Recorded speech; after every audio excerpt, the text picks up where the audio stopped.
The poor, frightened girl ran down the long corridor, screaming in terror. She was overcome with fear. The attractive girl's hair literally turned gray from the uncontrollable feeling of panic. She understood that she would soon lose her life. Meanwhile, in the hospital ward, her worried brother sat next to the unconscious girl. The sad boy stroked his cute sister's cheek and said that she always loved to go against him, but now she was just sleeping. Suddenly, the young man decided to confess to his sister that he had been carefully hiding a secret from her for many years. The young man said that his sister was not the only person in their family who had awakened abilities. He had also awakened. The young man claimed that he could easily steal the abilities of other people who possessed incredible talents and gifts. Using his ability, the boy took away his innocent sister's gift, which was called a mental explosion. Now he could challenge his opponents. The young man noticed that the girl's ability was rank D. Fei could not turn into an ice statue from an unintentional attack. The boy wondered again if the attack on Fei was unintentional, since the distance to her was quite large. The boy continued to think, and finally decided that Miss Yang had ended up in that store quite by accident. Meanwhile, a terrible scene was unfolding in the hallway. The man in the suit with the large suitcase was justifying the hero's actions. The angry couple said they would not sign the document. They did not need the dirty money the lawyer was offering them. However, the expensive lawyer was not going to leave, and just looked at the parents who were crying because of their grief. The girl's brother couldn't take it anymore, and went out into the hallway to pick up the important papers. The girl's father was going to throw them in the trash. The young man turned to the father and said that Fei was now in a vegetative state, and they needed money for her treatment. The young man put his hand on the poor father's shoulder and repeated that they needed money to provide Fei with everything she needed in the hospital. The poor, frightened father did not know how to respond to his clever son's words and simply remained silent with a sad look on his face. The young man turned to the respected lawyer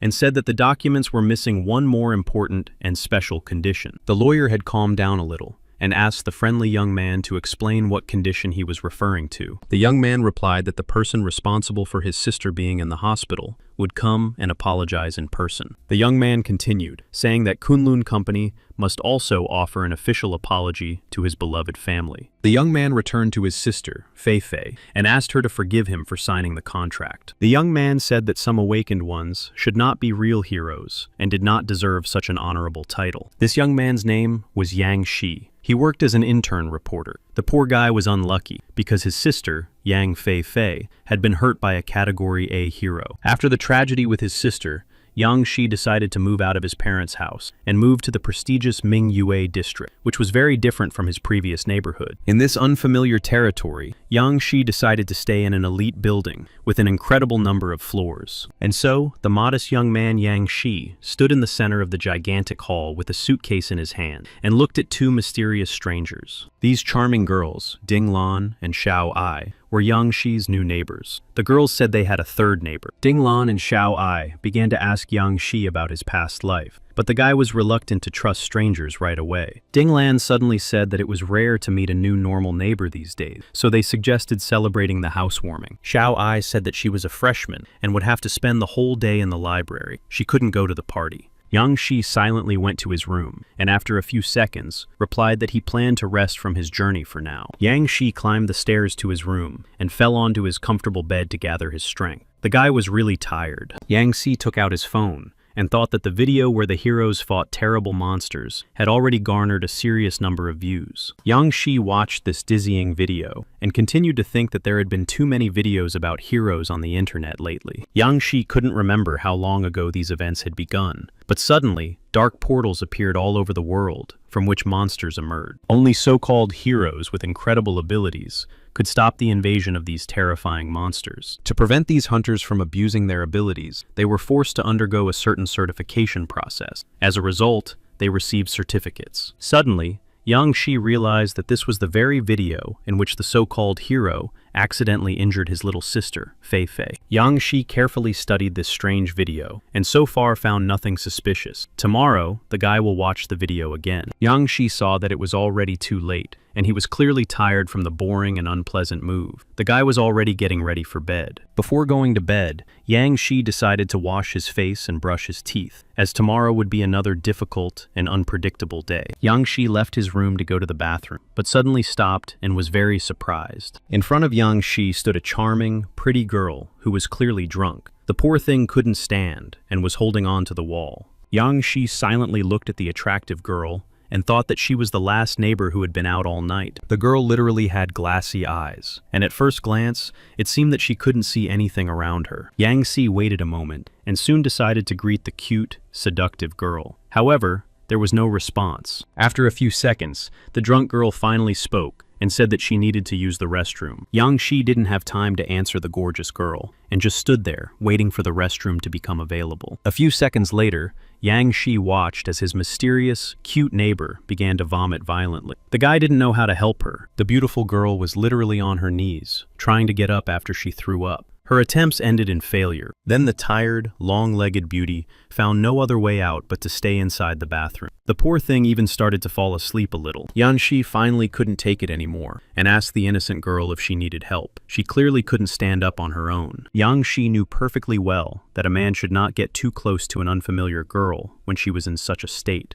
A few minutes later, Yang Shi decided to knock on the door where Ding Lan lived. The guy decided to ask her for help. Ding Lan opened the door and asked Yang Shi why he was still awake at such a late hour. Yang Shi explained that his roommate was currently in the bathroom and was heavily intoxicated. However, Ding Lan told Yang Shi to leave his roommate alone, as this was not the first time this had happened. A few seconds later, Ding Lan said that it was time for her to go back to bed because she had to get up early, and she closed the door on Yang Shi. Yang Shi realized that he would have to help his unfortunate roommate. He asked the beautiful woman if she could get up. Naturally, Yang Shi did not receive an answer, so he decided to pick up the beauty and place her in a warm, soft bed. When Yang Shi put his roommate in bed, he immediately realized that she possessed an ability called brain overload. Yang Si thought that the mysterious girl was really smart, and if she studied well, she could achieve dizzying heights. Yang Shi decided that he had to take his roommate's abilities. The guy promised that he would repay her in the future. Yang Si kept thinking about what interesting effects would happen after he stole the charming girl's ability. The ability inside Yang Si told its owner that brain overload and mental attack were related to mental specificity. After a few seconds, Yang Shi realized that these two similar abilities needed to be urgently combined into one. The blue and red balls collided with dizzying energy and soon turned into one huge ball. Yang Shi held this fiery ball in his hand, and soon his ability told him that the merger had been successfully completed. Now Yang Shi was sure that with this unique ability, he would be able to find certain aspects in the video where her sister was injured. Finally, Yang Shi was able to go to his room to get some rest. The next morning, the weather was sunny. Yang Shi lay in his comfortable bed under a warm blanket and was in no hurry to get up. The guy continued to think deeply. A sudden knock on the door finally made Yang Shi get out of bed and put on a fancy, expensive shirt and pants. Yang Shi slowly walked to the door and asked loudly who had disturbed him and forced him to get up so early. Standing at the door was the mysterious stranger from yesterday, whose name was Lin Nai Shui. The attractive girl handed Yang Shi his coat. Yang Shi reached out to take the coat from Lin Nai Shui and said that he had simply given the poor girl a helping hand yesterday. Yang Shi asked the charming Lin Nai Shui how she was feeling after yesterday. Besides, the guy had taken her abilities. Lin Nai Shui replied that she was fine,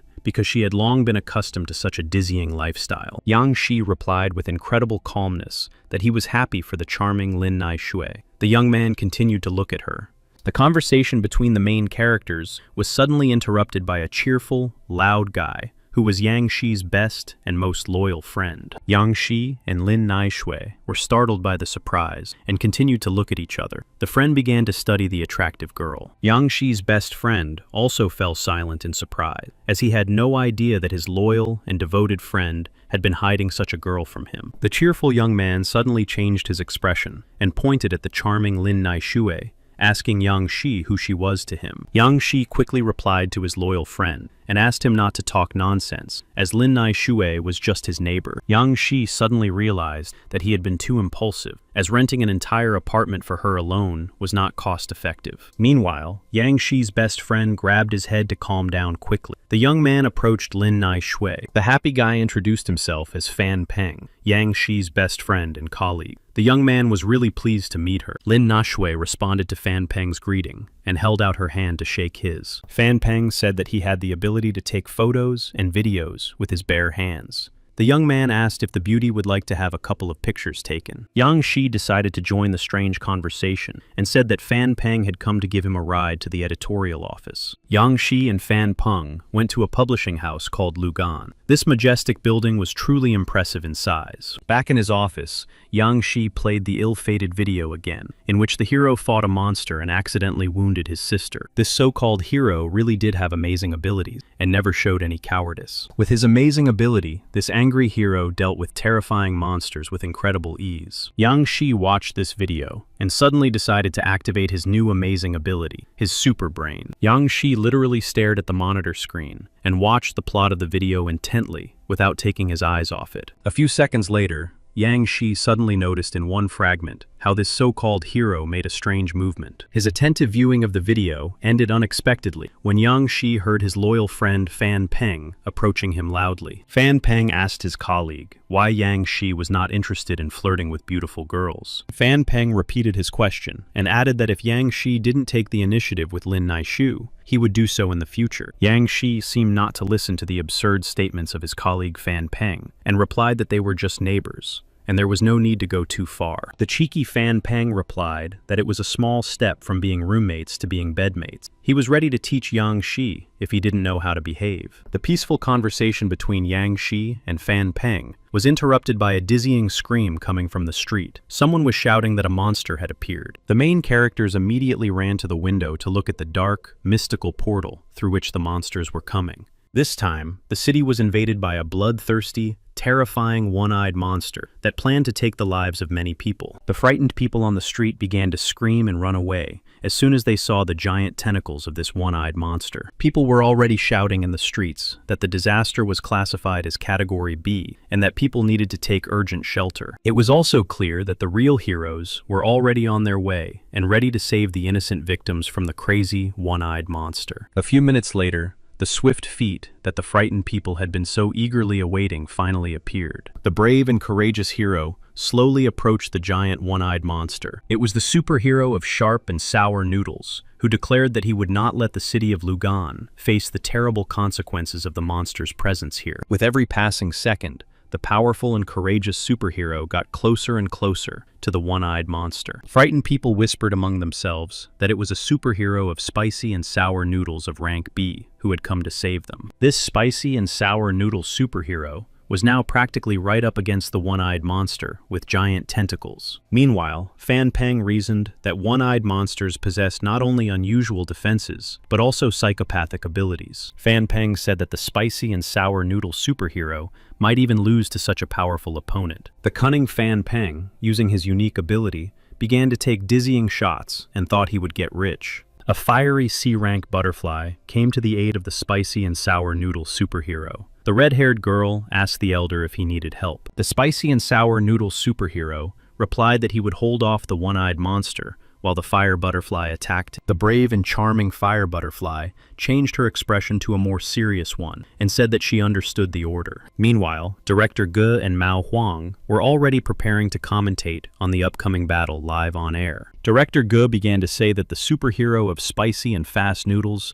was too selfish and arrogant when he first appeared. Suddenly, Mao Huang, the assistant, joined the conversation and asked Director Ge why he made such a harsh comment and review. Mao Huang laughed loudly when Director Ge said that this superhero got his powers after eating a bowl of noodles. Director Ge decided to stop this meaningless chatter to watch the live broadcast of the dizzying battle. Meanwhile, the spicy and sour noodle superhero was making amazing attacks on the one-eyed monster. It was clear that even the spicy and sour noodle superhero was too weak to defeat the huge monster on his own. A fiery butterfly flew around the giant monster, asking the superhero of spicy and sour noodles to step aside. A few seconds later, the cute fire butterfly directed a fire beam consisting of butterflies at the bloodthirsty monster. There were indeed too many fire butterflies, but there was no time to hesitate with such an opponent. A moment later, The fire butterfly repeated the attack, and the street was literally covered with a fiery avalanche. Director Ge and Mao Huang were sure that the life of this one-eyed monster was coming to its logical conclusion. Director Ge explained that he had not yet noticed a single sign of alarm in the one-eyed monster, which was distinguished by its intelligence. The superhero of sharp and quick noodles closely watched the reaction of the one-eyed monster, which seemed to have been defeated. The calm came to an end when suddenly there was a piercing, dizzying explosion that no one expected. A huge, enormous monster emerged from the terrifying flame, seemingly unscathed by the attack. The fire butterfly was literally at a loss.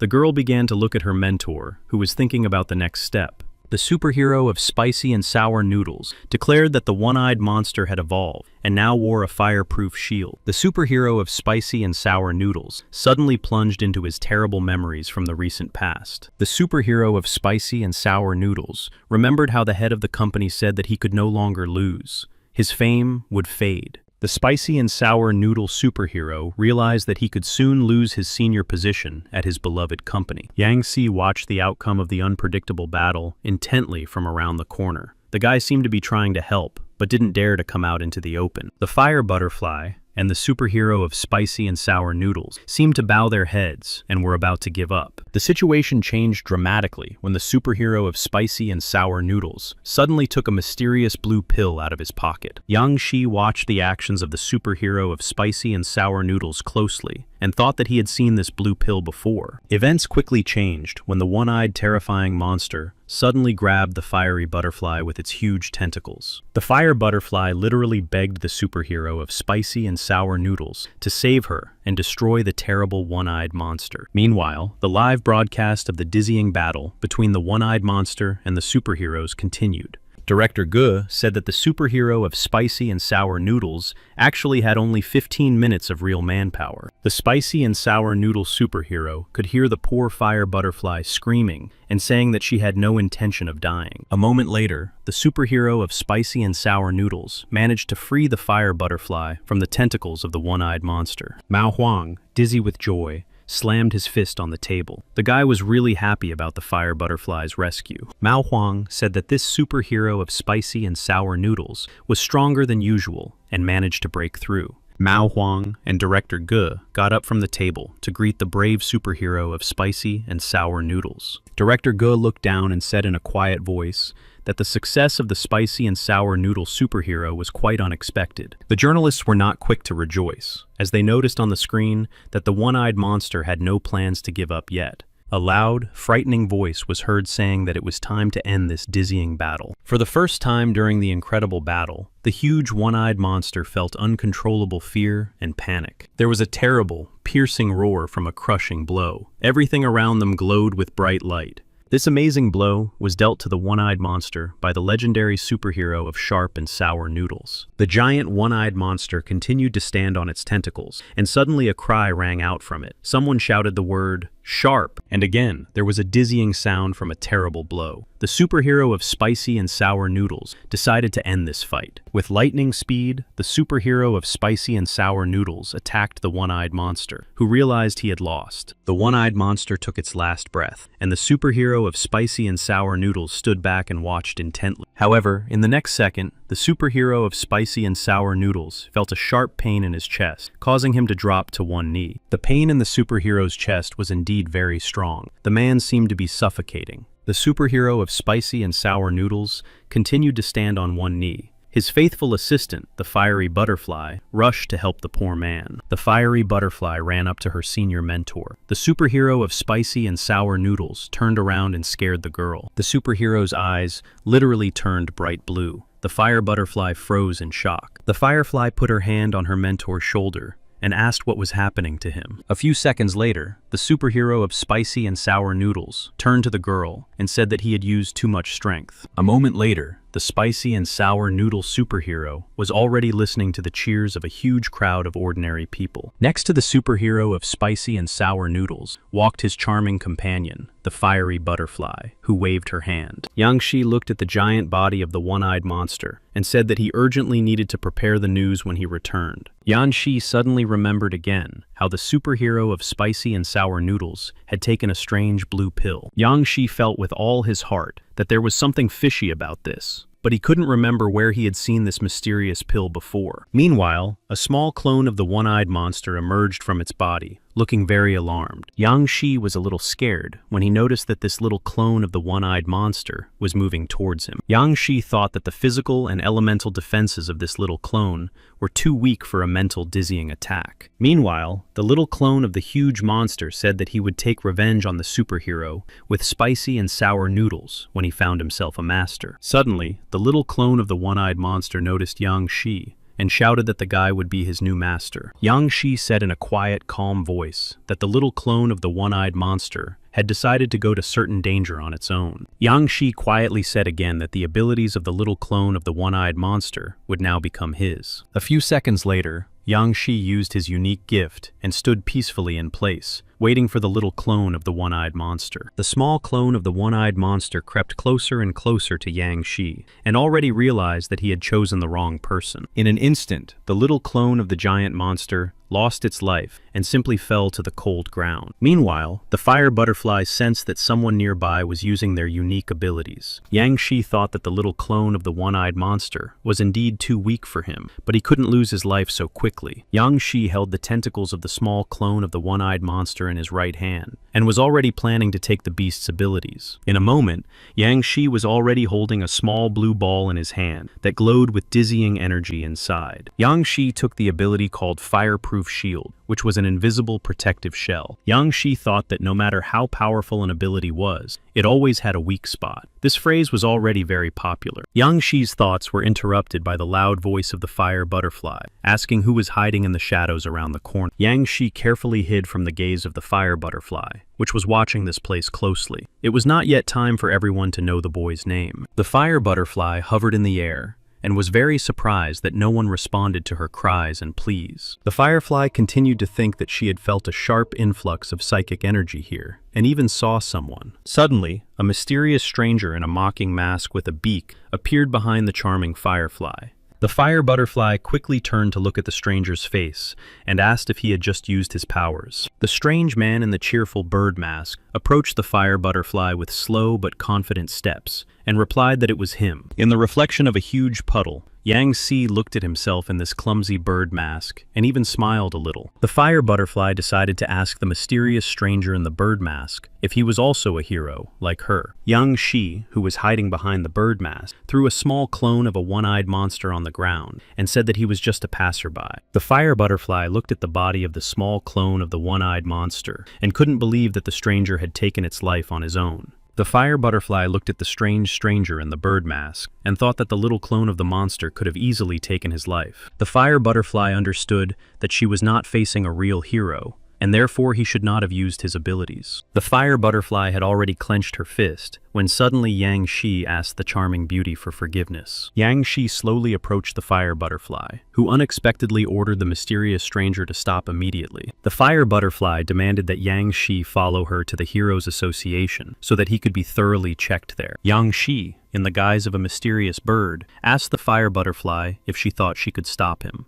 Clearly, this strange question from Yang Shi greatly angered the charming beauty, the fire butterfly, who was not used to such treatment. The fire butterfly declared that Yang Shi had broken the established rules, and now she could take action against him. Yang Shi asked the fire butterfly if this was how real heroes should treat ordinary people. Yang Shi, in the form of a mysterious bird, raised his hand when he saw a crowd of fire butterflies approaching him. A second later, the fire butterfly's flame was completely extinguished, and Yang Shi said it was his turn to launch a dizzying attack. Yang Shi put his hand in front of the frightened fire butterfly, which noticed that strange smoke was still coming from his hand. Naturally, the fire butterfly realized that she could not defeat such an opponent alone and asked Yang Shi for forgiveness. The fire butterfly asked not to be killed, and soon the attractive beauty flew away in an unknown direction. Yang Shi remembered again that the superhero of spicy and sour noodles and the ice hero took blue pills before their terrible battles. Yang Shi slowly took off his strange bird mask and thought that he would definitely find out the whole truth that the so-called heroes were hiding. Yang Shi headed to the Luhansk subway to go home and finally rest after a dizzying, difficult day. Yang Shi sat on a bench and thought again that he should not take away the abilities of other heroes for now. Yang Xi thought that now he needed to focus intensely on his unique gift called Brain Reset. Yang Xi also couldn't get the mysterious blue pill that the superheroes took before the battle out of his head. Suddenly, Yang Xi's thoughts were interrupted when a strange stranger in the subway accidentally bumped into him and apologized. Yang Xi did not respond to the mysterious stranger's words and continued to rummage through his numerous thoughts. Everything changed when Yang Xi reached for his backpack, only to find it was gone. Someone had dared to steal the young man's belongings. Yang Xi was terrified when he realized that his rooster costume was inside the backpack. The young man realized that the strange stranger had stolen the bag. The mysterious stranger had miraculously disappeared without a trace, but Yang Xi had not yet reached the station. He couldn't have gone far. Yang Xi wondered if the mysterious stranger had the ability to become invisible. In that case, he would have to use his sense of smell. Yang Xi concentrated and activated his brain reset ability to heighten his senses. He quickly found the smell of the backpack in the train car. Yang Xi stared intently at the creepy robber, but didn't understand why he had changed so much. His aura was also different. Yang Xi realized that the guy did not have the ability to become invisible. Most likely, the robber could control his appearance and clothing. After the mysterious robber left the subway, Yang Xi slowly followed him and tried to carefully monitor his movements. Meanwhile, the cunning and crafty robber thought to himself that today had been a day of dizzying harvest. Yang Xi kept his eyes on the mysterious robber, who had no idea that he was being closely watched. For some unknown reason, the robber began to sweat profusely and feel uncontrollably nervous. The nimble thief suddenly stopped and looked around. Soon, the talented thief realized that he had encountered his pursuer. The robber looked in the direction of Yang Xi and remembered that it was from this boy that he had stolen the backpack in the subway car. The frightened robber did not understand how the owner of the backpack had miraculously identified him. The thief tried to escape from his pursuer. A second later, the nimble thief ran at full speed in an unknown direction. Yang Xi asked the guy to stop. On the way, Yang Xi saw a public city toilet and realized that the cunning and quick thief was probably hiding there. Yang Xi shouted loudly that the robber should not use middle-class tricks and that he was too weak for him. Yang Xi carefully examined the small room, which was too bright. There was no one around. Yang Xi realized that there really was no one around. The guy wondered if the nimble robber could have gone into the women's restroom. Yang Xi stood there for a moment and looked closely at the sign on the door to the women's restroom again. Yang Xi shouted loudly for the cunning and treacherous criminal to finally come out. The guy knew that the thief was right there. A few seconds later, Yang Xi couldn't take it anymore and kicked the door to the cubicle where the cunning robber was carefully hiding. After a crushing and swift blow from Yang Xi, some women's cosmetics flew out of the bag into the air. Yang Xi said that the cunning robber had a special ability that allowed him to change even his own voice. The frightened thief, disguised as a not-so-pretty girl, swore that it was his first time stealing, and that he would never do anything like that again. Yang Xi carefully examined the frightened thief's face and realized that his ability could not completely change his body and face. Meanwhile, the already upset thief continued to sit and think that he was having a very unpleasant day. The cunning robber didn't think long and handed Yang Xi his backpack,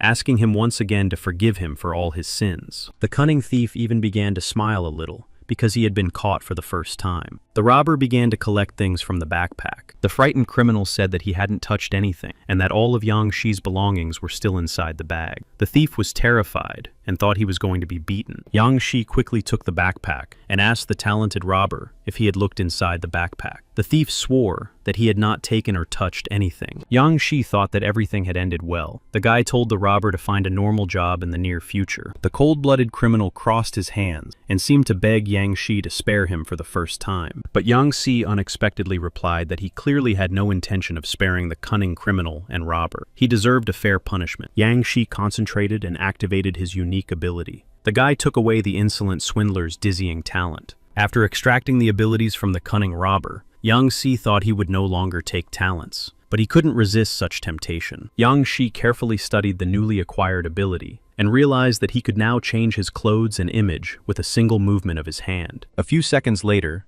Yang Xi was standing in an elegant, expensive suit that he would never have been able to buy with his own money. Yang Xi also noticed the chic shoes that literally sparkled in the sun. The guy looked too expensive. Yang Xi was pleased with his new talent, when suddenly, 2 police officers approached him, responding to screams coming from the women's restroom. Yang Xi pointed at the frightened robber, who was still sitting in the stall. The armed police quickly arrested the hooligan. Yang Shi watched as the arrested robber was led away by the two police officers and thought that most people should not have such gifts. A whole dizzying week had passed since then. Yang Shi sat in the taxi that had brought the guy to his destination. Yang Shi slowly opened the taxi door and got out of the car. The guy immediately heard the loud, familiar male voice of his friend. It was Fan Peng, who shouted that he was very happy to see his loyal old friend, Yang Shi. Yang Shi asked his friend and colleague Fan Peng what dizzying purpose he had in mind when he decided to call him to such a strange place. Fan Peng hugged his friend and colleague Yang Shi tightly and asked him if he could guess who he had just seen at the nightclub. Yang Shi asked Fan Peng who he had seen there. His friend slowly replied that his neighbor, Lin Nai Shui, was inside the nightclub. Yang Shi quickly responded to his friend Fan Peng's statement and explained that Lin Nai Shui was not his girlfriend, but just a neighbor. However, Fan Peng naturally did not believe Yang Shi's words and asked him not to pretend in front of him. The main characters went inside the prestigious nightclub. There, the guys looked around and decided to sit down at one of the tables. A moment later, Yang Shi saw his friendly neighbor Lin Nai Shui dancing around a pole in a cat costume. Lin Nai Shui's dance was truly passionate as she pressed her whole body against the long pole. The face of the lovely and seductive Lin Nai Shui changed dramatically when she saw Yang Shi appear in the club. Meanwhile, Yang Shi and his colleague from the workshop were already approaching the table to sit down. Lin Nai Shui looked at her sad neighbor Yang Shi and did not understand why he had come to such an unsavory establishment. Fan Peng decided to calm his friend Yang Shi, who literally lowered his head and began to feel sad. Fan Peng said today, Yang Shi was, as they say, on his turf, and he needed to relax urgently. Fan Peng raised his hand and called over some girls he knew. Yang Shi continued to stare at the floor and said nothing. A moment later, 3 charming girls approached the table where Yang Shi and Fan Peng were sitting and greeted the important guests. Fan Peng introduced the 3 attractive girls by their names, Cici Paupa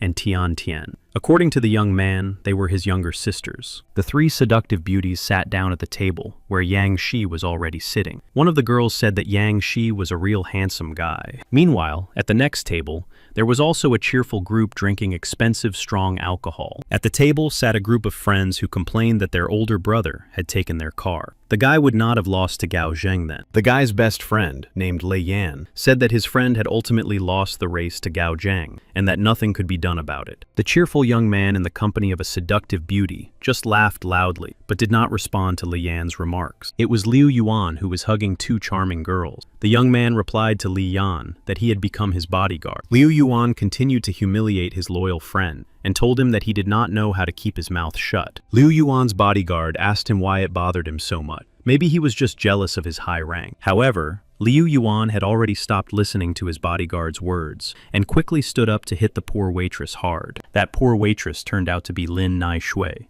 The attractive girl in a cat costume fell to the cold floor from the blow. Liu Yuan stood and watched as Lin Nai Shui sat on the cold floor. The guy asked why the alcohol was of such low quality. Liu Yuan continued to insult the frightened Lin Nai Shui and asked the poor girl how she dared to make him drink such cheap alcohol. A few seconds later, the cruel Liu Yuan drank the cheap alcohol on the head of the frightened Lin Nai Shu. Yang Shi could no longer tolerate such humiliation of Lin Nai Shui and got up from the table. Fan Peng tried to stop the naive guy. Fan Peng said that Liu Yuan had powerful parents, and Yang Shi was no match for him in the upcoming fight. Meanwhile, poor Lin Nai Shui sat in a cold sweat in her wet cat costume and just cried quietly. Liu Yuan sat back down at the table and hugged the stunning girls tightly. He asked them if they knew how to apologize properly. Liu Yuan forced his entourage to pour an entire bottle of alcohol into the mouth of the frightened Lin Nai Shui. The other guests clapped their hands. The scene changed when Yang Shi entered the room dressed as a rooster. The guy attacked Liu Yuan's bodyguard with lightning speed. Frightened, Lin Nai Shui decided to crawl away and see what would happen next. Yang Shi slowly approached his opponent. Yang Shi asked loudly which of the distinguished guests was the son of the famous mechanical hero. Liu Yuan's bodyguard asked Yang Shi who he really was. Liu Yuan replied that this man was probably planning to take his own life. Yang Shi, dressed in a rooster costume, replied that he was going to make a lucrative deal with his so-called brother, Liu Yuan. Liu Yuan heard the words of the mysterious stranger and asked what kind of deal he wanted to make with him. Liu Yuan's bodyguard replied that it was quite late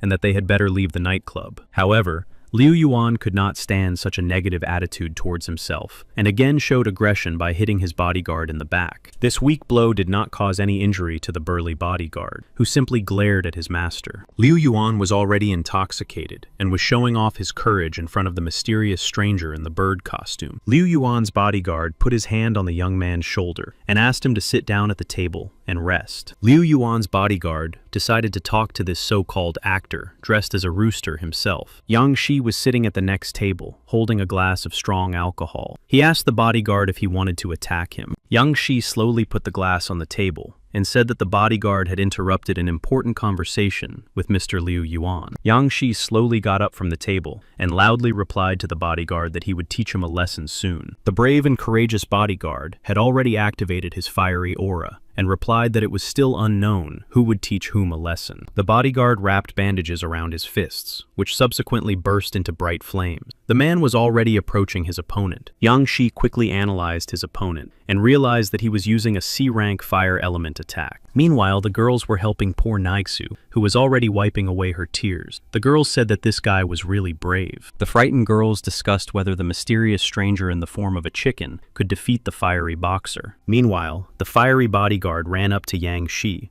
who did not even try to dodge the crushing blow. Finally, the dizzying blow from the brave bodyguard hit Yang Shi's shoulder squarely, but he continued to stand his ground. Liu Yuan's bodyguard thought that the mysterious stranger was too naive. Once he became a hero, no one could resist his attacks. The fiery boxer decided to form a giant flame to attack his innocent victim once again. Meanwhile, the frightened nightclub patrons screamed in dizzying panic as they realized that an explosion was about to occur. A giant fiery vortex formed around Yang Shi. The body of the man in the rooster costume was almost invisible, but a second later, Yang Shi's hand suddenly appeared from the huge fiery hurricane, indicating that the guy was still alive. A moment later, the terrifying whirlwind of fire completely dissipated, and Yang Shi stood as if nothing had happened. Liu Yuan's bodyguard opened his mouth in dizzying amazement. The man did not understand how the mysterious stranger could have done such a thing. In addition, the fiery boxer turned his attention to the fact that Yang Shi was safe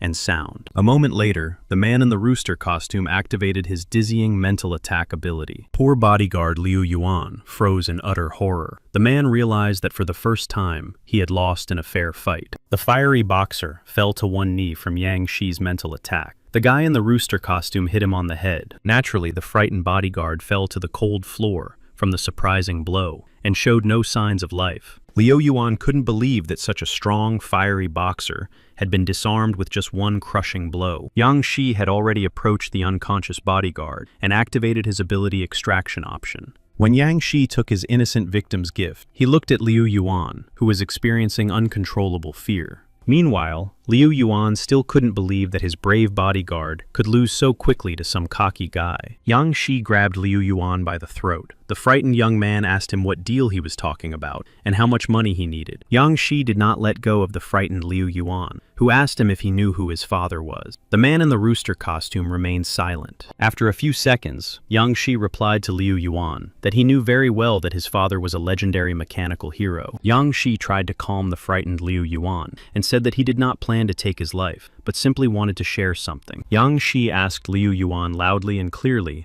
if he had ever wanted to have amazing abilities. Liu Yuan did not rush to answer the mysterious and powerful stranger, thinking that there might be a trap involved. Meanwhile, Yang Shi, dressed in a rooster costume, loosened his grip and released the terrified Liu Yuan's throat. Liu Yuan sat on the cold floor and asked the strange, powerful stranger if he considered himself a god. Yang Shi was about to leave and threw Liu Yuan a note with an address. The guy said that if he wanted to gain abilities, he had to come to that address. Liu Yuan asked when he should come. Yang Shi replied that he should come in 7 days, alone. Yang Shi took off his legendary rooster costume and went outside, where his loyal friend Fan Peng called him. Yang Shi quickly replied that the bar was too stuffy and he had gone outside to catch his breath. The guy asked what had happened. Fan Peng claimed that Yang Shi had just missed a spectacular, dizzying show. He also asked if his friend would like to try some kebabs. Yang Shi continued to think about his little sister Fei Fei and said that the first part of his grand plan had been accomplished. Meanwhile, inside a huge building called Heroes of Kowloon, a dizzying scene was unfolding. Important high-ranking heroes sat at a huge table watching a replay of the video where Yang Shi defeated his opponent with one blow.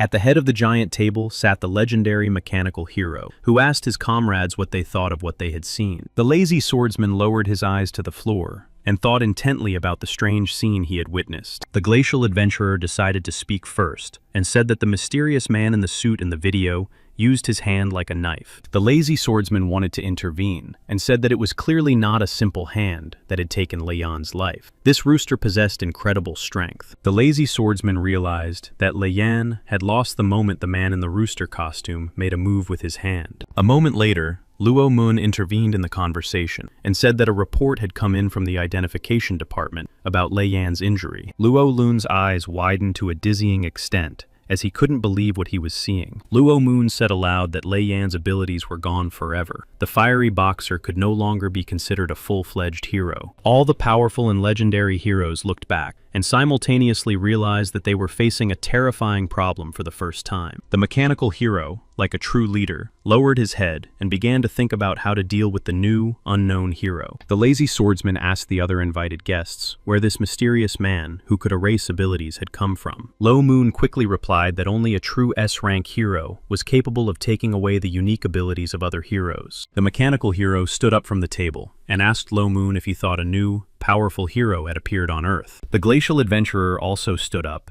and said that the transporter was a strict man who was literally about to pass away. It was obvious that Kunlun Company could not deal with such a complex issue on its own. Help was needed. The lazy swordsman also supported the idea of asking the Heroes Association for help, as this rooster would continue to act. The mechanical hero thought for a moment and suggested not to report this story to the Heroes Association for the time being, and to keep it a secret. Meanwhile, a dizzying scene was unfolding in Mr. Liu Yuan's huge mansion. Liu Yuan lay on his comfortable bed and wondered if he could get at least one ability from the mysterious stranger. Liu Yuan looked at the note he had received from Yang Shi and wondered what the mysterious man in the rooster costume really wanted from him. Liu Yuan nervously clutched the mystical note in his hand and continued to ponder. The young man did not know whether to agree or not. Meanwhile, Yang Shi, accompanied by his friend Fan Peng, headed to the Lugana City Museum to see the monsters. Fan Peng, as usual, said that Yang Shi had actually come to the museum to look at the charming girls. After all, Fan Peng knew perfectly well that only real long-legged beauties went to the Lugana City Museum. However, Yang Shi no longer listened to his friend's remarks and pointed to a mysterious exhibit. Yang Shi was pointing at the skeleton of a huge electric Tyrannosaurus that was 7 meters tall. Yang Shi stared intently at the Tyrannosaurus's giant sharp teeth and said that he was planning to write an article about the invasion of monsters soon. The electric Tyrannosaurus really did inspire dizzying fear in ordinary people. This beast was S-rank. Yang Shi and Fan Peng opened their mouths in surprise and said at the same time that this giant monster was too powerful. Meanwhile, Yang Shi stretched out his hand and wondered if he could extract the electric Tyrannosaurus's abilities. However,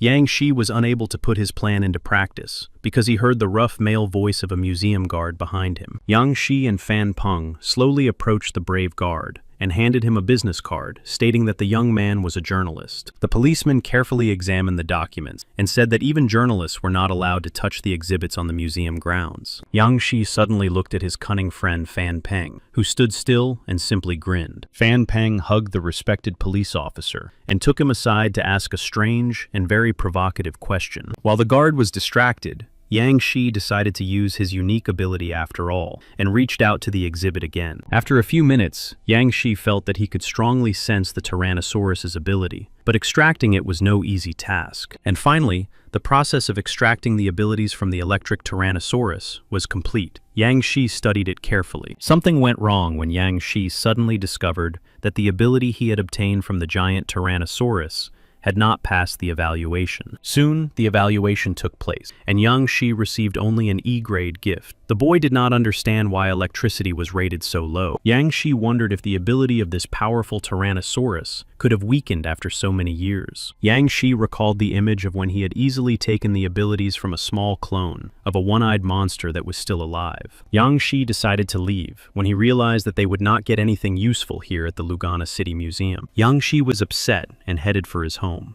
There, the guy had to figure out why he had failed. Yang Shi sat at the table and thought that he had only obtained 3 low-quality abilities after searching the entire huge city museum. Yang Shi carefully studied these 3 abilities, one of which was low-quality cloning. Yang Shi continued to look at the 3 small multicolored balls, whose energy literally frightened the boy. Yang Shi wondered again if the abilities could be combined, and if they could be destroyed. Yang Shi had no choice but to conduct a dizzying experiment with his S-rank fire ability. Yang Shi concentrated intensely on the small fireball and whispered to himself that he had to destroy this talent. Yang Shi had never concentrated so hard on a single ability before. The poor frightened boy's hand began to tremble. After several attempts, Yang Shi saw that nothing had worked. But the young man was not going to give up and would try again. A few minutes later, Yang Shi was overjoyed when suddenly the small ball in his strong hand cracked. Yang Shi scanned the destroyed little ball, and in the end, his ability responded that the energy had been destroyed. Yang Shi was surprised when he realized that the small ball had turned into a dark-colored cube that now consisted of ordinary dark matter. Thus, Yang Shi guessed that any ability could be divided into small components. A few minutes later, Yang Shi wondered again if he could use these dark cubes to enhance his other abilities. Yang Shi watched as the small fireball merged with the cube of dark matter in the air. The boy waited for an answer. A moment later, the ability to control people took on a pink hue,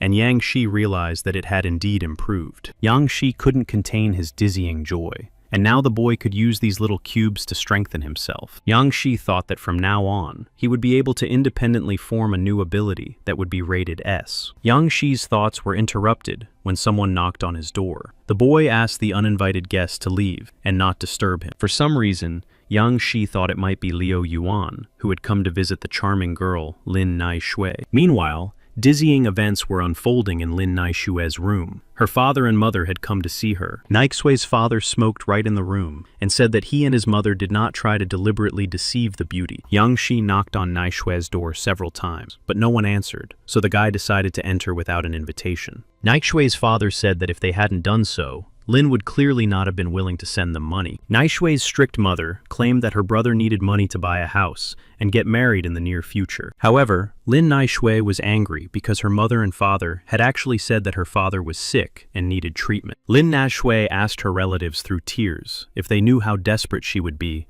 when she found out that her father was ill. Poor Lin Naishui said that she had worked 4 shifts in a row to earn the damn money for her beloved father's treatment. Her sister's tears did not bother her father in the least, who continued to exhale bitter smoke from his smoke-filled mouth. Lin Naishui said that her relatives had simply found a way to sell her to a rich man she didn't even know. Lin Naishui's mother tried to calm her angry daughter down and said that this man would never treat her badly. Lin Naishui asked her mother where she thought the last 50,000 she had sent last week had come from. Lin Naishui replied that she was now working as a bartender and waitress at a prestigious nightclub where she was being treated like dirt. This shocking news left Naishui's relatives speechless with surprise. They couldn't believe that Lin had agreed to such a thing. Naishui's father stood up and started yelling that Lin had ruined their family's reputation forever. She was a disgrace. Her father felt uncontrollable rage and raised his hand to strike his offended sister, Naishui. Yang Shi managed to grab the man's arm in time. The young man said that he needed to calm down because Lin was still his daughter. Naishui's father was very surprised that some young outsider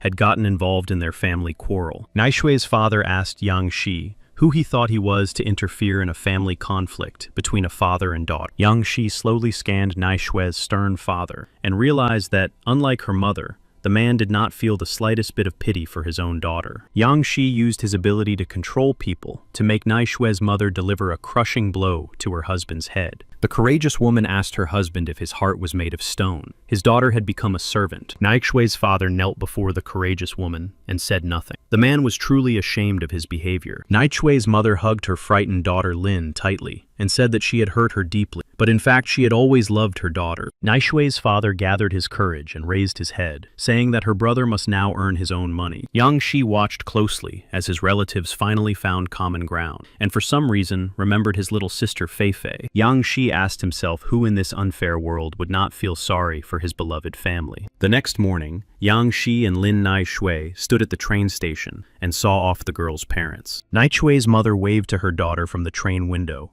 and asked her only child never to do anything foolish again. Lin Naishui thanked Yang Shi for agreeing to accompany her to the station. Now the main characters had to return. Yang Shi said that he really hoped that Lin Naishui's brother would understand everything. It was more useful than the girl sending money every week. Lin Naishui asked Yang Shi to come closer so she could whisper something in his ear. Yang Shi literally blushed and turned red as a lobster. It had been a long time since the guy had been so embarrassed in front of a girl. Lin Naishui came up close to Yang Shi and leaned in to whisper something in his ear. Lin Naishui closed her eyes and whispered in Yang Shi's ear that she was infinitely grateful to him for his great and courageous deed. That night, Yang Shi put on his fancy rooster costume again and headed to the center where the remains of powerful monsters were kept. Yang Shi watched the cars moving around carefully and thought that he needed to find a way to break into the building. Just then, a huge truck drove by Yang Shi, and the young man quickly ran towards it. Miraculously, Yang Shi managed to grab onto a small beam, thanks to which the young man would now be able to sneak inside the center.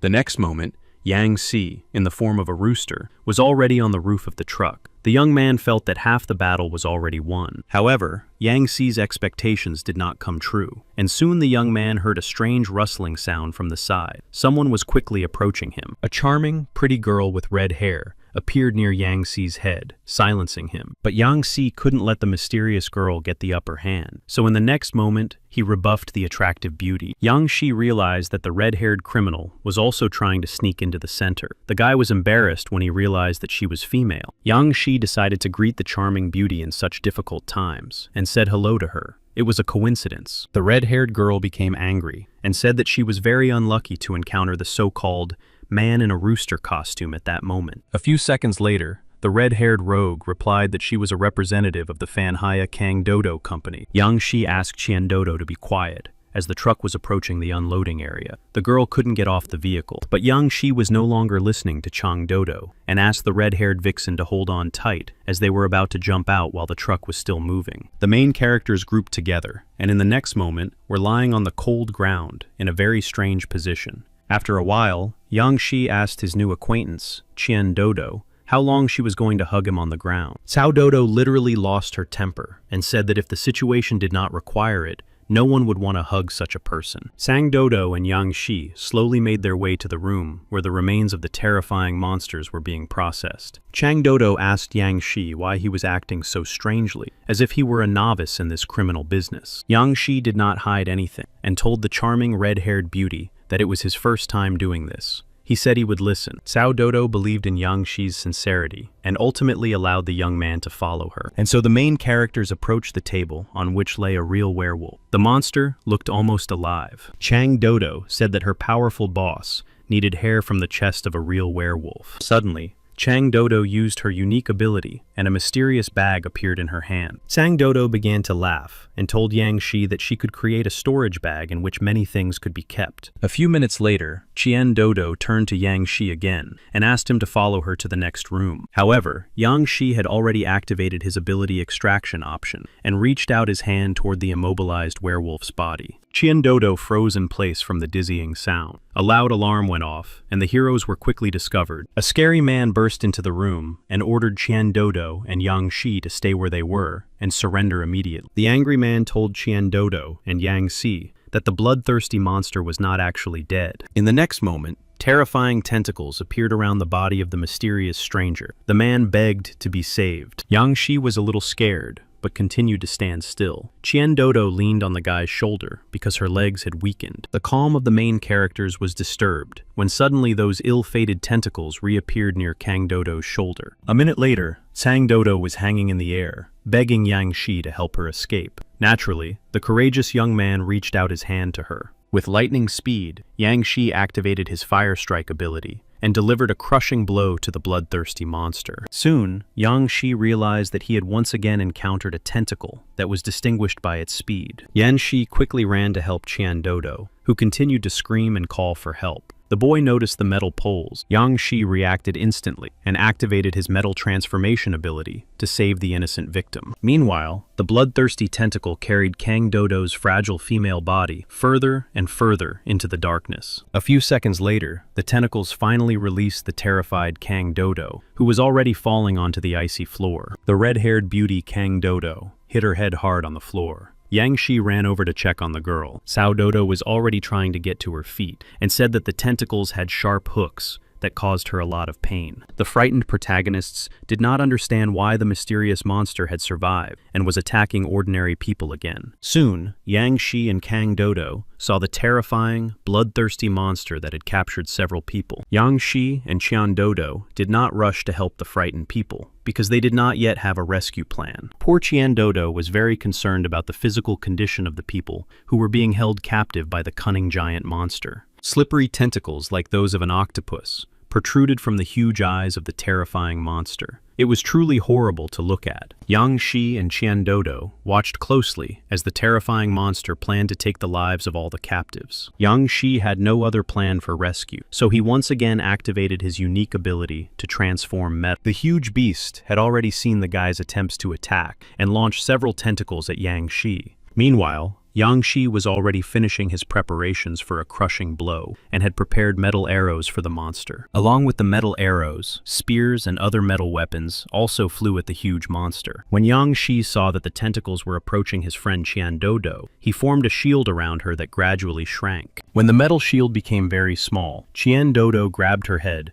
and began to scream that she would soon be eaten. Yang Shi realized that this could not go on and that he had to quickly find another way. Somewhere nearby, the guy saw cans of gasoline. Yang Shi turned to the frightened beauty Chang Dodo and said that he had a brilliant idea that would save them from death. The brave and courageous Yang Shi began to make some strange movements, as if ordering someone to go forward to the end. A number of cans containing gasoline appeared in the air. These containers began to fly around the monster. After a few seconds, the gasoline cans were already circling around the giant mouth of the mysterious monster. Yang Shi watched intently for the moment when the cans would be near the mouth of the huge monster, and directed a small flame there. A moment later, there was a terrible, dizzying explosion. Frightened people ran in different directions. The crackling and rumbling of the terrifying explosion literally made ordinary people feel real panic for the first time. Yang Shi held his new friend, Qian Dodo, tightly by the hand. The main characters tried to leave the room. Finally, Yang Shi and Qian Dodo ran out into the street, but an unexpected encounter with a mysterious stranger awaited them. The creepy stranger was already pulling a huge sword from behind his back and saying that Yang Shi and Kang Dodo should not have revived the giant monster. Qian Dodo flew into a rage and asked the old man who he was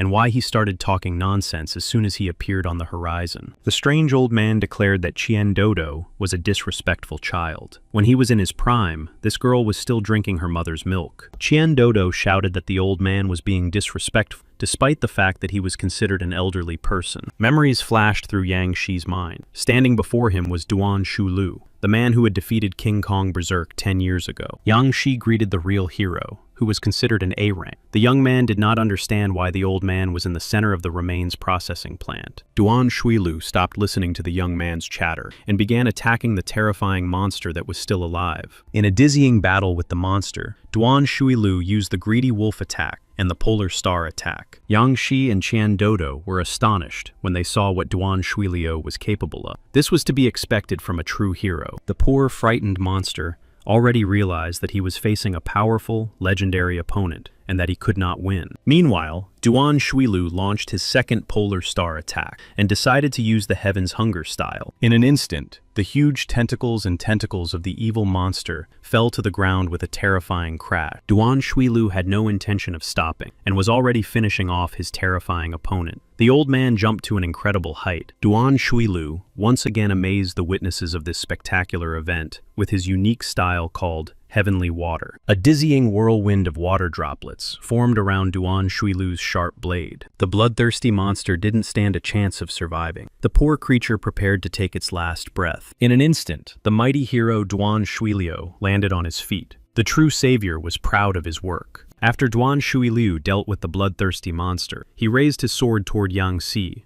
and said it was his turn. Yang Xi noticed that Duan Shuiliu's eyes were filled with malice and anger. The old man clearly intended to take his life. Yang Xi decided to talk first and told Duan Shuiliu that it wasn't them who had revived this giant, terrifying monster. Naturally, the old man Duan Shuiliu did not believe the stranger's word. The legendary hero asked them to provide evidence. Sang Dodo asked his loyal partner Yang Xi if he was confident that he could defeat the old man in a fair fight. Chang Dodo placed her delicate hand on Yang Shi's shoulder and said that she actually just wanted to lend him her unique weapon. Cao Dodo said that she had given Yang Shi amazing armor that would help him in his upcoming battle with Duan Shuiliu. Yang Shi thought for a moment, and for some reason remembered his poor little sister Fei Fei, who had suffered at the hands of the so-called heroes. Meanwhile, the ruthless old man Duan Shuiliu had already jumped up and shouted at Yang Shi to taste this blow. Miraculously, Yang Shi managed to put up the amazing shield he had just received from the charming assistant Qian Dodo. Yang Shi was greatly surprised when he realized that this dizzying armor was capable of withstanding Duan Shuiliu's blows. The devastating attacks from the powerful old man Duan Shuiliu were literally endless, and poor Yang Shi had to retreat. After several minutes of frenzied fighting, Yang Shi decided to use his brain reset ability. Meanwhile, Duan Shuiliu tried again to deliver a powerful blow to Yang Shi's head. But now the picture had changed. After activating his brain reset ability, Duan Shuiliu's numerous attacks became significantly slower for Yang Shi. However, Yang Shi would not be able to defeat such a powerful opponent just like that. Duan Shuiliu shouted that the guy had just opened up. Yang Shi already understood that there was no way to dodge the impending terrifying attack from Duan Shuiliu, and he had to come up with something immediately. Yang Shi had no choice but to activate his ability called human control. The guy hoped that he would be lucky. Suddenly, the situation changed dramatically when Duan Shuiliu froze in midair for some reason. The frightened old man Duan Shuiliu did not understand how a youngster named Yang Shi managed to stop his dizzying movement. The wise old man eventually landed on the ground and tried to launch another surprise attack. Meanwhile, Yang Shi thought that if he hadn't activated his brain reset ability, he would have been in danger. Duan Shuiliu prepared to deliver a long-awaited crushing blow to his opponent and thought that the young man was simply using tricks. However, Yang Shi sat in wait and prepared to use the ability called metal transformation again. Yang Shi turned a wooden stick into a steel pipe, which he used to fend off Duan Shuiliu's terrifying attack. The weapons of the two opponents met in the air. Yang Shi planned to use human control again to temporarily stop Duan Shuiliu. Nearby, a crowd of onlookers had gathered, claiming that Yang Shi was like a god of weapons because he was still standing. The crowd of interested people continued to wonder who this cunning god of weapons really was. Finally, Duan Shuiliu decided to stop the hateful battle and asked the crowd of onlookers to leave the room immediately. Duan Shuiliu said that he had already realized that Yang Shi was not a simple thief or robber, and that he had something to say to the young talent. Yang Shi continued to stand in place and waited impatiently to hear what the wise hero Duan Shuiliu wanted to tell him. The words of the mighty hero Duan Shuiliu were heard by Sang Dodo, who wondered if she should also leave the room. It turned out that Duan Shuiliu was the manager here. Sang Dodo decided to quickly leave this monster remains processing center. Duan Shuiliu said that Yang Shi was not a god of weapons. Only his metal ability remotely resembled him. Duan Shuiliu continued to say that Yang Shi's skills could not be compared to the abilities of a powerful god of weapons. Duan Shuiliu once again praised the talented young man and said that he would never have come here to steal a little fur. Duan Shuiliu decided to ask the main question.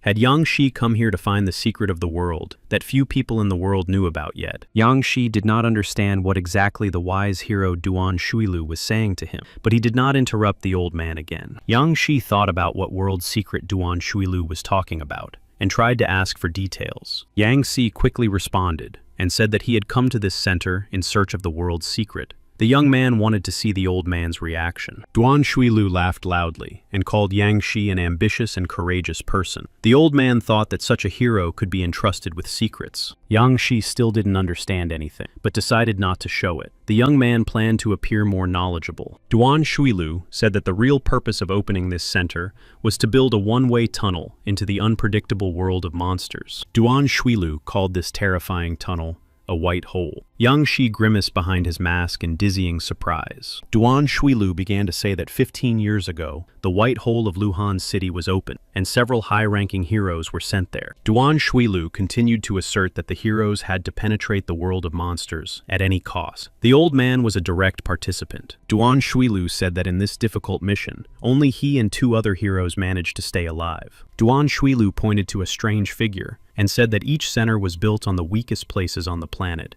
While Duan burned the remains of monsters in these weak spots, they could easily enter the world of terrifying monsters and beasts. Yang Shi decided to ask the wise hero Duan Shuilu what he could tell him about the revived monster that attacked innocent people. Duan Shuilu said that it was actually a mutation of a bloodthirsty monster that happened to be near a white hole. Duan Shuilu claimed that people needed to gather their strength to face the most dangerous monsters in that unpredictable world. Duan Shuilu was about to leave Yangtze, and before leaving, he shared some important information that it didn't matter which organization he belonged to. Meanwhile, an important and responsible conversation was taking place at the headquarters of the Heroes Association. A passionate woman with red hair reported to her boss that old man Duan Shuilu continued to tell his tales. However, the strict boss did not argue with the charming beauty and said that sooner or later, everyone would find out about the white hole. The red-haired girl said that she had a video conference from headquarters in which a large number of heroes participated. Someone on the big screen announced that they had already fulfilled all the basic requirements for consideration of the S category case. Next on the list of important conversations was a report from the Association of Heroes from the glorious town of Lugan. Everyone was eagerly awaiting the news. The elderly chief nodded his head and made it clear that he was now ready to begin the important conference between the association. The assembled guests were waiting for news from the Association of Heroes of the city of Lugan, who were hesitant to tell the truth. Meanwhile, from the hospital room where poor little Fei Fei lay unconscious, the voice of her older brother could be heard. Yang Shi decided to share with his sister a fascinating story about the real reason for the creation of monster remains processing centers. Yang Shi also said that when he was lucky enough to get out of the center alive, ordinary people were surprised at how he managed to do it. Frightened witnesses to the big explosion asked the man in the rooster costume what had actually happened inside the center. At the exit, Yang Shi was met by his charming companion, Qian Dodo, who asked her so-called boss how he was feeling. Yang Shi was in no hurry to tell the lovely girl, Qian Dodo, about the white hole. Besides, the young man did not want people to know his name. Yang Shi, nevertheless, replied to Qian Dodo that he was fine. A few seconds later, the young man asked her to come closer to him. When Sang Dodo came up to Yang Shi, he decided to use his ability to control people. Frightened, Kang Dodo did not understand what had happened and simply obeyed her new master. In fact, Yang Shi ordered the modest red-haired Qian Dodo to forget that the guy had used his fire and metal abilities. Yang Shi also ordered Qian Dodo to remember that it was he who had brought her this unique armor, which cost 10,000. A few minutes later, Yang Shi snapped his fingers to end the process of controlling the person. The guy hoped that everything would work out. Cao Dodo replied that everything was fine with Yang Shi, but it was time for her to go home because curfew had already begun. Yang Shi told his little sister Fei Fei that Qian Dodo reminded him of his sister, who loved money and was always cheerful. Yang Shi practically swore that when he finally took revenge on his offenders, he would find a way to wake her from her long sleep. The long-awaited night arrived, and Yang Shi went home again to think things through and conduct some experiments. Yang Shi was already sitting at his favorite table, deep in thought. The young man was trying to strengthen his abilities. Using metal transformation, Yang Shi made himself an amazing and very mystical ring, which he put on his hand. This amazing piece of jewelry was now called the Ring of Absorption, which could do incredible things. A few minutes later, a mysterious bottle with a strange blue liquid inside appeared in Yang Shi's hand. It was a potion of abilities. Yang Shi said that he must not let people know about his true ability. He had to deceive Liu Yuan. Moments later, a magical mask that looked like a real snake miraculously appeared on the table. Yang Shi tried on the new, amazing, and frightening snake mask, and realized that now no one would recognize him. When Yang Shi boldly put on this snake mask, he once again used his amazing ability to transform. Thanks to Yu Ji becoming part of the planned story, an organization consisting of many Yang Si will appear, and when Yang Shi now appears in public in the form of a snake, he will introduce himself as Mr. Liu. The next morning, Yang Shi was on his way to an important and special meeting with his new friend, Liu Yuan. Yang Shi, dressed as a rooster, slowly approached Liu Yuan, who was literally lying unconscious on the cold ground. Yang Shi gently tapped the sleeping boy and ordered him to wake up immediately. He had an important conversation with Liu Yuan. Through his sleep, Liu Yuan at first began to act defiantly, but soon realized that standing before him was his new boss, Yu Ji. Yang Shi, in the guise of a rooster, thanked Liu Yuan for believing his words and coming here at the appointed time. Liu Yuan literally began to hug and kiss the feet of his new master Yu Ji and said that he would soon receive money and status. However, Yang Shi ordered his servant Liu Yuan not to do this again and not to talk about girls and money. He was not interested in that. Yang Shi said that Liu Yuan could obtain the coveted abilities with incredible ease. To do this, the boy needed to look into his eyes. Yang Shi quickly activated his ability to control people and looked intently into the eyes of his new servant, Liu Yuan Yu. Yang Shi understood that Liu Yuan was now completely under his control. The boy quickly asked what he knew about the blue pill. However, Liu Yuan was in no hurry to reveal all his secrets. The poor guy's eyes became completely transparent. Yang Shi was even a little scared because he didn't understand what had happened. For the first time,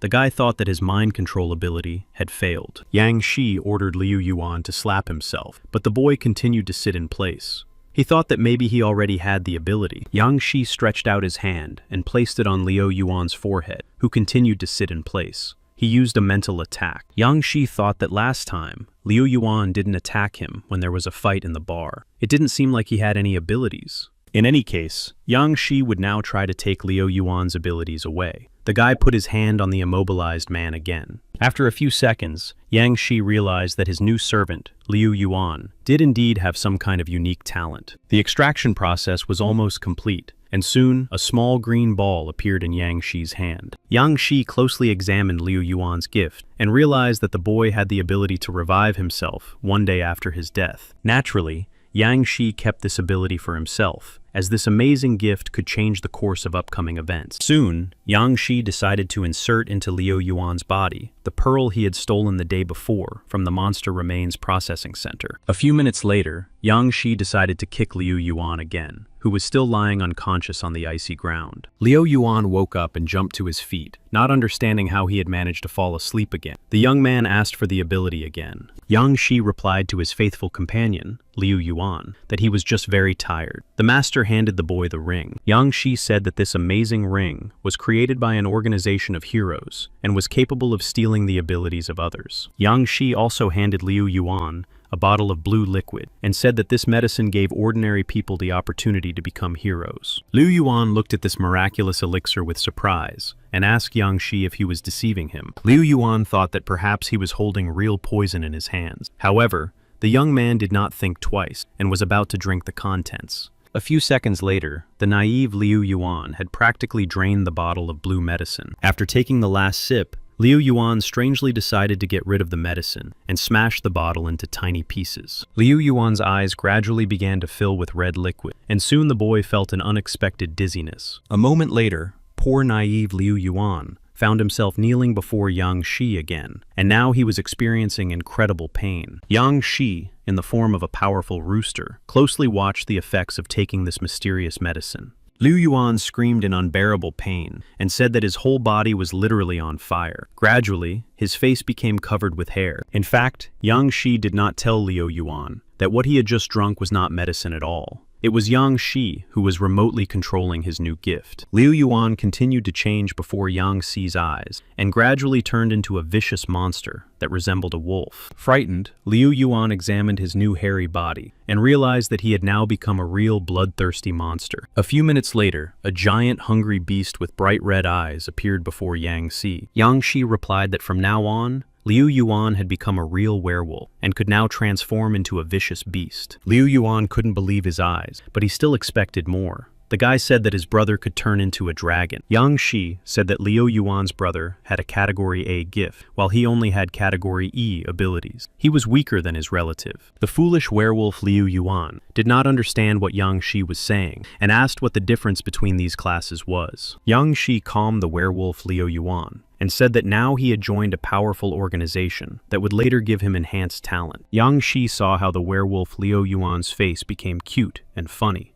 The guy didn't understand why the beast still lacked intelligence. Yang Shi continued to stare at the foolish face of the werewolf Liu Yuan, and even compared him to a cute breed of husky dogs. Liu Yuan thought that there were different types of abilities within the organization, and that could mean that one day he would become stronger than his father. Liu Yuan gently pounced on his master Yang Shi, and asked him to change his characteristics to Category A. Liu Yuan told Yang Shi that from now on, he would call him his godfather, as he had never met such kind people before. Yang Shi continued to say that Liu Yuan could only obtain Class A after fulfilling certain rules of the organization. So Yang Shi explained that their organization was called the Judges, which consisted of 12 powerful zodiac masters. Liu Yuan was very surprised that Yang Shi, who represented only a rooster, was not the most powerful boss in the organization. Yang Shi replied that the real boss was a secretive person who rarely showed his true face in public. Soon, the werewolf Liu Yuan asked his master how long he would have to earn his achievements in order to strengthen his abilities. Liu Yuan's first task was to infiltrate the Kunlun company as a young master and obtain information. Liu Yuan had to find out about an experiment called the Blue Pill, which could supposedly increase strength. Liu Yuan was very happy because this miracle pill could also increase his abilities to a new level. Yang Shi warned the naive werewolf, Liu Yuan, not to entertain evil thoughts, as a master had once harmed an innocent person. A few seconds later, Liu Yuan found himself back in the body of an ordinary person. The guy asked which hero had harmed an innocent person. Yang Shi did not hide the truth, and quickly replied that it was a hero of their A-rank organization named the Ice Adventurer. Liu Yuan named the Glacier Adventurer as Li Qianyang. The guy thought that this hero was a true legend, but in reality, he was deceiving everyone. Yang Shi continued to say that when Liu Yuan managed to find interesting information, they would meet again at this place. Yang Shi had already turned to leave, but suddenly stopped and told Liu Yuan that he had forgotten to tell him some important information. Yang Shi said that the effect of the medicine lasted for 1 week, and Liu Yuanyu needed to complete the task in time. This information made Liu Yuanyu very anxious, as he thought that from that moment on, he had become a real werewolf. The next day, Yang Shi was walking down the city street with a hot coffee in his hands, thinking about his upcoming important plans. Suddenly, Yang Shi stopped in surprise. The guy noticed a poster that was stuck on a huge building. The dizzying information made Yang Shi spit out his coffee. It said that a certain Qian Dodo was looking for Yu-Ji. Yang Shi forcibly tore down the negative poster and thought that this girl, Kang Dodo, had some tricks up her sleeve. Suddenly, Yang Shi's thoughts were disturbed when he saw mysterious strangers leading Kang Dodo around the corner. Yang Shi instantly recognized the charming red-haired girl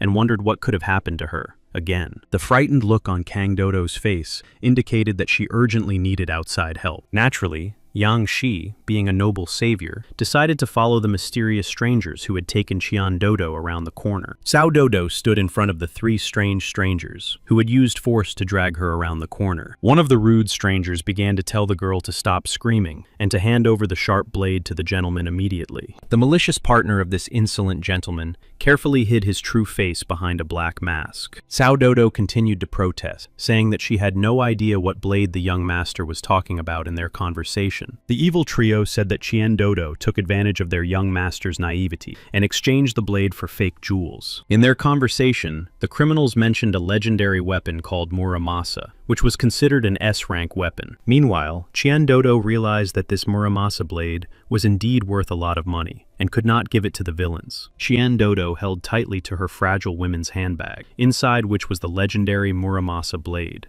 Qian Dodo decided to play the part of a naive fool and replied to the criminals that she had never heard of the young gentleman. Around the corner stood a strange, angry woman who thought that John Dodo was a greedy girl. The black-haired girl, who was a member of this criminal gang, said that it was time to act, not talk. The cruel man quickly ran up to the naive Qian Dodo and was ready to use a rare attack style called Triple Knife. His partner, who carefully hid his face behind a thick, impenetrable mask, also activated his shadow style, Doppelganger. Yang Shi understood that these 2 criminals possessed hereditary abilities that corresponded to the C rank. However, the courageous and desperate girl, Kang Dodo, said that she was not one of those people who were easily intimidated. Cao Dodo grabbed her weapon, called a Kamaitachi, which corresponded to rank B, It had saved her life more than once. A whirlwind of fire suddenly formed around Qian Dodo's fragile body. The brave girl repeated that the criminals should not approach. One of the angry criminals did not expect to receive a kick to the head in the next moment. Qian Dodo was already hovering in the air and said that there was no rule that she had to return the relic. The surprised black-haired girl from the criminal gang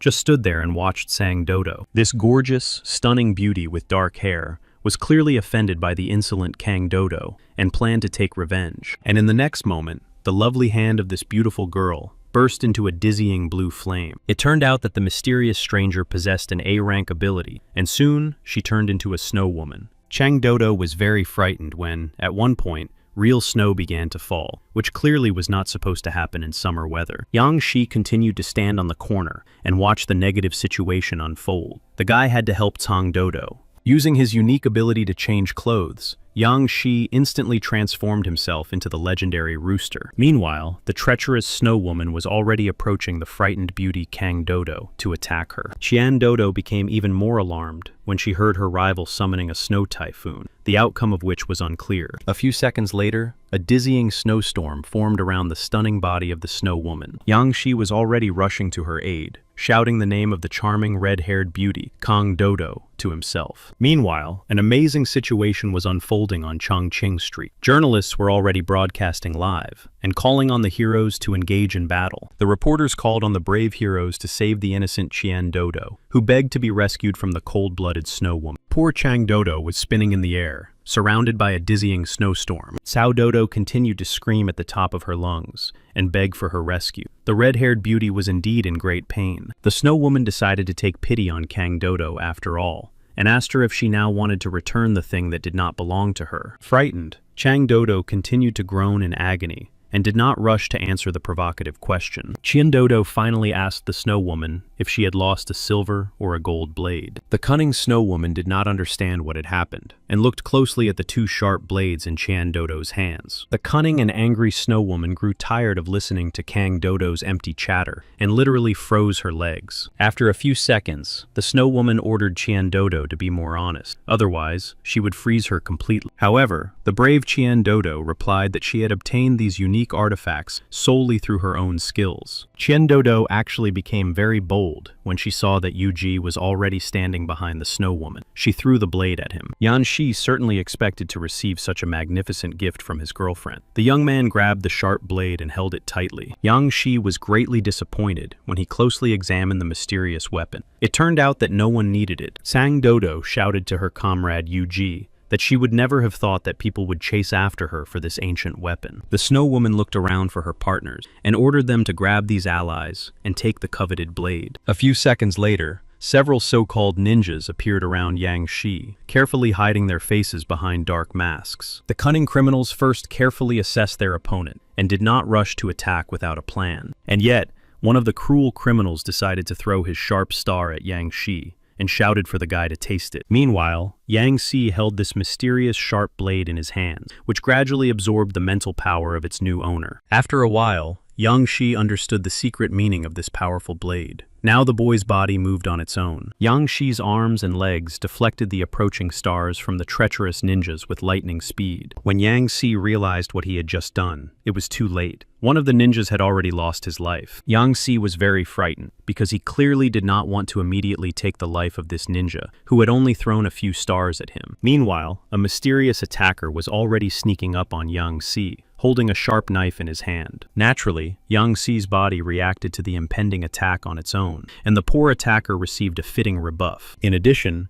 Yang Shi was somehow able to form mystical stars with which he could attack his opponents. A few seconds later, the Muramasa blade in Yang Shi's hands began to glow with a bright purple aura. Yang Shi rose into the air and seemed to freeze in place. The guy was very worried that the Muramasa would completely take over his body. The snow woman watched Yang Shi's actions closely and felt such power and strength from her opponent for the first time. Purple clouds began to gather around the dizzying battle. No one understood the nature of their origin. The frightened criminal did not understand what was happening around him and simply asked his teacher the Snow Woman, for help. Meanwhile, Yang Shi had already activated his unique ability to extract abilities and was taking away the criminal's gift. Yang Shi was already extracting the criminal's power and studying it carefully. It was the 3 styles of the Sun and Moon blades. Yang Shi began to worry again, as too much of his mental energy had been expended. The guy might simply not be able to withstand it. The Snow Woman was already approaching Yang Shi and threw several ice shards at the poor guy. Yang Shi had no choice but to use the ability to revive that he had taken from Liu Yuan today. Meanwhile, a crowd of random witnesses looked up and shouted at the same time, wondering what was really going on here. A dizzying number of ice shards formed by the treacherous Snow Woman swirled in the sky. Yang Shi looked up and saw a mysterious bright green glow. The guy realized that it was the light of despair. Chang Dodo and the Snow Woman were greatly surprised when they realized that the legendary Lazy Swordsman had appeared on the horizon. The Lazy Swordsman and his faithful companion Luo Moon slowly made their way towards Yang Shi. They said they could not forgive arbitrariness. The Snow Woman replied to Luo Moon that she was here solely to take back what belonged to her. It was they who had exceeded their authority. The Snow Woman pointed to the legendary sword that Qian Dodo had allegedly stolen from her. However, Qian Dodo quickly responded and said that this sword belonged only to her. The Snow Woman was simply lying. The Snow Woman asked Kang Dodo to be quiet, because 2 A-rank heroes had arrived, and she had no chance of winning. The Snow Woman froze the legs of the charming, red-haired Sang Dodo again, who now could not move. The Snow Woman turned to Luo Moon and said that she just wanted to take the blade and then leave the city of Lugan. Luo Moon had no intention of simply letting the Snow Woman, who had behaved arrogantly in the first region, go. Luo Moon said that none of the heroes could come to the territory of the first region and leave of their own free will. Luo Moon told the Lazy Swordsman that he was leaving the Snow Woman for him while he dealt with Yang Shi. The Lazy Swordsman replied to his comrade that he should not overdo it, as Yang Shi was needed for the campaign in its entirety. Luo Moon had already made a dizzying leap towards Yang Shi, who was still standing in place, waiting. Luo Moon's powerful fist was already approaching Yang Shi's face. The poor guy managed to put his blade in front of it. There was a dizzying crash from the collision of Luo Moon's powerful force and the Muramasa blade. Chang Dodo was very frightened for the condition of her loyal comrade, Yu Ji. Luo Moon stood still and smiled, realizing that he was stronger than his opponent. Meanwhile, the Snow Woman turned to Yang Shi and said that he too could lose his life at any moment. Luo Moon showed everyone around him that Yang Shi was no match for him, and loudly proclaimed that Yu Ji was considered a nobody. The dizzying battle between the Snow Woman and the Lazy Swordsman was only gaining momentum. The man used the blade of strong wind. The Snow Woman continued to stand still and watched the approaching crazy force closely. The Lazy Swordsman's strong wind blade had almost touched the Snow Woman's pretty face. And finally, there was a loud crack, and the Snow Woman literally shattered into tiny ice shards. The Lazy Swordsman did not rush to rejoice in his victory, as it seemed to him that he had not hit the Snow Woman, and that it was an illusion. The Lazy Swordsman was almost certain that the cunning Snow Woman had escaped, but she must be somewhere nearby. While the Snow Woman was distracting attention, Yang Shi decided to hide around the corner to come up with a plan of attack. Yang Shi cursed the legendary Muramasa blade, which had left him with almost no strength in his body. Yang Shi suddenly thought that the Muramasa blade had been forged from a powerful monster, and that he could try to extract the monster's abilities. In the next moment, Yang Shi activated his unique ability to extract power from the powerful blade. The extraction process was complete. Now Yang Shi had 2,500 units of dark, crazy energy. Small cubes of dark energy swirled in the air, and now Yang Shi was thinking about how to use this artifact. Yang Shi was ultimately a little disappointed, because he had planned to obtain a pearl of abilities. Yang Shi wondered what ability he needed to improve in order to soon face the powerful dragon. First, Yang Shi thought about metal transformation, which had saved his life many times. Yang Shi thought for a moment, and soon made the final decision to improve his metal transformation ability. A few seconds later, his metal transformation ability was greatly enhanced, and was now called rank a metal control. Yang Shi was delighted with the situation, and sent this magnificent pearl into his brilliant body. Soon, Yang Shi saw a Snow Woman approaching him, who had accepted her defeat by the Lazy Swordsman. Yang Shi looked around and said that he could literally feel all the concrete and metal in the nearby planes and cars. Yang Shi clenched his fist and said that he finally had a chance to truly fight on equal terms with worthy opponents. With the help of his new gift of metal control, Yang Shi gradually began to form a giant funnel behind him. Yang Shi had never felt such dizzying strength and power before. For the first time, the boy thought he could take on the A-rank heroes. A few minutes later, Yang Shi formed a giant blade of metal and concrete behind him. The Snow Woman watched her new partner Yang Shi's actions closely and was amazed by his dizzying talent. Due to the crazy, unpredictable hurricane, the frightened Snow Woman tried to stay on her feet and not fly away. Meanwhile, Yang Shi had already turned to face this huge blade of concrete and metal and was trying to control its power. The charming Snow Woman's eyes widened to the limit as she couldn't understand what was possible to do. Yang Shi seemed to have turned into a different person who had never known defeat in his own life. With the help of certain rays from the blade, Yang Shi grabbed the Snow Woman and said he would be gentle and careful with her. Yang Shi once again placed his hand on the Snow Woman's body and activated the option to extract her abilities. Yang Shi began to carefully study the Snow Woman's new ability and realized that this gift was actually a summoning ability. Yang Shi said aloud that he did not expect this elementary ability to be of the summoning type. It was practically every man's dream. Yang Shi held the fragile body of the dark-haired beauty, who had suddenly lost consciousness after losing her ability. Meanwhile, a lazy swordsman accompanied by Luo Moon appeared from around the corner. The opponents watched Yang Shi's actions. Luo Moon asked who the unconscious girl was. The lazy swordsman noticed that Yang Shi's aura had changed. Yang Shi gently sat the former Snow Woman down near the wall and said that he had already dealt with her. The lazy swordsman did not rush to attack his opponent, but continued to study Yang Shi's aura intently. The man understood that everything had changed. However, Luo Moon shouted loudly that trash like Yang Shi clearly couldn't handle the strong Snow Woman on his own. Yang Shi did not insult Luo Moon in response, and simply said quietly that he and the lazy swordsman could fight him to find out. Yang Shi loudly asked his two powerful opponents which one of them would dare to challenge him first. Yang Shi even wanted to joke a little, and told Luo Moon and the lazy swordsman that they could try to attack him together. Meanwhile, on the big screen, journalists were already chanting that Yang Shi had decided to challenge two A-rank heroes at once. An experienced journalist, standing behind the main characters, shouted that a dizzying battle was about to take place. Luo Moon said that despite the loud cheers from the audience, he would not team up with the lazy swordsman to defeat Yang Shi. Yang Shi began to feel sad, because the battle between the two A-rank heroes could indeed go down in history. Luo Moon quietly told the lazy swordsman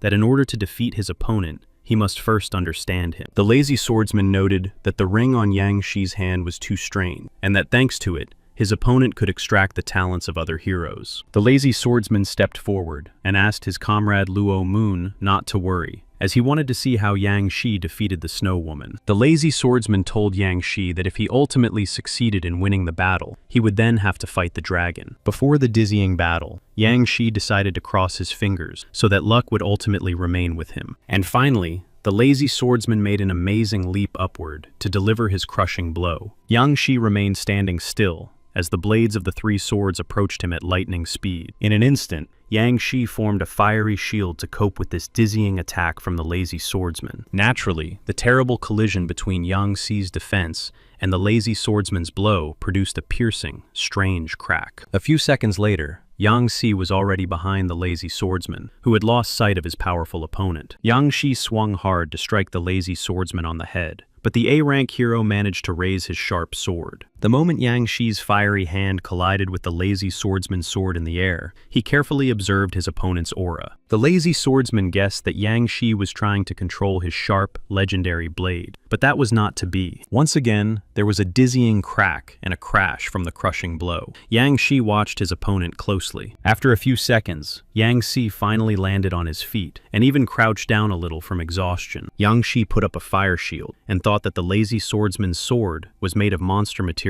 that were not considered metal. Yang Shi understood that he could lose in a head-on collision with the lazy swordsman, so he needed to improve another ability. Yang Shi decided to combine the abilities of the Snow Woman and human control into one to see what would happen. Ultimately, this resulted in an ability called puppet control, which was considered the most shameless ability. However, Yang Shi promised himself that he would never use this terrible ability for shameless purposes. The lazy swordsman got tired of waiting for Yang Shi to figure out his ability and yelled at the guy to continue. Yang Shi quickly replied to the lazy swordsman that he shouldn't be so impatient. Soon, the battle would continue. Yang Shi activated his new magical ability to control puppets, and his eyes literally turned black. The lazy swordsman did not understand what was happening around him, and suddenly felt a sharp pain in his head. The next moment, a sweet, modest girl stood in front of the lazy swordsman and told Agon not to point his sword at his sister. The lazy swordsman couldn't believe that his kind and beloved little sister was standing in front of him. The guy didn't know what to do. After a few seconds, the lazy swordsman decided to ask the mysterious stranger if she was really his sister. The strange, mysterious girl reached out her hand to the face of her so-called brother to caress his cheek. However, the planned plan did not come to fruition. The lazy swordsman tried to wound the girl with his sword. Yang Shi stood nearby, and his sharp sword shattered into small pieces. The lazy swordsman realized that Yang Shi had used his mental abilities, and that he indeed had several gifts and talents. Yang Shi replied that the lazy swordsman had realized this too late. The boy also did not expect his opponent to possess the intent of a storm sword. The lazy swordsman made a grave mistake when he allowed himself to become angry. It was his sister who had recently lost her life. The crowd of witnesses and spectators was indignant because the lazy swordsman knelt on one knee and seemed to be giving up. Another spectator said he didn't expect Yuji to defeat the lazy swordsman so quickly. Now, he has become his fan. The reporter asked the spectators if the man in the funny rooster costume could use a mental attack on the lazy swordsman. The reporter continued to say that the lazy swordsman's hands were shaking with dizzying fear, and that Yuji's victory was just around the corner. The lovely Qian Dodo intervened in the conversation, raising her hand in support of her so-called brother Yuji, who had not yet given her 10,000. Yang Shi heard loud cries from the charming red-haired Qian Dodo, and wondered if someone in the audience had started complaining about him. Luo Moon calmed his loyal companion, the lazy swordsman, and told him that he had actually done quite well in the fight. Luo Moon said that the lazy swordsman had forced his opponent to use his last card, and now a real dragon would enter the battle. The lazy swordsman decided to tell Luo Moon not to look Yang Shi straight in the eyes, because then the closest person would appear. However, Luo Moon no longer heard the advice of his faithful companion, the lazy swordsman, and was already slowly approaching the enemy. Yang Shi cautiously looked at the so-called dragon, who clearly possessed unprecedented power and strength. Luo Moon stared intently at his worthy opponent, Yang Shi, who suddenly said that he was glad that the evil dragon had appeared. Lo Mun said that, in his opinion, the upcoming unpredictable battle was of special and very important significance to him. Lo Mun suggested that Yang Shi make a bet on the final outcome. The young man asked what he would be betting on. Lo Mun said that if Yang Shi lost, he would immediately reveal the secret of the golden ring on his hand. Yang Shi agreed, and suggested that Lo Moon personally come and take the star absorption. The young man wanted everyone to pay attention to the ring. Meanwhile, Luo Moon had already jumped towards his opponent to hit the poor guy on his smart and talented head. Miraculously, Yang Shi managed to block the attack. The surprised guy couldn't explain where Luo Moon got such incredible speed. A few seconds after the heavy kick, Lo Moon quickly moved behind his opponent in battle. And so Yang Shi received his first crushing blow from the vicious and aggressive dragon, Luo Moon. Naturally, Yang Shi, in the form of a cheerful rooster, felt incredible pain in his back, and the poor guy had to fly up. Lo Moon continued to stand in place, where he watched closely the torment of the poor, frightened boy, Yang Shi. The reporter told viewers that the metal controlling the rooster could not keep up with the amazing speed of the vicious dragon. Lo Moon watched as his opponent in the dizzying battle suffered from terrible pain. Yang Shi was practically invisible. Luo Moon already sensed the sweet taste of long-awaited victory, and even began to smile a little. Lo Moon said loudly that a hero could not use a double ability, and therefore, something had to be done about it. Meanwhile, Yang Shi had already appeared when the dust around him cleared. The poor guy looked like he was suffocating. Yang Shi caught his breath a little, and thought that Luo Moon was really too fast for him, and that the dragon scales had a high level of protection. Luo Moon also decided to tell Yang Shi that he had pretty strong bones. Another hero would have been seriously injured long ago. Yang Shi realized that it was time to use his unique ability to control puppets. Luo Moon clearly did not expect such a dizzying attack from his worthy opponent, and was greatly surprised. Before Lo Mun's eyes stood his younger brother, who for some unknown reason was suffocating and unable to speak. Lo Mun grabbed his head and shouted loudly that Yang Shi had no right to transform into his beloved younger brother. To ruin his opponent's mood, Luo Moon summoned his ability to transform into a black flame earth dragon. The nails on the hands of the enraged Lo Moon began to grow into huge claws. The transformation process was in full swing. Yang Shi began to worry a little, as his illusion had just been destroyed, and Luo Moon had only become angrier. Meanwhile, curious reporters announced that they had finally seen the second phase of the evil dragon's transformation. As soon as Luo Moon's transformation into a giant dragon reached its logical conclusion, he ran towards Yang Shi. Yang Shi placed a huge metal shield in front of him, which he easily controlled, and waited for the consequences of the collision. Luo Moon laughed loudly and asked Yang Shi if the naive young man really thought he could stop a real dragon with these metal spikes. Yang Shi quickly replied to the mighty dragon that he had now turned into a terrifying drill and that the dragon could not catch him. Yang Shi stood on a small metal board and hovered in the air, while Luo Moon, in the form of a drill, remained on the ground. Luo Moon did not want to turn back into a human yet, so he looked for ways to quickly catch up with the naive Yang Shi. Luo Moon pompously asked Yang Shi if he really thought he could escape again with the help of his unique flying technology. However, the brave and courageous man in the cheerful rooster costume did not answer and tried to leave at lightning speed. A few seconds after the chase, Yang Shi managed to grab Luo Moon by his arms and legs. It seemed that the dragon was captured. However, the cunning and nimble Luo Moon said that the naive Yang Shi had simply forgotten about his amazing gift of black flame. A moment later, the metal ropes were destroyed by Luo Moon's dizzying transformation. Journalists continued to broadcast the events live and said that they had seen black flames melt metal more than once. The cynical Chien Dodo interrupted the reporter's conversation, hitting the journalist hard on the head and saying that UG relied on his technique. However, the audience was astonished when Luo Moon stated that for some reason, the black flames could not melt the metal. Yang Shi explained that the metal was made of fire-resistant material and would not melt if burned only once. Now it was time for Yang Shi to prepare a dizzying attack for Luo Moon. A yellow machine rose into the air. A few seconds later, a red car, trash cans, and lampposts joined the yellow machine. Luo Moon probably felt unexpected panic for the first time, as he realized that his powerful opponent had used new technology. Meanwhile, Yang Shi stood atop a huge metal structure that he had formed in a few minutes. Yang Shi concentrated intensely on his unique ability to control metals and prepared to deliver a powerful blow. In the next moment, Yang Shi ordered this monstrous and enormous metal structure to show Luo Moon the true fist of a titan. The evil dragon Luo Moon did not understand how to deal with such a task and continued to rummage through his thoughts. Meanwhile, the frightened people who were on the street and were closely watching the fight screamed loudly and ran away. Luo Moon looked at this mysterious metal structure from Yang Shi as if for the last time, and thought to himself that he would soon lose his life. A few seconds later, there was a devastating explosion on a global scale. Frightened people ran in all directions. Curious journalists waited for the hateful dust to settle, to see if the evil dragon Luo Moon had survived such a blow. Angry reporters stood in the street and watched the metal structure closely. It was clear that Luo Moon had not survived. Suddenly, a cute, charming fire butterfly appeared in the air, flying in to find her brother Luo Moon. Behind the offended fire butterfly was the legendary metal hero, who ordered the girls to step back.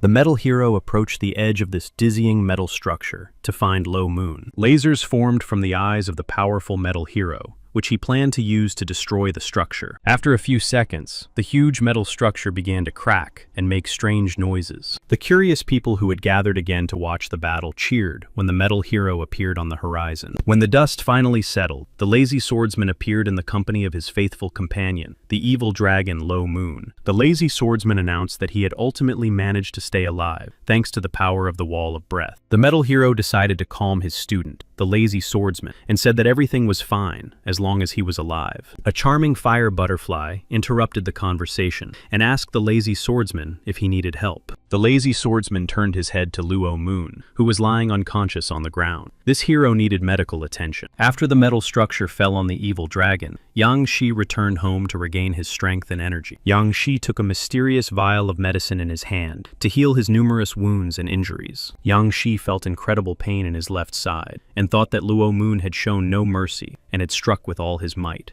Yang Shi told himself that the encounter with the evil dragon and the snow woman was quite expected. The main goal was to find the blue pill. At the moment, there were only 2 clues for Yang Shi, one of which was the glacial adventurer. Liu Yuan was supposed to take care of him. The second clue was the hero of spicy and sour noodles, who was planning to organize a meeting with fans in the near future. Yang Shi thought that now he could not share an apartment with other strangers who might be involved in his schemes. Yang Shi's thoughts were interrupted when the charming Miss Lin Naishu entered the room. The charming girl was happy to be home. Yang Shi was very frightened by the strange sound, but he didn't want to show the charming Lin Naishu that he was afraid. Lin Naishu asked Yang Shi why their living room smelled so strongly of medicine. The guy replied that he had badly injured his leg on the edge of the table. Lin Nashue did not immediately believe the strange story about Yang Shi's leg, and carefully examined her neighbor. To divert attention from himself, Yang Shi decided to tell Miss Lin that she had come just in time, as he was about to tell her something important. Yang Shi plucked up his courage and announced loudly that he was planning to move out of this expensive apartment soon. Yang Shi said that it was a little uncomfortable living under the same roof with 3 beautiful girls. Besides, he had received a promotion. The angry neighbors couldn't believe that Yang Shi was really going to leave, so they asked what would happen to Lin Nashue now. Yang Shi grabbed his head and quickly replied that he had nothing to do with Miss Lin Nashue and that everything would remain as before. Lin Nashue was deeply offended by Yang Shi's words and turned to leave. The other neighbors did not try to stop the young man. Yang Shi also said that he would throw a farewell dinner the day before he moved. This event was supposed to help the boy. The neighbors' conversation was suddenly interrupted when they heard Miss Lin Naishu slam the door loudly behind her. Yang Shi wondered what he had said wrong. After all, the expression on the charming Lin Naishue's face would now remain in his memory forever. Yang Shi said that if they were going to have a festive dinner soon, they should invite all the neighbors. The neighbors continued to say that Sister Naishue did not deserve such treatment from Yang Shi. Everyone thought that in the end, they would be together.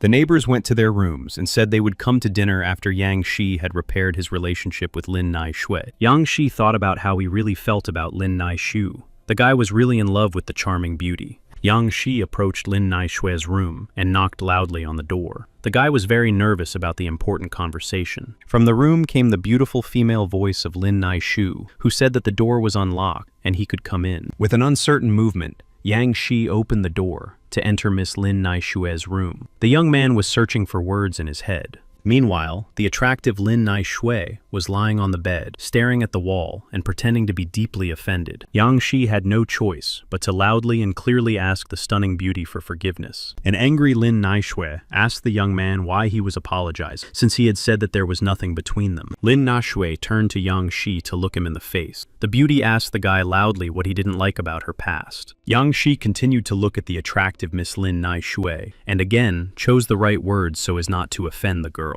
After a few seconds, Yang Shi shouted that he didn't care about Miss Lin Naishue's past at all, and that she had simply misunderstood. Lin Naishue was tired of listening to excuses, and asked directly why Yang Shi didn't like her. Was it because of her appearance? Yang Shi took Miss Lin Naishue firmly by the shoulders, and asked the beauty why they couldn't just remain best friends. Yang Shi actually thought that Lin Naishue's relationship with her parents was falling apart, and now she was trying to find a new branch for her heart. Yang Shi also understood that most of Lin Naishue's kindness towards him stemmed from her lack of security. Since Yang Shi did not answer Lin Naishue's questions directly, she thought that her past made people look down on her. The lovely Lin Naishue was literally like a fragile porcelain doll that could break at the slightest touch. Finally, Yang Shi was about to confess his feeling, but his words were interrupted by Lin Naishue, who said that the guy's words were correct. Lin Naishue said she was too impatient and thought that after their kiss, their fragile hearts would stay together forever. Lin Naishue continued to say that even if now was not the time, could Yang Shi agree to be her first official boyfriend. After a few seconds, Yang Shi replied that he promised his new girlfriend, Lin Naishue,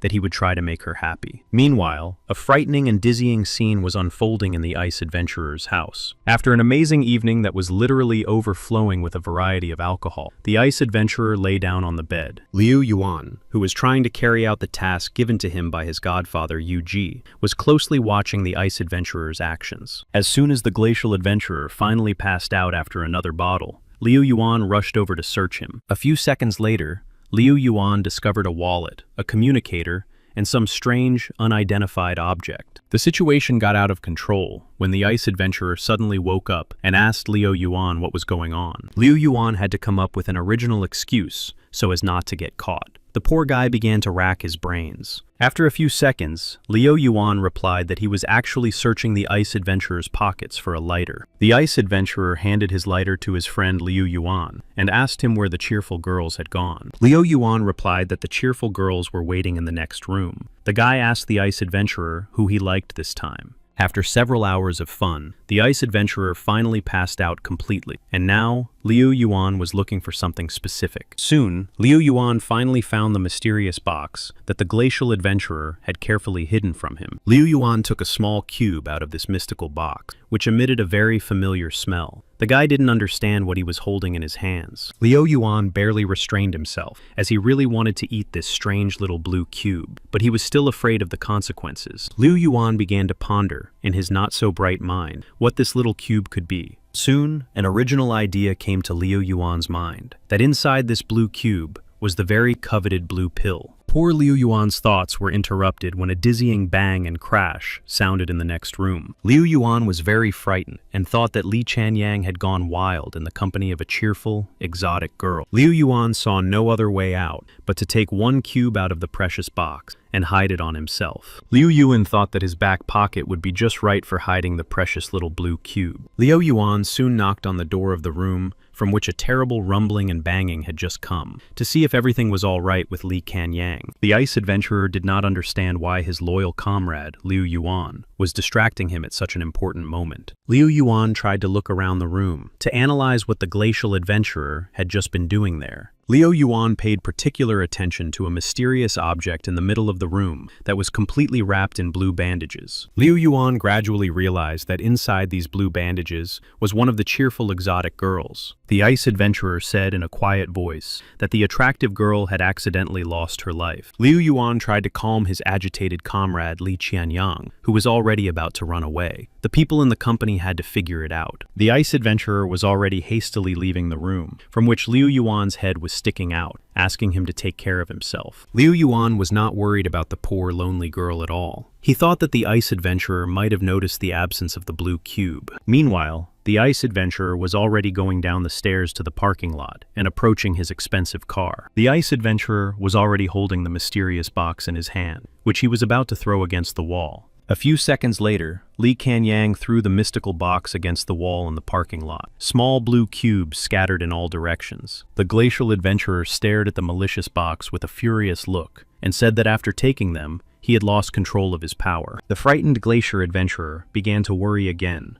and tried to calm down in the next minute. Li Qianyan looked at the scattered blue cubes once more and finally decided to put them back in the box. As soon as the glacial adventurer gathered all the little blue cubes, he was astonished to realize that one was missing. Li Kanyang got into his fancy car and thought that there were only a few days left until the next game. It didn't matter anymore. Li Kanyang calmed down a little before starting his shiny car. The glacial adventurer didn't care how many cubes were left. Meanwhile, the conversation between Yang Shi and Fan Peng was gaining momentum. His colleague at work couldn't believe that his friend had decided to move out of the apartment. Yang Shi replied that it was just Fan Peng's delusion. He couldn't imagine what it was like to live with 3 charming girls. Fan Peng said that it was precisely in this so-called inconvenience that all the charm of living together lay. Yang Shi turned to Fan Peng to say that sometimes his dirty and vulgar thoughts made him think bad things about him. The main characters approached a huge house. Fan Peng asked where Yang Shi got the money to rent an apartment in this area. Yang Shi replied that his adopted son had given him the apartment. Fan Peng didn't believe him and thought that his friend had simply won the lottery. However, a few minutes later, Yang Shi told his friend that he was telling the truth and that Fan Peng simply didn't believe him. After a hearty dinner, Yang Shi went to the bedroom, where he fell onto a huge, comfortable bed. The guy was happy to be alone. Yang Shi thought that after the dizzying battle with the evil dragon, he had not used the Snow Woman's call. Yang Shi took out a small yellow ball and thought that now he would see the so-called older sister of the Snow Woman. A few seconds later, Yang Shi ordered the Snow Woman to appear immediately, and a mystical circle formed in the air. Yang Shi continued to sit on a comfortable bed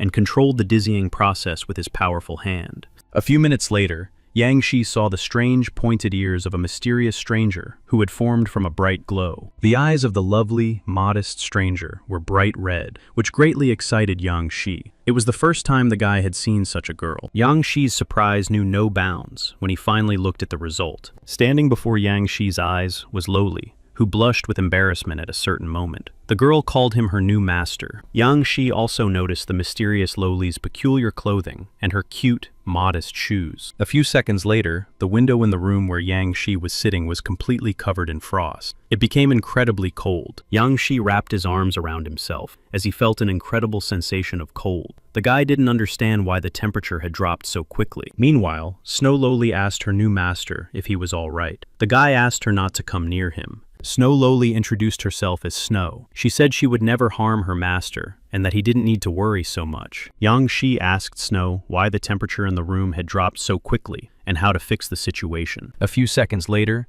the only correct idea came to Yang Shi's mind, to use his flame fist ability. When Snow saw the bright flash, she asked her master, Yang Shi, if she could come closer and look at the fire. Yang Shi asked Snow loudly if she was afraid of fire. The sweet girl replied that she loved warmth very much and was never afraid of flame. Snow began to laugh loudly and smile. The girl said that her new master, Yang Shi, was a great guy. Yang Shi thought to himself that, fortunately for him, the frost and cold created by Snow's appearance were only a passive effect. Meanwhile, while Yang Shi was distracted by his various thoughts, the cunning Snow approached her master's body and wanted to warm herself. However, Yang Shi's reaction greatly frightened the little girl Snow. The boy ordered the poor girl never to do that again without permission. Snow made it clear that she understood her master Yang Shi perfectly, but continued to hug his warm legs. Snow literally began to fall asleep due to the change in her body temperature. Yang Shi stopped resisting and allowed the charming girl to hug his legs. Yang Shi gradually began to hug the cute girl Snow so that she would warm up quickly. Suddenly, the girl began to sneeze strangely. The next morning, the weather was beautiful and mesmerizing. The sun warmed the people who were enjoying the new day. Huge posters depicting the hero of spicy and sour noodles were hung everywhere on the city streets. Curious people understood that soon, the legendary hero of spicy and sour noodles would meet his army of fans. A dizzying crowd of loud fans had already gathered in Lugana's city square, shouting the name of the hero of spicy and sour noodles. Yan Si stood in the middle of a giant army of fans and took on the role of the biggest fan of the spicy and sour noodle superhero. A sultry woman in a purple robe shouted loudly that the superhero of spicy and sour noodles was ready to take the stage. Fans and admirers of the spicy and sour noodle superhero, led by their so-called leader Yang Shi, shouted that they were ready for the long-awaited meeting. The spectacular woman continued to stir up the crowd of fans of the superhero of spicy and sour noodles, and asked the army of admirers to shout his name louder. A mysterious girl with pink hair shouted at the top of her lungs that she had been in love with the superhero of spicy and sour noodles for several years. Next to this crazy girl stood men holding up giant posters with the image of the superhero Spicy and Sour Noodles. And finally, the legendary superhero of Spicy and Sour Noodles came on stage and shouted that the city was now safe. Curious spectators and fans listened attentively as the superhero of Spicy and Sour Noodles said that all dangers were behind them. The Spicy and Sour Noodle superhero said that all the criminals had already tasted his iron fist. Yan Si thought it was time to draw attention to himself. The guy told his neighbor to stop pushing him. The superhero of Spicy and Sour Noodles suddenly heard a loud conflict coming from the crowd and began to watch closely. Meanwhile, Yang Shi shouted that he was about to fall because the nasty young man had pushed the poor guy in the back. And so, poor frightened Yang Shi was already flying head first. The boy was afraid that he would hit his head on the hard asphalt. Yang Shi didn't understand how it happened, but in the next moment, he was being held by the brave and courageous superhero of Sharp and Sour Noodles. The superhero of Spicy and Sour Noodles turned to his fan and told him to be more careful and cautious. Yang Si tried to demonstrate his amazing acting skills and told the superhero of Spicy and Sour Noodles that he was very grateful to him. Yang Shi reached out his hand to the legendary superhero of Spicy and Sour Noodles. The guy also thanked his savior. The superhero of Spicy and Sour Noodles, suspecting nothing, reached out his hand to his fan, who inserted a yellow ball into his body. Yang Si's cruel plan came to fruition, and now he was waiting for his moment of glory. Finally, the solemn meeting of fans with the legendary superhero of Spicy and Sour Noodles ended, and the army of admirers began to disperse. The Spicy and Sour Noodle superhero had already taken off his exhausting hot costume and was walking down the long corridor accompanied by his assistants. The superhero's assistant said that he had done a great job and shown the army of fans his true power. However, the superhero of Spicy and Sour Noodles was no longer listening to his assistant's comments and asked her for hand sanitizer. The superhero of Spicy and Sour Noodles asked his assistant to go to lunch while he slept in the car. After all, he still had to go to another show. The responsible assistant agreed to her boss's suggestion and asked if the superhero of Spicy and Sour Noodles' body could withstand such a load. The superhero of Spicy and Sour Noodles closed the car door and asked his assistant to clear her schedule for the following weekend. The spicy and sour noodle superhero was left alone with his thoughts, wondering how to repay the company's huge debt. The spicy and sour noodle superhero grabbed his head and swore to himself that he would never gamble again. The peace and quiet for the superhero of spicy and sour noodles ended when a mysterious stranger wearing a rooster mask appeared behind him. Yang Si asked the superhero of spicy and sour noodles if he was tired of living such a negative life. The superhero of spicy and sour noodles immediately recognized the so-called UG, who fought the evil dragon and the lazy swordsman. The spicy and sour noodle superhero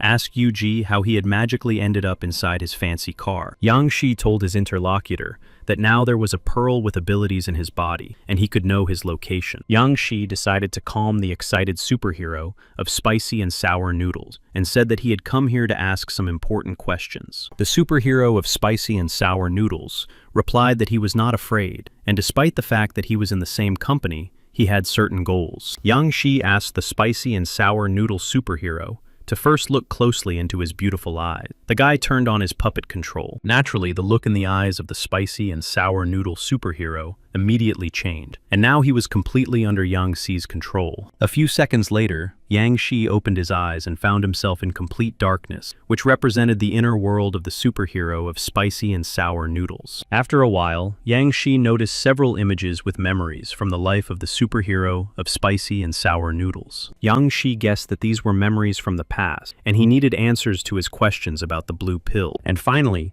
Yang Shi saw a mysterious stranger in a purple suit talking to the superhero of spicy and sour noodles. The strange stranger held out the coveted blue pill to him. The only problem was that the man had no face. Yang Shi stared intently at the figure of the mysterious stranger, but still could not understand who he really was. Yang Si heard the strange stranger tell the superhero about spicy and sour noodles, that after taking the pill, his gift would grow stronger. During this dizzying encounter, the mysterious faceless man asked to exchange the blue pill for important information. The spicy and sour noodle superhero loudly asked what kind of information the faceless man was interested in. The strange stranger asked him to reveal some of the secrets of the most famous superheroes in the company. The superhero of spicy and sour noodles began to tell about the hero of the axe, who kidnapped people and held them captive. Yang Si was not interested in listening to these primitive secrets and mysteries of other superheroes. The guy was interested in the blue pill. Yang Shi continued to sort through the numerous memories of the superhero of spicy and sour noodles, and thought about how to get the blue pill. Yang Shi sifted through the memories, looking for any other profitable and very important deals in the life of the superhero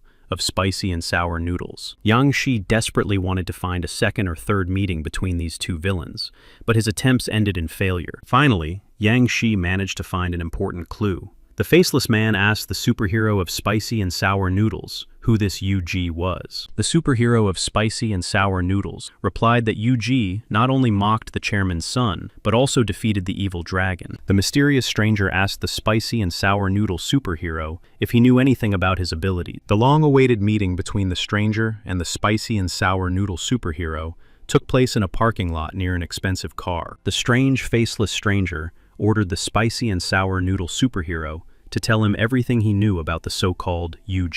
The superhero of spicy and sour noodles said that UG had learned to erase the abilities of other heroes, but had never shown his true face. The mysterious stranger scratched his chin and repeated the words of the spicy and sour noodle superhero that UG could erase the abilities of others. In exchange for important information, the strange faceless man handed the spicy and sour noodle superhero a small bag of blue pills. The strange stranger ordered the superhero to gather more information about UG. He set a new meeting. Yang Shi thought about how the appearance of the blue pill was primarily intended to gather information about the hero's weaknesses. Yang Shi thought that the mysterious strangers were secretly controlling the powerful superheroes. Yang Shi did not understand the one important thing, which was the real reason for the appearance of this mysterious blue pill in the world. The superhero of spicy and sour noodles woke up from his sleep and was very surprised to find that no one was there anymore. UG had left in an unknown direction. Meanwhile, Mr. Liu Yuan was waiting to meet his so-called godfather, UG. The poor guy was tired of mosquitoes. A few minutes later, Yuji's godfather appeared on the horizon and asked him what he was muttering so quietly about. Liu Yuan was very happy to see his guest and ran to hug him. Yang Shi clearly did not want to touch the guy. Liu Yuan couldn't control his emotions,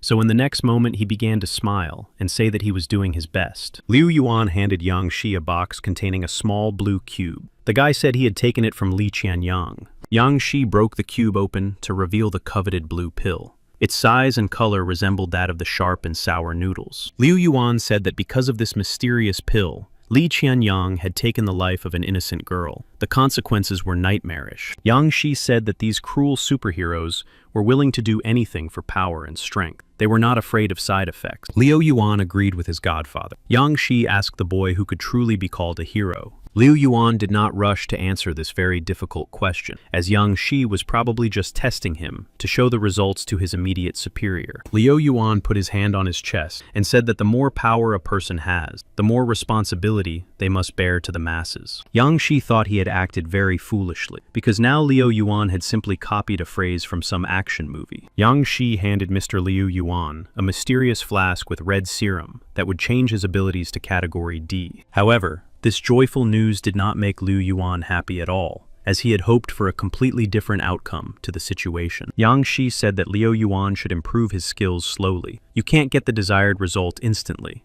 However, Liu Yuan no longer listened to his godfather's words and quickly drank the flask of red liquid. Liu Yuan was very surprised and asked Yang Shi why the red liquid tasted like ketchup. His godfather replied that it was just his imagination. Meanwhile, Yang Shi combined Liu Yuan's two abilities, and now he could summon a werewolf, regardless of the lunar cycle. Liu Yuan continued to be very surprised, because this time, he did not transform into a huge, bloodthirsty werewolf. Yang Shi smiled slightly, and said that Liu Yuan needed to warm up a little first, in order to fully understand his powerful abilities. Liu Yuan turned to his godfather, and didn't have time to ask him what he was going to do, because a strong fist was already approaching his face. Liu Yuan literally howled in pain. Yang Shi told the boy to endure it, because he had to be ruthless first and foremost. A few minutes later, Mr. Liu Yuan was already looking at his giant tail and saying that he finally felt his power. Yang Shi was literally proud of his godson and ordered the guy to try to cancel his ability now. Liu Yuan obeyed and asked his godfather if it wasn't too tiring to constantly maintain such a form. Yang Shi asked his disciple, Liu Yuan,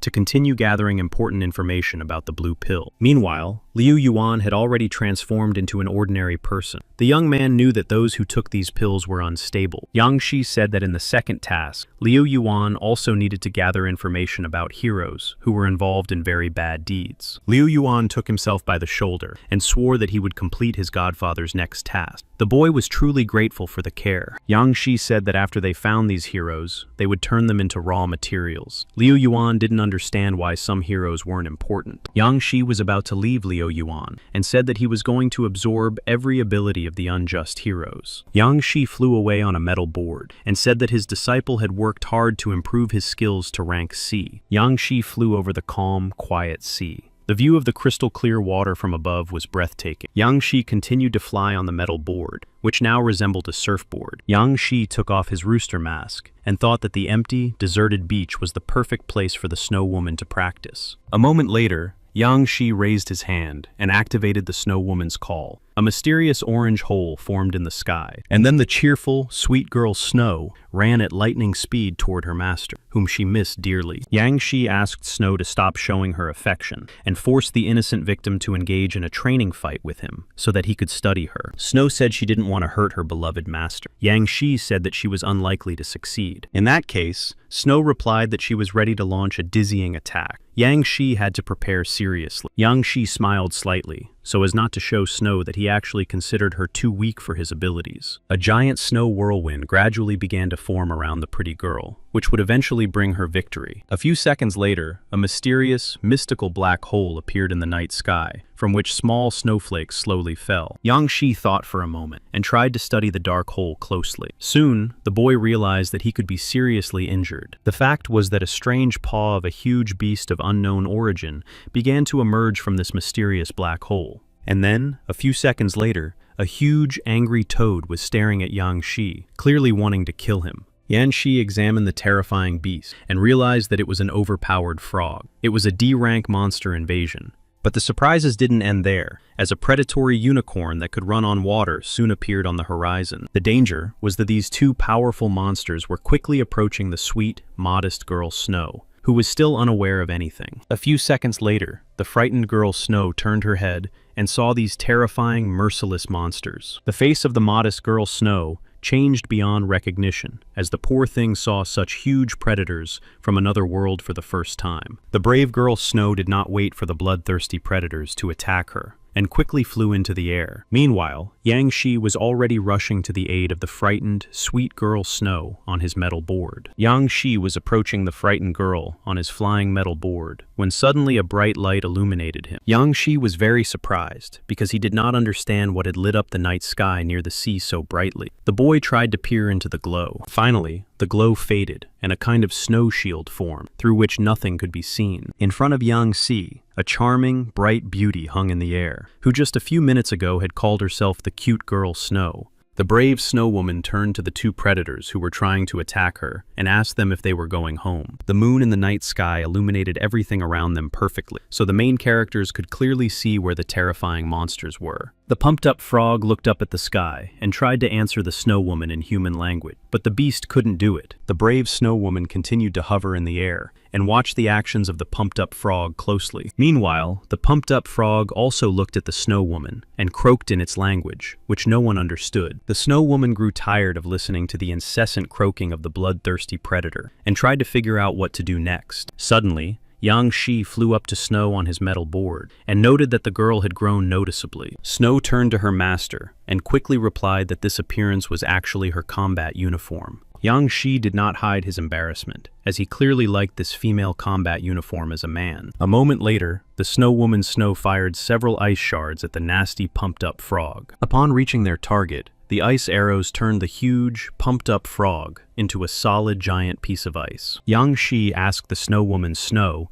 if that nasty and vile pumped-up frog had lost its life. A few seconds later, the enraged, pumped-up frog jumped towards the main characters, who were not prepared for this. Yang Shi realized that he had no choice but to attack the angry beast with his unique plasma ability. The pumped-up frog seemed to be lying in wait. Yang Shi understood that the predator understood human language perfectly. And finally, several more ice arrows flew toward the cunning and crafty beast from the Snow Woman's Snow.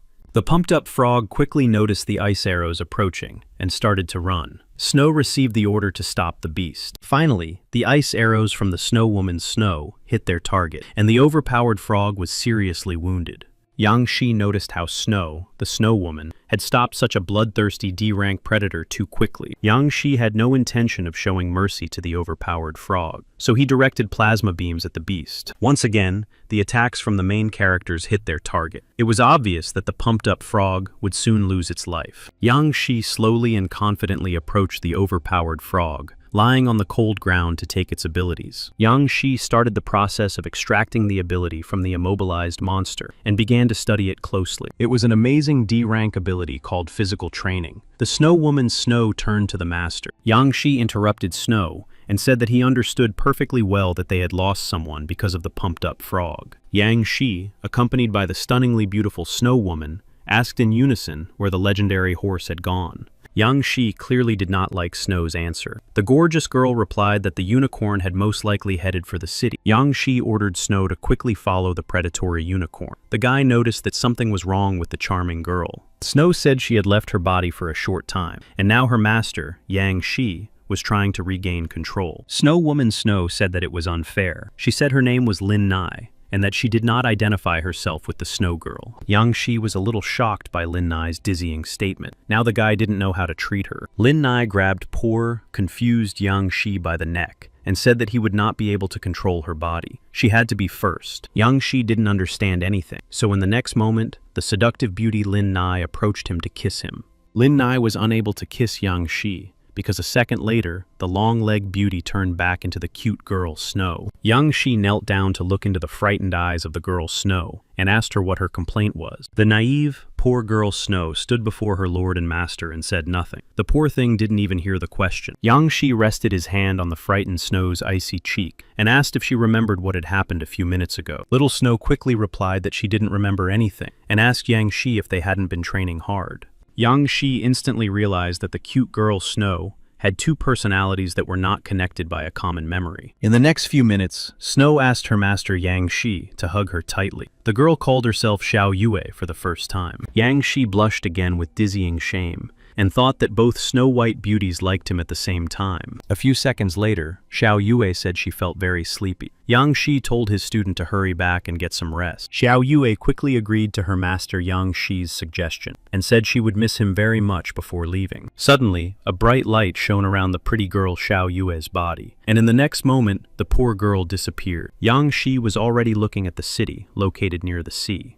The boy understood that the predatory unicorn was heading there. Yang Shi climbed onto his flying metal board, which resembled a surfboard, and set off to rescue innocent people. Meanwhile, nearby, Mr. Liu Yuan was driving his expensive convertible car. The cheerful Liu Yuan shouted at the top of his lungs that he was a real, ferocious wolf, who was truly considered a terrible predator. Mr. Liu Yuan's mood immediately changed when he saw a mysterious beast that looked like a unicorn. The predatory unicorn moved across the waves at lightning speed, as if running on land or asphalt. Naturally, seeing this dizzying sight, Liu Yuan pressed the brake pedal to follow where the terrifying monster had gone. Liu Yuan got out of the car and saw a cheerful group of ordinary people relaxing on the city beach. A chic brunette in a dark swimsuit immediately noticed the strange guy waving at them. A red-haired, muscular guy also noticed the mysterious stranger, but didn't pay any attention to what was happening. The red-haired young man assumed that the stranger was just showing off his expensive sports car. The pretty beauty with blue hair decided to listen to what the mysterious stranger in the sports car was shouting. The girl with blue hair clearly heard the stranger shout the word monster, and that they needed to quickly run away from the beach. Meanwhile, the predatory unicorn had already emerged from the depths of the sea and was about to attack the innocent inhabitants of the city. Liu Yuan was very frightened for the physical well-being of the vacationers and wondered what to do.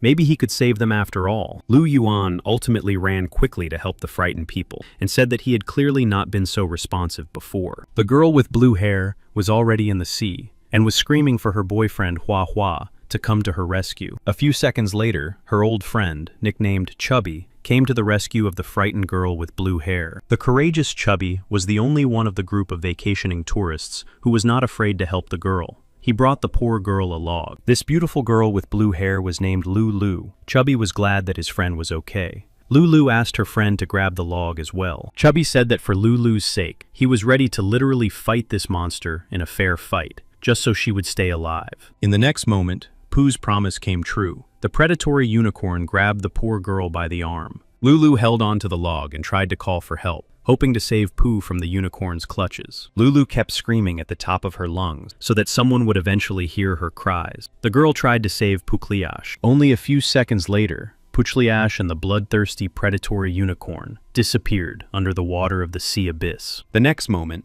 Lulu noticed a mysterious stranger from a sports car, quickly swimming towards her. Liu Yuan told Lulu to swim to him immediately, and he would help her get to shore. There was almost no time left. Lulu cried bitterly and begged her new friend Liu Yuan to first rescue Puliash, whom the unicorn had dragged to the bottom. However, Mr. Liu Yuan said that he would return for Puchliash only after he had taken Lulu to safety on the shore. Lulu finally obeyed and hugged Liu Yuan tightly. She whispered in his ear that she was very afraid of powerful monsters. Liu Yuan was already swimming towards the shore and quickly picked up the charming beauty Lulu, who looked so thin but was heavy for him. The situation took a dizzying turn when a military helicopter with unknown people on board appeared in the air. Liu Yuan noticed that on board the so-called military helicopter were experienced journalists who had flown in to film a report. The chic red-haired beauty, who was the leader of the journalists, said that there had been many reports of a monster and huge waves. The journalists saw how brave and courageous Liu Yuan carried Lulu out of the sea in his arms. The girl thought that they had miraculously managed to survive. A few seconds later, the reporter recognized Liu Yuan as a local internet celebrity. The girl thought that the young man had risked his life. Meanwhile, a difficult and very intriguing situation was unfolding in a high-rise building. A muscular man watched the report intently and said that the hero Bing Chuan had followed his father to a meeting at the Heroes Association. The muscular man's best friend asked him if he was jealous that Li Kang Yang had taken his place of honor. The muscular man was surprised that his friend thought he was jealous. Better that than currying favor with nasty bureaucrats. They were the lazy swordsman and Lu Meng. The lazy swordsman told the evil dragon that his younger brother had been shown on TV saving a girl. Lu Meng quickly replied that the lazy swordsman was probably mistaken, as Liu Yuan would be afraid to meet a powerful monster. However, Lu Meng soon realized that it was indeed his younger brother, Liu Yuan, who was running away from the unicorn on the big screen. A red-haired reporter said that the predatory unicorn was chasing after Liu Yuan. The woman hoped that the heroes would arrive in time. Lu Meng grabbed the TV with his hand and did not understand why Liu Yuan was acting like a real hero. After all, he could have lost his life. Meanwhile, the predatory, bloodthirsty unicorn was already approaching the frightened Liu Yuan and his new girlfriend, Lulu. Despite his uncontrollable fear, Liu Yuan was really trying to help the innocent girl, Lulu, for the first time. Liu Yuan's fear intensified several times when he heard the bloodthirsty monster almost catch up with him and breathe down his neck. The lazy swordsman and Luo Moon watched the events unfold on the big blue screen and realized that Liu Yuan could lose his life. Luo Moon even squinted so as not to watch the predatory unicorn take the life of his beloved younger brother, Liu Yuan. However, a few seconds later, the lazy swordsman saw Liu Yuan transform into a real werewolf. Liu Yuan, in the form of a huge, hairy werewolf, ran as fast as he could from the bloodthirsty predatory unicorn without letting go of Lulu. Luo Moon was very surprised, as he had never guessed that his younger brother, Liu Yuan, possessed the power of transformation. Liu Yuan continued to run in an unknown direction and began to jump high to speed up. The unicorn could not keep up with the werewolf. Meanwhile, the seductive girl Lulu was not at all afraid that she was in the arms of a werewolf, and even called Liu Yuan her hero. Liu Yuan decided to show off in front of the charming girl Lulu, and told her to just call him a legend. Liu Yuan, in the form of a hairy werewolf, put Lulu down on the ground and turned to face the unicorn to finally engage in battle. Meanwhile, Yang Shi flew to the field of the dizzying battle, not yet eager to help his godson. Yang Shi carefully examined the body of Puliash, who was lying unconscious on the cold sand. The guy was glad that Puliash was still alive. Yang Shi turned to take a closer look at how his powerful godson, Liu Yuan, could actually fight. Just in case, Yang Shi prepared several metal shards to help Liu Yuan in his upcoming battle with the unicorn. Meanwhile, the ferocious Liu Yuan, in the form of a werewolf, was already chasing the frightened predatory unicorn that was running across the waves. Liu Yuan clearly had no intention of stopping and continued to catch up with the so-called horse with a single horn. A moment later, Liu Yuan, in the form of a werewolf, managed to grab the swift unicorn by the hoof. The monster planned to attack. And then, a few seconds later, Liu Yuan slammed the predatory unicorn hard into the water, causing a dizzying wave to rise. The predatory unicorn could not resist the enraged werewolf, who was already holding it by the tail and twisting it in different directions. A few seconds later, Liu Yuan, in the guise of a shaggy werewolf, threw the frightened horse with a horn high into the air. The poor unicorn fell at high speed onto the surface of the water and suffered dizzying injuries. The horse had clearly lost this battle. Liu Yuan thought that when uninvited monsters began to invade the earth, he was no longer just a man who was always hiding. Liu Yuan demonstrated his unique abilities and said that he must surpass his older brother and strict father. Yang Shi shouted loudly and clearly that he really liked the work done by his godson Liu Yuan and that he had changed his opinion of it. Meanwhile, Lulu's loyal friends, who were very concerned about her health, had already rushed to the poor and frightened girl. Lulu told her friends that a cunning and nimble monster had dragged poor Puliash under the water when he was trying to save her. Her frightened friends were stunned and began to worry again that Puffy had probably lost his life underwater. Lulu pointed her finger at the werewolf Liu Yuan, who promised that he would ultimately save Puchliash and pull him out of the water. Liu Yuan, in his werewolf form, suddenly began to worry greatly as he sensed that something was wrong with the water he found himself in. A few seconds later, the werewolf Liu Yuan found himself in the center of a water tornado and screamed that he couldn't move or take a step. From the depths of the sea appeared the face of a cunning and treacherous unicorn who was going to take revenge on the insolent werewolf. The bloodthirsty unicorn delivered a treacherous blow to the werewolf Liu Yuan's back. The horn of the so-called horse inflicted a severe injury on the poor creature. In this dizzying battle, the predatory unicorn emerged victorious, and Liu Yuan fell from a height onto the surface of the water. The situation changed dramatically when a terrible explosion suddenly occurred, causing the gathered people to run and fuss. The werewolf, Liu Yuan, was already on the ground, surrounded by dust. The helicopter flew closer to see what had happened to the monster. The reporter began to say that Liu Yuan had suffered a serious injury to his back and had also experienced the pain of a double hoof strike. Meanwhile, Liu Yuan's older brother, Luo Moon, had already put on a special backpack that would allow him to fly to his destination. The lazy swordsman asked his partner where he was going. Luo Moon replied that he was going to rescue his younger brother, Liu Yuan. Liu Yuan, in the form of a hairy werewolf, was already examining his body and realized that he had suffered such a serious injury to his back for the first time. Meanwhile, the bloodthirsty predatory unicorn did not retreat and was already approaching the werewolf Liu Yuan at lightning speed. The werewolf, Liu Yuan, was a little scared because he thought he had time to recover and gather his strength. A real sea tornado created by the powerful unicorn was already approaching the werewolf, Liu Yuanyu. An experienced journalist who was filming the dizzying battle on camera said that the situation had become catastrophic. Poor frightened werewolf Liu Yuan found himself once again in the center of a terrifying, incredible hurricane floating in the air. The frightened werewolf Liu Yuan howled in dizzying pain as the predatory unicorn struck again with its horn. Liu Yuan looked at the nearby high mountain. Strange, loud sounds came from there. The werewolf thought that he would be saved after all. A moment later, the werewolf Liu Yuan was again whirling in the sea hurricane and rose to an unimaginable height. The werewolf Liu Yuan had only one chance of salvation, his beloved godfather Yu Ji, who was already flying towards him. Meanwhile, the crowd of spectators and witnesses who were watching the battle closely shouted in unison that Liu Yuan was losing the fight. The attractive girl Lulu began to cry and shout loudly for her hero Liu Yuan to hold on until the end and not give up. Finally, the long-awaited godfather, Yu Ji, appeared in the air, rushing to help his beloved godson, Liu Yuan. The sweet, modest girl, Lulu, guessed that this mysterious man on the metal board was reinforcement for the werewolf Liu Yuan. The crowd chanted loudly that Lord Yu Ji could now save the innocent werewolf, Liu Yuan, who was trying to escape from the unicorn. A journalist from a helicopter also saw Lord Yu Ji flying to the scene of the dizzying battle and asked him for help. Yang Shi watched closely as his godson Liu Yuan was literally on the verge of losing his life and thought that he had played the role of bait perfectly. Yang Shi continued to wonder whether the werewolf Liu Yuan would swallow the mysterious blue pill. The guy was in no hurry to help him. One of the witnesses standing near the metal pole noticed that Lord Yu Ji had used his metal control skill.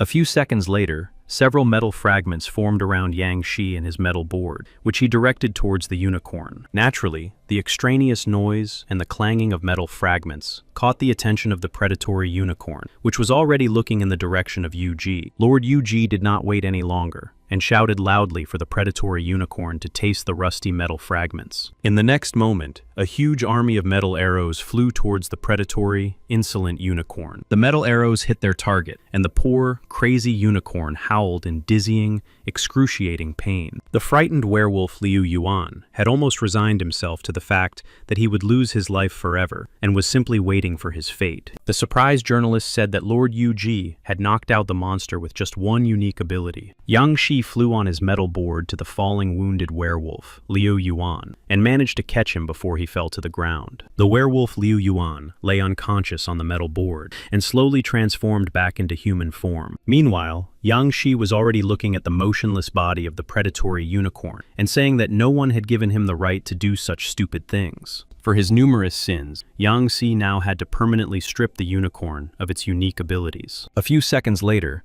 Yang Shi finally extracted the wounded predatory unicorn's ability, which was in the form of a ball. Yang Shi turned to Liu Yuan and said that he had helped him attract the attention of the blue pill, and now he would let his godson take the credit. Yang Shi rose into the sky again to fly towards the crowd of spectators and witnesses of the dizzying battle with the monster. Yang Shi slowly descended on his metal board and looked at the cute, charming girl with blue hair, Lulu. Lulu was kneeling next to her comrades Puliash and Liu Yuan. Yang Shi said that their wounds had been treated in time and their lives were not in danger. Suddenly, Liu Yuan regained consciousness and was overjoyed that his beloved godfather had ultimately helped him. Liu Yuan was very surprised when the lovely girl Lulu hugged him tightly and thanked him for saving their lives. Liu Yuan quickly replied that it was quite easy and asked the charming beauty Lulu not to press on his fresh wound. Lulu asked Liu Yuan why he had changed so much, since earlier on the internet it was written that he was a wealthy heir. Lulu's other friends said that it was actually Lord Yu Ji who deserved the praise, as he had appeared in time and saved everyone. The words of this guy were interrupted by a mysterious, strange man who was walking quickly towards Liu Yuan. Liu Yuan had incredible hearing and already understood that some mysterious stranger was approaching him. This strange man said that Liu Yuan had violated the rules for using his abilities, and therefore he would have to go to the Heroes Association. The frightened people examined the mysterious stranger's clothes and saw a badge on him that indicated his membership in the Heroes Association. This man was given the strange nickname Grumpy Scissorhand because he did very exotic things to rule breakers. Liu Yuan stared intently at Grumpy Scissorhand's face, and after a few seconds replied that he was only saving people. Grumpy Scissorhands repeated that he didn't care about the reasons, because Liu Yuan had no right to use his gift in public places. The situation took a dizzying turn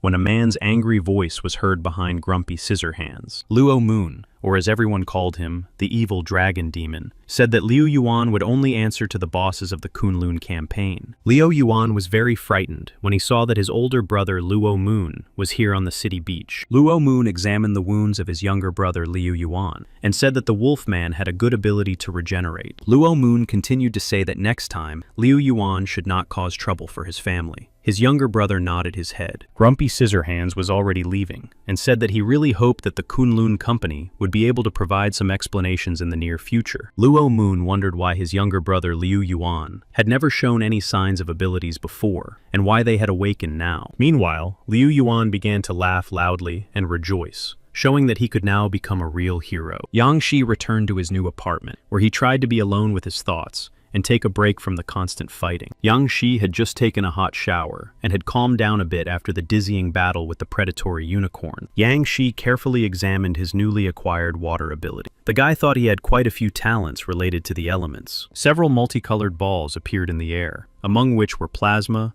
flame, surfing mastery, and metallokinesis. Yang Shi closed his eyes and remembered his beloved younger sister, Fei Fei. The boy thought that now it would be nice to find a healing talent. Yang Shi thought that now he could easily enter the body of the superhero, Sharp and Sour Noodles, to look for something interesting. Yang Shi concentrated intently and suddenly found himself on a city street surrounded by green trees and bushes. The superhero of Spicy and Sour Noodles was walking down the street without his magnificent costume, humming something to himself. Suddenly, the cheerful, playful mood of the Spicy and Sour Noodle superhero changed when she felt a sharp pain in her head. Behind the superhero of Spicy and Sour Noodles, near his head, was Yang Shi, who could now easily manipulate the muscular guy. Yang Shi, in the guise of the superhero of Spicy and Sour Noodles, said that control allowed him to easily control this huge body. Yang Shi tried to use his unique ability of metallokinesis in his new muscular body and stretched out his hand. Soon,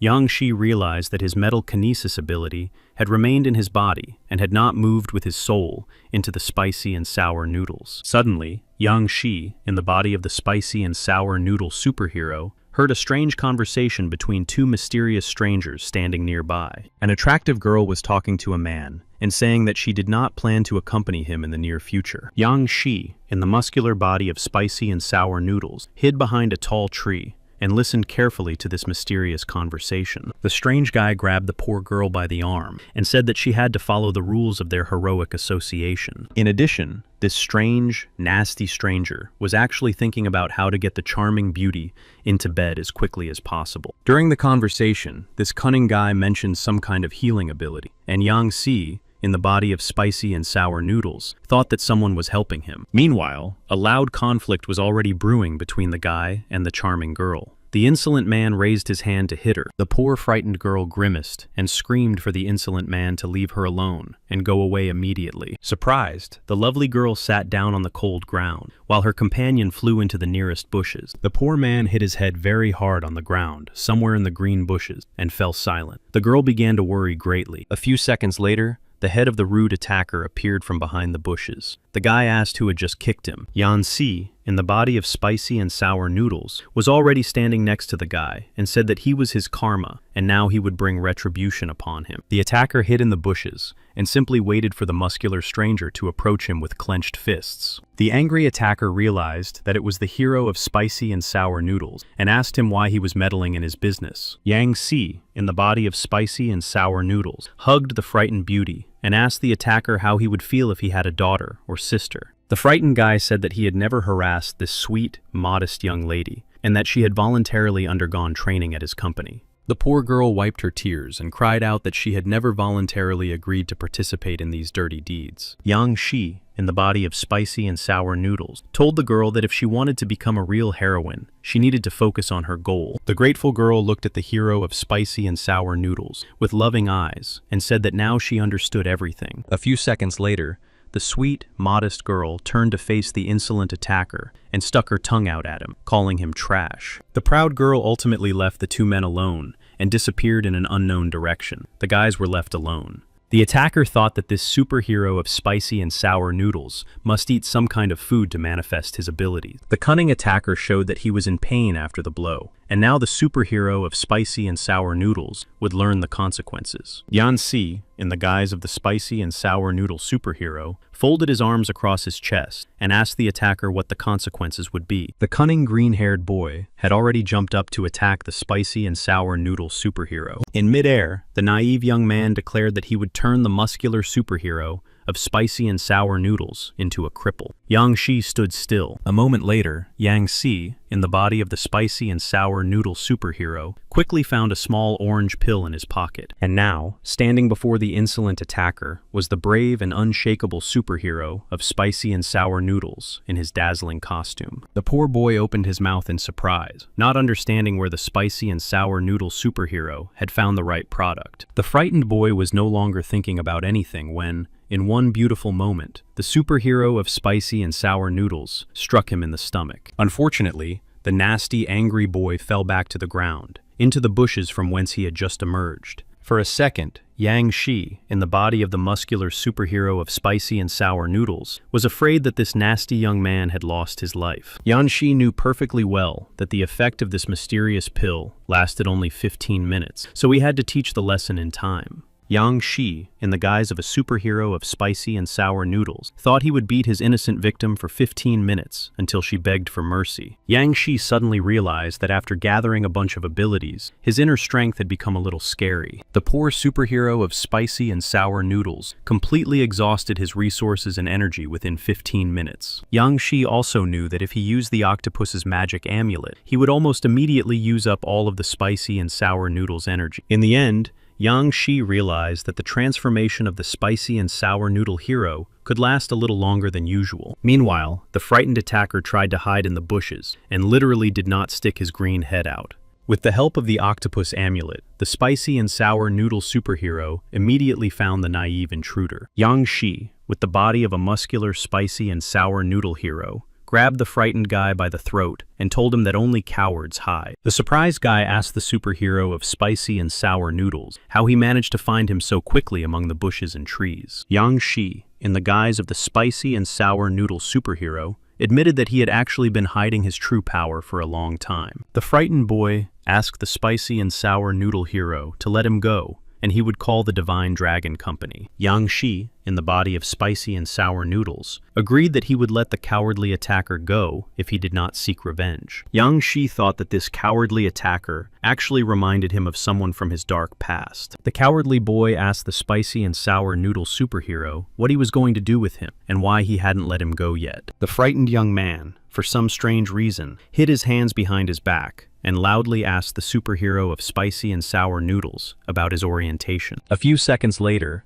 the offended, cowardly guy asked the superhero of spicy and sour noodles to let him go after all. Yan Shi thought that he could not only teach this scum a lesson, but also completely eliminate such a feeling as resentment. Yang Shi, in the body of the superhero spicy and sour noodles, let go of the frightened guy and suddenly grabbed him by the leg and dragged him towards the nearest bushes. A few minutes later, Yang Shi was walking down the street in the guise of spicy and sour noodles, looking at the photos he had just taken of this scumbag. After seeing these photos, this nasty person would not pursue the superhero of spicy and sour noodles or the beautiful girl. Yang Shi left a message on the spicy and sour noodles phone, telling him not to delete the new photos, so that there would be no problems with the forest ranger. Yang Shi no longer planned to remain in the body of the muscular superhero of spicy and sour noodles, and the control was deactivated. A second later, the real spicy and sour noodle superhero was looking at the unique photos on his phone. The spicy and sour noodle superhero did not understand how these silly photos ended up on his phone. The guy did not remember anything. Despite the dirty subject matter of these photos, the spicy and sour noodle superhero decided to keep them on his smartphone. Meanwhile, a very interesting scene was unfolding at the branch office of the Heroes Association in the city of Lugan. The leader of the Heroes Association branch in the city of Lugan, Ji, looked closely at all the heroes present in the hall. Opposite the leader, Ji, sat the powerful metal hero in the company of his faithful assistant, the glacial adventurer. Also present at this dizzying meeting was the deputy leader, the brave Yang Yan. The leader of the branch, Ji, said that planning the first stage required help from the invited guests. The scale of the depressions was very high. Yang Yan joined the conversation, saying that after planning this period, each hero would create their own model for attacking monsters. The assembled guests unanimously shouted that they were ready to risk their own lives for the sake of the Heroes Association. The metal hero thought that this time, the main goal of the Heroes Association was to strengthen control over the depressions. The metal hero said that someone would like to take on the responsible role of a monster hunter and earn good money. One of the distinguished guests said that the most important thing was the information that the world of monsters had an amazing ability. The second of the elite guests confirmed that this ability was that this world could improve weapons and items. The Ice Age adventurer looked at his boss, the metal hero, and thought that only the strongest mattered here. The metal hero thought that his main goal was to possess the owner of powerful strength and energy. The Ice Age adventurer said loudly that now they could safely improve the main element of their abilities. Meanwhile, Yang Shi was already carefully studying his new amazing ability to clone objects and people. Yang Shi looked at his clone, which he thought turned out quite well. Only, for some reason, he looked strange. Yang Shi continued to experiment and tried to combine the abilities of plasma and metallokinesis to see what would happen. To begin with, Yang Shi had to analyze the elements of low-level metallokinesis to improve them to level A. After a few seconds, Yang Shi developed a new, amazing ability called shadow substitution. Yang Shi sent this amazing gift of shadow substitution to the body of his new clone, who is now able to create shadow doubles. Yang Shi named the double Ji and told him that he must always remain calm and level-headed at all times. Yang Shi ordered the intelligent clone to transform into a new person with a snake mask on his face. Ji was truly frightening in appearance. Yang Shi ordered Ji to set out on his journey to become the second saint. The time had come for the snake to reap abilities for its master. At the airport in the 2nd district of Shazhou, a plane was already landing with the cheerful young man Yang Shi on board. As soon as the plane landed and the passengers were allowed to disembark, the brave and courageous Yang Shi began his journey to the exit. Yang Shi walked along the city street of the 2nd district of Shazhou and thought that he did not know that the weather was so hot in this area. Yang Shi was about to cross the road when suddenly a mysterious taxi blocked his path. The driver opened the door to talk to him. Behind the wheel sat a strange red-haired taxi driver who asked Yang Shi if he was from the 1st district and where he was planning to go. Yang Shi quickly answered the annoying taxi driver and got into the car without much hesitation. They set off on their journey. During the trip, Yang Shi sent a message to Mr. Liu Yuan, who said he had obtained some information about the cult of saints. Suddenly, Yang Shi's thoughts were interrupted when the taxi driver started talking about how the gambling business was most developed here. You can visit the Sambo or Alibe's casinos here. The taxi driver didn't stop and continued to mutter that he was ready to show such a young, handsome guy a few more fabulous places. The red-haired, cheeky driver showed a photo of a half-naked girl. The place the taxi driver was talking about was called Dreams of Paris. Yan Si wondered how even such dirty business could still thrive in the town of Shachu, which was overflowing with chaos and bustle. A few minutes later, the taxi driver announced loudly that they had finally arrived at the entrance to an elite hotel called Highton. The taxi driver stated that the fare was 500 Azure coins. This information greatly surprised Yang Shi. A moment later, Yang Shi saw that the meter showed a completely different amount of money. The price couldn't have increased fivefold. Yang Shi asked the driver if he had simply miscalculated the amount, but the arrogant taxi driver said that this would be a lesson for him. The menacing driver turned to Yang Shi and asked if it would be difficult to choose between his life and a small amount of money. But in the hand of the arrogant, self-confident taxi driver was a firearm, which the attacker clearly intended to use. Yang Shi thought that he would not hesitate either, but it was this arrogant, red-haired taxi driver who deserved a lesson. A few minutes later,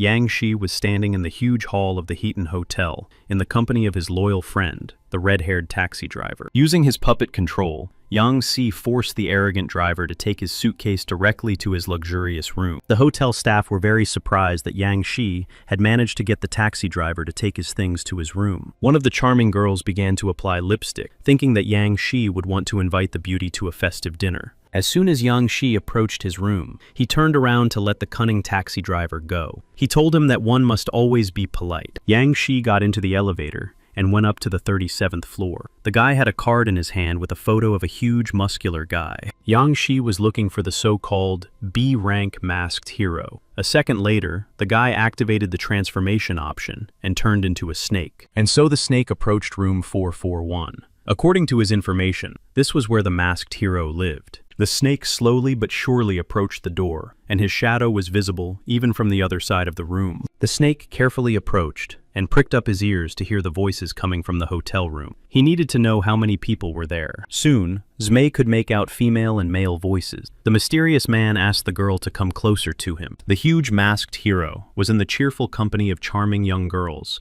who did not hide their graceful figures. The playful mood of the attractive girls suddenly changed when someone kicked the door to the room open. The masked hero was also a little frightened, but he did not rush to reveal himself, as he could not ruin his reputation as a hero. The masked hero saw strange shadow rays approaching him, so the man asked who was there and for what purpose. Meanwhile, Snake Yuji had already begun to control the shadow stream and launched several shadow rays at the masked hero. The masked hero showed his true face for the first time when he asked the attractive girls why they did not cover him with their bodies. Everything changed dramatically when several shadow rays controlled by Snake Yuji grabbed the half-naked girls by the throat. It was clear that the poor, frightened girls in their underwear were literally suffocating as the shadow beams squeezed their throats. The masked hero finally decided to engage in combat with the stranger after absorbing the uncontrollable fear of these girls. The masked hero clenched his fist and jumped towards Lord Snake Yuji. The muscular guy shouted that he would take his life. Snake Yuji tried to block the masked hero's lightning-fast attack and put up a shield made of shadow flow, but the attempt ended in failure.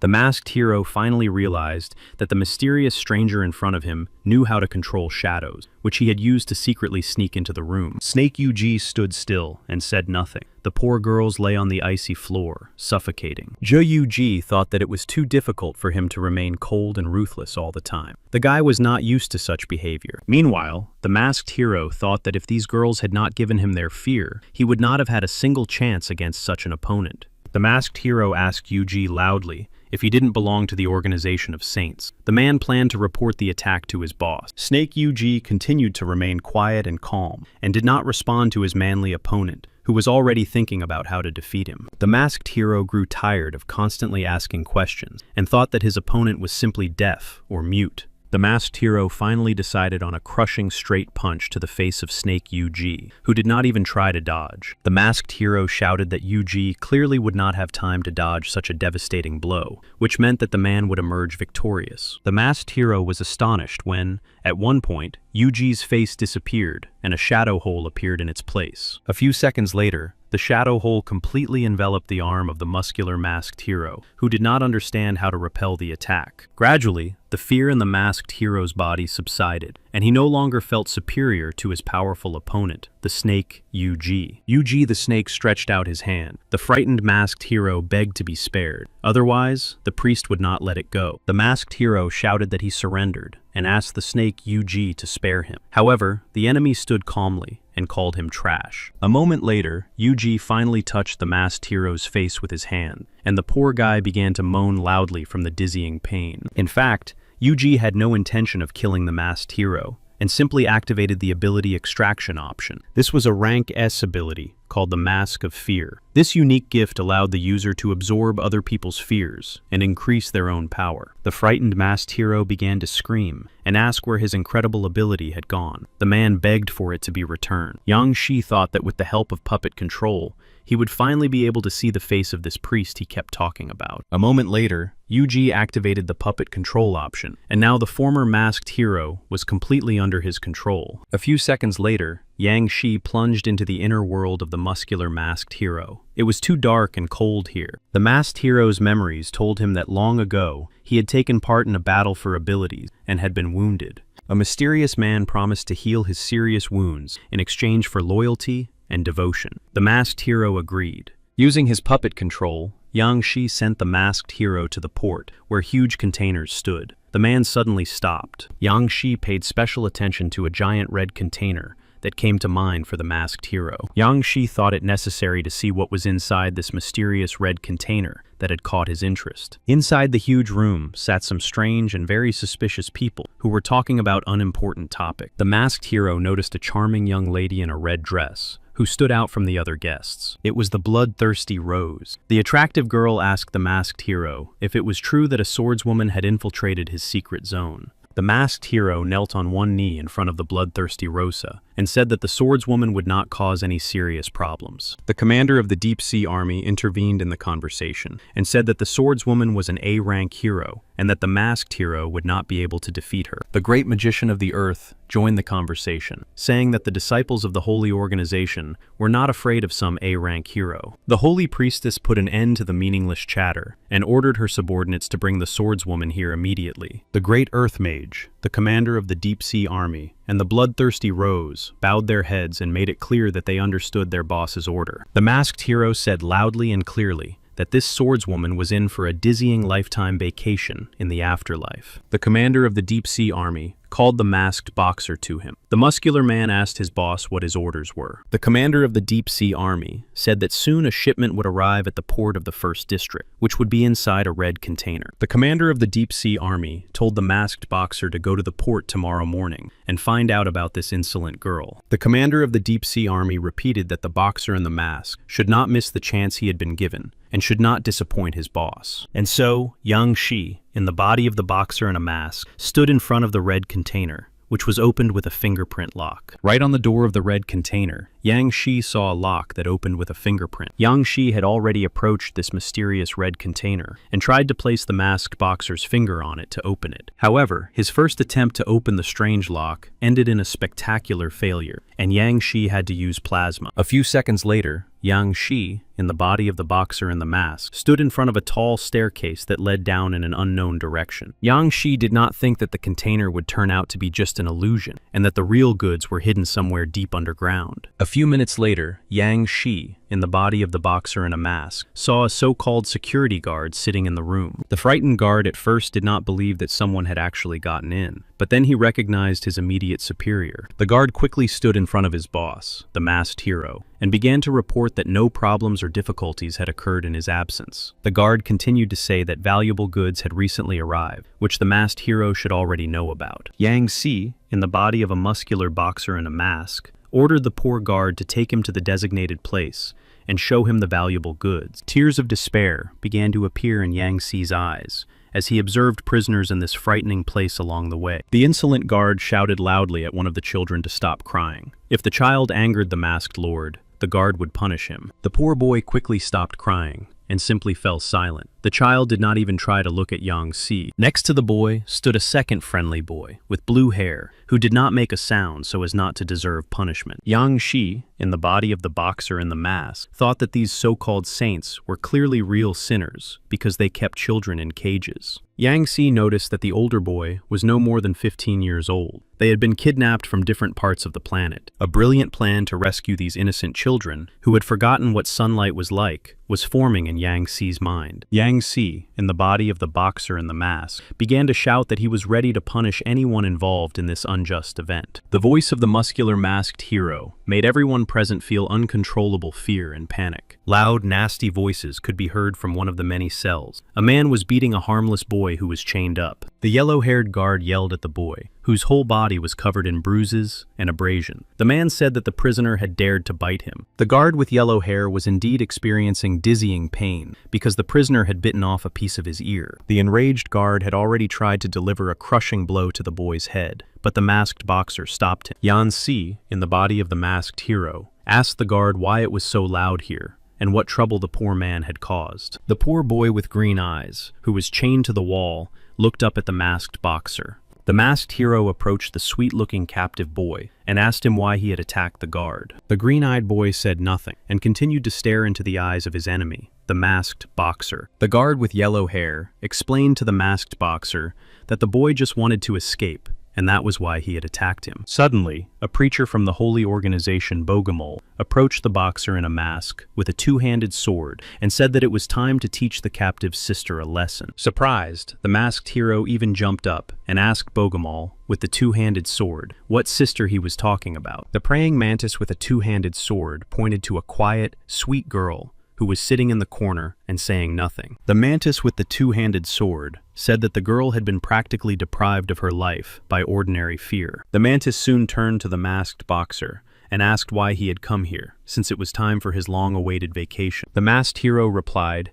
that he liked the two blondes that the mantis had recommended to him, but that he had come here on the orders of the commander of the deep-sea army. Yan-si, in the body of the masked hero, ordered the immediate release of the captive boy, as a substantial sum of money had been offered for. Bogomol approached the boy and said that he didn't care how many teeth he had, as a huge sum would be paid for the boy. Bogomol grabbed the boy by the throat and was about to pull out his last teeth. The boy screamed that he would kill everyone. Yan-si, in the guise of a boxer wearing a mask, thought that the boy should be patient a little longer and that soon he would fulfill his cherished wish. Bogomol suddenly stopped and turned his head toward the boxer in the mask. He asked him if he understood the boy's language. Suddenly, the boxer in the mask stretched out his hand, which began to burn with blue flame, and replied that of course he understood everything. With a dizzying blow, the boxer in the mask literally pierced the naive Bogomol with a two-handed sword, who did not expect a trick from his boss. The mantis with the two-handed sword slowly got up and realized that he would soon lose his life. The poor guy asked the masked hero why he did it. The masked hero decided to answer his wounded comrade and said that he wanted to help the child, who was considered his fellow countryman. Only now did the mantis with a two-handed sword realize that it was not the masked hero standing in front of him, but some stranger.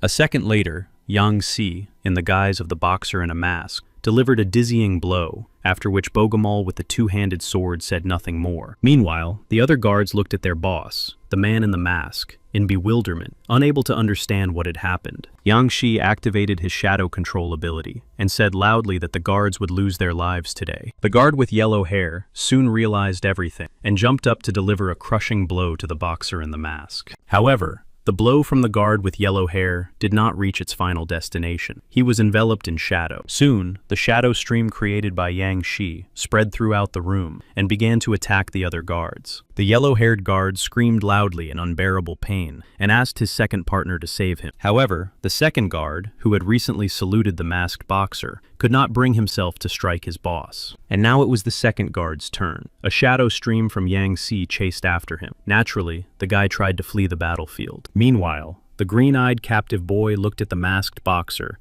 with a surprised look and did not understand what was happening. The masked hero stood in front of him, already holding two small, multicolored balls of energy in his muscular hands. A few seconds later, the poor frightened boy with green eyes said his name was Yu-fan. He asked the masked hero who he really was. Yu-fan was kneeling, chained to the wall, looking at the back of the muscular boxer in the mask. The boy asked the question again. The masked boxer turned around and replied loudly that he was the one who had come to save him from excruciating pain. Yang-si, in the guise of the masked hero, raised his hand again, which was covered in blue flames, and said that soon everyone would find out what this would mean for them. A strange blue plasma appeared around Fan, freeing his hands from their heavy shackles. The boy continued to look at the masked hero in surprise. The masked boxer told Yu-fan to stay where he was for a few minutes, while he dealt with the other guests. Yu-fan slowly got up and headed towards his little sister, who was still sitting in the corner watching the situation unfold. Yu-fan knelt down and hugged his little sister tightly, who was crying with happiness at being reunited with her brother. Yang-si suddenly remembered his younger sister, Fei-fei, who was currently lying unconscious in the hospital at the hands of the superhero. A few seconds later,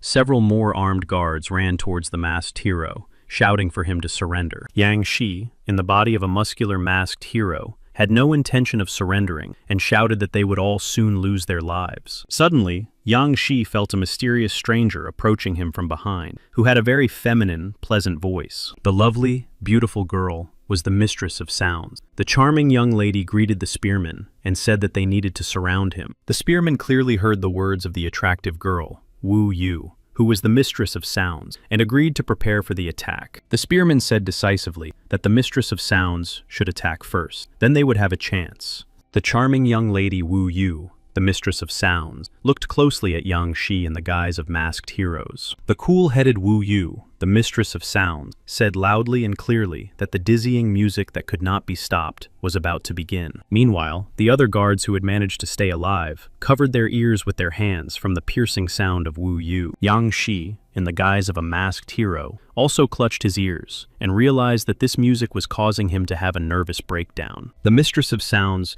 watched as the masked hero began to cheer for some reason and said that no one could resist her. Wu Yu jumped high into the air and aimed her devastating, incredible blow at Yang Shi. The mystical disc from the mistress of sounds, Wu Yu, approached Yang Shi's face at lightning speed in the form of the masked hero. However, the mistress of sounds, Wu Yu, did not expect her opponent, Yang Shi, to use his unique ability of shadow disappearance. In an instant, the muscular boxer in the mask was standing behind the charming young lady, the mistress of sounds, Wu Yu. The mistress of sounds, Wu Yu, opened her mouth in surprise and did not understand how the boxer in the mask could literally disappear before her eyes. The masked boxer did not wait long and delivered a powerful, crushing kick to the back of the mistress of sound, Wu Yu. The agonizing cries of pain from the mistress of sounds, Wu Yu, were heard by her loyal and responsible partner, the spearman. The spearman rushed to the aid of his wounded friend, the mistress of sounds, Wu Yu, and threw a fiery spear at the masked hero. This mystical fiery spear approached the back of the powerful Yang Shi, who was still in the guise of the masked hero, with astonishing speed. Yang Shi, in his masked body, was already finishing off his opponent, the master of sounds Wu Yu, and had no intention of sparing the attractive girl. Finally, the enemy's fiery spear hit its target, the back of the muscular, huge masked hero. It was a serious wound. The masked hero's eyes turned black, and he tried to activate his unique shadow stream option. Yang Shi, in his masked body, concentrated so that the energy of his body was focused in one point, and he struck the ground with his fist with all his might. Meanwhile, the spearman decided to address his opponent, the masked hero, and asked him why he had betrayed the organization after all. However, Yang Shi, in the guise of the masked hero, said nothing and continued to sit on one knee on the ground. After a few seconds, Yang Shi finally replied to the wounded Bogomol with a two-handed sword that he had come here to save these children and for justice. The spearman began to laugh loudly and said that even if the masked boxer managed to defeat him, he simply could not escape from this room. The spearman also said that the commander of the deep-sea army was already somewhere nearby. The masked boxer said that he would kill everyone. The spearman held his fiery spears in his hands and stared intently into the eyes of his opponent, the masked boxer. The spearman decided to use his unique gift, but for some reason began to fear the masked boxer. Yan Si, in the guise of a masked hero, began to absorb the spearman's dizzying fear and increased his incredible strength several times over. The spearman did not want to show his fear to his opponent, so he shouted that if the boxer in the mask approached, he would easily take his life. Yang Shi, in the body of the masked hero, stopped listening to his opponent's empty chatter and took up a fighting stance. The spearman threw several fiery spears at the muscular masked hero in the hope that his opponent would be seriously injured. The spearman watched closely to see if the masked hero would dodge the dizzying attack. The spearman did not expect Yang Shi, in the body of the masked hero, to launch a terrifying attack with the help of a shadow stream. The spearman was wounded. Yang Shi sat down a little, exhausted, and thought that the dizzying battle with the worthy opponent, the spearman, was really difficult. One of the boys asked the masked hero if he was injured. Yang Shi replied that it was nothing and that he had come here to free them. Yang Si quickly opened the cage, and the frightened children began to come out one by one. The man told the children to hurry up. Yang Si turned his head and saw Yu Fan approaching him, holding his younger sister behind his back. Yu Fan said that he no longer intended to suffer constantly and wanted to become as strong and fast as Yang Si in the near future. Yu Fan knelt before Yang Si and asked him to become his teacher. The masked hero said that the boy must swear eternal loyalty to him. Yufan raised his green eyes and said he was ready to swear that from now on, he would be Yang Shi's most devoted student. Yang Shi, in the body of a muscular masked hero, instantly believed in the sincerity of the naive boy and handed him something. In Yang Shi's hand was a small ball with energy inside. It was the ability to control puppets. Yufan was in no hurry to take such a relic. Excited, the boy Yufan asked his new teacher again what this power was. Yang Shi said that it was the gift of the mantis. Yang Shi explained that Yufan would now be able to turn his hands into sharp sword, just as the mantis had done with his two-handed sword. Yufan smiled and began to bow. The boy was truly delighted with such a dizzying ability. Yufan put his frightened little sister on his back and hurried to get out of this terrifying room and into freedom. Meanwhile, Yang Shi, in the body of a muscular masked hero, began to look around. Now he had to deal with the bodies on the floor. The spear-wielding mantis with a two-handed sword and the mistress of sounds lay motionless on the cold floor. Yang Shi, in the body of the masked hero, raised his hand and activated his talent extraction ability. A few seconds later, the process was complete. A mysterious guard who hid his true face under a scarf also lay on the icy floor. He also possessed abilities. Next in line was the mistress of sound. Yang Shi also took away the charming girl's dizzying gift. Yang Shi thought that last time he had to make several mistakes before taking away the abilities of the frog and the wavy horse. Yang Shi continued to think that these people were too weak. To begin with, the guy planned to improve the shadow exchange to rank A. Yang Shi looked at the improved version of the shadow stream and thought that now it should be much easier for him to fight the powerful priest. Yang Shi, in the body of a muscular masked hero, finally left this terrible territory and had already exited the red container. The situation changed dramatically when the masked boxer saw a sharp sword belonging to a stranger approaching his neck from the left. Yang Shi turned and saw a seductive young girl in combat gear, who asked who he was and where the children had come from. The strict, fair girl did not remove the sharp sword from the masked hero's neck and repeated her question. The girl was waiting only for the truth. Yang Shi, in the guise of a muscular masked hero, turned his head and realized that he had seen this attractive young lady before. The cunning girl continued to stare intently at her opponent, the masked hero, and wanted to hear an answer. Meanwhile, the happy children looked at the attractive girl and said that she was their beloved sister Blanche. The happy children ran up to their sister Blanche and said that this strongest superhero had saved them from captivity. Sister Blanche finally lowered her sword. The joyful children said that this masked hero had been injured while trying to protect them during the battle. For some unknown reason, Blanche began to blush and said that it was something else. The girl asked for forgiveness. Yang Shi, in the guise of a masked hero, said that everything was fine and that he had seen her before. The girl was the A-rank heroine, Blanche, the swordswoman. Blanche ran at lightning speed to Yufan, who was carrying his younger sister on his back. The girl said she was late.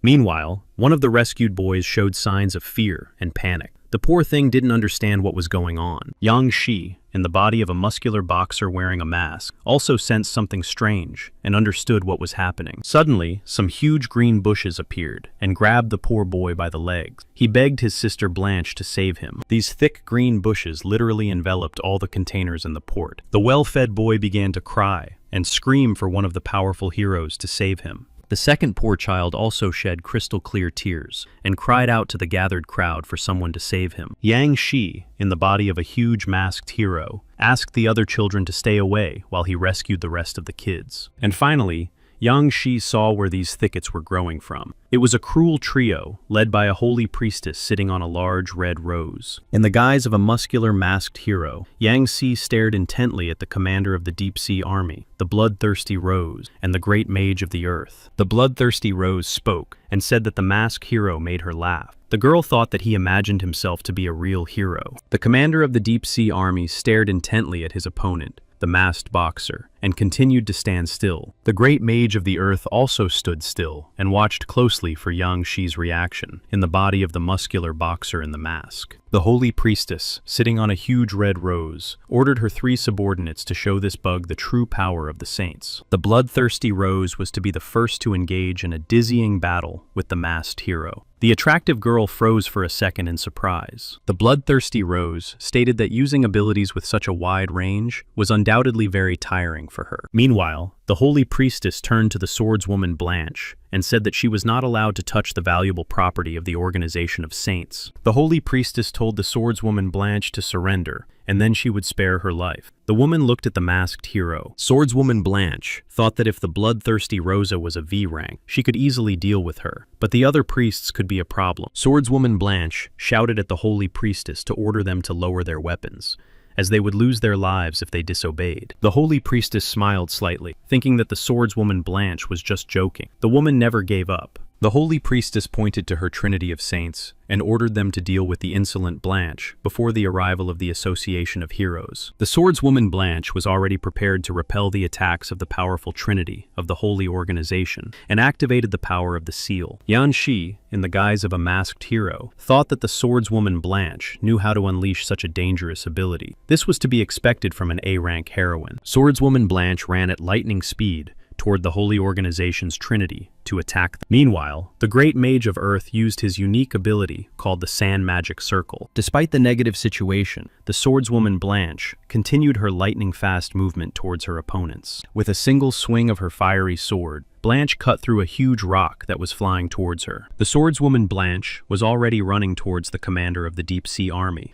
and shouted loudly for the seal to be reactivated. The commander of the Deep Sea Army quickly reacted to the lightning-fast attack of the swordswoman Blanche and activated the flow. Swordswoman Blanche shouted loudly and clearly that she planned to activate her ability called the Cleaving Sword. The situation changed dramatically, and soon, the swordswoman Blanche was looking at the consequences of her dizzying attack. Meanwhile, the bloodthirsty Rosa captured the poor, frightened boy, who was enveloped in thick green undergrowth. Swordswoman Blanche began to shout loudly that bloodthirsty Rosa was using the frightened boy as a human shield. It was despicable. The attractive bloodthirsty Rosa said that mercy was the weakness of the swordswoman Blanche. She had many prisoners. The powerful commander of the Deep Sea Army joined the dizzying battle and began to turn into water. A few seconds later, the cunning commander of the Deep Sea Army was already standing behind the swordswoman Blanche with a weapon in his hands. Swordswoman Blanche had no idea that the cunning commander of the Deep Sea Army was standing behind her, raising his sword to her throat. Yang Shi decided to intervene in the difficult situation, as the swordswoman Blanche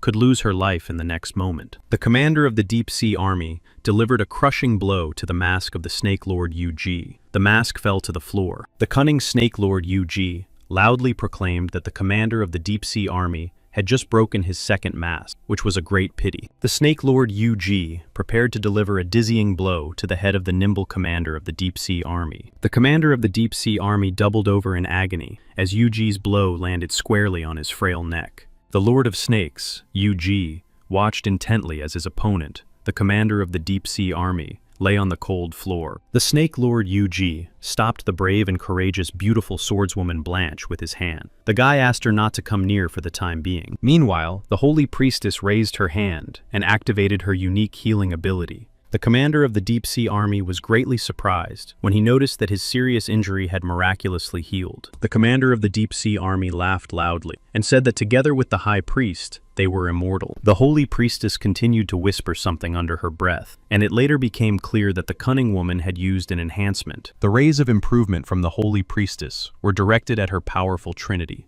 the bloodthirsty Rose, the great magician of the earth, and the commander of the water army. The Lord of Serpents, Yu-Ji, thought that the holy priestess was capable of improving her opponent's characteristics to rank A in seconds. Meanwhile, the great mage of the earth stood in some strange pose and began to concentrate on his energy. The swordswoman Blanche was very frightened, as the great mage of the earth's spell power had now reached rank A, and she could not cope with him. The Lord of Snakes, Yu-Ji, thought that a long-range attack could seriously harm the children, and he needed to figure out how to prevent it. The Lord of Snakes, Yu-Ji, turned to the charming swordswoman Blanche and told her that she needed to deal with these two opponents. The swordswoman Blanche was very frightened because the poor children could be in danger. She also thought that the boy would not be able to defeat the great mage. However, the Snake Lord Yuji asked the swordswoman Blanche to trust him completely. The girl thought about it and realized that she really did believe him. The powerful swordswoman Blanche's expression changed dramatically, and she shouted that she would help the Snake Lord Yuji clear the way. The swordswoman Blanche once again activated her amazing seal power and approached the commander of the Deep Sea Army. With her sharp, fiery sword, the charming swordswoman Blanche struck the commander of the Deep Sea Army on the head. The commander of the Deep Sea Army managed to put his sword in front of him and was therefore not injured, but he needed help.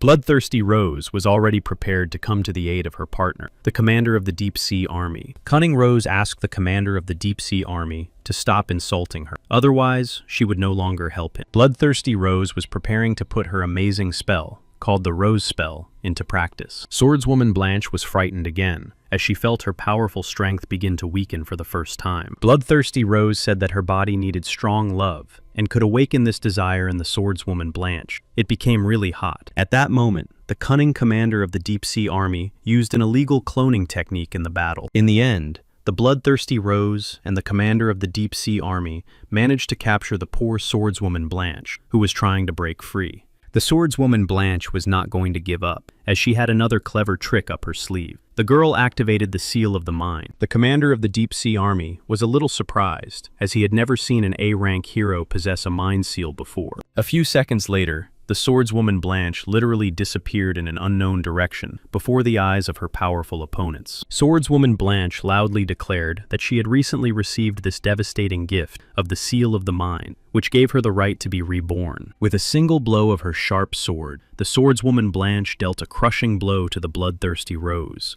from which red liquid poured out. Meanwhile, the great magician of the earth completed his transformation and unleashed an amazing ability. A few seconds later, standing before the Serpent Lord Yuji was no longer just a man in a hat, but a huge dragon. The frightened boys hanging on the thorny spikes of the roses continued to scream for someone to finally free them. The giant dragon, who had just been the great earth mage, was already approaching the frightened swordswoman Blanche. Overcome with fear, the poor, attractive swordswoman Blanche opened her mouth. She did not understand how to fight the monster. The Lord of Snakes, Yuji, arrived in time to help the frightened swordswoman Blanche. Now the heroes had to come up with a plan of attack. The Snake Lord Yuji tried to use a shadow stream against the huge dragon, but the attempt clearly ended in failure. Then an original idea came to the mind of the Snake Lord Yuji, and he directed a powerful energy blast straight into the mouth of the enraged dragon. Now the main characters had only a few seconds to escape before the dizzying explosion. When the incredible explosion sounded, a military helicopter with journalists on board arrived at the scene. The holy priestess stared intently at the approaching helicopter and did not know what to do this time. The great earth mage approached the holy priestess from behind and decided to thank her for saving him with her healing gift. The holy priestess said that her trio of holy heroes had been of no use.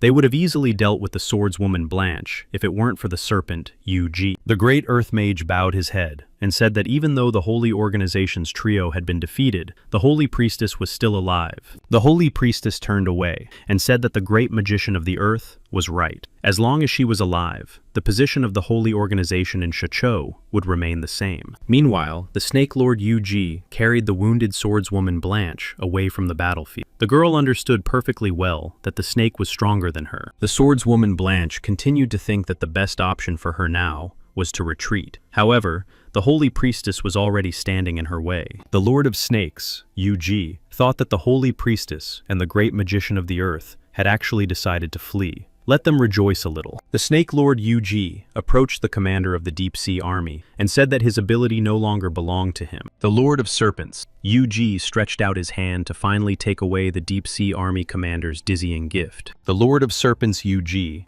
began to carefully study the ability of rank 5, which was called the Ghost of the Sea Depths. The Serpent Lord Yuji took the incredible talent of the commander of the Water Army for himself, and thought that it was now the turn of the bloodthirsty Rose. The Snake Lord Yuji was already standing next to the cold body of the charming Bloody Rose, and said that the seal of the sword knew no mercy. Now the Snake Lord Yuji knew how to summon vines from roses that could emit a powder that improved characteristics. The Snake Lord Yuji planned to first destroy these abilities to the lowest rank, and then improve a certain characteristic to rank A. Yuji, the Lord of Snakes, believed that he would soon acquire a considerable number of exceptional abilities and become stronger. A few minutes after manipulating the small, multicolored balls, Yu-Ji received the gift of a super brain. The Lord of Snakes, Yu-Ji, realized that his sense of smell, taste, and other senses had now sharpened to a dizzying level. Meanwhile, the poor wounded swordswoman Blanche began to open her eyes. The frightened girl did not understand what had happened. The Snake Lord Yu-Ji noticed how the lovely, charming swordswoman Blanche opened her eyes and thought that it was time to leave. The main characters stood on the ruins after a powerful, dizzying explosion and looked at the horrific consequences. The swordswoman Blanche decided to ask her new friend, the Snake Lord Yu-Ji,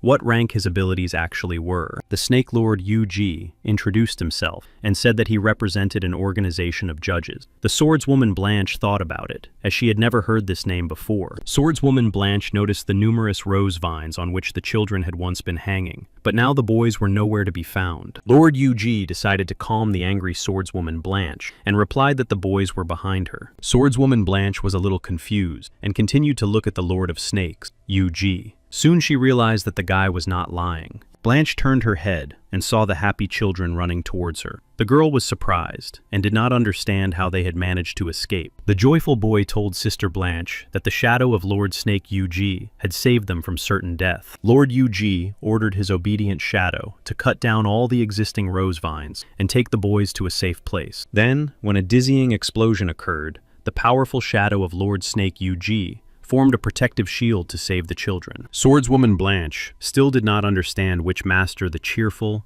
joyful boys were talking about. A few seconds later, the swordswoman Blanche turned to Lord Snake Yu-Ji and sincerely thanked him for saving the children. But Lord Snake Yu-Ji miraculously disappeared in an unknown direction right before the eyes of Blanche's surprised sister. Meanwhile, the helicopter flew to the designated location, and someone said that the Heroes Association had arrived and was now in control. People began to emerge from the military helicopter of the Heroes Association and shouted for everyone to refrain from reckless actions. Soon, the charming Lin Nai Shui also got out of the helicopter, accompanied by her cameraman. The girl was working as an intern. Lin Nai Shui turned to the cameraman and said that it was her first time interviewing as a professional journalist, and she didn't know what to ask. The cameraman looked at the powerful swordswoman Blanche and told Lin Nai Shui that she could ask her about what had happened. Lin Nai Shui agreed and approached the swordswoman Blanche, introducing herself as a journalist from the Heroes Association. Swordswoman Blanche stood still and listened as Lin Nai Shui asked her to tell her what had happened here.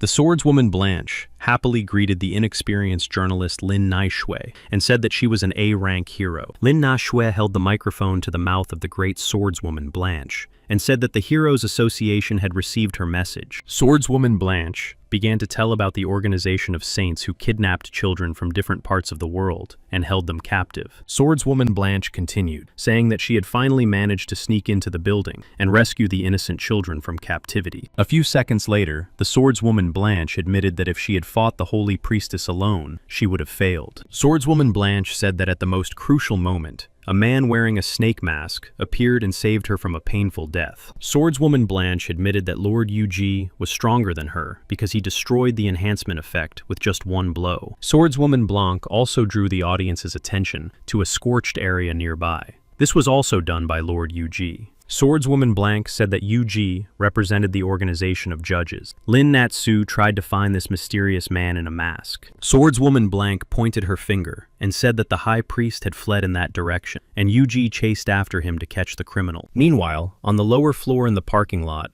the lights were shining brightly. No one was visible inside. The high priest, accompanied by the great magician of the earth, slowly moved in an unknown direction. The holy priestess asked the great earth mage if his sand ability could deal with an opponent like Yu-Ji, the Lord of Snakes. The great earth mage said that he had filled everything around him with his magic, and even if Yu-Ji used plasma, he would not succeed. The holy priestess ordered the great earth mage to quickly find a suitable vehicle to get away from this place. However, around the corner, the serpent lord Yu-Ji was already waiting for the treacherous intruders, clearly not planning to let them go. The snake lord Yu-Ji gathered his courage and finally came out from around the corner to engage in a dizzying battle. The holy priestess and the great magician of the earth heard a mysterious stranger approaching them from behind. For a few seconds, the snake lord Yu-Ji tried to form a plan of attack in his head. At the most inopportune moment, the Snake Lord Yuji's phone rang in his pocket. It was his beloved girlfriend, Nai Shui.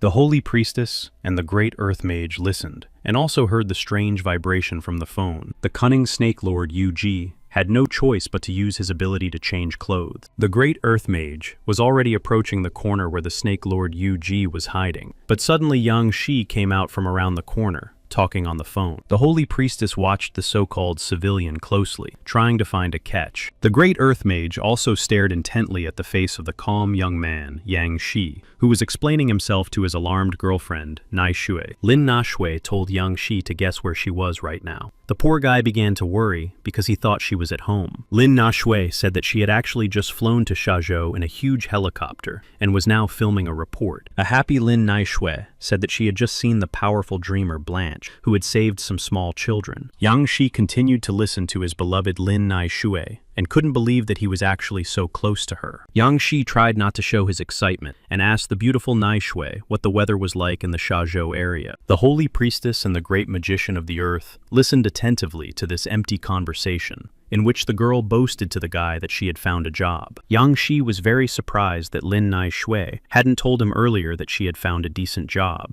After all, just yesterday she was dancing in a nightclub. A joyful Miss Lin said that she had been hired as an intern journalist at the Heroes Association and would soon be interviewing Yuji. Yang Shi was stunned by the dizzying news. His beloved girlfriend, Lin Na Shui, was planning to interview Yuji. Yang Shi thought that with the help of the Heroes Association, Lin Na Shui could now find him with incredible ease. A few seconds later, Yang Shi said that such an event should be celebrated tonight, and that he needed to buy a decent gift. The Great Magician of the Earth told his boss, the Holy Priestess, that this young man was just talking to his girlfriend. However, the High Priest did not believe the innocent boy's words, and shouted loudly that they had been deceived. This man had come for them. Meanwhile, Yang Shi had already changed his clothes, and now he had become the Snake Lord Yuji, who was already running towards his enemies. The Great Magician released his hellhounds, which were supposed to tear the enemy to pieces. However, the Snake Lord Yuji easily dealt with these ferocious dogs, with the help of his shadow streams. The Holy Priestess told the Great Magician of the Earth that they needed many more of these earthly animals to deal with Lord Yuji. The Great Earth Mage claimed that each dog in this pack was capable of opposing a powerful A-rank hero. The Snake Lord, Yuji, had already released his shadow rays, which destroyed a huge army of these nimble dogs. The poor, frightened dogs did not have time to react to the numerous attacks from the shadow stream. The dogs realized that they could lose their lives. A few minutes later, the Lord of Snakes was already standing behind the Holy Priestess, and even managed to wound his powerful opponent in the shoulder. In addition, the Lord of Snakes, Yuji, also touched the shoulder of the Great Earth Mage with his shadow rays. The Holy Priestess was very frightened and did not understand how Yuji managed to wound her. She thought he possessed electrical magic. The cunning Holy Priestess said that if Yuji let her live, she would repay him and make him a rich man. However, Yuji, the Lord of Snakes, said that he saved people's lives only for the sake of justice, not for money. Meanwhile, the shadow stream created by Yuji tightened its grip on the Great Earth Mage's neck. The poor old man literally couldn't breathe. While Lord Yuji's attention was focused on the Great Earth Mage, the Holy Priestess managed to swallow several blue pills. The Snake Lord Yuji noticed that the Holy Priestess had somehow managed to overcome the shadow rays and free herself. A dizzying aura began to form around the powerful Holy Priestess, possessing incredible power. The embittered Holy Priestess began to smile and said that she could not only heal, but also possessed another amazing gift. A few seconds later, the cunning Holy Priestess took a magical sword that glowed brightly out of her own mouth. The Lord of Serpents, Yuji, had already felt a similar aura when he encountered the sword of the powerful swordswoman Blanche. The cunning Holy Priestess said that she possessed an amazing weapon called the Spear of Justice. The Holy Priestess raised the Spear of Justice and loudly shouted the spell of the Thorns of Rebirth, which Yuji clearly did not like. Magically, mystical holes began to appear in space, from which strange weapons emerged. The Holy Priestess continued to speak in a quiet voice, but Yuji, the Lord of Snakes, heard her talking about endless spears of compatibility. The mad Holy Priestess shouted at the top of her lungs for these endless spears of justice to make the enemy suffer. The Snake Lord Yuji did not understand what was happening, and simply stood in place, preparing for a dizzying attack. And finally, the endless spears began to approach the Snake Lord Yuji, who was darting from side to side. Yuji had no choice but to try to escape from these hateful spears of infinity, but they kept up with him. A few minutes later, one of the spears of infinity struck the leg of the poor snake lord Yu-Ji. The holy priestess rejoiced and said that the young man would not live. The snake lord Yu-Ji sat still and thought that even such a light attack could hook one of his limbs. Yu-Ji noticed that the light spread across the ceiling, allowing these spears of infinity to easily find his location. The snake lord Yu-Ji could think of nothing better than to try to outmaneuver these spears with his dizzying speed. The holy priestess laughed loudly and asked Lord Yu-Ji if he really thought there was anything faster than light in the world. The holy priestess continued to rejoice and be glad, because she understood that the lord of snakes, Yu-Ji, had fallen into a terrible trap. Meanwhile, the snake lord Yu-Ji used his new super brain ability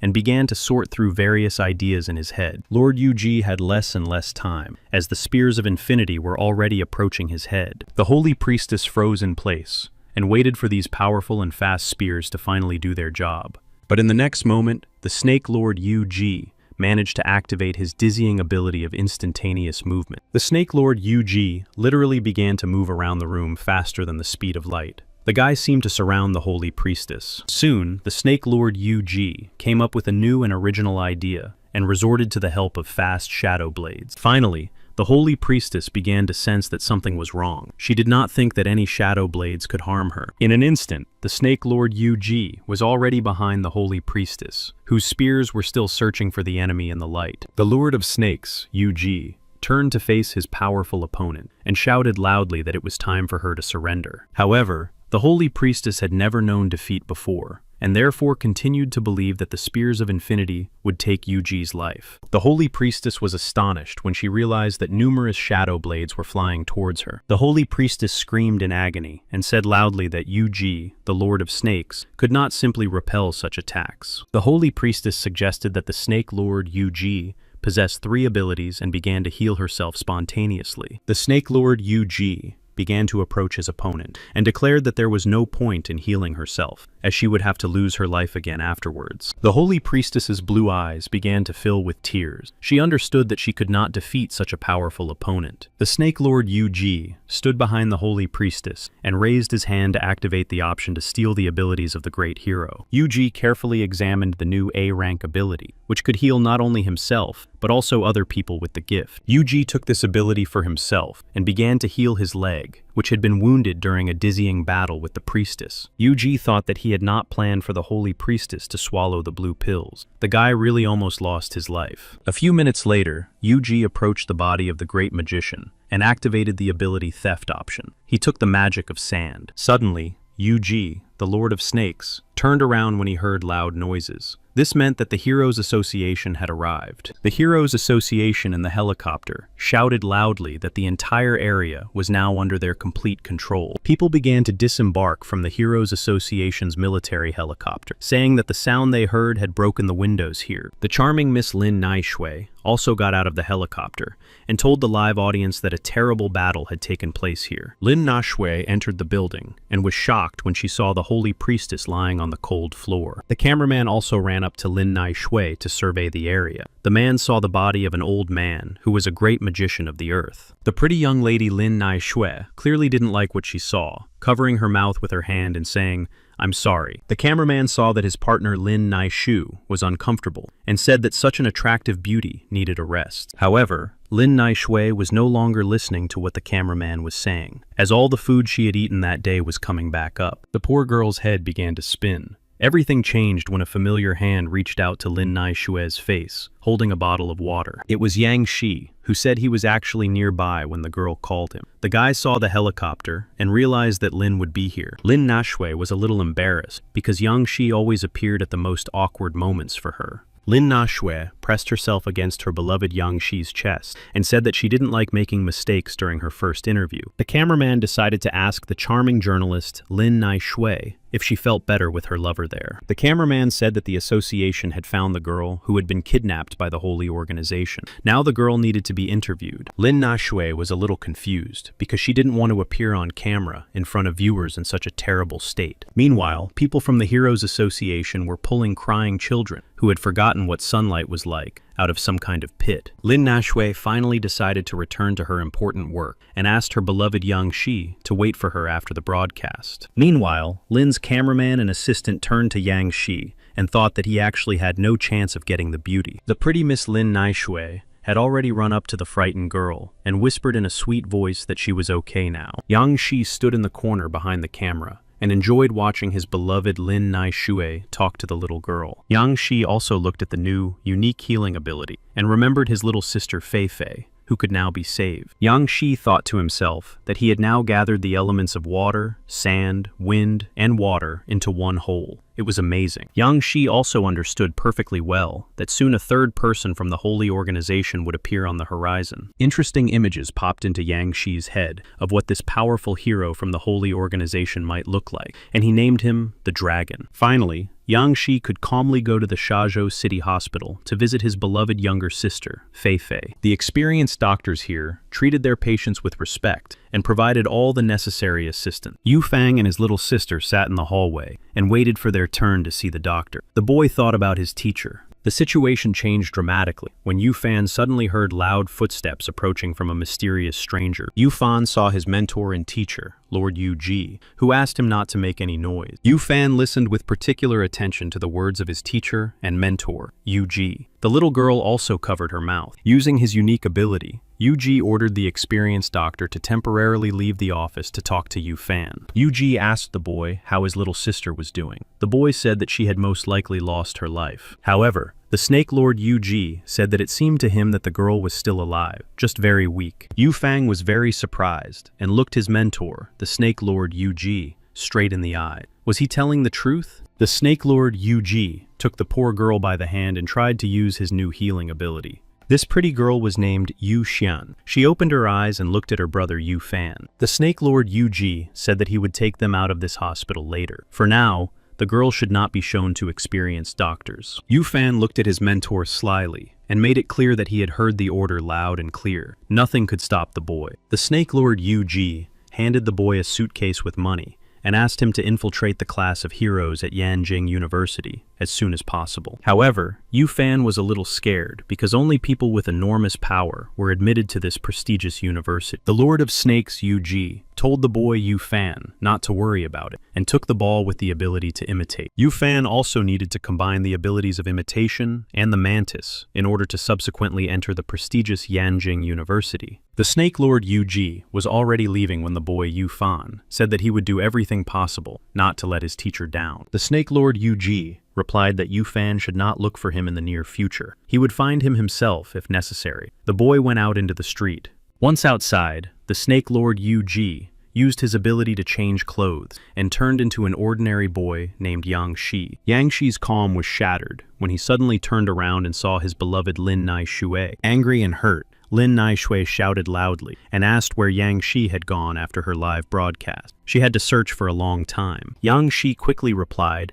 that he was actually helping the rescued children at the hospital. The boy asked his beloved what had happened. Lin Naishui asked her beloved Yang Shi what would happen to the homeless children. The young man replied that they would be distributed among children's shelters. Yang Shi said that the orphanage was like a big, friendly family to him. The guy hoped that they would grow up healthy and strong. After such heartfelt words from her beloved Yang Shi, Lin Naishui couldn't help herself and kissed the young man right on the lips. Yang Shi clearly did not expect such a passionate kiss from his beloved Lin Naishui, and his eyes widened to a dizzying extent. Lin Naishui was a little embarrassed and said that Yang Shi had been working too hard over the past 2 days and needed a rest. Meanwhile, Lin Naishui's friends and colleagues waved to her and said they would see her again soon. Lin Naishui decided to say goodbye to her beloved and said that she still had too much work to do. They would see each other in a few days. Yang Shi was even a little offended because, as always, strangers had appeared at the wrong time and prevented him from enjoying Lin Naishui's company. Yang Shi headed to Shazhou Airport to fly home to Lugan, where he planned to visit the local hospital immediately. A few hours after the flight, Yang Shi was already standing by the hospital bed where his younger sister Fei Fei was lying. Yang Shi strongly hoped that his new ability of holy healing would help him bring back his beloved sister Fei Fei. Yang Shi held out his hand, from which a dazzling bright light subsequently formed. Almost the entire hospital ward lit up when Yang Shi activated his unique holy healing ability. Yang Shi's resentment knew no bounds when, after a while, Fei Fei reacted to his holy healing. Frightened, Yang Shi did not understand what had actually happened, as he was sure that holy healing would bring his sister Fei Fei back to him. Despite the fact that the first attempt did not lead to a positive result, Yang Shi decided to try again to wake his sister up. Yang Shi, in a state of anger, leaned on the hospital bed and began to think about why the healing ability had not worked. Suddenly, a mysterious, piercing sound rang out, which greatly frightened Yang Shi. His eyes widened in horror. Mysterious little blue balls began to appear from the fragile little body of his sister Fei Fei. Yang Shi tried to grab these mystical blue balls with his hand, using his evasion skill. Soon, Yang Shi realized that these blue balls instantly split apart, but became several times stronger than they were before. Yang Shi once again thought that the magic of light was unable to cope with this mystical blue glow that fed on Fei Fei's energy. Yang Shi understood that he needed to stop moving according to plan.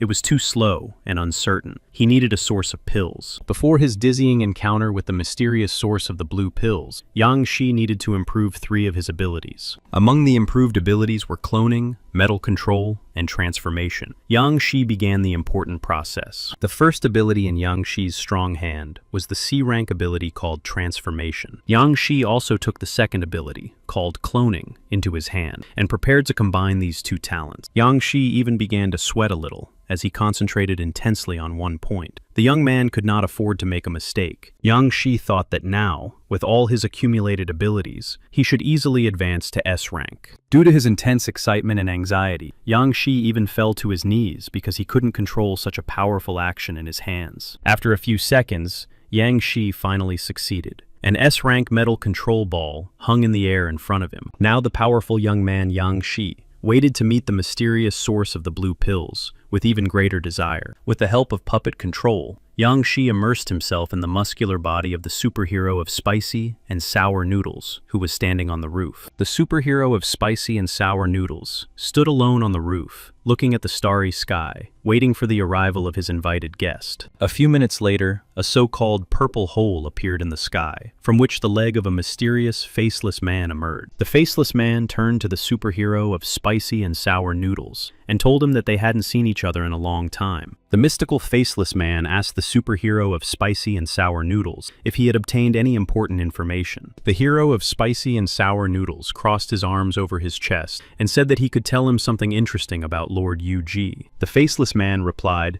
that if the information from the hero of Spicy and Sour Noodles was reliable, he would pay twice as much this time. The Spicy and Sour Noodles superhero began to say that a few days ago, the organization of saints had been destroyed in Shaju. The faceless man was naturally already aware of this sensational story. It was done by the A-rank swordswoman Blanche. However, the hero of Spicy and Sour Noodles said that the journalist had reported that Blanche, the swordswoman, had been helped by a mysterious man wearing a snake mask. The strange faceless man said that Yu-Ji and this mysterious snake represented the organization of judges. This is a well-known fact. The hero of Spicy and Sour Noodles replied that Yu-Ji and this snake possessed 2 abilities at once. The hero of Spicy and Sour Noodles said that such people were very rare on the planet. It was practically an impossible situation. The faceless man did not understand and asked the hero of Spicy and Sour Noodles what exactly he wanted to tell him. The hero of Spicy and Sour Noodles asked if the faceless man had ever seen a real elixir of abilities. This information naturally greatly interested the faceless man. The man reached out his hand to examine the flask closely. The hero of Spicy and Sour Noodles also reached out his hand, which already held the mysterious flask with the so-called elixir of abilities. The hero of Spicy and Sour Noodles said that a person without talent would gain dizzying abilities after taking this elixir. The faceless man did not believe a single word of the hero of Spicy and Sour Noodles. The man demanded strict proof. The hero of Spicy and Sour Noodles asked if he knew that his ability was aimed at improving his own body. Soon, this fact would change. A second later, the hero of Spicy and Sour Noodles opened the flask with abilities and drank all the liquid to the last drop. After taking the so-called medicine, the hero of Spicy and Sour Noodles smashed the flask to smithereens. A few minutes later, the hero of Spicy and Sour Noodles turned to the faceless man and demonstrated the fiery magic of his body. To show the full power of his fire-type abilities, the hero of Spicy and Sour Noodles sent a dizzying stream of flames into the sky. The hero of Spicy and Sour Noodles said that after talking to Yu-Ji, He believed in the existence of such incredible things. The faceless man said that it was unbelievable. The man still believed his eyes and asked what this elixir was made of. The hero of spicy and sour noodles replied that he never understood chemical elements, but he did a great job anyway. The faceless man said that he found this story very entertaining and would therefore give the hero of spicy and sour noodles 15 pills. The hero of spicy and sour noodles was naturally very pleased with such a reward, and soon told the faceless man that he had a question. The hero of spicy and sour noodles said that he had recently noticed that his body had begun to be covered with blue spots. This was a side effect of taking the pills. The faceless man turned away and told the hero of spicy and sour noodles not to pay too much attention to this side effect. The faceless man said goodbye to the hero of sour and spicy noodles and said that he would eagerly await their next dizzying meeting. A moment later, the mysterious faceless man disappeared in an unknown direction, and the hero of sour and spicy noodles was left alone. Yang Shi realized that it was time for him to leave the body of the hero of sour and spicy noodles and activated the detransformation option. Yang Shi thought that the faceless man called the gradual loss of human strength a simple side effect. Yang Shi continued to wonder what the real plan of this selfish, faceless man was,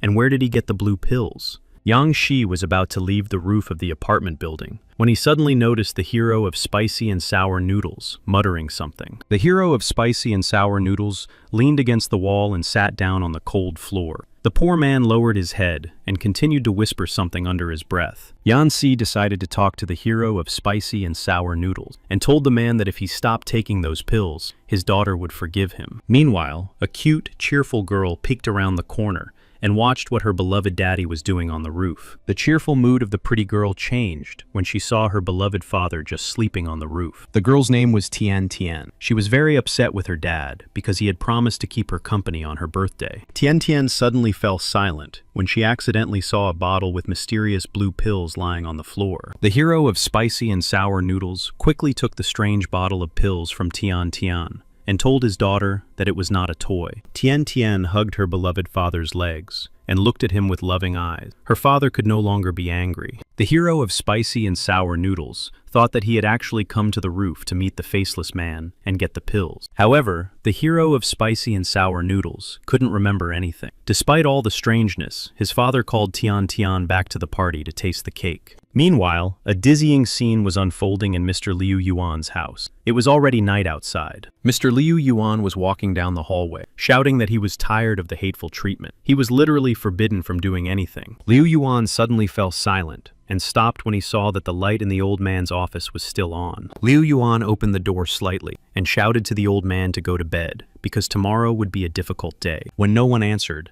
Liu Yuan decided to go inside the office. The young man stood there for a long time, but then began to look for something. After a few seconds, Liu Yuan noticed a strange piece of paper lying on the table. Naturally, the young man couldn't just walk past it. Liu Yuan picked up the piece of paper and wondered what could have made these old, practically rotten bones work late into the night. The sheet contained several requirements for the deployment plan for the Baichang station in the city of Lugan. Liu Yuan knew where the white area was located. Liu Yuan did not expect such an event and realized that he would not have a better chance to become a hero and savior in the near future. Yang Shi was inside the publishing house where he worked as an intern, trying to print some important documents. Next to Yang Shi sat his colleague from the workshop, staring intently at the computer monitor, studying something closely. Suddenly, Yang Shi heard a familiar voice behind him, asking if he had forgotten that he had an important job to do. Yang Shi quickly replied that a strange woman had come to the publishing house and asked him to print an advertisement about a missing person. Fan Peng took the notice and began to read the article about the disappearance of a 7-year-old boy named Ye Tian. It was the first time the young man had heard that name. Yang Shi wanted to show off his mental abilities and claimed that it was probably some kind of secret code. Fan Peng thought about it, but in reality, he didn't believe a single word his loyal friend Yang Shi said. The calm inside the publishing house was shattered when it was announced that a new invasion by a powerful monster had been detected on Mingyue Street. Frightened employees began running in different directions and asking when this dizzying horror would end forever. Yang Shi thought about Mingyue Street, where he and his girlfriend Xiao Shu rented an apartment together with the other girls. Yang Shi did not hesitate to call his beloved Xiao Shu and asked the beauty where she was at that moment. The frightened Xiao Shu replied that she was currently in the apartment near where the powerful monster had been dropped. The situation worsened when Xiao Shu suddenly hung up during the conversation. Yang Shi was very frightened. Suddenly, his loyal friend Fan Peng approached Yang Shi and asked what had happened to his girlfriend Xiao Shu. However, Yang Shi was no longer listening to the words of his devoted friend Fan Peng and ran at full speed to help the poor girl Xiao Shu. A few minutes later, Yang Shi was already wearing his rooster costume and heading for Ming Yue Street on a metal surfboard. Yang Shi, in the guise of a mighty rooster, thought that it was not yet time for him to lose another person dear to him. A few minutes later, Yang Shi, in the form of a great rooster, arrived at the scene and saw a huge rat roaming the streets of the city. It was the legendary A-rank monster, the soul-devouring rat, capable of emitting a dizzying scream during an attack. Yang Shi understood perfectly well that in order to defeat this soul-devouring rat, he would need at least a team of 3 strong heroes. A few minutes later, Yang Shi saw a B-rank heroine named Green Storm flying towards the huge soul-devouring rat. Green Storm was accompanied by her loyal friend, a heroine of the rank of Fire Butterfly. The beautiful girls were thinking about how to save the people. The giant soul-devouring rat saw the so-called heroines flying towards it and let out a deafening sound. Green Storm noticed in time that a fierce sound wave was approaching Fire Butterfly and shouted at her to dodge. Green Storm asked her friend Fire Butterfly why she had come here, since a rank S hero was not capable of fighting a monster. The Fire Butterfly quickly replied that she was nearby and saw that Green Storm was fighting all alone, so she decided to help. Green Storm closed her eyes, realizing that an S-rank hero was cannon fodder for this bloodthirsty, soul-devouring rat. Green Storm listened and sensed that someone behind her needed urgent help. Someone was screaming for help. Green Storm turned around and saw that after the soul-devouring rat's attack, a huge hole had formed in the multi-story building. On the roof of this skyscraper was Xiao Shu, holding her friend Huan Huan. The poor girl was hanging over the abyss and could fall. Huan Huan begged Lin Naishui to save her, as she did not want to lose her life so soon. She was too young. Lin Naishui told her friend Huan Huan to hold on tight to her hand. The girl was determined to save the innocent victim. The difficult situation took on a completely different tone when a huge piece of debris formed above the heads of the lovely girls. The fragment began to crack and, a few seconds later, was flying straight towards Lin Naishui and Huan Huan's heads. Lin Naishui closed her beautiful eyes tightly as the damn fragment hit her hand. It hurt a lot. Due to the excruciating pain, Lin Naishui was unable to hold on to her loyal friend Huan Huan and slipped and fell down. The first to fly towards the unknown abyss was her loyal friend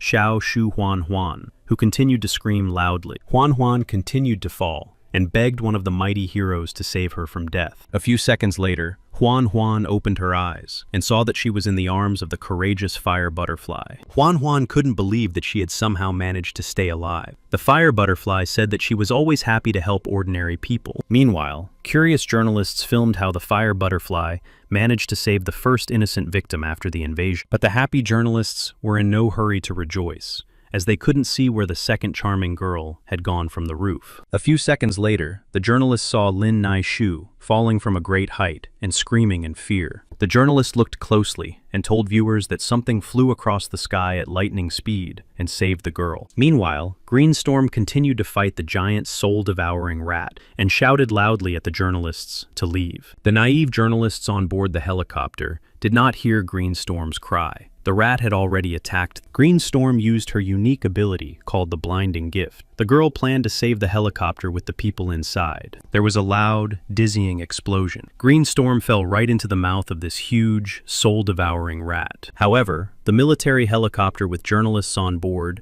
continued to fall due to the deafening, powerful explosion. The Fire Butterfly was too late to help the frightened reporters who were screaming to be saved from death. Meanwhile, Yang Shi, in the form of a powerful rooster, landed on his feet. Lin Naishui lay unconscious in his arms. Yang Shi gently laid his charming beloved Xiao Shu on the bench and apologized to her for not arriving in time. Yang Shi continued to say that he had come too late and that poor Xiao Shu should not have had to experience such uncontrollable horror. Yang Shi activated his original healing option so that the wound on poor Xiao Shu's arm would finally heal. A few seconds later, Yang Shi said that the lovely girl Lin Naishui was now completely fine, and no one would hurt her anymore. A moment later, the charming Miss Lin Naishui's eyes opened. The poor girl was regaining consciousness. Xiao Shu looked closely at the rooster mask on Yang Shi's face and asked him if she was still alive. Xiao Shu reacted quickly when she realized who was standing in front of her. The girl asked why Yu Ji had pretended to be a good person at first, and then a bad person. Xiao Shu continued to say that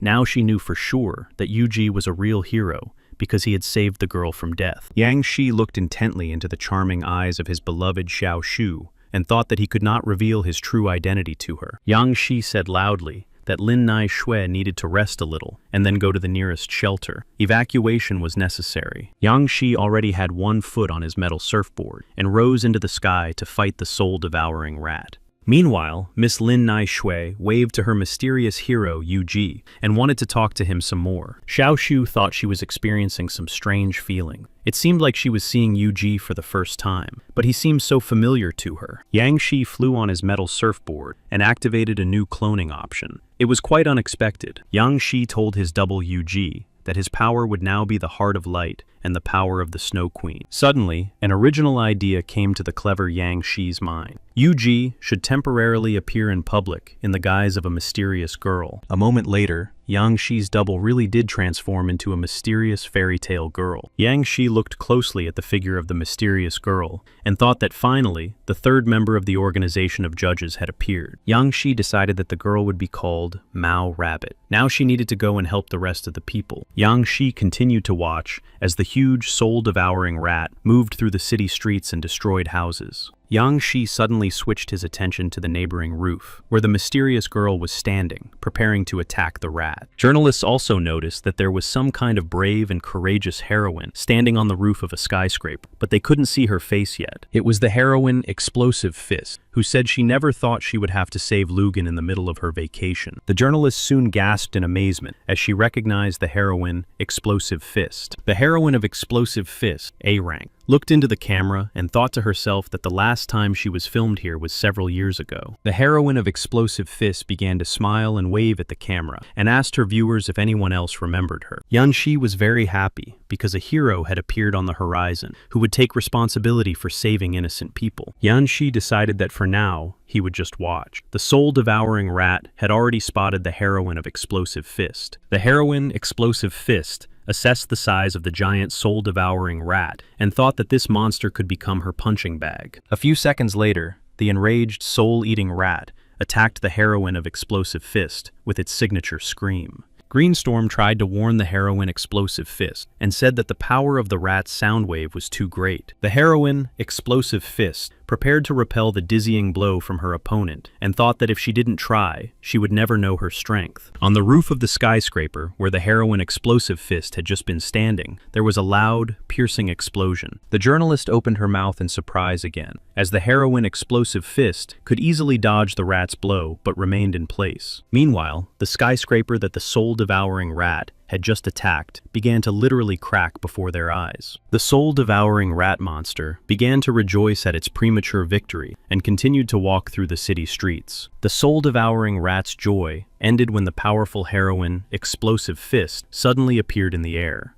The fiery eye of the giant soul-devouring rat monster widened at the unexpected event. The heroine Explosive Fist clenched her palm into a fist to attack the insolent soul-devouring rat in the next moment. The heroine Explosive Fist formed several more fists around herself to ensure that the attack would be successful. And in a few seconds, all the powerful fists hit the soul-devouring rat right on target. The monster howled in agony. The heroine Explosive Fist began to smile and explained why the soul-devouring rat was no longer rejoicing in its so-called victory. Naturally, the heroine Explosive Fist's loud words greatly angered the cunning monster, the soul-devouring rat. Meanwhile, the heroine Explosive Fist had already landed on the roof of another skyscraper and was waiting for a response from the soul-devouring rat. The heroine Explosive Fist jumped to the ground and suddenly grabbed the giant, soul-devouring rat by its long tail. After a few seconds, the huge soul-eating rat began to spin in circles as the heroine of Explosive Fist held its tail. Finally, the heroine Explosive Fist let go of the bloodthirsty soul-eating rat, and the monster flew into the nearest house. Green Storm watched the actions of the heroine Explosive Fist closely and thought that her strength was not much less than the power of the monster. Rabbit Mao watched intently as the monster soul-devouring rat was defeated. The girl waited patiently for her turn to appear on the battlefield. Rabbit Mao noticed a huge cobblestone flying towards a frightened civilian. The poor man screamed for help. Rabbit Mao naturally reacted quickly and saved the innocent victim from certain death. The guy sincerely thanked the mysterious heroine and asked her what organization she belonged to, since no one had seen her before. Rabbit Mao took the frightened young man to a safe place and said that she represented an organization of judges. The accidental witness thought that Mao the rabbit was indeed a very pretty and cute girl. Rabbit Mao slowly approached Fire Butterfly and Huan Huan, who were resting on a bench. The girls looked at each other. Standing with Fire Butterfly and Huan Huan was a girl who asked Rabbit Mao to heal the poor girls. Rabbit Mao nodded and approached the lovely Fire Butterfly and Huan Huan and activated her healing ability. The audience and witnesses watched intently as Rabbit Mao healed the wounds of Fire Butterfly and Huan Huan. It was a real miracle. Rabbit Mao shouted loudly that all ordinary people should immediately flee the battlefield and seek safe shelter. Rabbit Mao suddenly fell silent as she heard the huge soul-devouring rat monster behind her make its sound again. Green Storm covered her ears with her hands and thought that now this dizzying sound had become much stronger. It felt like her head was going to explode. The heroine Explosive Fist also covered her ears with her hands and asked if this soul-devouring rat was a berserker. Yanxi, who had been watching the actions of the superheroes and the huge soul-devouring rat monster all this time, thought that the situation had worsened. The fact was that the embittered and enraged rat was devouring the souls of innocent people who were nearby. With every passing second, the giant soul-devouring rat was literally becoming stronger and faster. Yanxi was already thinking about how to defeat it. The insolent soul-devouring rat continued to devour the souls of the frightened people around it, and even smiled slightly at the superheroes. Green Storm asked the heroine Explosive Fist if she had a plan for what to do next, as the rat was devouring people's souls. Meanwhile, the bloodthirsty soul-devouring rat activated its second ability to heal itself and was now ready to attack again. Experienced journalists also noticed how the soul-devouring rat had recovered and wondered if Explosive Fist was capable of defeating such a monster. Reporters shouted, asking where the rest of the superheroes from the Great Resistance Squad were. The skyscraper began to crack again. The heroine Explosive Fist turned to Green Storm and said that she needed to retreat because the rat would clearly be ruthless. The huge soul-devouring rat monster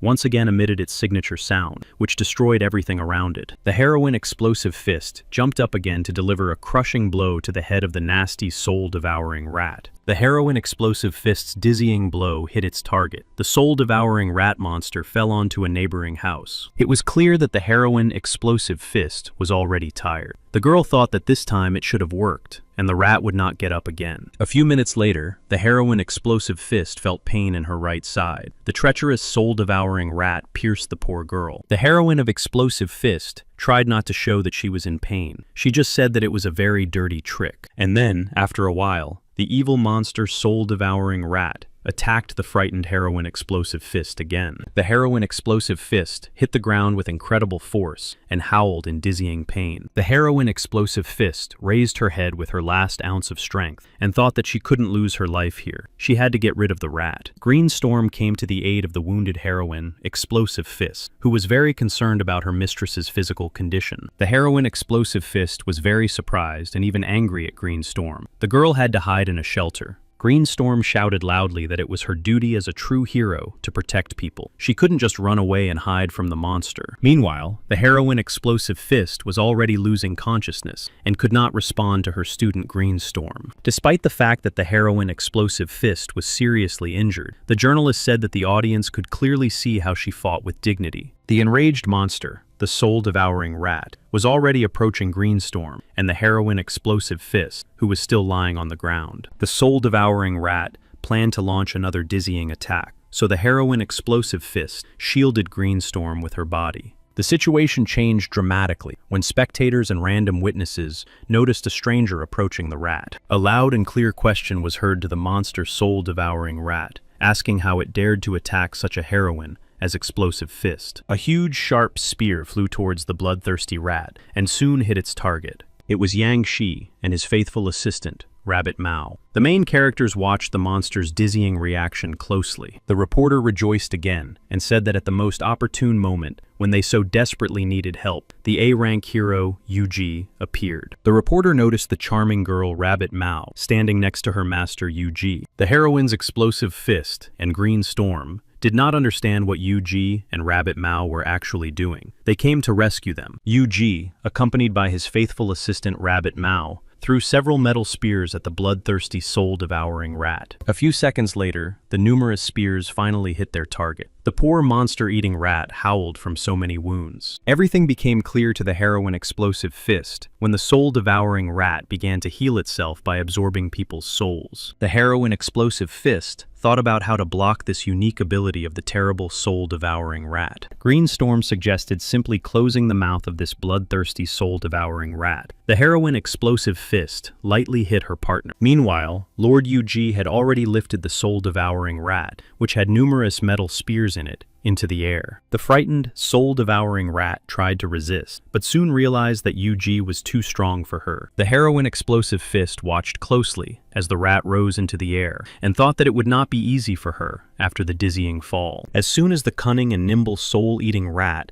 tried to make its signature dizzying sound, Yuji covered its mouth. At the same time, Yuji had already formed a giant metal wall, which he would later bring down on the frightened, soul-devouring rat. And so, a few seconds later, the huge soul-devouring rat was completely covered by the metal plate. Lord Yuji turned to his responsible assistant, Mao the rabbit, and told her not to let the rat open its mouth. Rabbit Mao clearly heard her master's order and flew over to carry out the important task. Rabbit Mao raised her hands to activate her ability called Snow Tornado. And so, the soul-devouring rat found itself in the epicenter of a real snowstorm. The monster clearly had no way out of this negative situation. Surprised spectators noticed how Rabbit Mao literally froze such a huge monster. People were sure that the heroine had a high rank. The bloodthirsty soul-devouring rat tried to save itself and began to absorb the energy and souls of the people around it. It was noticeable how the energy and souls of people rose up to this hateful, soul-devouring rat. She was healing again. The heroine, Explosive Fist, shouted loudly so that everyone could hear that this monster's ability had to be blocked. Lord Yuji heard the wishes of the heroine Explosive Fist and therefore decided to lift the rat to a decent height so that it could not reach them. A few seconds later, Lord Yuji was already activating the dizzying function of the metal storm. A metal vortex gradually began to form around the giant body of this terrifying, soul-devouring rat. One of the random spectators saw mysterious snow falling from the sky.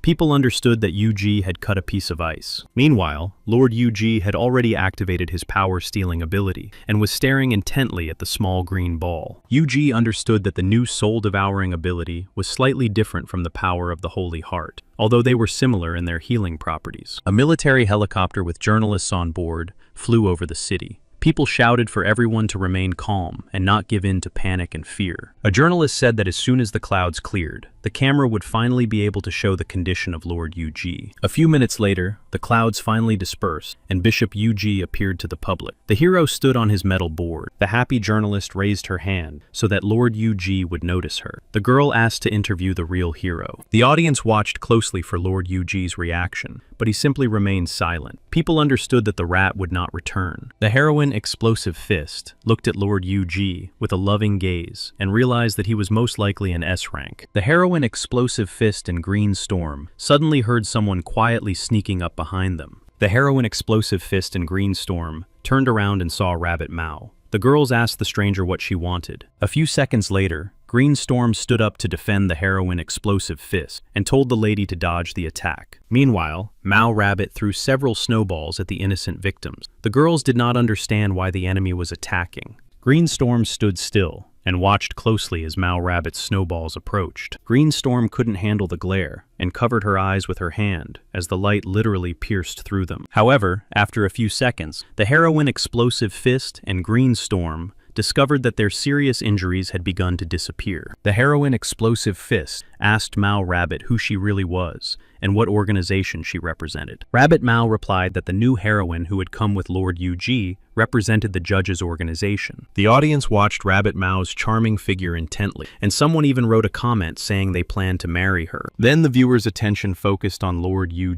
People were interested in how to join their powerful organization of judges. The heroine Explosive Fist asked Rabbit Mao what this mysterious organization of judges did. The girl was still grateful to them for saving her. Rabbit Mao and Lord Yu said goodbye to the audience and announced that the judges' organization had once again saved the city of Lugan from invasion. Rabbit Mao and Lord Yu flew away on a metal board in an unknown direction. The audience thanked the judges' organization. Green Storm was enchanted by Rabbit Mao's beauty. The heroine Explosive Fist was a little upset because she did not receive all the glory. Lord Yu noticed that his godson Liu Yuan had asked to meet with him. The young man was curious about what information he had found. Lord Yu kept thinking about what his godson Liu Yuan would tell him. After all, the information could be very important. Suddenly, Rabbit Mao told her master that her time was running out. The poor girl literally began to fade before his eyes. Lord Yu turned around and realized that Rabbit Mao had completely disappeared. This meant that the clone's life had ended. Lord Yu realized that the abilities of the doubles or clones were returning directly to him, which was very convenient. Lord Yu also thought that Mao Rabbit's memories had also returned to him, and that even glances in her direction were simply disgusting. And finally, Lord Yu flew to his destination and saw his godson, Liu Yuan, who continued to think about girls. Lord Yu thought that his godson, Liu Yuan, was a really stupid person. After all, it wasn't that difficult to watch himself. Meanwhile, Mr. Liu Yuan was frightened by a strange sound coming from the nearby dense forest. Lord Yu thought that his godson, Liu Yuan, did not even know that he was being followed. This once again emphasized his stupidity. Liu Yuan saw his godfather, Lord Yu approaching him and ran up to hug him. However, Lord Yu was not in the mood to hug the young man and asked what information he had obtained. However, for some strange reason, Mr. Liu Yuan stopped when he noticed that there was a rustling sound coming from the dense, impenetrable forest again. Lord Yu noticed the important documents in his godson's hands and asked the boy to give them to him immediately so that he could study them closely. Lord Yu began to read the notes on the paper and realized that the Association of Heroes had planned to open the Baichang district in the city of Lugan. Meanwhile, Liu Yuan asked his mentor if it was true that there were special items in the world that could strengthen their owner. Lord Yu noted that Liu Yuan had indeed been doing an excellent job lately, and therefore deserved to exchange his abilities for a C rank. Mr. Liu Yuan snatched a strange flask of elixir from Lord Yu hands, and immediately drank its contents. Suddenly, Liu Yuan began to cough, and said that the medicine tasted like banlangen, with powder and the sourness of dark chocolate. Lord Yu said that good medicine should have a bitter taste. Unexpectedly, Liu Yuan transformed into a werewolf. Liu Yuan, in the form of a shaggy werewolf, said that he really felt stronger and stronger every day. A few seconds later, the rustling sound from the dense, impenetrable forest turned out to be true, and the main characters looked toward the approaching stranger. Lord Yu thought that the metal hero was approaching him, but Liu Yuan said that his old man was having fun in the company of cheerful girls. The situation took a dizzying turn when the mighty metal hero actually emerged from the forest. The metal hero said loudly that before they started talking, he had to chop Liu Yuan into small pieces. A moment later, Mr. Liu Yuan, in the form of a werewolf, lay on the ground and asked his father if he was capable of taking his child's life. The metal hero struck his son Liu Yuan again and asked if he would call his godfather for help. Lord Yu decided to intervene in the fight and said that he had made a deal with his younger son because he simply wanted to gain abilities. Liu Yuan, in the form of a werewolf, said that he had had enough of constant beatings and that he had never revealed any family secrets. The metal hero decided to interrupt the empty conversation with his younger son, Liu Yuan, and told him to just stand by the wall. The metal hero said that his youngest son was born without abilities, and Lord Yu could not grant him power. Lord Yu looked intently at the enraged father and said nothing, thinking it would be superfluous. Lord Yu said that the metal hero did not really know his son well, as he was an A-rank possessor. Lord Yu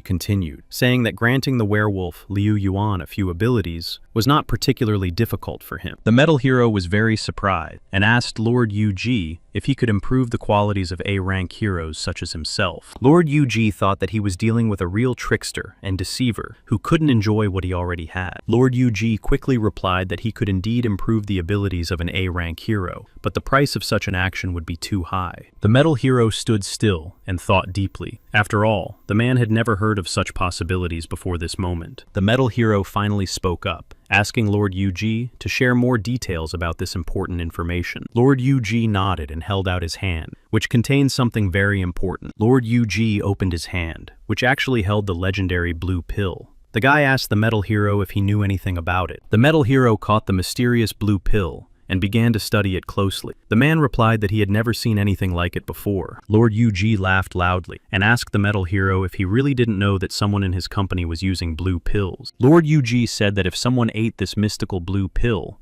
their strength would increase threefold. The metal hero decided to ask Lord Yu-ji if he knew which company produced these blue pills and who was in charge of it. The metal hero turned to the werewolf Liu Yuan and ordered him to calm down immediately and tell him everything he knew about the blue pill. Liu Yuan said that Li Kangyang, the hero of Bin Chuan, had taken these mysterious blue pills in front of him to get rid of some people. The metal hero examined the blue pill more closely and said that such a small pill could have such properties. The metal hero turned to Lord Yu-ji and asked what he wanted the man to find out about this organization. Lord Yu-ji replied that he needed not only information, but also the metal hero's help to get into the Baiyang White area. The metal hero smiled slightly and replied that the White Area plan was a bad place where ordinary people lost their lives. Lord Yu-ji showed the metal hero the absorption ring and said that with its help, he would absorb the genes of abilities. The metal hero said that it was the most important ingredient for making the elixir, which was taken from the bodies of powerful monsters. The metal hero also said that the White region was home to a staggering number of monsters waiting for their fate. The metal hero asked Lord Yu-ji how he could prove that the elixir of abilities was truly effective. Lord Yu-ji said that if the metal hero thought that the organization of judges was impossible to deal with, that was his right. The metal hero turned to his son, Liu Yuan, and began to concentrate. Something was happening. Liu Yuan had already turned back into a human and was shouting that he was afraid his father would not let him gain dizzying power. The metal hero grabbed Liu Yuan by the hair and replied that they were a family, and if his father had meat, he should feed his son meat soup. The metal hero thought for a moment and finally said that he was ready to cooperate. He would deal with the hero Bing Chuan. Lord Yu-ji was about to fly away on his metal board and said he looked forward to seeing them soon. Meanwhile, night had fallen. A dizzying scene was unfolding at the Lugana City Hospital. Lin Nashue thought that the apartment building had collapsed after the rat invasion, and she had to spend the night in the hospital. Lin Nashue was astonished when she noticed that her beloved Yang Shi had come to the hospital. Yang Shi grabbed his beloved Xiao Shui and said that he had been looking for her all day. All the injured were transported from the shelter to the hospital. Lin Nashue said that her injury was minor, but now she had nowhere to live. Yang Shi didn't see a problem with that and offered to move in with her. Lin Nashue began to cry, saying that moving in together was too big a decision for her. She was clearly not ready for such a turn of events. Lin Nashue hurried out of the room to avoid a negative conversation and asked him not to talk about the subject anymore. Lin Nashue leaned against the window and said in a quiet voice that all she could think about right now was that mysterious chicken. Yang Shi was very surprised and asked Lin Nashue what chicken she meant just now. The guy didn't understand anything. Xiao Shui said that today she had almost lost her life and was saved by the very Lord Yu-ji that the whole city was talking about. Xiao Shui continued to say that Yu-ji was very handsome and that she would need to interview him in the near future to tell the story of his exploits. Yang Shi was tired of listening to such statements from his beloved girlfriend Xiao Shui and took the charming beauty in his arms. A few seconds later, Yang Shi laid the attractive girl Lin Nashue on the bed. The poor girl did not understand what was happening. Suddenly blushing, Lin Nashue looked intently into the eyes of her beloved Yang Shi and asked him what he was going to do with her. Lin Nashue really did blush noticeably, and her eyes showed that she was truly in love with Yang Shi. Yang Shi also couldn't take his eyes off the charming Lin Nashue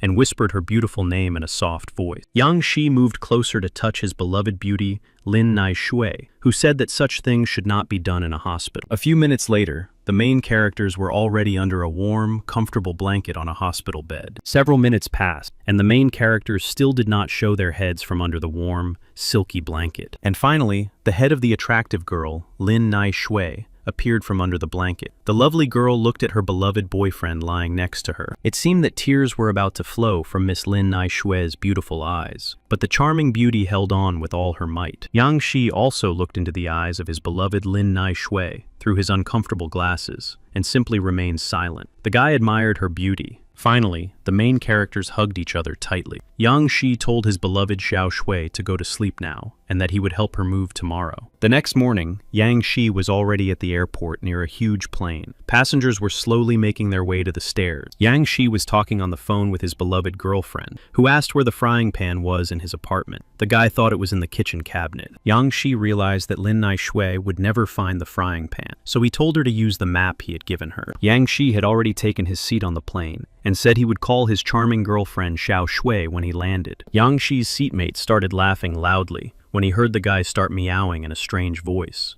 The young man was very embarrassed. A few minutes later, the giant airliner took off and flew to its destination. Everything seemed to be going according to plan. Yang Shi sat in his seat, his mind racing with thought. Suddenly, the young man noticed a familiar face in the next row. It was the charming Miss Qian Dodo with her friend. Yang Shi thought it was strange to meet her on the plane. Yang Shi understood perfectly well that Qian Dodo would not be able to recognize him in his simple clothes. Meanwhile, other men began to stare at her. Qian Dodo turned to the polite flight attendant and asked her to replace her wet towel with a new one. A few minutes later, the flight attendant brought Qian Dodo a new towel, but suddenly, the towel fell to the floor. Something was wrong. Unexpectedly, the flight attendant raised her hands and asked someone to save her from being killed. Someone was planning to hijack the plane. The mysterious attacker ordered the innocent flight attendant not to move and to put both hands behind her head. Of course, one person couldn't hijack the plane, so suddenly several other men who were the bandits' accomplices stood up. The criminal with green hair told the man standing next to him to put his hands behind his head. He clearly had no intention of repeating himself. The frightened man begged to be spared, promising to do whatever the cunning criminals told him to do. Yang Shi noticed that the weapons in the hands of the arrogant, self-confident robbers were made from mutated animals. One of the attackers noticed Yang Shi staring intently at his weapon. The man began to shout loudly. Yang Shi put his hands behind his head and thought that he could not turn into Lord Yu Ji in front of the crowd at that moment. Qian Dodo also did not resist and did what the arrogant, cunning attackers told her to do. The poor, frightened flight attendant heard one of the attackers address her. The bandit ordered her to open the door to the cockpit. The robber pointed his gun at the terrified woman. The flight attendant begged him not to take her life and said she would do whatever he wanted. Horror struck the plane when one of the attackers fired several shots. The fact is that the treacherous attackers cold-bloodedly killed the pilot and one of the hijackers took his place at the controls. The frightened flight attendant loudly announced that the plane was now under manual control. No one understood where the airliner was headed. The attacker put a gun to the flight attendant's temple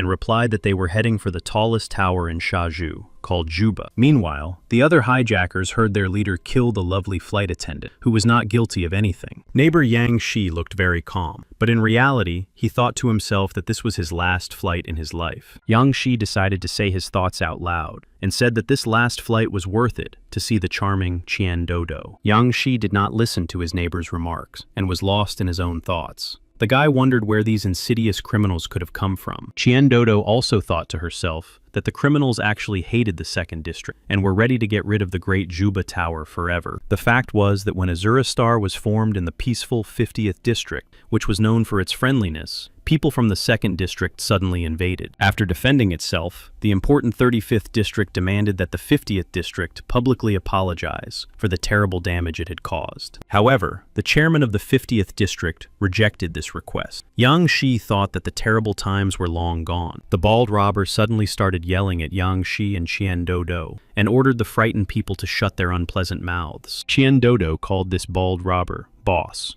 and asked him for forgiveness. The girl promised not to talk anymore. However, the strange bald criminal suddenly grabbed the frightened beauty Qian Dodo by the arm and said that she really wouldn't do anything else. The bald robber unexpectedly opened the door on the plane and told Qian Dodo that if she didn't stop talking, he would throw her out of the plane. Qian Dodo was really scared because she clearly didn't want to lose her life today. The girl asked for help. Yang Shi could no longer contain his dizzying anger and clenched his fist to deliver a crushing blow to the robber. Yang Shi's amazing blow hit the bald, cunning attacker right in the chest, causing him to lose his balance and fall. Yang Shi suddenly watched as the mysterious stranger in the cloak picked up Qian Dodo and said he would take her to a safe place. Unexpectedly, an A-rank hero named Starcloak also appeared on board the plane. The guy apologized for being a little late. The man holding poor Chien Dodo in his arms was also an A-rank hero named Captain Cigar. Yang Shi sat down calmly and thought that finally everything would fall into place. The A-rank heroes should be able to deal with the group of criminals. Starcloak had already entered into an unequal battle with the arrogant, self-centered criminals. The cunning kidnappers did not understand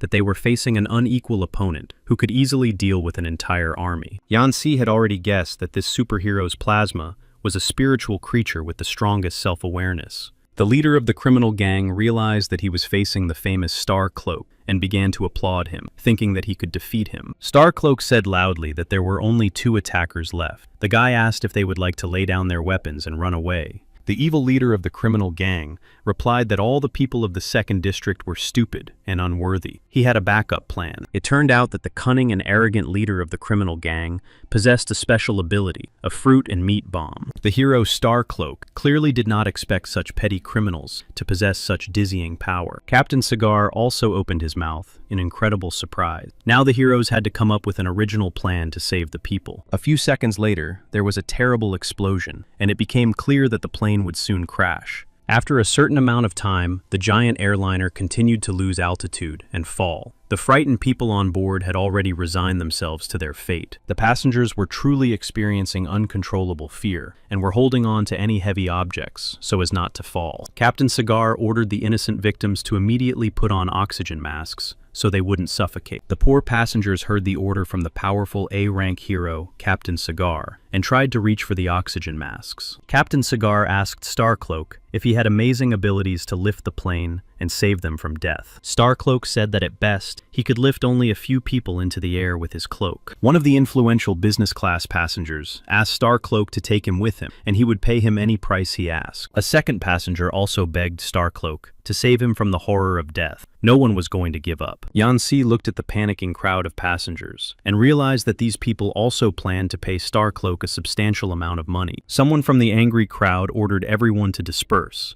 as he should be the first to fly with the Starcloak. Captain Cigar turned to the charming Miss Chien Dodo and asked her to go to her seat and fasten her seatbelt. Chien Dodo was already returning to her seat, where her loyal friend was waiting for her. Her friend was very concerned about her condition. Suddenly, Starcloak called his partner, Captain Cigar, and said he had a pretty good idea. Starcloak and Captain Cigar stood on the magic cloak and flew out of the plane. Cigar did not understand why his partner had done this. Meanwhile, Yanxi thought that he could create a double, or clone, outside the plane, which would then save the plane and the people inside. Yanxi had already activated his shadow cloning ability, and thought that even with 10% of his abilities, the clone would be able to prove himself as a hero. A few seconds later, the head of Lord Yu-Ji, from the organization of judges, appeared behind the beard. Now all hope rested on his shoulders. Meanwhile, the plane continued to fall steadily. The passengers waited for Captain Cigar and Starcloak to return. Captain Cigar was already thinking about using his abilities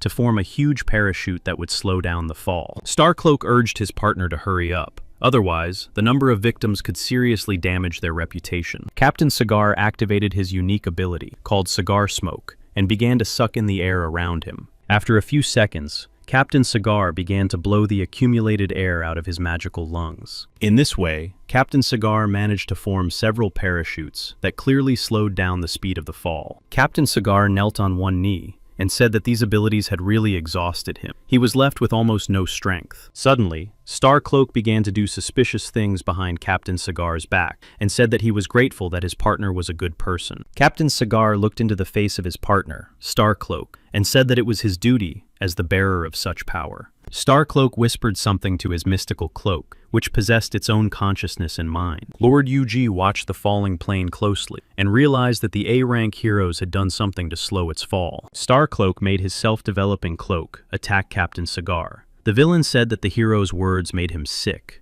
Lord Yu-Ji watched intently as Starcloak, for some reason, cold-bloodedly took the life of his partner, Captain Cigar. Starcloak said that he was much better than Captain Cigar, but every time during a mission, his partner took all the glory for himself. Starcloak was about to leave and said he would tell reporters that Captain Cigar had lost his life in a plane crash. A few minutes later, Starcloak left, leaving the wounded Captain Cigar alone with his last thoughts in life. Yanxi quickly flew to the wounded Captain Cigar and said that his healing ability would save his life. The guy turned on his gift of light. Captain Cigar replied that healing was useless because Starcloak had wounded him with a spiritual weapon. Such wounds cannot be healed. Captain Cigar said that he had been too naive to trust Starcloak. Now his son would never see his father again. Meanwhile, the cruel Starcloak flew toward the plane that was plummeting downward. The superhero returned as if nothing had happened. The frightened passengers shouted loudly that now the A-rank hero would finally save them from certain death. Starcloak said that his loyal partner, Captain Cigar, had put all his strength into slowing down the plane's crash and was now resting. Starcloak said he could only take a few passengers with him. The rest of the people would have to wait for help from another hero. Starcloak took several charming girls with him, among whom was Chien Dodo's loyal friend Yuran. The frightened beauty Yuran said that she was not going to leave her loyal friend Chien Dodo and planned to stay. However, Starcloak did not listen to anything else and simply left the plane. The rest of the passengers thought they had been abandoned. The frightened passengers looked up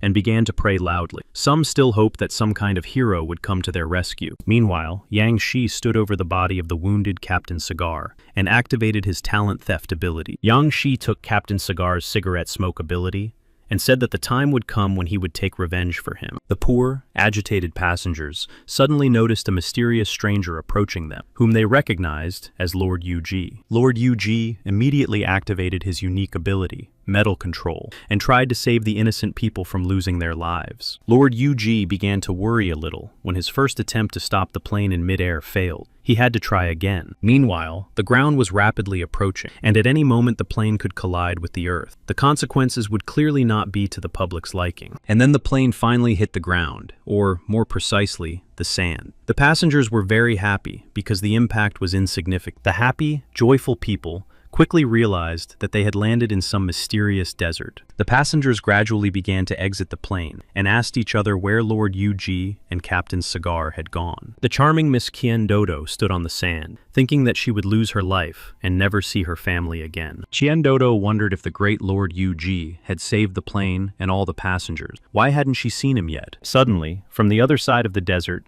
the hero Starcloak appeared, showing the way to numerous ambulances. Meanwhile, a military helicopter appeared in the sky, with journalists on board, who planned to show the situation in real time. The journalist was very upset when she saw that none of the passengers had been injured. The girl was told that there were dozens of injured people. Starcloak was also very surprised, because he had seen the giant airliner crash with his own eyes the day before. Chien Dodo called the hero Starcloak blonde, and asked him where he had taken her sister Yuran and the other pretty girls. The Heroes Association arrived at the scene and asked what had happened and why the plane had not been damaged after all. Starcloak heard the passengers say that before the plane crashed, they saw Lord Yu-Ji, who can control metal. Starcloak said that he had been directly involved in rescuing people together with his responsible partner, Captain Cigar. Curious journalists asked the great Starcloak to tell them all the details of the rescue of the innocent victims. Starcloak said that Captain Cigar used his cigarette smoke ability and, unfortunately, lost his life due to lack of strength. Starcloak seemed to start crying and said that he called the ambulance when he realized that the disaster was inevitable. Starcloak's conversation with the journalists was interrupted when a loud male voice behind the hero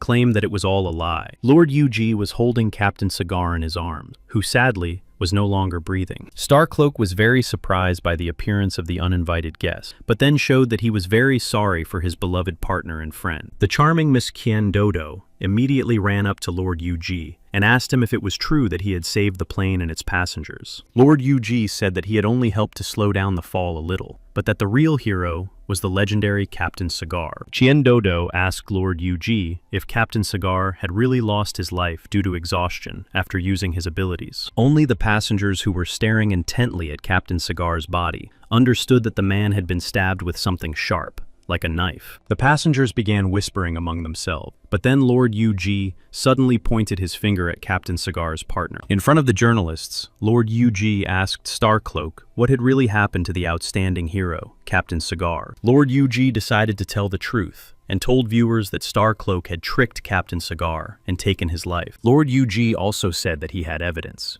there was red liquid on Captain Cigar's partner's cloak. One of the passengers opened his mouth in surprise and could not believe that there could be real traitors and liars among the heroes. The second passenger saw no other option but to believe Bishop Yuji's words. There was no other explanation for the red liquid and Captain Cigar's wound. Curious reporters quickly rushed up to Starcloak and asked him to comment on Lord Yuji's accusations. One of the journalists asked Starcloak if he would allow his cloak to be analyzed to determine the nature of the red liquid. Starcloak literally couldn't answer and just remained silent. The guy was thinking in his head how to explain himself to his army of fans and admirers. After a few seconds, an angry Starcloak thought that he hadn't considered that his brilliant plan would be ruined by some Lord Yuji. Starcloak also did not understand why this Lord Yuji was so much more popular than him. After all, the guy considered himself handsome. Lord Yuji continued to say that the people from the 35th region were very surprised when they saw Starcloak on board the plane. Starcloak realized he was trapped and said that he was also from the 35th region and that he did not feel sorry for Captain Cigar at all. Starcloak seemed to be preparing for a dizzying attack and said that he had to sacrifice his own brothers. Suddenly, a real sandstorm formed around Starcloak's body. The attacker shouted that all the people from the second region would lose their lives. A few seconds later, the passengers of the plane and the people from the Heroes Association bus found themselves inside a terrible sandstorm. Starcloak decided to recall his difficult childhood, during which he had a favorite cloak. It was a gift from his beloved and caring mother. Starcloak was born in the 35th region, where people literally worshipped flowers. The sun almost never shone here. The poor boy had to rummage through the trash with his friends to survive. The boy thought that the world was like that everywhere. Then, by chance,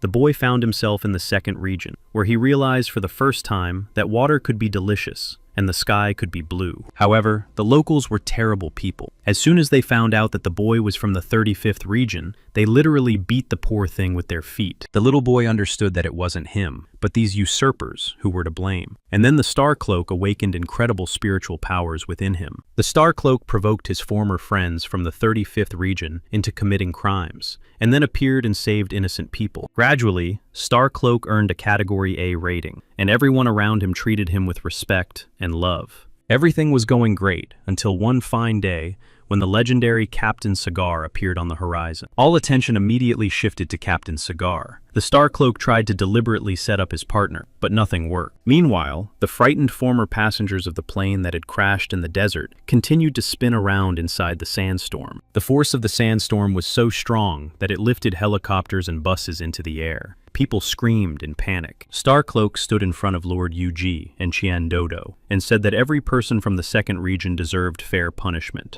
Dodo said that Starcloak had become the kind of usurper he himself had just described. The guy had gone mad. Lord Yuji understood that Dodo's words were true and that Starcloak had already turned into a real criminal. Dodo turned to her friend Lord Yuji and said that this crazy hero was going to take everyone's lives. Lord Yuji stared intently as the huge bus inside the sandstorm broke into two pieces before his eyes. Lord Yuji had already begun to think about how to save the frightened passengers, who continued to spin inside the incredible sandstorm. Lord Yuji thought that the spiritual equipment depended entirely on the emotions of its owner, and had now turned into an S rank. Dodo began to look in her bag, and said that she had nothing suitable to fight against S-rank equipment. Dodo looked at Lord Yuji's manly face and asked him if he could handle such a powerful opponent. Dodo noticed that Lord Yuji's hands began to shake. The girl thought that for the first time, her master was afraid of such a great criminal. Lord Yuji said that his hands were shaking, not because of uncontrollable fear, but because of a feeling of anticipation. Lord Yuji looked intently at the charming Miss Dodo and said that he had never been a coward and was not going to give up. Lord Yuji turned to the Starcloak and asked him if it was true that he had taken the lives of innocent residents of the second region to let off steam. The Starcloak replied that it was the absolute truth. The guy couldn't even count the number of innocent lives at that moment. The Starcloak said that one of the people he saved was a teacher at his university, and now his life belonged only to him. Lord Yuji loudly declared that the A-rank hero constantly vacillated between being a destroyer and a savior, and was practically at odds with his own mind. Lord Yuji said again that when a victim becomes an offender, all his intentions and misdeeds become unforgivable to the public. Starcloak smiled slightly and said that Lord Yuji was now giving a beautiful speech,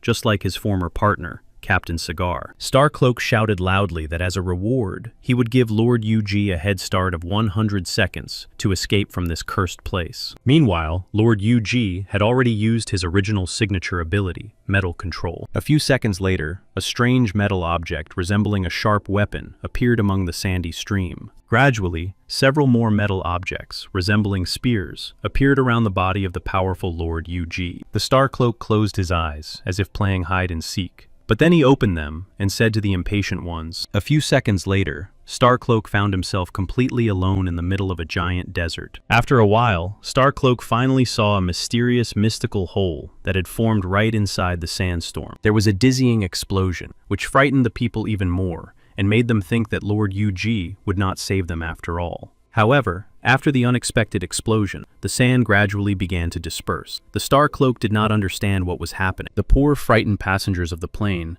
were flying down at a dizzying speed. They did not know whether to rejoice or not. The Starcloak continued to stand in place and did not understand where his beloved cloak had gone. Why had the spiritual equipment disappeared? Meanwhile, the cloak that belonged to Starcloak was already rising up to where the great Lord Yuji was. Yuji thought to himself that this was the first time he had used his S-rank ability to control a spiritual battle of the same rank. It was difficult. Lord Yuji turned to the charming Miss Qiandodo and asked her to come up with a way to save the people who were falling down. Qiandodo threw several mysterious stones into the air, and according to her logic, something should happen now that would save the people. After a few seconds, these small stones, which looked a bit like Easter eggs, began to increase in size. Qiandodo almost cried, because these animal eggs cost 30,000, and it was very expensive to save innocent people. A few seconds later, for some strange reason, the animal eggs began to crack before the eyes of the angry Qiandodo. The mystical liquid inside these mysterious animal eggs began to spread across the sandy desert.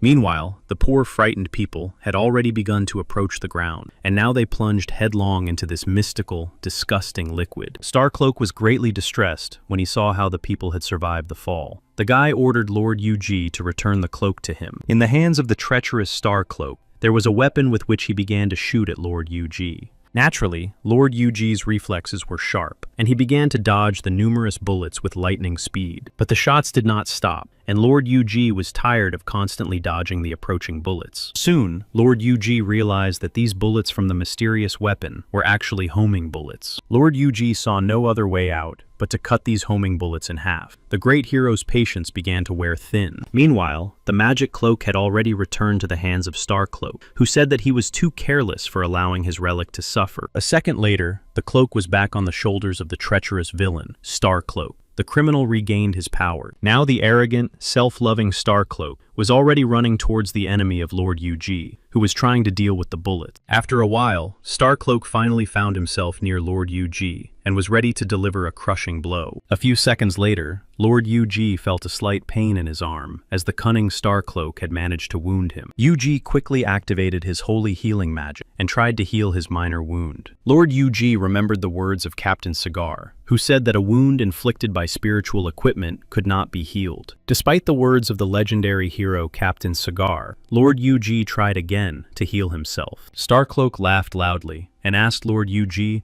if he was very interested in why his wound would not heal. Lord Yuji did not want to listen to Starcloak's empty chatter and asked if he would mind if this equipment ended up in his hands. The Starcloak really began to feel dizzying rage and anger. The guy would do everything possible to take his opponent's life. Starcloak began to search his own pocket for a mysterious item that would help him carry out his plan. It was a few blue pills that could increase the power of the Starcloak several times over. Lord Yuji understood perfectly well that almost every lost hero used these mysterious pills for power. The situation became much more complicated when the cloak instructed its owner to swallow all the blue pills at once. The guy clearly did not want to use all the pills. Lord Yuji noticed again that with the increase in power, the owner began to lose control over the spiritual equipment. A few seconds later, the Starcloak began to shout loudly that because of Lord Yuji, he had to swallow the nasty pills again. Meanwhile, the cloak of the so-called hero began to increase in size, and its master was so frightened that he could not fly. And so, under the influence of the blue pills, the powerful cloak completely covered the worried Lord Yuji. Lord Yuji realized that he had fallen into a dizzying trap, from which there was no escape. Suddenly, Lord Yuji noticed mysterious glowing stars of unknown origin approaching him. Lord Yuji clearly heard the voice of the Star Cloak, saying that he no longer controlled his spiritual equipment. With each passing second, the mysterious stars that could take his life were approaching Lord Yuji at lightning speed. Lord Yuji was astonished when he realized that for some reason, these stars had begun to stick to his body. However, in the next moment, Lord Yuji understood the intention of the powerful cloak. It turned out that the stars began to heat up intensely. Lord Yuji was almost completely immersed in the whirlpool of these magical stars and said that it was getting hotter and hotter. Before completely plunging headlong into this dizzying stream of stars, Lord Yuji thought that they were bombs. A few seconds later, a powerful explosion sounded inside the mysterious mystical cloak, which clearly frightened the people on the ground. The charming Miss Kien Dodo watched the terrifying event intently and began to worry about Lord Yuji's condition. The starry cloak nearby made Chien Dodo cover her mouth and stop screaming.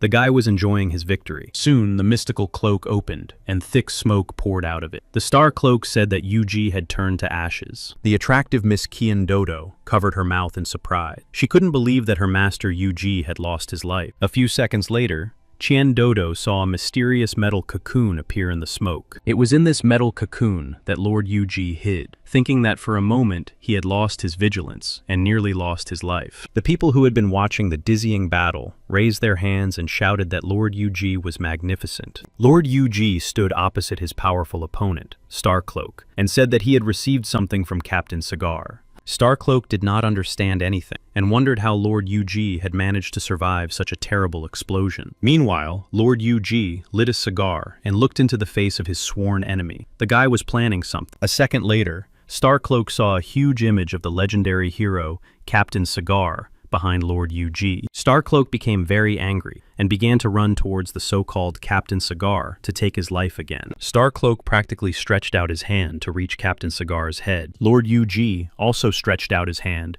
and said that he would avenge Captain Cigar and activated the star absorption option. Suddenly, after a dizzying attack from Lord Yuji, Starcloak stopped for some reason and couldn't move. The Starcloak began to scream loudly in agony. The fact was that Yuji was pulling all the metal out of his body, and soon he would turn to dust. A few minutes later, the Starcloak's spiritual equipment fell to the ground. Lord Yuji carefully examined the rare artifact. Lord Yuji spoke to the cloak and told it that its former owner had lost his life and that it would now have a new owner. Yuji understood perfectly well that in order to control this cloak, one must always be stronger than it. Meanwhile, the frightened people turned to Lord Yuji and said that they were frozen in this thick liquid from the beast's egg. Lord Yuji could now turn his attention to rescuing the other innocent people who were trying to get out of the liquid. Lord Yuji turned to Chien Dodo and asked her to stay put until the resistance squad arrived. Lord Yuji headed into the city to find the house where the legendary hero, Captain Cigar, used to live. In the backyard, Yuji saw a cute little boy playing soccer. The child was clearly in a sad mood. Yuji had already changed his appearance to that of an ordinary human being and appeared before the cute child in the form of Yang Shi. Yang Shi said that he had not come here for soccer, but when he saw the boy playing, he immediately wanted to kick the ball. Yang Shi pointed to the strange man, who was literally made of smoke. The boy was delighted that now he had someone to play with. Yang Shi took out Captain Cigar's ability called Cigar Smoke and inserted it into the body of his wonderful, cheerful son. From now on, the son of the great hero Captain Cigar would continue the work of his caring father, who would remain a cloud forever. Chien Dodo and her friend Yu Ran were walking down the street, remembering how Yuji fought the powerful enemy Star Cloak. Chien Dodo emotionally showed how Yuji dodged the homing bullets and then defeated Star Cloak with one left hook. Yu Ran said that those whom Star Cloak saved from the falling plane were much less fortunate because he left them in the desert. Yu Ran said that fortunately, helicopters arrived and rescued the frightened girls from the hot weather. Yu Ran was sure that if they hadn't lost their lives in the plane crash, they would have lost their lives in the hot desert. Chien Dodo hugged her loyal friend Yu Ran and said that perhaps fate had given them another chance and that they should cherish their own lives. The conversation between the two attractive friends suddenly ended when Yuji, the Lord of Snakes, appeared behind Yu Ran. Meanwhile, Yu Ran said that she would like to see the great hero Yuji and appreciate how handsome he was. Chien Dodo quickly reacted to the appearance of the uninvited but dear guest and told Yu Ran to turn around. The Snake Lord Yuji looked at the two charming beauties and said nothing, as if waiting for their conversation to continue. Frightened, Yuran was very scared and asked the mysterious stranger who he was and why he had crept up behind them. After a few seconds, Lord Yuji finally asked the charming Miss Yuran why she was so surprised. Dodo said that this man in a snake mask looked quite familiar. He must have belonged to the organization of judges. Yuran told Dodo that the swordswoman Blanche had once said that a mysterious stranger in a snake mask had helped her in her battle with the holy organization. Dodo said that she was a friend of the great Lord Yuji, who had recently been on the verge of losing her life. Dodo thought that they were both from the organization of judges, but this snake was too cold towards her. Dodo said that she and Yuran had come to this strange place on the instructions of the organization of judges to help with valuable goods. The snake decided not to answer the charming Miss Dodo for the time being, and simply grabbed her friend Yuran's hand. Suddenly, Dodo turned around and asked the snake and Yuran why they had moved a few meters away from her. Zmei replied that Dodo had asked where the valuable goods were, and so the hero pulled on the mysterious rope. Snake thought that Dodo was a little greedy, and therefore needed to be teased a little. The poor girl fell into a deep pit. Her loyal friend Yuran approached the edge of the deep pit and asked Dodo how she felt after the fall. However, Yuran never received the long-awaited answer to her numerous questions. Her friend began to worry greatly. The snake stood behind her and began counting down. Yuran understood that something was about to happen in the next moment. Soon, Yuran finally heard the familiar female voice of Dodo, saying that she was now a rich girl. Dodo called her responsible, but still frightened friend Yuran to come downstairs and look at this dizzying picture. Dodo continued to say that until that moment, she had never seen so many different kinds of jewelry. The small room was indeed completely covered with a huge fortune. There were gold bars here. Dodo dove headfirst into a pile of gold coins and said that she would live here forever. The snake said loudly that these jewels belonged to the judges' organization, and, under certain circumstances, they were being transferred to Fanghai. Dodo turned and winked at the snake. The girl said that she and her friend Yuran would definitely be able to help them with this merchandise. Dodo asked her friend Yuran what she thought the organization of judges had transferred these treasures to Fanhai for. Snake decided to answer the question himself and said that Fanhai was the largest business center and that they planned to cooperate in the future. Yuran said that as their power increased, the heroes needed not only improved characteristics but also excellent, expensive weapons. Dodo said that there were people here who could create weapons from the materials of bloodthirsty monsters. Yuran said that when the serpent needed some kind of mystical weapon in the future, they would have to help him. Meanwhile, in the hospital where Yangshi Feifei's younger sister lay in a coma, a dizzying scene unfolded. For some strange reason, the body of the sweet little girl Feifei began to rise. A blue glow appeared. A few seconds later, Feifei clenched her fist and began to cough loudly. It was pure magic. Feifei managed to say that she was in a lot of pain. The poor girl was trying to find her older brother, Yang Shi, in the ward. Meanwhile, Yang Shi flew from Shakzhou to Lugan Airport. Passengers began to exit the huge airliner. Yang Shi slowly but surely got off the plane, thinking about something important. Suddenly, the guy heard a familiar female voice. The charming Miss Lin Naishui ran quickly towards Yang Shi, saying that she had heard about the hijacked plane on the news and was very worried about him. As the attractive beauty, Lin Naishui, ran towards her beloved Yang Shi, other men looked at her with loving eyes. Yang Shi hugged his Xiao Shu and told her she was overreacting. The poor girl began to cry loudly and sob. Yang Shi continued to hug his beloved Lin Naishui and said that he felt fine. Everything was fine. Lin Naishui said that if something like this happened again, Yang Shi should immediately send her a message. Yang Shi said that it was time for them to go home, and then the guy would meet with his godson for an important conversation. Meanwhile, the cheerful Mr. Liu Yuan was surrounded by two attractive girls and said that his old man had disappeared somewhere. Liu Yuan thought that his godfather had actually used him to get close to his old man. The playful mood of Liu Yuan and his two charming companions ended when a mysterious stranger activated his psychic explosion ability. The poor frightened girls began to look at each other and realized that they were losing consciousness. Maybe they had drunk something. Liu Yuan was very concerned about the physical condition of his friends and asked them how they were feeling. Mr. Liu Yuan was very offended and angry when he realized that someone had poured a glass of cold ice water on him. Liu Yuan was already planning to hit his offender,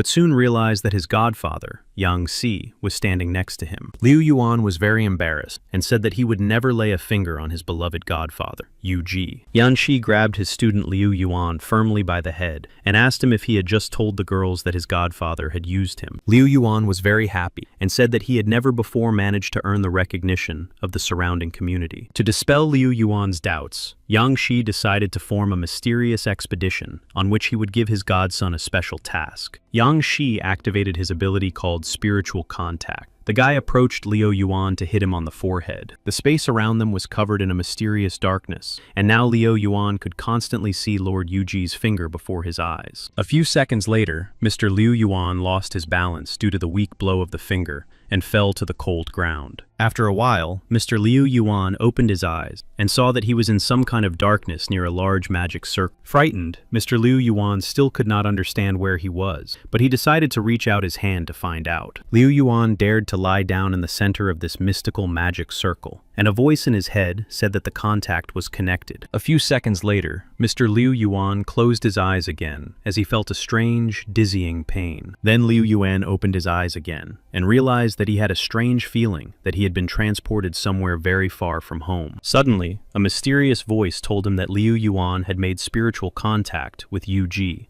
and found himself between body and soul. Frightened, Liu Yuan finally saw his godfather, Lord Yu Ji, and asked him where the lower part of his body had gone. Liu Yuan tried to take even the smallest step, but the lower part of his body was missing in this strange place. Lord Yu Ji asked his godson not to be surprised, as they were in a space where a person could create anything with their spirit. Liu Yuan listened attentively to his mentor, Lord Yu Ji, and realized that he had indeed established spiritual contact with him. A mysterious gem appeared on Mr. Liu Yuan's forehead. Lord Yu Ji asked him to immerse himself in it. Liu Yuan nodded and said he would try to focus on this mystical object. The young man opened his eyes in an unfamiliar place. Mr. Liu Yuan was once again surrounded by fluttering clouds. The young man also noticed that he was in a room resembling the Colosseum. Gradually, the clouds began to disperse, and Liu Yuan admired the dizzying beauty around him. Tall columns appeared. It was truly beautiful. Mr. Liu Yuan opened his mouth in dizzying amazement. Meanwhile, Lord Yu Ji was already sitting on top of one of the colorful columns and asked Liu Yuan what he was looking at. Liu Yuan walked on and said that the organization of judges was actually much stronger than his father, the metal hero. Lord Yu Ji said that this place was called the Heavenly Palace. The organization of judges used it to exchange important information. Liu Yuan already understood that he had been given a full-fledged place in the organization of judges, and now he asked what his first mission would be. However, Lord Yu Ji was in no hurry to reveal all the secrets to his godson Liu Yuan, and simply raised his hand. Yu Ji said that at the moment, there was a vacant position in the organization of judges called Rat. Liu Yuan tensed up a little. However, a second later, Mr. Liu Yuan began jumping for joy and said that he would take on the responsible role of the rat. Liu Yuan tried to approach the column, where his beloved godfather, Lord Yu Ji, sat on the throne, but suddenly hit an invisible barrier. Frightened, Mr. Liu Yuan was very offended and asked his godfather why he could not approach the coveted throne. Lord Yu Ji quickly replied that Liu Yuan was too hasty. No one said that it was within his authority to appoint him to this position. Lord Yu Ji asked his godson Liu Yuan if he ever wanted to attain the same high rank as him. Lord Yu Ji repeated that the rat's position was vacant and that Liu Yuan could now become one of the candidates for this position. Mr. Liu Yuan was offended again and asked if there were other candidates for this honorable position, such as his clumsy father. Lord Yu Ji replied that Jisei Zhangsheng was also one of the candidates for this position, and now only the chief would decide who would take the position of the rat. Lord Yu Ji said that he had no right to decide anything, as power always came first in the organization of judges. Mr. Liu Yuan became discouraged and said that he would try not to miss such an important opportunity. The young man asked to be sent on another mission. Lord Yu Ji replied that the metal hero would never give him Bin Chuan, and Liu Yuan had to figure out how to lure him into a trap. Liu Yuan smiled and said that he could easily accomplish the task, but the young man had an important question. Liu Yuan asked if he would eventually take Yu Ji's place as the rat. Yu Ji would have to introduce him to the attractive Lady Rabbit Mao. Liu Yuan said that he had seen this charming beauty on television, and she had remained in his heart forever. Lord Yu Ji thought to himself that his godson, Liu Yuan, had decided to marry Mao the rabbit, who was his clone. Lord Yu Ji said loudly that Liu Yuan needed to stop dreaming about girls all the time, and that he now needed to rush off on a mission. Lord Yu Ji disappeared from view, and soon transformed into human form, and, as Yang Shi headed home. Yang Shi sat at the dinner table and thought that the financial company from the second region had, for some unknown reason, imposed a fine on the swordswoman Blanche. Yang Shi was very surprised that the financial company would pay 5 million to the person who could deal with the swordswoman Blanche. Yang Shi's thoughts were interrupted. Miss Lin Nai Shui entered the room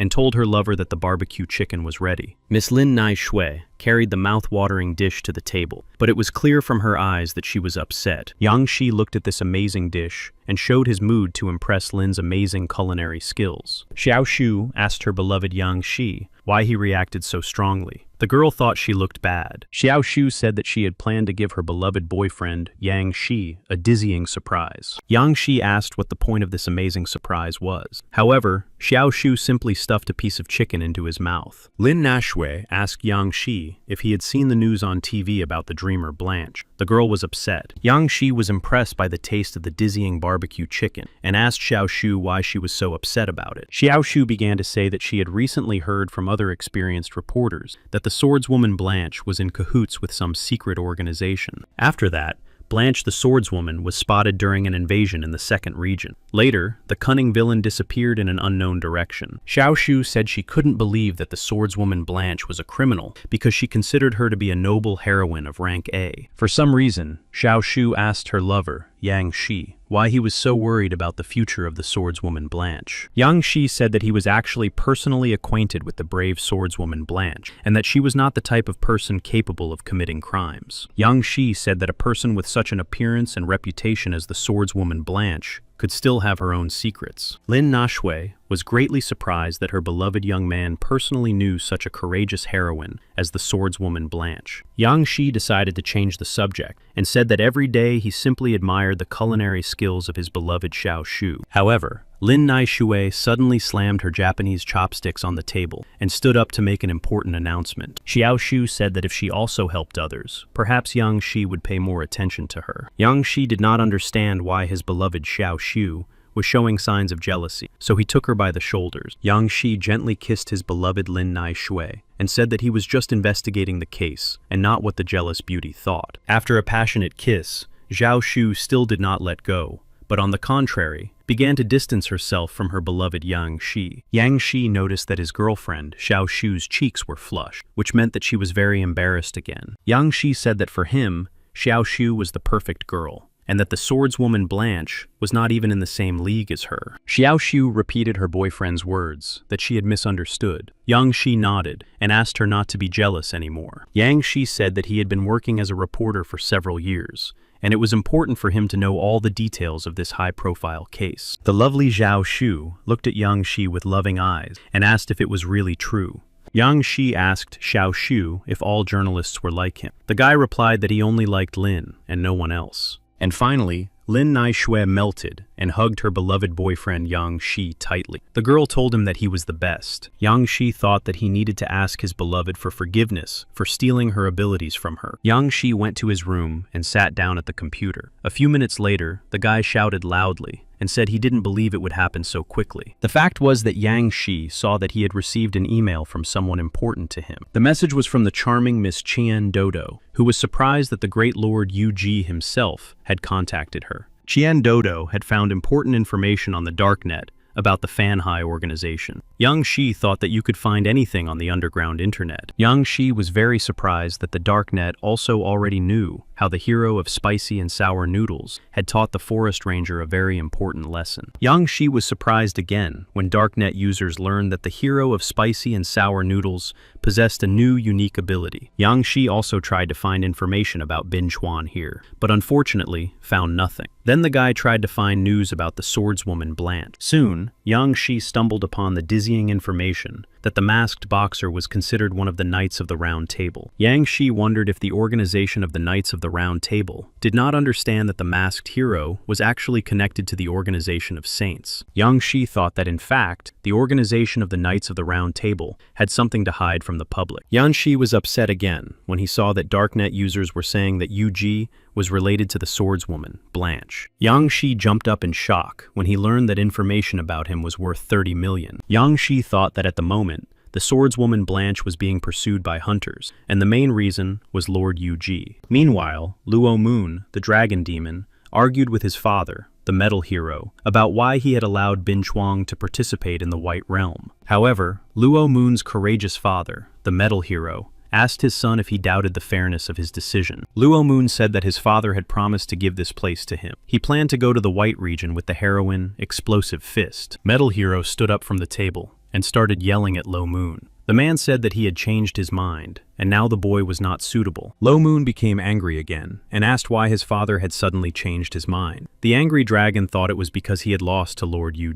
The metal hero slammed his fist on the table, and asked his insolent son Luo Moon not to mention the name of that upstart Yu here. Luo Moon was a little scared and fell silent. The boy really began to fear his own father, the metal hero. The metal hero said that he had a mind of his own, and Luo Moon had no idea how dangerous this white area was. The metal hero wanted to hug his son, the evil dragon demon Luo Moon, but the boy pushed his relative's hand away. The metal hero, as a real father, clearly did not like the gesture from his eldest son, Luo Moon. Lo Moon said that his father simply did not take him seriously. The evil dragon was deeply offended and was already planning to leave the room. The metal hero thought that Lo Moon was still too stupid because he did not realize what the white area actually hid. Luo Moon did not get far before he heard his father, the metal hero, say that the white area was filled with more than just monsters. Luo Moon left the room and saw his younger brother, Mr. Liu Yuan, standing by the door and eavesdropping. Luo Moon said that his father would send Bin Chuan to the white area,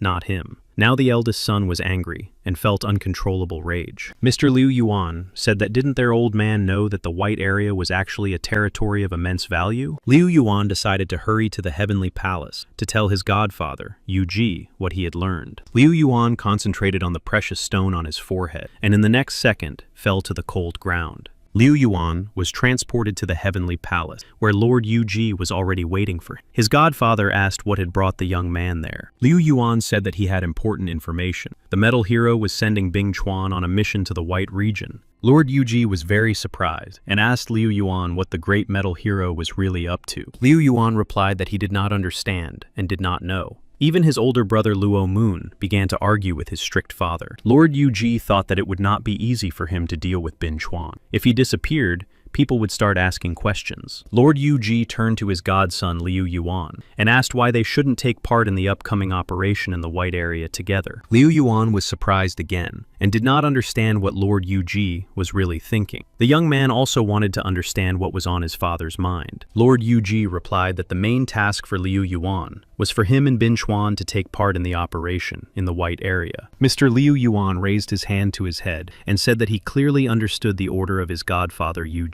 A few hours later, Yang Shi was sitting in his room, thinking that while Xiao Shui was at work, he needed to improve his abilities. Yang Shi took out a few small cubes and thought that for starters, he needed to improve his transformation and cloning to rank B. Yang Shi began to bring the two magic cubes closer together with dizzying energy inside. Everything began to sparkle and flash around him. The two cubes with transformation and cloning were getting closer to each other. Yang Shi understood that soon he would need to control the reaction strongly. Then Yang Shi thought that he could use the dragon's ability to improve the spirit of the deep sea and fierce fire. Yan Xi thought that dragon sounded very proud. It was just right for a personal quality such as arrogance. Meanwhile, a dizzying scene was unfolding in the city port by the majestic sea. A mysterious stranger held a bag of gold coins in his hand and asked a charming beauty why she was involved in smuggling. It was the powerful swordswoman Blanche, who told the stranger not to say anything about her under any circumstances. The swordswoman Blanche hid her face behind a long hood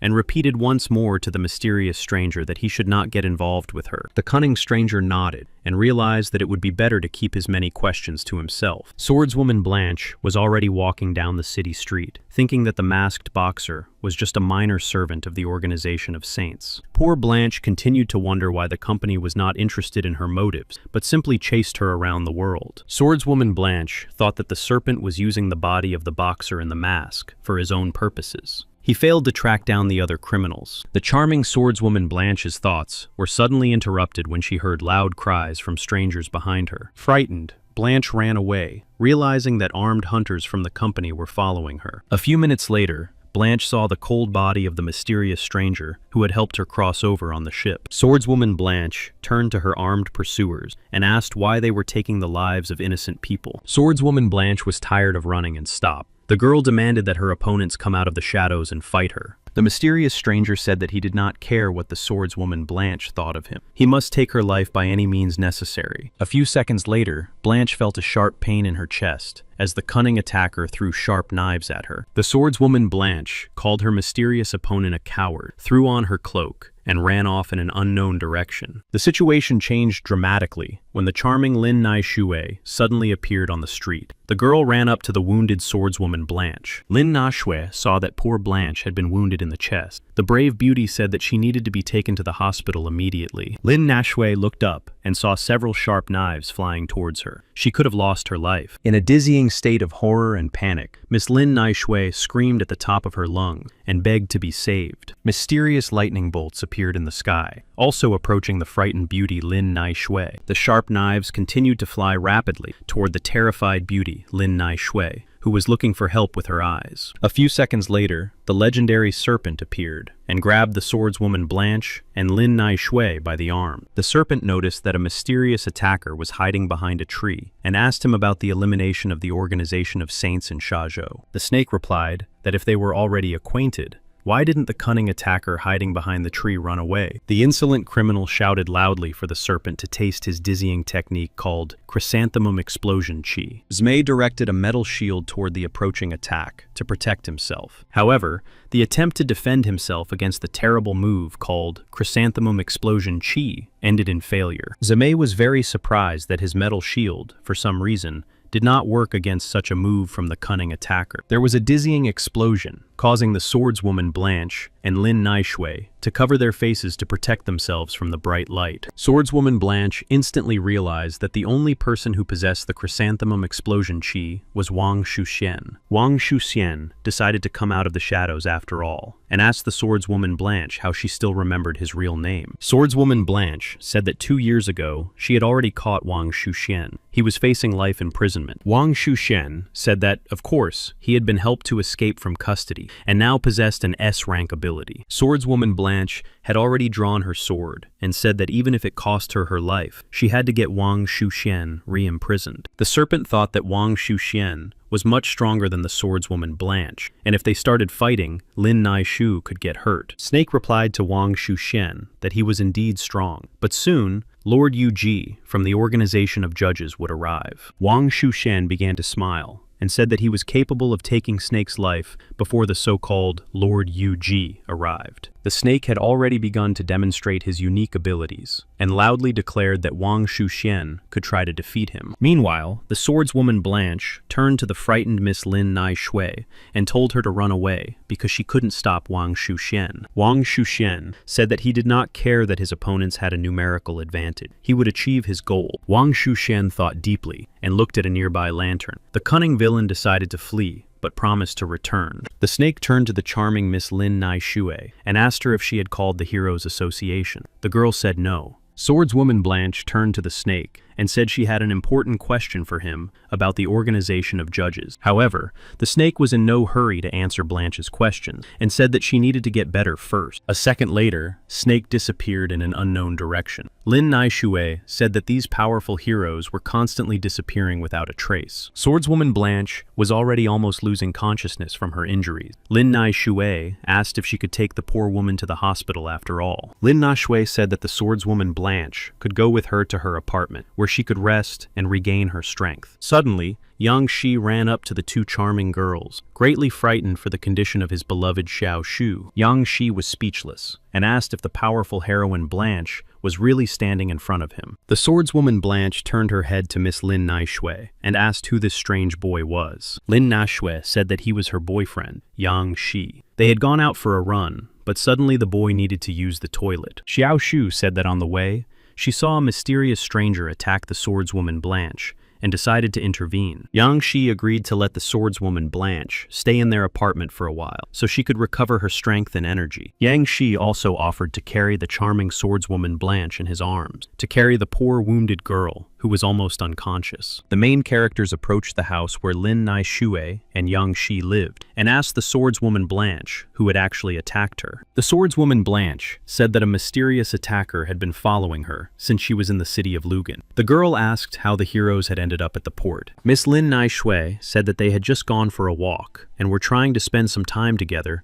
without anyone disturbing them. Swordswoman Blanche said that she was a so-called criminal and that the boys did not need to save her from an armed attacker. Lin Na Shui said that the swordswoman Blanche, she knew, always sacrificed her own life to save innocent people. Blanche Machitsa decided to confess that she had never worked with the organization of judges and had not taken the life of the boxer in the mask. Yan Si decided to intervene in the conversation between the two seductive beauties and said that he had heard that the boxer in the mask was somehow connected to the organization of saints. Swordswoman Blanche said that someone was trying to frame her for the death of the boxer in the mask. The perpetrators were trying to set up the poor guy. Yang Shi said that this mysterious person had probably also decided to frame the organization of judges. Lin Na Shui said that the organization of judges had already proven its worthy reputation, as Lord Yu Ji had saved Luhan more than once. Swordswoman Blanche said that perhaps the couple in love did not yet know that heroes from all over the world had begun to fear the organization of judges. Swordswoman Blanche said that there were rumors that the judges' organization was planning to take control of 53 regions. Swordswoman Blanche now understood that hunters from all over the world were hunting her because the reward for her head was quite high. Swordswoman Blanche also said that abilities should be evenly distributed among the numerous regions, according to the rules. Swordswoman Blanche also said that the Heroes Association had repeatedly sent its people to other regions. This was called a vacation. Swordswoman Blanche continued and said that the heroine Explosive Fist had not been seen in the Lugan territory for many years. When the rat invasion began, the heroine Explosive Fist said that she had just returned from vacation, which meant that she had been fighting in another region. Swordswoman Blanche said that now there were too many strong heroes in the organization of judges, and the most powerful was Lord Yu Ji. Yang Shi was greatly upset that the surrounding community was filled with hatred due to false rumors and speculation. Miss Lin Nai Shui was also outraged because people were literally encroaching on the peace of the whole world. This was unacceptable. Yang Shi thought that the organization that created the blue pills was very good at manipulating the minds of the public. Yang Shi kept thinking about his beloved younger sister, Fei Fei, who was still in a coma. This serious problem had to be solved. A few minutes later, Yang Shi asked the swordswoman Blanche if she had come to Lugan to oppose the powerful organization of judges. The swordswoman Blanche replied that her goal was the opposite. The girl planned to help the organization of judges. Swordswoman Blanche said that she had already met the serpent, who had saved her life many times. Even now, he had come out of nowhere. Yanxi thought that he had actually heard suspicious noises while jogging and had transformed to save Xiao Shu. Meanwhile, dizzying events were unfolding at the main office of the Fanghai Chamber of Commerce. Qian Bu Kui was talking to the charming Chen Dodo and her friend Yu Ran, saying that he didn't think strong competitors would appear on the horizon. Qian Bu Kui said that it would be nice if Dodo joined the organization of judges. However, the beauty said that Yu Ji had not offered this. Qian Dodo decided to offer to bribe Lord Yu Ji with treasures. Yu Ran said that her friend was too smart. Qian Bu Kui told Qian Dodo to invite Yu Ji to the monster weapon exhibition and give him an S-rank weapon as a gift. Qian Bu Kui began to laugh loudly, and his beloved granddaughter Qian Dodo hugged him tightly and said that she could always rely on him. Meanwhile, the charming Miss Lin Nai Shui was already setting a lavish table for herself and her guests. Miss Lin Nai Shui was approached by her beloved Yang Shi, who said he had time to have breakfast with the girls. Lin Na Shui told her beloved Yang Shi to go wash up and sit down at the table. Otherwise, breakfast would have been prepared in vain. The swordswoman Blanche had already peeked into the kitchen, having caught the incredible smell of breakfast. The girl was indeed very hungry. Lin Na Shui carefully gathered her things so as not to disturb the great heroine, the swordswoman Blanche. However, the swordswoman Blanche noticed how Xiao Shu was packing. The girl said it was time for her to leave, but the guests could stay and have breakfast. The swordswoman Blanche sat down at the table where Yang Shi was already having breakfast and said that she was grateful to the guys for taking care of her. However, breakfast was interrupted when the charming swordswoman Blanche said that she would soon have to leave the apartment. Yang Shi was very upset. Blanche said she had important business and tasks that had to be completed on time. Yang Si thought that he had secretly treated her wound last night, not to send her into the hands of cold-blooded hunters. A second later, Yang Si noticed that there was no one at the table anymore. The guy was very surprised that he hadn't noticed Blanche the swordswoman getting up from the table. A few hours later, Yang Si was standing on the seashore, where he thought he should try out the dragon's skills. The sea really did inspire calm and dizziness. The scenery was literally mesmerizing. Yang Si, dressed in the uniform of the so-called new dragon hero, watched as a mysterious ship approached him. Yang Si, in the guise of a dragon, carefully examined the passengers of the giant vessel. The young man contemplated how to appear to them. On board, mysterious strangers whom Yang Si had never seen before were having fun. Ordinary people were enjoying music and dancing. However, after a moment, it became clear that Qian Dodo and her faithful companion Yuran were on board. The girls were indignant at the appearance of the guests. The first uninvited guest was the dragon with the fiery staff. Qian Dodo told him that no one had invited him aboard the vessel.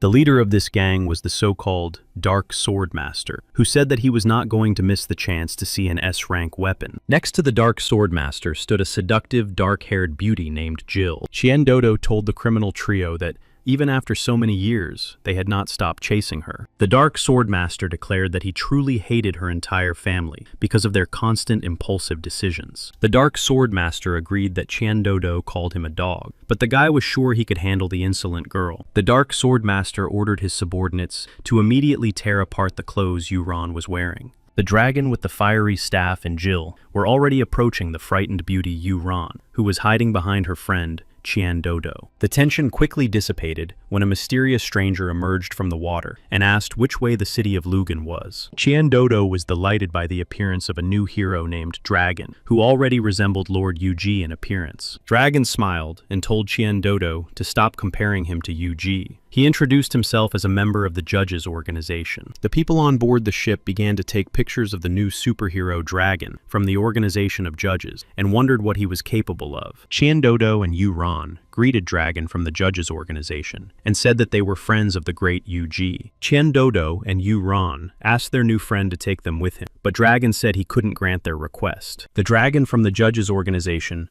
quickly replied that it was actually the trio of cunning criminals, including the leader of the Dark Sword Master, who should leave. The Dark Sword Master began to loudly insult the Dragon from the judges' organization and said that he had better not mess with the organization of love. The Dragon continued to sit on the huge wave and watched as the trio of insolent criminals prepared to attack him. The cunning attackers began to use their unique abilities and directed several dark balls toward the Dragon. The Dragon from the organization of judges also activated his gift and began to lift droplets of water vapor into the air. The people, stunned with surprise, watched intently the beauty of this dizzying ability of the mighty Dragon. Qian Dodo also opened her mouth in surprise and asked the other witnesses what tactics the Dragon had used during the attack. A few seconds later, a real water monster appeared behind the powerful Dragon from the judges' organization. The Dragon from the organization of judges asked the trio of insolent criminals if they were really incapable of anything else. One of the Dark Sword Master's disciples, Jill, stabbed her sword into the water monster, but said she couldn't move now. Poor dark-haired Jill was facing such a powerful water monster for the first time, and so Jill was defeated. The poor girl thought that even a single drop of water could actually cause dizzying pain. The Dragon with the fiery staff declared that he had already realized that his opponent's element was water, and that he became stronger near the sea. The Dragon with the fiery wand thought he could easily change this terrible gap in strength in an instant. The Dragon with the fiery wand asked his opponent to see what his magical, powerful wand could really do.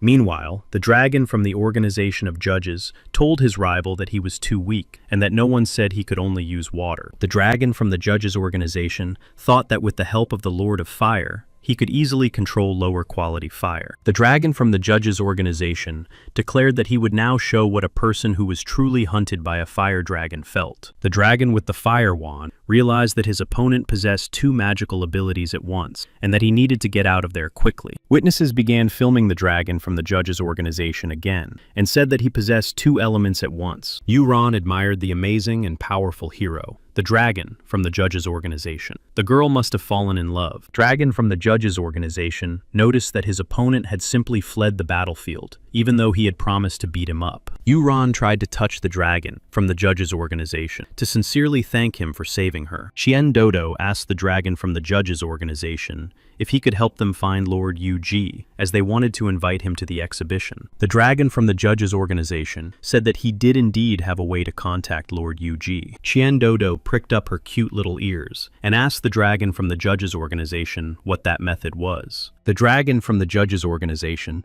said that he had signed a spiritual contract with Lord Yu-ji and was now always in contact with him. The dragon from the judges' organization showed the pretty girls Qian Dodo and Yu Ran two mysterious precious stones. Qian Dodo's eyes lit up, and she couldn't believe that it was so easy to become representatives of the judges' organization. The dragon from the judges' organization said that he had actually come here to carry out Lord Yu-ji's orders and invite the girls to join the organization. In fact, the dragon from the judges' organization thought that the Qian family was a profitable ally for the realization of his plans. The girls Qian Dodo and Yu Ran said they were ready to join the judges' organization if it would not harm the Chamber of Commerce in the future. The dragon from the judges' organization handed the girls precious stones and said that now the spiritual contract was concluded. Meanwhile, journalists were reporting live on the appearance of a new hero from the powerful judges' organization, nicknamed Dragon. Lo Moon, the evil dragon demon, turned toward the TV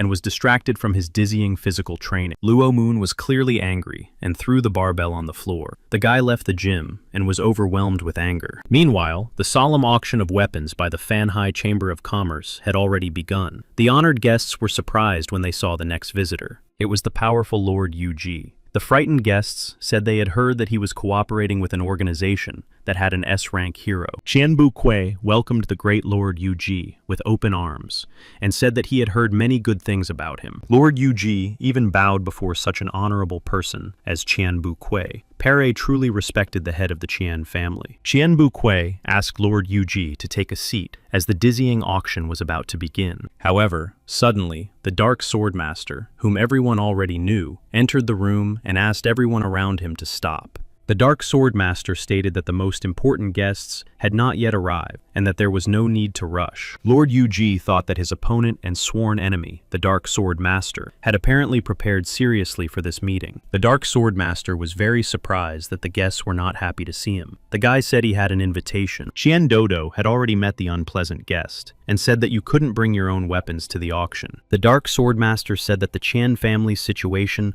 was even worse than he had imagined. After all, they were looking for powerful allies. The Dark Sword Master continued, saying that the Qian family's weapons had always been renowned for their quality and power. Yu Ran was already ready to strike the Dark Sword Master, who dared to insult the Qian family, but Bukui stopped the girl. The powerful Lord Yu-ji, who was slowly approaching the Dark Sword Master, decided to intervene in the conversation. Lord Yu-ji asked the Dark Sword Master if he belonged to the famous Uruk family. The guy replied that he did. Lord Yu-ji said that he had certain connections with the leaders of his so-called family. The Dark Sword Master extended his hand to his new friend and asked who exactly Lord Yu-ji was acquainted with. Lord Yu-ji began to think quickly about how to answer such a difficult question, since he did not actually know anyone from the Uruk family. Lord Yu-ji replied that when the Dark Sword Master returned home, he could ask his relatives personally. Lord Yu-ji slowly approached the dark, impenetrable fabric under which something was hidden. A few seconds later, Lord Yu-ji took out an amazing sword made from monsters. The guests were greatly surprised. Lord Yu-ji placed the magnificent weapon on the table. The Dark Sword Master asked him if he knew his aunt. Meanwhile, a rough male voice announced that the auction was about to begin,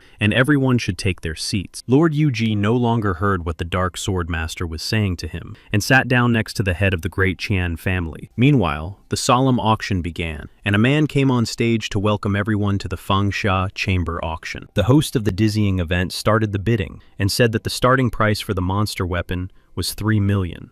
The Dark Sword Master watched the situation closely and thought that the Qian family was deliberately inflating the price for this armor. The next lot was the famous Gloves of Light. The auctioneer loudly announced that the starting price for this relic was 200 million. The Dark Sword Master was very upset and surprised, as he thought that Old Man Qian had deliberately put his trump card up for auction at the beginning of the event. The dragon with the fiery staff told his boss, the Dark Sword Master, that he was looking at an S-rank weapon. The attractive Miss Qian Dodo thought that these powerful gloves were her father's favorites. Lord Yu-ji was lost in thought, thinking that the budget for the entire organization of judges was 200 million. Meanwhile, the head of the Qian Bukui family turned to Lord Yu-ji and asked him if he was interested in this terrifying artifact. Suddenly, the old man Qianbu Kui grabbed Lord Yuji by the hand and said that his Fengsha Chamber of Commerce wanted to cooperate with the organization of judges. Lord Yuji realized that Qianbu Kui planned to give him these powerful gloves of light, practically for free.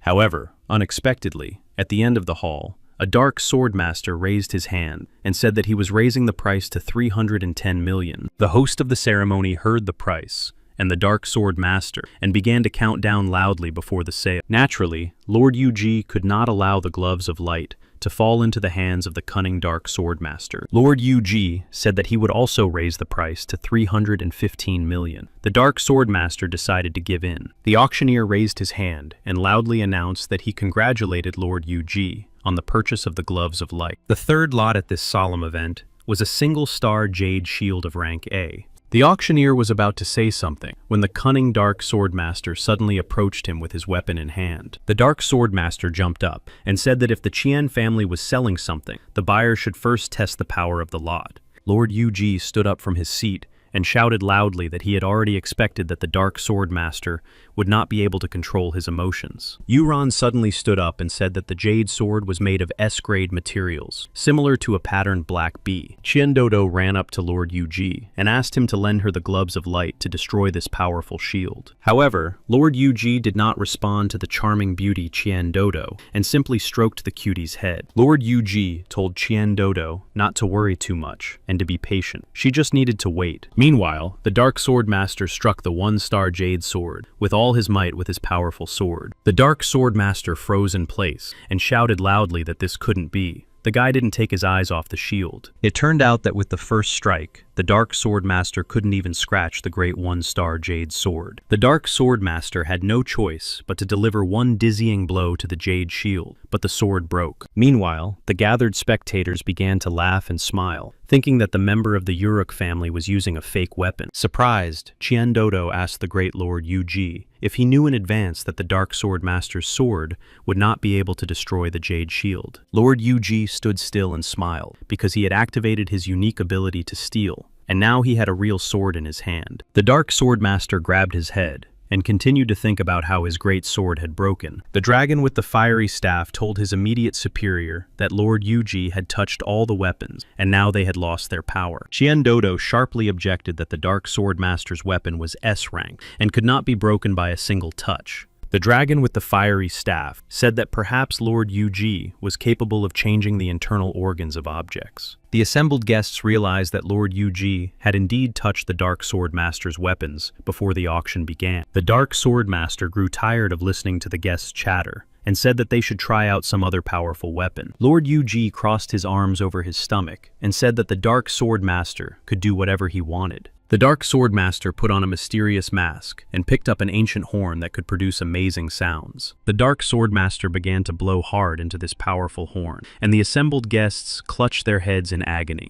After a few seconds, the Dark Sword Master took off his mask and stopped blowing the horn. The guy said it was an S-rank weapon. Miss Qiandodo couldn't take it anymore and said that the Dark Sword Master should leave immediately because he was slandering their clients. The dragon with the fire wand told his boss that there was most likely a traitor in the family who understood what was going on. The Dark Sword Master listened to his subordinate's version and, together with the dragon with the fire staff and Jill, decided to leave. Lord Yuji thought that the Dark Sword Master had managed to interrupt him before he could remove the dark energy from another magical item. Lord Yuji also planned to take the dark energy from the mysterious mask worn by the Dark Sword Master. Yuran approached Lord Yuji and asked him if he had deliberately approached the Dark Sword Master to distract him. Qianbu Kui asked Lord Yuji to go to a special room for important people so that he could tell them what he had done with the sword. Meanwhile, a very dizzying scene was unfolding in the center of the town of Lugana. The swordswoman Blanche was walking alone down the street. Suddenly, the charming swordswoman Blanche stopped because she sensed someone approaching her. Swordswoman Blanche was very frightened when she realized that she had encountered a so-called special group called the Five Elements. Several mysterious criminals were waiting for poor Blanche on the roof of a skyscraper, while the rest were sitting in trees. The seductive beauty of this group asked the swordswoman if she had heard the advice that one should not walk the streets at night alone. The swordswoman Blanche was already preparing to fend off attacks from the Five Elements gang, and said that no one had taught her anything. An angry man with brass knuckles on his hand said that Blanche could not defeat their Five Elements alone.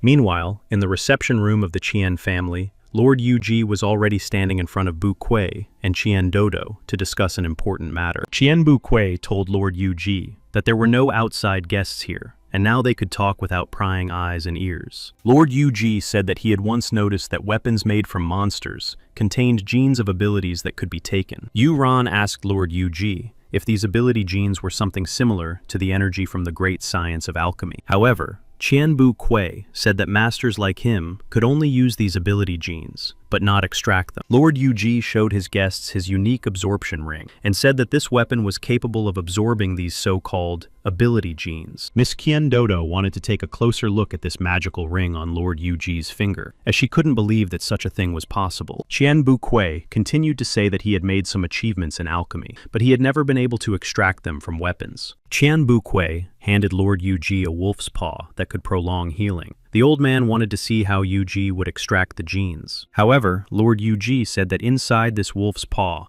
there were only 30 units of dark energy that were better left untouched. Lord Yuji handed the wolf's paw back to the courageous leader Chien Bu Kuei and asked him to confirm whether he was right or not. Chien Bu Kuei took the wolf's paw in his hand and realized that the energy from this magical artifact had indeed completely disappeared. The charming Miss Yu Ran decided to intervene in the conversation and asked Lord Yuji how exactly he used the extracted genes afterwards. Lord Yuji thought that Yu Ran had finally asked a worthy question. The guy planned to tell the guests about the so-called elixir. Lord Yuji said that with the help of these genes, he had created amazing elixirs, which was why the members of the judges' organization had several abilities. Chien Dodo's eyes lit up quickly, because now she could try to create the 7 mythical S-rank artifacts in practice. However, Miss Chien Dodo's joy quickly ended when Lord Yuji replied that, unfortunately, it was impossible to do so. Lord Yuji decided to say directly that he had a serious question for the head of the Chien family, which he would ask in the near future. Lord Yuji said that the weapon was made from a specific part of the monster, so why did the genes only account for 30% of the mass? Chien Bu Kuei smiled and said that after the monster was killed, a strange phenomenon occurred, which was called a beam of energy in alchemy. Chien Bu Kuei continued to say that in fact, this mystical energy beam gathered in a certain place. Chien Bu Kuei said that he extracted this mystical fragment from the monster to later use it in the creation of weapons. Chien Bu Kuei also said that if Lord Yuji was interested in alchemy, he could easily share his years of experience. Naturally, Lord Yuji could not pass up such a dizzying opportunity and quickly agreed to the offer. Meanwhile, in the town of Lugan on Changqing Street, a military helicopter circled with journalists who noticed a gathering of 10 heroes. The leader of the Five Elements criminal gang did not understand how the journalists and reporters had found them so quickly. The leader of the Five Elements criminal organization became very alert when he suddenly heard loud footsteps behind him. Luo Moon, the heroine of Explosive Fist, and the lazy swordsman were already approaching the leader of the Five Elements, who were clearly very angry. Luo Moon loudly asked the leader of the Five Elements gang how they dared to encroach on their dizzying loot.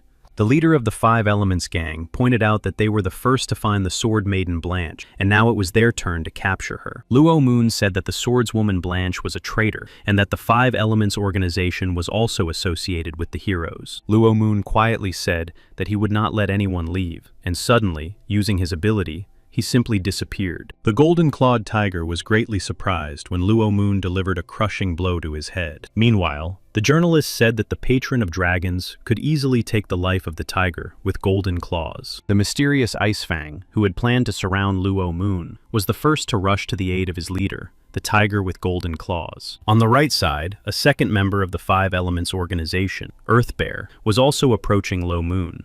The patron of dragons, Lo Moon, simply stood in place, waiting for his opponents to approach. Behind the dragon patron Lo Moon, the third member of the Five Elements organization, the Woodman, was already standing. After a few seconds, the dragon patron Lo Moon managed to deal with the 3 members of the Five Elements organization. The fourth member of the Five Elements criminal gang did not rush into a dizzying battle with Lo Moon. The cunning girl thought and realized that she had no chance of winning in a fair fight with the dragon patron, Lo Moon. The cunning girl decided that it would be best to flee the field of the terrible battle, but suddenly, for some reason, she stopped. The dragon slayer Lo Moon was already behind the charming girl and struck her a terrible blow in the back. No one could escape.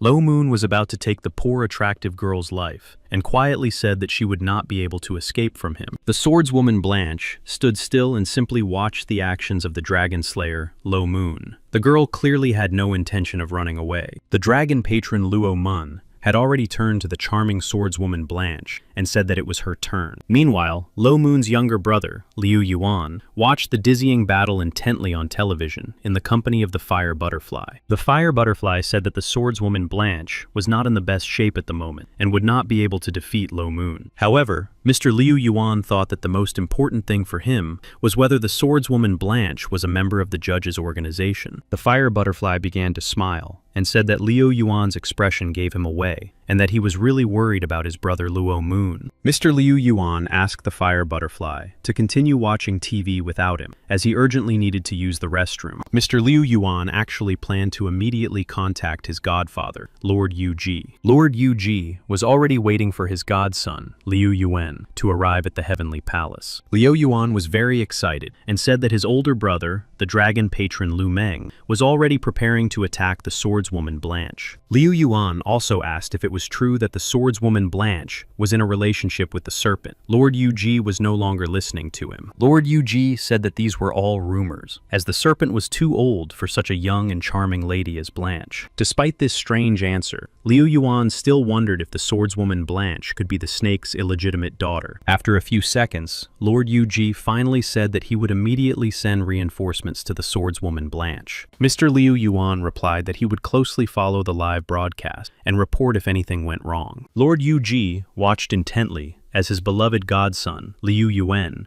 hurried home to watch television. Meanwhile, Lord Yuji thought that now he could grant his doppelganger dragon from the organization of judges 2 more types of abilities. Among the new abilities of the dragon from the judges' organization were control of the wind and control of the earth. Clearly, the double would now be stronger. Liu Yuan was going home to watch TV, so he could closely follow the live broadcast, in which journalists were reporting on the battle. Now Lord Yuji was left completely alone in the heavenly palace. The guy had time to think. Meanwhile, the patron of dragons, Lu Meng, told the swordswoman Blanche to quickly call her comrade Yuji here. The swordswoman Blanche stood still and did not respond. Lu Meng repeated that he did not plan to take the poor man's life today. Soon, the brave Miss Blanche finally said that if Lu Meng wanted to fight, he should not delay. The dragon patron Lu Man nodded and shouted for the swordswoman Blanche to get ready and show all her power and strength. Swordswoman Blanche was ready to parry the devastating blow from the powerful dragon patron Lu Man. But Blanche was not prepared to see Lu Man move in front of her with lightning speed. The dizzying battle stopped when the dragon patron Lu Man suddenly heard the loud footsteps of a mysterious stranger. Naturally, Lu Man turned to look his mysterious opponent in the face.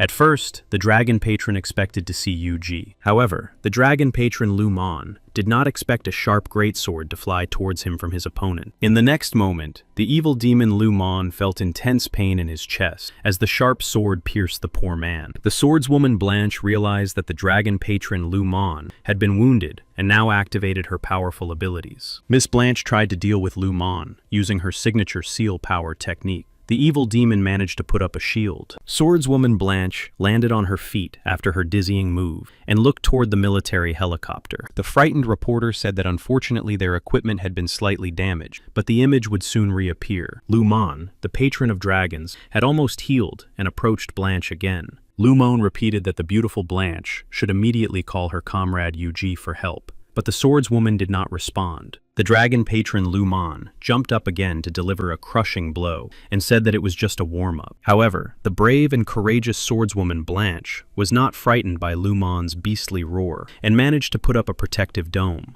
It became clear that poor Blanche was in serious trouble and could not defeat such a powerful opponent on her own. Suddenly, Lin Naishui ran into Changqing Street, holding a microphone in her hand and saying that Lu Man and the swordswoman Blanche were still fighting. Lu Man, the dragon patron, managed to break through Blanche's protective circle and grab the poor girl by the throat. The evil demon Lu Man repeated that the swordswoman Blanche should call her friend Lord Yu for help or lose her life. The dragon patron Lu Man had no choice but to throw the terrified swordswoman Blanche against the wall. The poor swordswoman Blanche lost consciousness from the terrible, dizzying blow. Lu Man's strength was truly enormous. A curious reporter said that after such injuries, the swordswoman Blanche would most likely never walk again. The swordswoman Blanche was still sitting near the wall, practically unconscious. The angry dragon patron Lu Man was approaching. Suddenly, the legendary heroine Explosive Fist entered the boring battle and asked the dragon patron Lu Man to stop. The lazy swordsman also asked his mentor Lu Man to control his own power. They were afraid that Blanche might remain crippled. However, the dragon patron Lu Man turned to his friends and asked why they were protecting the so-called traitor. Suddenly, the brave swordswoman Blanche stood up and asked the dragon patron Lu Man if he was done with his negotiations. The brave Miss Blanche said that if Lu Man had finished talking, she was ready to continue. Lin Nashue said that not long ago, the swordswoman Blanche had sacrificed herself for the safety of the great city of Lugan. The dragon patron, Lu Man, said that everyone had heard clearly that the swordswoman Blanche planned to continue this crazy fight. The dragon patron was astonished when he saw that his devastating blow had hit some kind of watery space. A moment later, the dragon patron Lu Man realized that he was facing a powerful river guardian who had come to Blanche's defense. The dragon from the organization of judges was already standing next to the swordswoman Blanche and asked the charming beauty for forgiveness. The swordswoman Blanche was outraged that this mysterious dragon said she was a member of the organization of judges. The dragon came closer and replied that if the swordswoman Blanche planned to stay alive today, she simply had no choice. The dragon from the judges' organization landed on his feet and stood opposite the powerful evil demon Lu Man, patron of the dragons. The dragon asked the evil demon Lu Man what the lovely swordswoman Blanche had done to make him attack her. Lu Man became angry again because he had planned to meet with Lord Yu. The evil demon asked where their comrade was. The dragon from the organization of judges declared that he was quite capable of fighting Lu Man on his own, and suddenly activated the power of the river guardian. Huge water hands began to squeeze the frightened Lu Man, who was trying to restrain the powerful river guardian. The cunning dragon from the judges' organization decided to show off his abilities a little, and activated his gift of suppression. After a few minutes, Lu Man, the patron of dragons, noticed that the river guardian's water hands were beginning to disappear. Lu Man continued to smile, as he was truly impressed by the dizzying power of his new opponent. And then, a few seconds later, the river guardian's giant hand was back near the face of the dragon patron Lu Man. There was a dizzying explosion. It was clear that the river guardian's hand had dealt a crazy blow to the evil demon Lu Man. Meanwhile, Lord Yu was already carrying out his dizzying plan. The guy arrived at the designated place. Near the steps to the huge castle, Lord Yu realized that it was too quiet here. It was as if a strange trap was being set. Naturally, Lord Yu did not like such a frightening silence, and he began to look around carefully. Lord Yu stood on a giant tree and stared intently at the surrounding area. Something was clearly wrong. In Lord Yu's hands was a mysterious diary that he suddenly remembered at the most crucial moment. The day before, Qianbu Kui had given this mysterious diary to Lord Yu, saying that it contained the notes of a certain alchemist named Daimon. Qianbu Kui said that these were very valuable materials,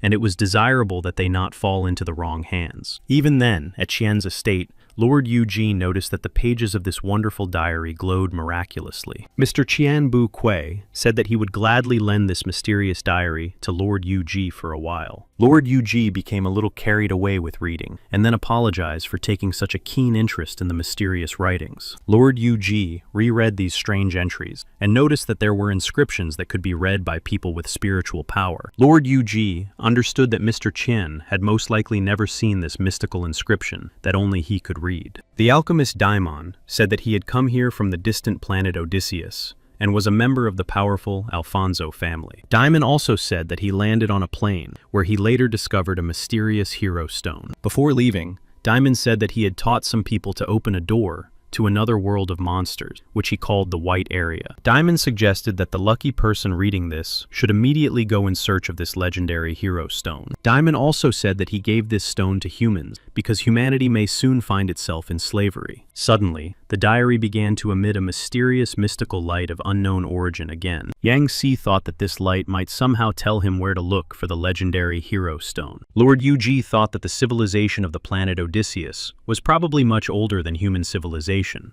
Lord Yu flew away on his metal board and thought that there was still so much interesting and unknown in this world. Meanwhile, Lin Nai Shui continued to say that the patron of dragons was still underground after his injury. Suddenly, a dragon from the organization of judges, who looked more like a small teenager, landed in front of Miss Lin Nai Shui. The dragon from the judges' organization asked the charming Miss Lin Nai Shui not to be afraid of him, as he was a friend and a good guy. The dragon from the judges' organization began waving his hand at the camera and said that he represented one of the signs of the Chinese zodiac. The dragon said that the judges' organization was created solely to fight powerful evil. The cheerful dragon from the judges' organization's conversation was suddenly interrupted by a piercing, terrifying explosion behind him. Despite the eerie and frightening sound, the dragon from the judges' organization continued to stand in place and seemed to be showing off in front of the camera. The situation took an unexpected turn when Lu Man appeared behind the dragon from the organization of judges in the form of a dragon. Lu Man, in the form of a real powerful dragon, caused uncontrollable panic among the viewers of the live broadcast. The dragon from the judges' organization said that Lu Man was now in the third phase of his transformation and had practically lost his mind. The dragon from the judges' organization flew into the air and asked Lin Nai Shui to ensure the safety of the other people. The experienced journalist Lin Nai Shui remained standing in place and thought that this dragon from the judges' organization was a brave person. On Changqing Street, a very heated situation continued to unfold. The dragon from the judges' organization found himself on the River Guardian's wave again. The dragon and the River Guardian looked at the giant monster that, just a few minutes ago, had been in the form of the human Lu Mo. Suddenly, a mysterious stone hand formed by the dragon from the judges' organization began to fall on Lu Man's head. Lu Man, in the form of a ferocious monster, grabbed this stone hand and tried to bite it with his giant fangs. Lu Man, in the form of a fire-breathing dragon, tried to deal with this mystical stone hand of the River Guardian while already in the air. Meanwhile, Liu Yuan and the fire butterfly watched the live broadcast of the battle intently. The boy thought that the dragon was a strong hero. Suddenly, the sweet and modest fire butterfly asked Mr. Liu Yuan if he thought it had gotten cold in the room. Liu Yuan and the fire butterfly looked up and saw that, for some strange reason, the roof of their building had been blown off. Fire butterfly thought that, like a great master, he had practically been reduced to fine powder. Meanwhile, Lu Man, in the form of a mighty dragon, continued to fight the stone hand of the River Guardian. And finally, Lu Man managed to bite this nasty stone in half, which gradually turned into small fragments. There was no end to the horror when these small fragments flew down to where the charming Miss Lin Nai Shui was standing. Frightened, the lovely Lin Nai Shui closed her eyes so as not to see the fragments of the stone hand approaching her at lightning speed. Soon, Miss Lin Nai Shui opened her eyes and saw that the cobblestone that was flying towards her was in the hands of the River Guardian, following the dragon's orders. Lin Nai Shui immediately thanked the great dragon from the organization of judges who had miraculously managed to save her. The dragon from the judges' organization waved to Miss Lin Nai Shui and thought that Lu Man's destructive power was truly impressive. Unexpectedly for the dragon from the judges' organization, he felt a sharp pain in his chest due to a serious injury. It was the lazy swordsman who said that he had waited a long time for the dragon from the judges' organization to let his guard down. The River Guardian quickly reacted to the injury of his master, the dragon from the judges' organization, and activated his ability to chase the wind. The reporter from the TV tower said that the lazy swordsman would soon use his S-rank ability. The reporter from the TV tower also said that the dragon from the judges' organization had acted recklessly when he protected Lin Nai Shui. Suddenly, the heroine Explosive Fist ran up to the River Guardian and tried to distract him with her devastating blows. The heroine Explosive Fist gathered all her strength into her crushing fist and tried to deal with the giant River Guardian. The River Guardian noticed that some small creature was trying to inflict numerous injuries on him and looked down. However, the heroine Explosive Fist was already standing in place and crouched down from dizzying fatigue. The charming girl was very tired. Lin Na Shui said loudly that the three heroes who had joined forces had finally inflicted damage on the river monster dragon from the organization of judges. Meanwhile, the dragon from the judges' organization jumped high to attack the powerful evil demon Luo Moon. The dragon from the judges' organization used his ability to influence currents to try to deal with Luo Moon. A few seconds later, Luo Moon, in the form of a giant, ferocious dragon, indeed felt excruciating pain and howled. However, the dragon from the judges' organization knew very well that one blow from the fusion of the powerful Luo Moon streams would not defeat him. And so the dragon from the judges' organization decided to strike another powerful blow to the head of the terrifying dragon. For the first time, feelings of uncontrollable panic and fear appeared in the eyes of Luo Moon in the form of a bloodthirsty dragon. The dragon from the organization of judges once again used the stone hand of the river guardian, which he had already tried to use against Luo Moon. The dragon from the judges' organization shouted loudly for Luo Moon to finally surrender and use the power of the earth again. Suddenly, a mysterious stone hand appeared from the ground and approached the fire-breathing dragon Luo Moon. This magical stone hand firmly grabbed the poor frightened Luo Moon in the form of a giant dragon and began to squeeze him tightly. A few seconds later, there was another dizzying explosion from the lightning-fast fall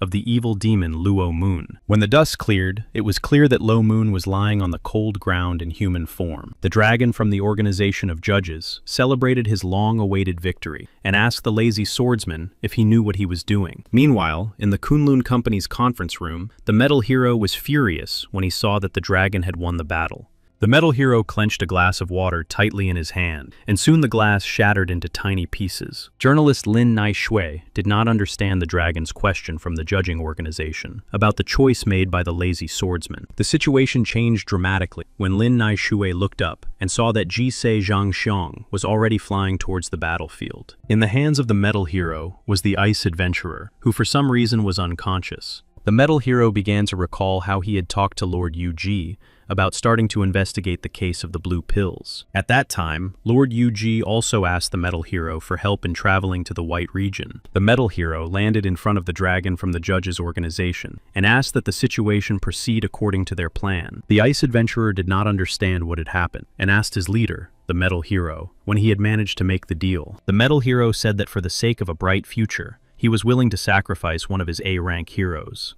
The metal hero put his hand on the shoulder of his subordinate, the ice adventurer, and was very happy that he agreed with him. However, in reality, the Ice Age adventurer planned to flee the battlefield and run away in an unknown direction. The ice adventurer did not manage to get very far, as the metal hero attacked him immediately. The dizzying denouement was closely watched by journalists and the charming Miss Lin Nai Shui. Mr. Liu Yuan, from the Kunlun Company, looked out the window and also smiled when he saw his father deal with the ice adventurer. The frightened fire butterfly stood still and remained silent. The attractive girl was very upset about the ice adventurer. The fire butterfly was astonished when Mr. Liu Yuan suddenly began to laugh loudly and talk about some kind of elixir. The wounded ice adventurer lay on the ground, his limbs already gone. The poor man asked the leader why he had done this to him. The dragon from the organization of judges said that a fair trial of the ice adventurer would take place soon. The frightened glacier adventurer begged for mercy, saying that he had not actually done anything wrong.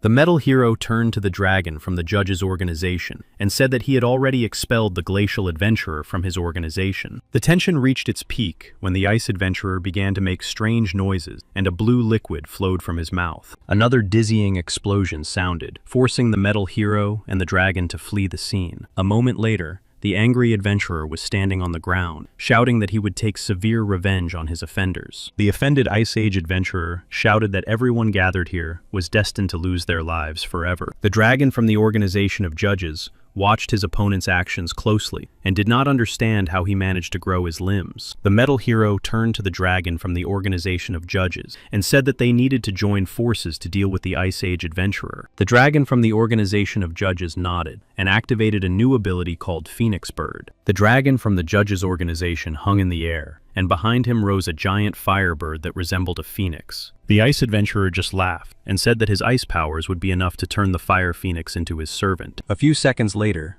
the cunning ice adventurer fired several ice bullets at the firebird phoenix. When the ice bullets hit their target, a giant, dizzying shard of ice was formed. A minute later, the cunning ice adventurer flew up to cut through this huge, incredible shard of ice. The ice adventurer turned his head toward the dragon from the organization of judges and declared that this was too easy for his power. The ice adventurer had already fired several ice bullets at the metal hero and asked him to demonstrate his power. Meanwhile, the metal hero was not afraid at all and was already preparing to deliver a decisive, crushing blow. In an instant, the metal bullets hit the ice adventurer's target. Another powerful explosion rang out. The metal hero thought about how the blue pills increased not the quality, but only the quantity. To completely defeat the powerful ice adventurer, the metal hero shot lasers from his eyes. A moment later, the plasma beams from the metal hero's eyes hit the frightened Ice Age adventurer right in the face. The Ice Age adventurer lost consciousness from the dizzying pain and fell at high speed onto the cold ground.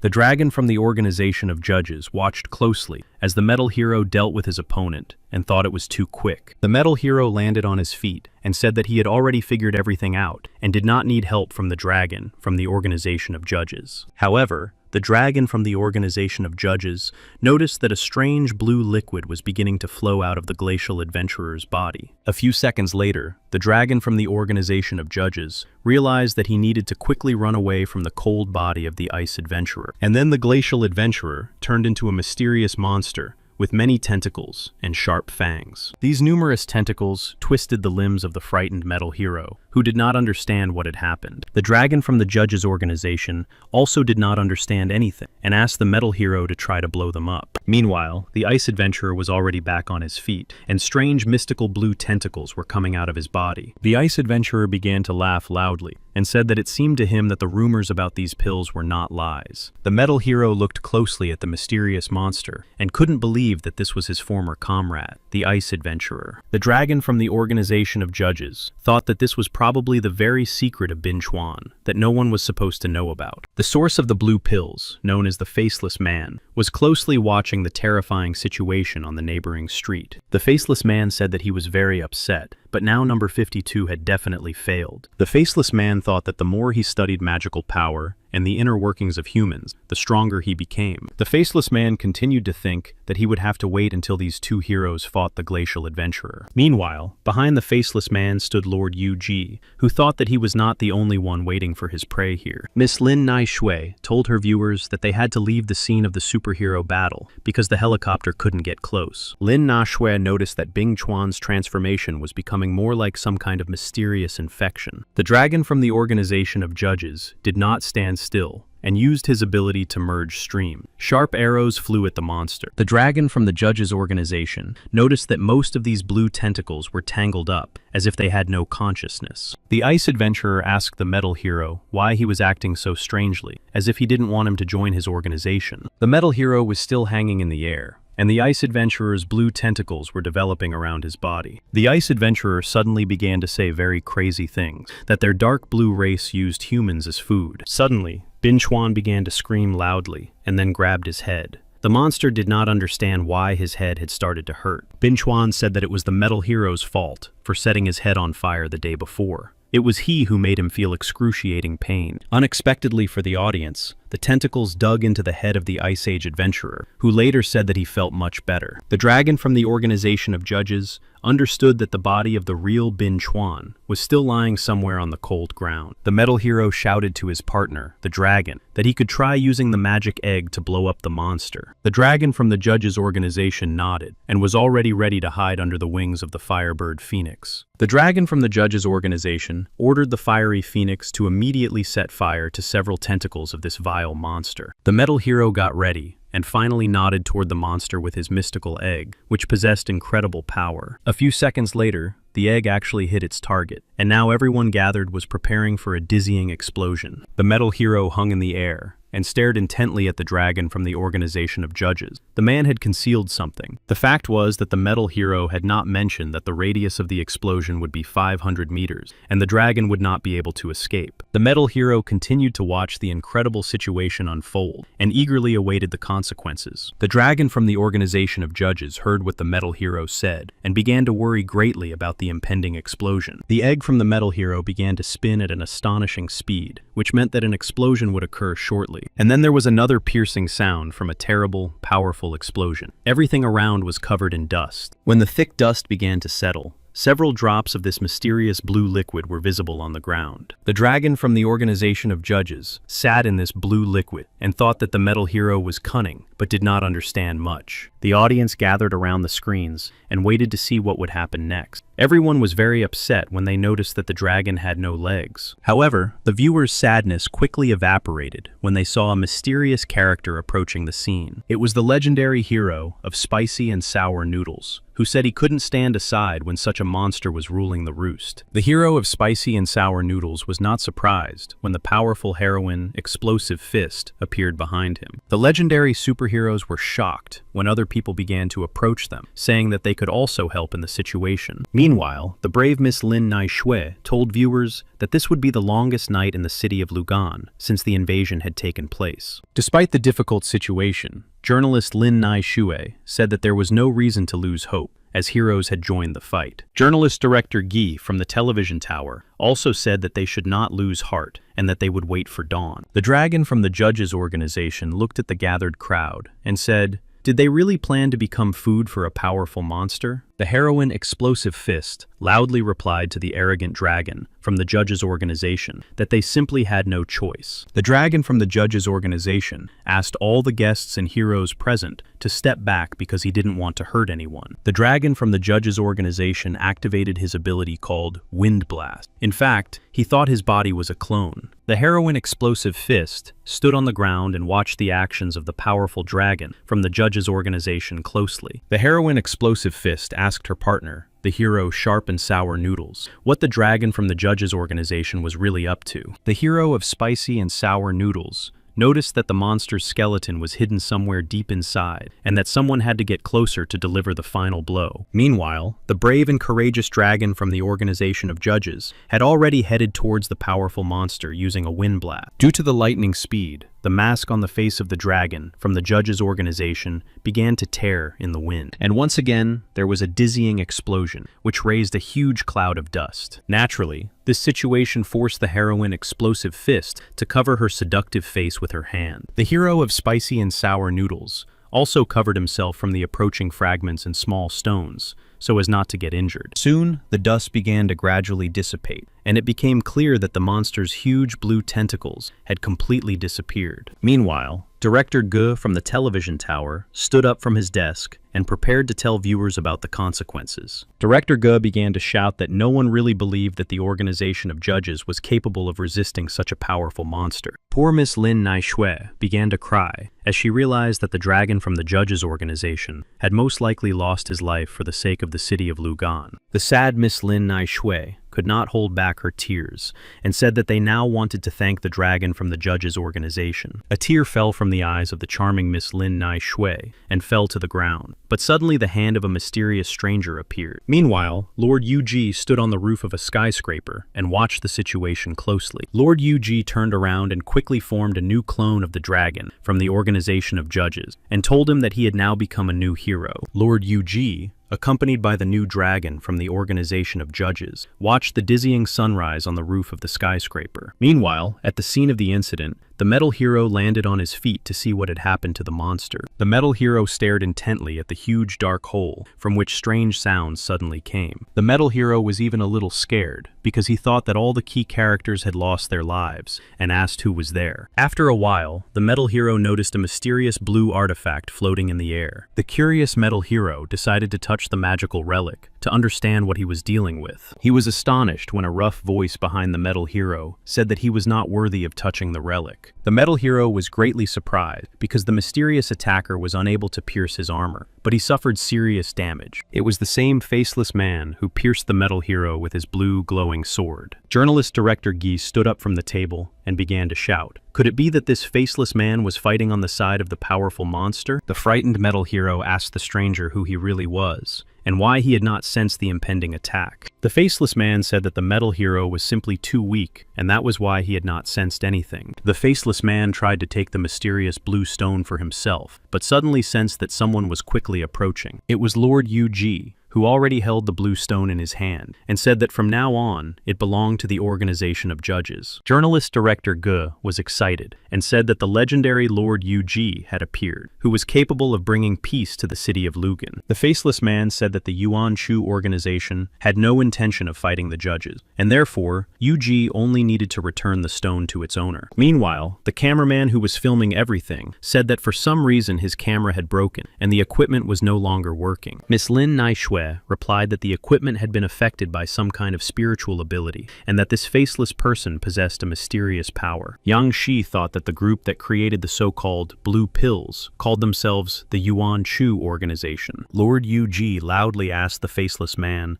what would happen if the organization of judges declared the Yuan Chu organization their enemies. The faceless man quickly replied that he would help Lord Yu-ji instantly lose his life, and already jumped up to deliver a crushing blow. Lord Yu-ji instantly activated his unique ability called Wave Explosion. The faceless man's blue sword dissipated, and he said he was very surprised that Lord Yu-ji knew what third-type spiritual magic was. The faceless man said that their leader had mastered spiritual magic 15 years ago, and that only he could handle such a powerful weapon. Lord Yu-ji immediately thought that the spiritual particles of the dark blue race were somehow connected to the condition of his younger sister, Fei Fei. Lord Yu-ji once again decided that he would not allow the faceless man to escape from the scene of the crime. However, the faceless man said that he had planned to fight Yu-ji in a fair fight, but his leader had assigned him a new unique task. The faceless man tried to escape, and said that next time, he would definitely take the dark blue stone from Lord Yu-ji. Lord Yu-ji shouted loudly that no one had given the faceless man the right to run away,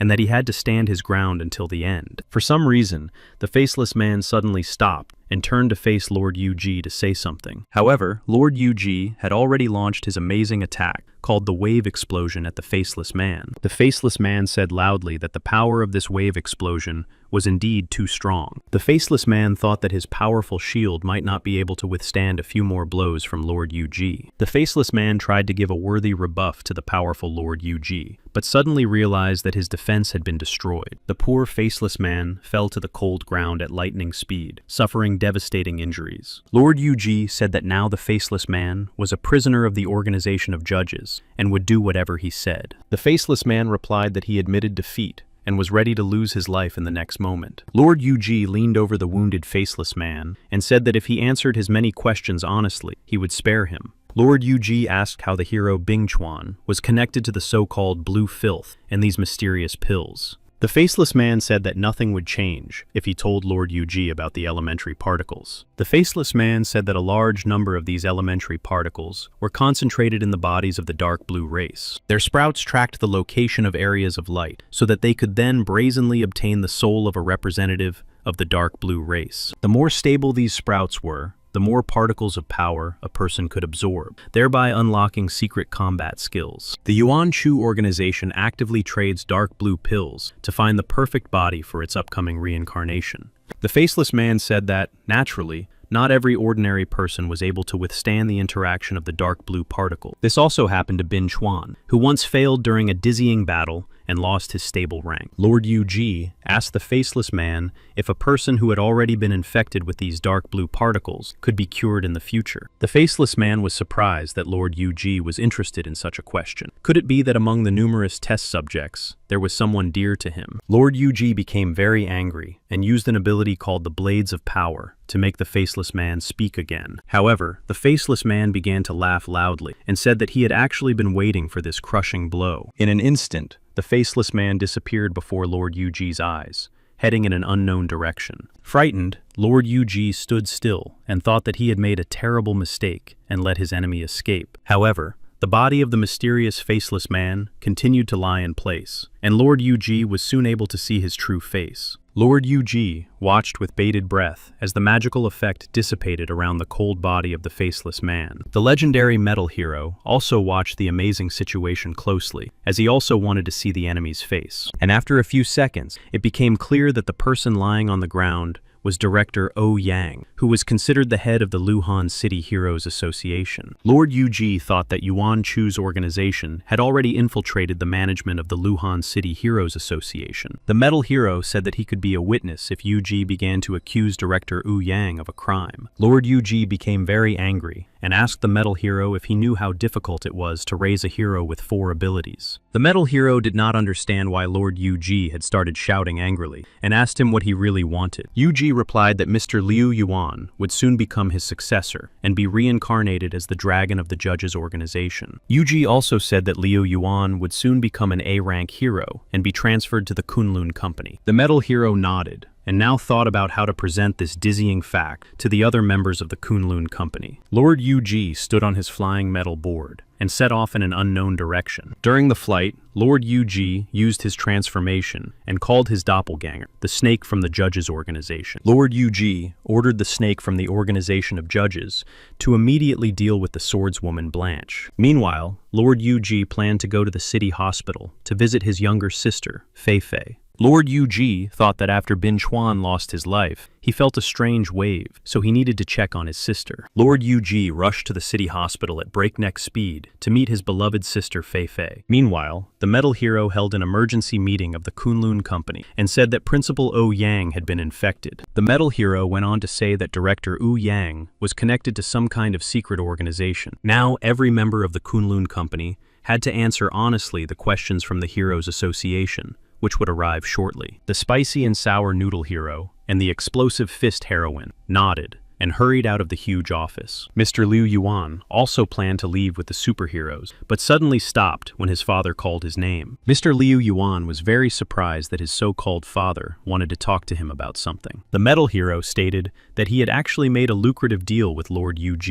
and it concerned raising his son's rank. The metal hero told his younger son, Liu Yuan, that Lord Yu planned to make him the successor of the Kunlun company. The metal hero also said that Liu Yuan would soon become an A-rank hero and that he should not miss such a unique opportunity. However, Mr. Liu Yuan thought that he actually wanted to join the organization of judges and become the new dragon. Liu Yuan was very angry that his father was forcing him to run errands for the family and carry out various unimportant missions. Liu Yuan decided to speak his mind and replied to the metal hero that he would literally be wasting his own strength. The metal hero thought about how Lord Yu had done everything he could, but he clearly underestimated his relationship with his sons. The metal hero decided to give his youngest son, Liu Yuan, a big hug and tell him to his face that he had grown up. Meanwhile, the next morning, the lovely swordswoman Blanche sat on the city street, clearly feeling sad and disappointed. Suddenly, a mysterious stranger approached the charming, lonely swordswoman Blanche and held out his hand to her. It was Snake from the organization of judges, who offered to help the attractive swordswoman Blanche get back on her feet. However, the brave and courageous swordswoman Blanche was not ready to show her weaknesses and said that she could manage on her own.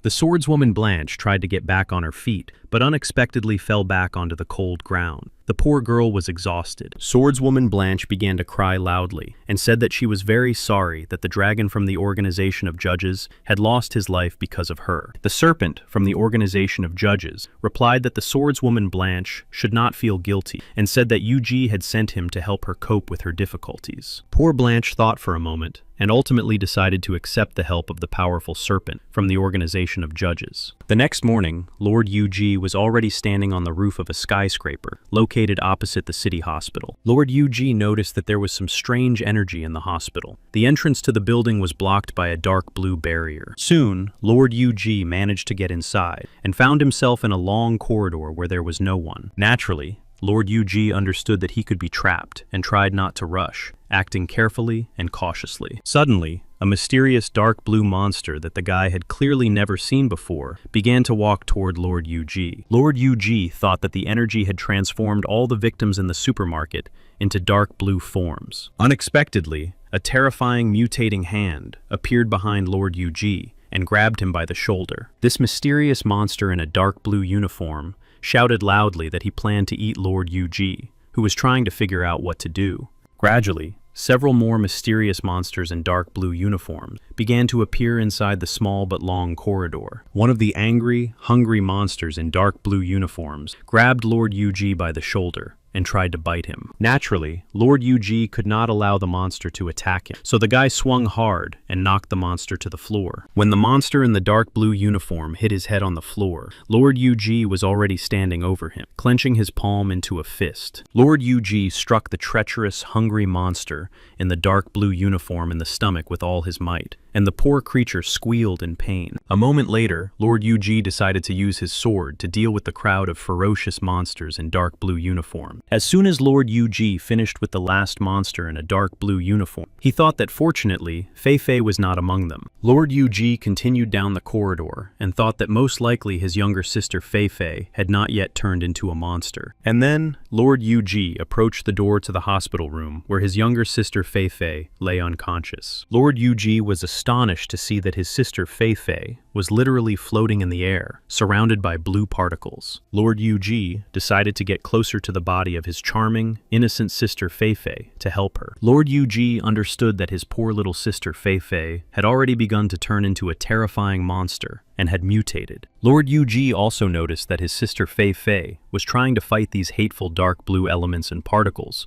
with her spiritual power. Suddenly, Lord Yuji's younger sister, Fei Fei, began to scream loudly, as if she were literally fighting the dark blue virus inside her. After a few seconds, Fei Fei's body gently and slowly returned to the hospital bed. Poor Fei Fei began to curl up her body, as if she were freezing. She was in terrible pain. Lord Yuji slowly approached Fei Fei's bed and reached out to stroke the innocent victim. Fei slowly opened her charming eyes and looked at the mysterious stranger who was her own brother. Naturally, the brave girl Fei Fei did not recognize Lord Yuji as her brother and put a knife to his neck, asking who he was. Lord Yuji quickly replied to Fei Fei that he was her older brother, Yang Shi. However, the girl did not believe him, as she knew her relative's voice very well. Yuji instantly transformed and returned to his human form. The boy also instantly changed his voice. Fei Fei was in no hurry to trust the stranger standing in front of her. She said that her brother had never been able to transform. Yang Shi remembered that when she was 7, Fei Fei had accidentally wet the bed and asked her little brother to sleep with her so she could frame him in front of their parents. Fei Fei quickly hid her sharp blue knife and showed everyone that she had calmed down and really recognized Yang Shi. Yang Shi did not answer Fei Fei's numerous questions and said that first they needed to get his sister out of this place. Meanwhile, an incredible smell was coming from the kitchen of the apartment where Yang Shi lived with his attractive girlfriend, Lin Naishui. Miss Lin Naishui, like a true housewife, was standing in the kitchen as usual, cooking something to feed her beloved. Miss Lin Naishui's beloved fiancé, Yang Shi, quietly approached her and was delighted that his bride had prepared so many delicacies. Lin Naishui turned to Yang Shi and said that Fei Fei's return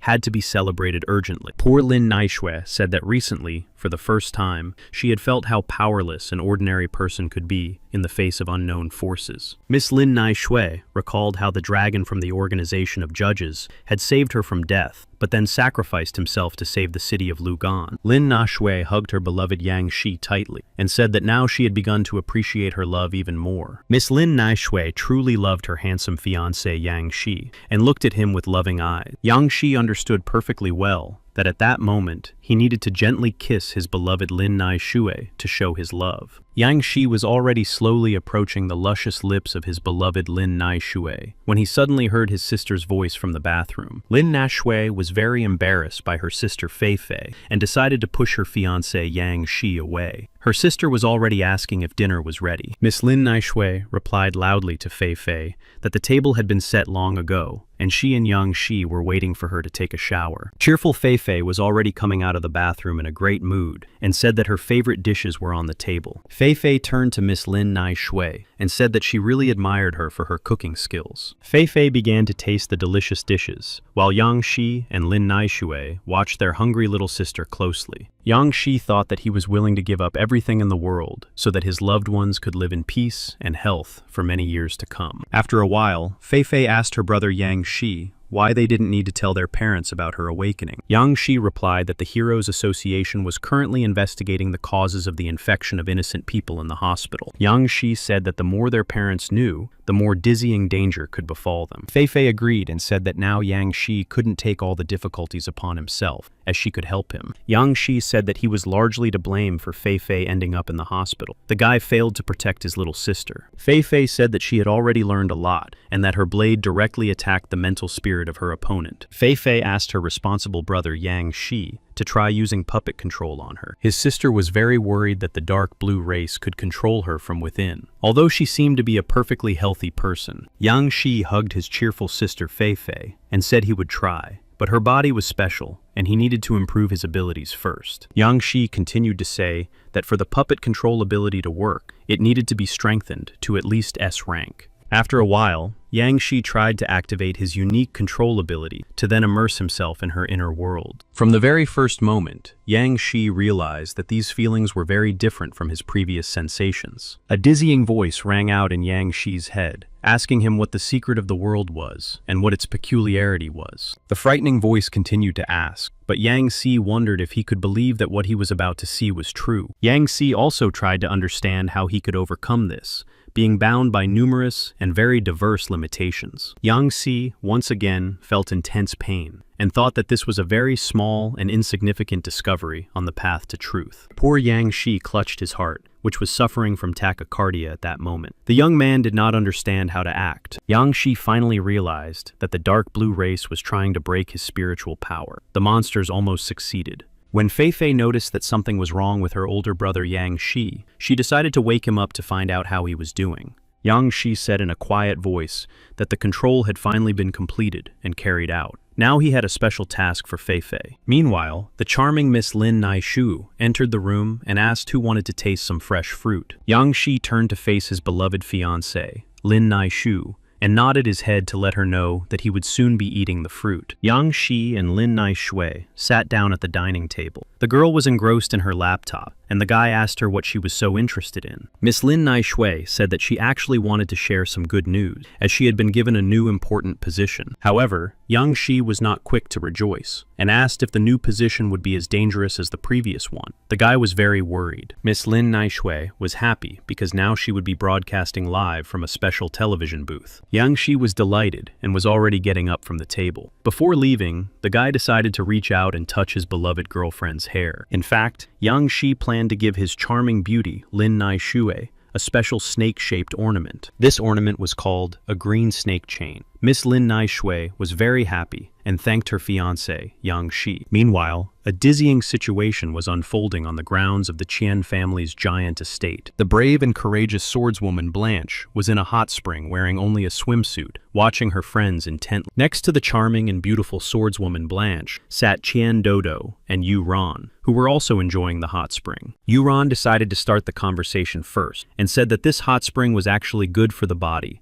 and would help the swordswoman Blanche. Swordswoman Blanche was very surprised, as she really needed to restore her strength and health as soon as possible. After a few minutes, Blanche stood up and said that the organization was looking for her, and it was time to leave. Qian Dodo and Yu Ran thought that Blanche actually had to carry out an important and responsible assignment from the organization of judges. Qian Dodo thought to herself that Blanche the swordswoman was doing a great job with her important mission, which was to lie low. Meanwhile, the charming swordswoman Blanche found herself in the heavenly palace a few seconds later. Lord Yuji was already waiting for the arrival of the great swordswoman Blanche, and asked her if she knew anything about the territory of the Four Seas. Lord Yuji said that the organization of judges was sending Blanche there to study the so-called dark blue race. The swordswoman Blanche knelt on one knee before Lord Yuji and replied that she would gladly carry out her first important task. Meanwhile, Yang Shi thought that his lie had worked, and that his team of explorers finally had its first worthy member. Lord Yuji stretched out his hand and said that for now, the swordswoman Blanche should go to the Qian family and regain her strength. Swordswoman Blanche bowed once more before her master Yuji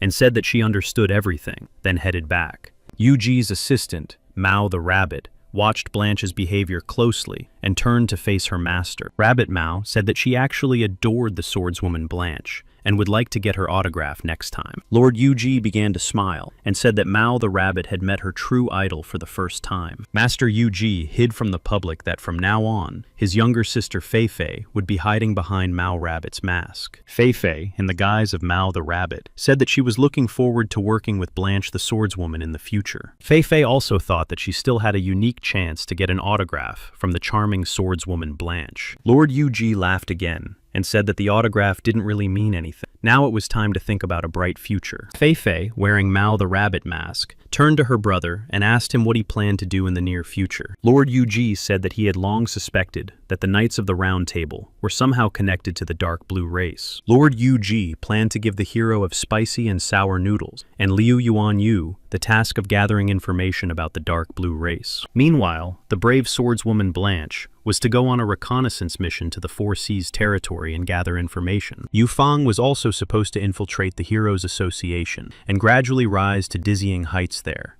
In addition, Lord Yuji said that in the near future, he needed to meet with a very important person who was a true friend to him. Yu Fan sat on a bench in complete solitude and tried to open a bottle of sweet soda. Yu Fang did not yet realize that his master, Lord Yuji, had appeared behind him and said that the boy had been very tired lately. Yu Fang was not even startled and slowly stood up to greet his powerful mentor and teacher. Lord Yuji put his hand on the boy's shoulder and asked him how he was doing and how he was progressing with his important task. The sad boy Yu Fan said that he had not yet learned to awaken his power. The boy said that his power exceeded that of a human being only 7 times. However, Yuji said that when this mark reached 10 times, then a person could be considered a true A-rank hero. Lord Yuji was about to leave and said that Yu Fan could become the next winner in the upcoming hero competition. Yu Fang clenched his fist and said that for the sake of the judges, he would give it his all. Before leaving, Lord Yuji raised his hand for some reason and paused. The young man had forgotten to say something. Yuji said that the danger was too close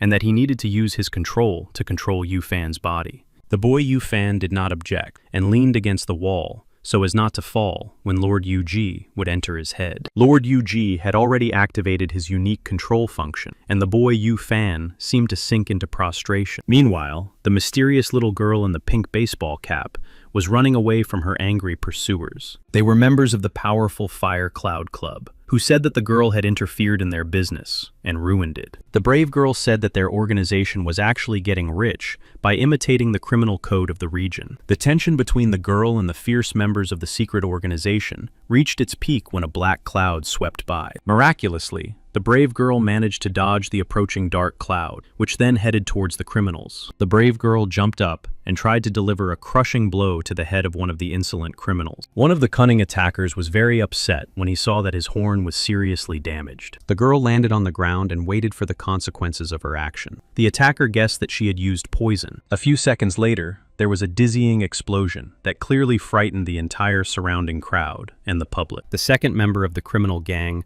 covered his face from the small fragments and stones flying in his direction. A few seconds later, the second member of the criminal organization noticed that a real, fiery sword was approaching him. The cunning attacker had quick reflexes and managed to quickly dodge the dizzying attack. The frightened bandit sat on the ground and asked how a simple girl could master several martial arts techniques at once. The brave girl held a firearm in her hands and said that if the attacker guessed correctly, she would ultimately spare him. The angry criminal did not want to guess anything and said that when he got back on his feet, the girl would clearly have a hard time. However, the cunning attacker did not have time to finish his important and responsible speech, as he soon saw someone punch him in the face. In fact, it was the brave boy Yu Fan, who had initially helped the girl deal with the insolent robbers and criminals. Yu Fan turned to his new friend and asked her not to blow up this magnificent place anymore. After all, the entrance exams would be held here. The brave girl was very surprised that the boy Yu Fan had dealt with the S-rank criminals, which meant that the boy had an S rank or higher. The girl said her name was Wang Ju, and that they might meet Yu Fan at the entrance exams in the near future. Yu Fan extended his hand to shake the pretty Wang Zhou's hand, and said that they might even end up on the same team. The shy young man Yu Fan felt a certain embarrassment for the first time in his life, as he did not know how to behave properly with a beautiful girl. Yu Fan gently touched the charming Wang Zhou's hand, and looked down so as not to see her beautiful eyes. Wang Zhou understood that Yu Fan was a shy boy,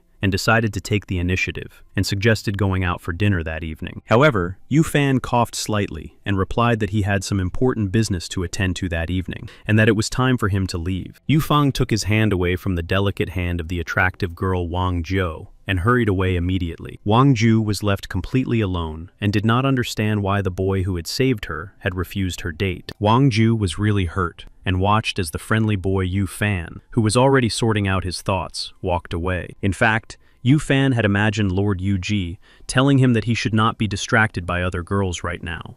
Wang Ju thought that this year's entrance competition would be something to watch if a boy like Yu Fan participated in it. Meanwhile, a dizzying situation was unfolding on Yonghai Street. A real competition was planned to take place there soon. The upcoming competition would be commented on by an attractive young lady named Na Bi. The girl greeted her audience. Na Bi turned to face her new partner, Lin Nai Shui. The girls greeted their audience once again. Na Bi said that she would now explain how the upcoming competition, or entrance exams to Beijing University, would proceed. Lin Na Shui quickly joined the conversation and explained that the students would have to complete a task within a certain time. Na Bi winked at Nai Shui and said that the guys would encounter dizzying traps and obstacles along the way. Standing next to Yu Fan was his so-called brother, who said that the boy did not have a car and would clearly not be able to complete the task. Yu Fan said that he would not use his unique abilities because he already possessed exceptional speed. His brother laughed loudly and replied that today would definitely not be without surprises. No one believed in the gifted boy's talent.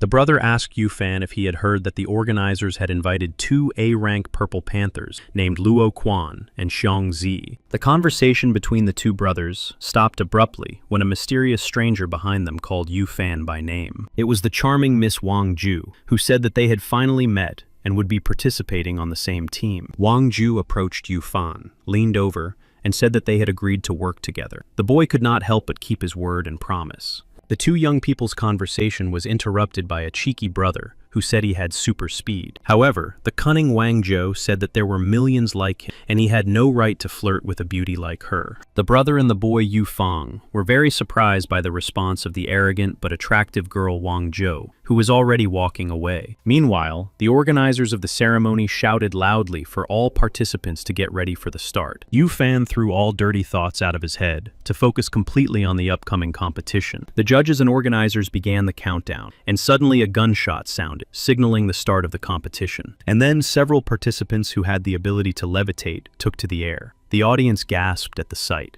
One of the flying participants loudly asked the others if they really thought they could outrun flying people in a sports car. However, the naive participant could not have imagined what surprise awaited him in the next moment. A real goose appeared behind the guy. The magical goose began to attack the flying boy, who was terrified of the angry monster with a beak. The mystical goose and its companions successfully attacked the naive, foolish boy, who fell to the cold ground. Commentator Na Bi told listeners that if it were so easy to move through the air, then everyone would have brought flying machines. Commentator Na Bi asked her new partner, Lin Nai Shui, if she recognized these mysterious goose-like animals. Lin Na Shui quickly replied that they were actually summoned monsters of the 5th rank, a flock of brown swan. Commentator Na Bi said that almost all of the flying participants had dropped out of the race, and now the leaders were the owners of sports cars. Someone behind the wheel of a sports car was already thinking about how difficult this upcoming test really was. The foolish young men behind the wheel saw a traffic inspector standing ahead, who had already blocked the road with an obstacle. Meanwhile, the sports car drivers decided to break the rules and speed up, exceeding the speed limit of 100 kilometers per hour. The owner of the black car literally pressed his foot on the gas and rushed forward for a dizzying victory. Ahead of him stood a traffic inspector blowing his whistle, signaling that it was impossible to drive any further. The drivers of the expensive black car ignored the traffic cop's instructions and crashed into an invisible barrier. A few minutes later, the participants got out of their cars and stood in front of the traffic cop, who told them they had broken the rules. The brother standing next to Yu Fan ran past and turned his head to look at the accident. The guy knew that the cars would be out of the race. A few seconds later, when the so-called brother turned his head back, he noticed a mysterious old man crossing the road. The frightened young man could do nothing, as it was impossible to slow down in such a short time. And then, finally, the solemn, devastating collision happened. The young man crashed into the poor old man's face. The bald elderly man clearly hit his head hard on the cold ground, and most likely lost consciousness. The frightened young man also suffered a serious injury, but he was very upset that the old man's injuries were much more serious. Spectators noticed the horrific, dizzying collision, and decided to help the poor old man who needed medical attention. The cunning boy thought that no one would notice, as he slowly crawled away from the scene. But the old man woke up and began to scold him. Meanwhile, Yu Fan had already landed on the roof of another skyscraper, which he was jumping from in the hope of completing his task in time. Suddenly, Yu Fan stopped and saw someone quickly approaching the roof where he was standing. It was the charming Miss Wang Ju, who called out to the boy by name. The girl was holding on to the quadcopter with one hand. The boy Yu Fan noticed that the organizers had put a lot of effort into these entrance exams, and even used illusion magic. Wang Zhou was very surprised when only Yu Fang managed to understand that the old man was actually just an illusion. Yu Fang shouted loudly for Wang Zhou to get ready, as the boy noticed two participants on the horizon. Wang Zhou understood that this was most likely the final test, and she was already prepared to complete the task at hand. On the roof of the skyscraper where Wang Zhou and Yu Fan were standing, two mysterious strangers with powerful weapons in their hands were approaching. Commentator Lin Na Shui asked her partner Na Bi who these two strange men really were. Na Bi began to check the information according to which these two cruel men did not study at Beijing University. Commentator Na Bi claimed that several mentors had already been sent after these strangers to stop them in case of an attack. Meanwhile, the famous teacher Luo Chen had already arrived at the office of the director of the prestigious Beijing University. Teacher Luo Chen said that he would soon deal with the mysterious strangers and save the two young men from danger. Meanwhile, one of the cunning attackers began shouting that he wanted to demonstrate his true power to the two teenagers. A few seconds later, the insolent criminal showed his giant fangs, which gradually increased in size, causing terror. After a while, a very cute, fluffy animal that looked like a kitten was sitting in front of Wang Zhou and Yu Fan. Yu Fan shouted loudly to his partner Wang Zhou that he would deal with this kitten, while she had to distract the second criminal. Wang Zhou looked at the so-called kitten with a loving gaze, and thought that it really did look very cute and calm. Yu Fan was already approaching the mysterious kitten, who was waiting for him on the roof of the skyscraper at lightning speed. Lord Yu Ji spoke to Yu Fan and asked him to concentrate and feel every muscle in his body down to the bone. The angry beast, the kitten, also jumped up and said that he had not heard anything Yu Fan had said to him. However, Yu Fan remained standing in place and waited for his faithful and responsible mentor, Lord Yu Ji, to tell him what to do next. Yu Fan clenched his fist and with all his strength struck the attacking beast kitten in the stomach, causing it to scream. It was clear that the cold-blooded beast had lost consciousness from a single blow. The sound of bones cracking could be heard in its body. The beast kitten began to threaten that his loyal companions from the fiery cloud, Black Arrow and Bull's Head, would take revenge on Yu Fan. Yu Fan thought hard that he had slightly miscalculated his strength, as he thought that his opponent, the beast kitten, was much stronger than it turned out to be in reality. Yu Fan decided to talk to the wounded beast kitten, and said that everything was actually fine, as he had slightly miscalculated the force of the blow. The beast kitten was clearly very offended by the boy Yu Fan, who had defeated him with a single blow, and still had the audacity to mock him. However, suddenly Yu Fan noticed a fiery, incomprehensible ball approaching him at lightning speed. No one expected it, but suddenly, there was a dizzying explosion that knocked Yu Fan to the cold ground. It was the second member of the criminal gang who struck the ground with his hammer and sent a fireball towards the boy. Wang Zhou tried to get closer to the fire extinguisher, hanging on the roof of the skyscraper, to put out the fire. Wang Zhou was unable to get close to the coveted fire extinguisher, but suddenly, a similar mystical object appeared in her hands, which she used to extinguish the flames. Lord Yu Ji and Yu Fang guessed that Wang Zhou was able to recreate certain objects. This was her special ability. Yu Fang turned around and saw that the beast kitten had disappeared in an unknown direction. The boy was very surprised. Soon, Yu Fan turned his head and discovered that the second member of the criminal organization had taken his wounded comrade away. Commentator Lin Na Shui told her viewers that one of the attackers was called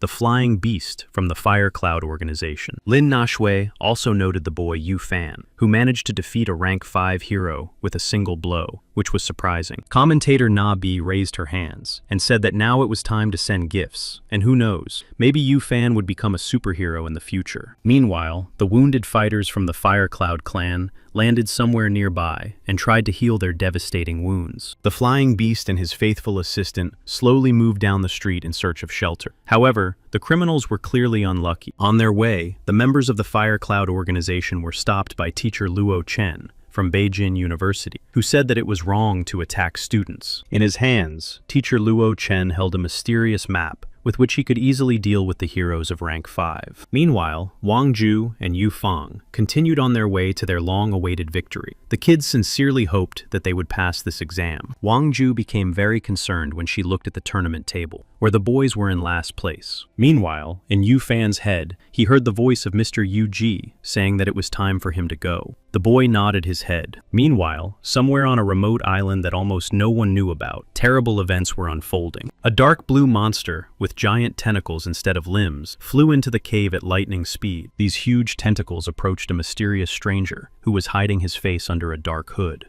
The enigmatic man with red eyes called this giant, dark blue monster Rhodes. The stranger knew that he was still alive. With every passing second, Rhodes moved closer and closer to the mysterious stranger, trying to surround him with his dark blue tentacles. After a few seconds, Rhodes finally began to speak, and said that he had important information for his high-ranking master. Rhodes stopped and looked intently at his master's face. The monster seemed to be very afraid of the powerful ruler's reaction. After a few seconds, Rhodes stated that a certain Yu Ji from the Organization of Judges had reached the 3rd level of spiritual power and posed a threat. Rhodes' master was clearly not pleased with such frightening information, and his gaze was filled with fear and panic. This mysterious master thought that another 3rd level fighter had appeared on this planet, which was very dangerous. Meanwhile, little sister Fei Fei told Yang Shi that the dark blue sprouts in her body had awakened again for a few seconds. Yang Shi listened carefully to the words of his lovely sister Fei Fei and asked if she could now see through the eyes of other people. Fei nodded and said that she had already managed to see some episodes from the lives of 3 representatives of the dark blue race 3 times in a row. Yang Shi quickly grabbed his laptop to open the map. He asked his sister if she remembered at least one location of these episodes. Fei Fei quickly replied that there was the White Tower of the city of Loshi, the clubhouse in the 2nd region, and the last one was inside a mysterious mansion. Fei Fei sat on the bed and hugged her favorite pillow as she tried to calm down. The girl was very upset. Yang Shi began to quickly tap his fingers on the keyboard and suddenly stopped, as if something very important had occurred to him. Yang Shi turned his laptop toward his sister, Fei Fei, and said that he had found the clubhouse. His sister had to confirm it. Frightened, Fei Fei did not expect her brother Yang Shi to find such important information so quickly, and that she would have to remember everything again. A second later, Fei Fei said she was sure it was the very clubhouse where representatives of the dark blue race came for their hairstyles. Yang Shi thought that there was definitely a girl among the leaders of the Knights of the Round Table, but she had no abilities. Fei Fei said that in the 3rd episode, she saw a fountain, a strange lawn,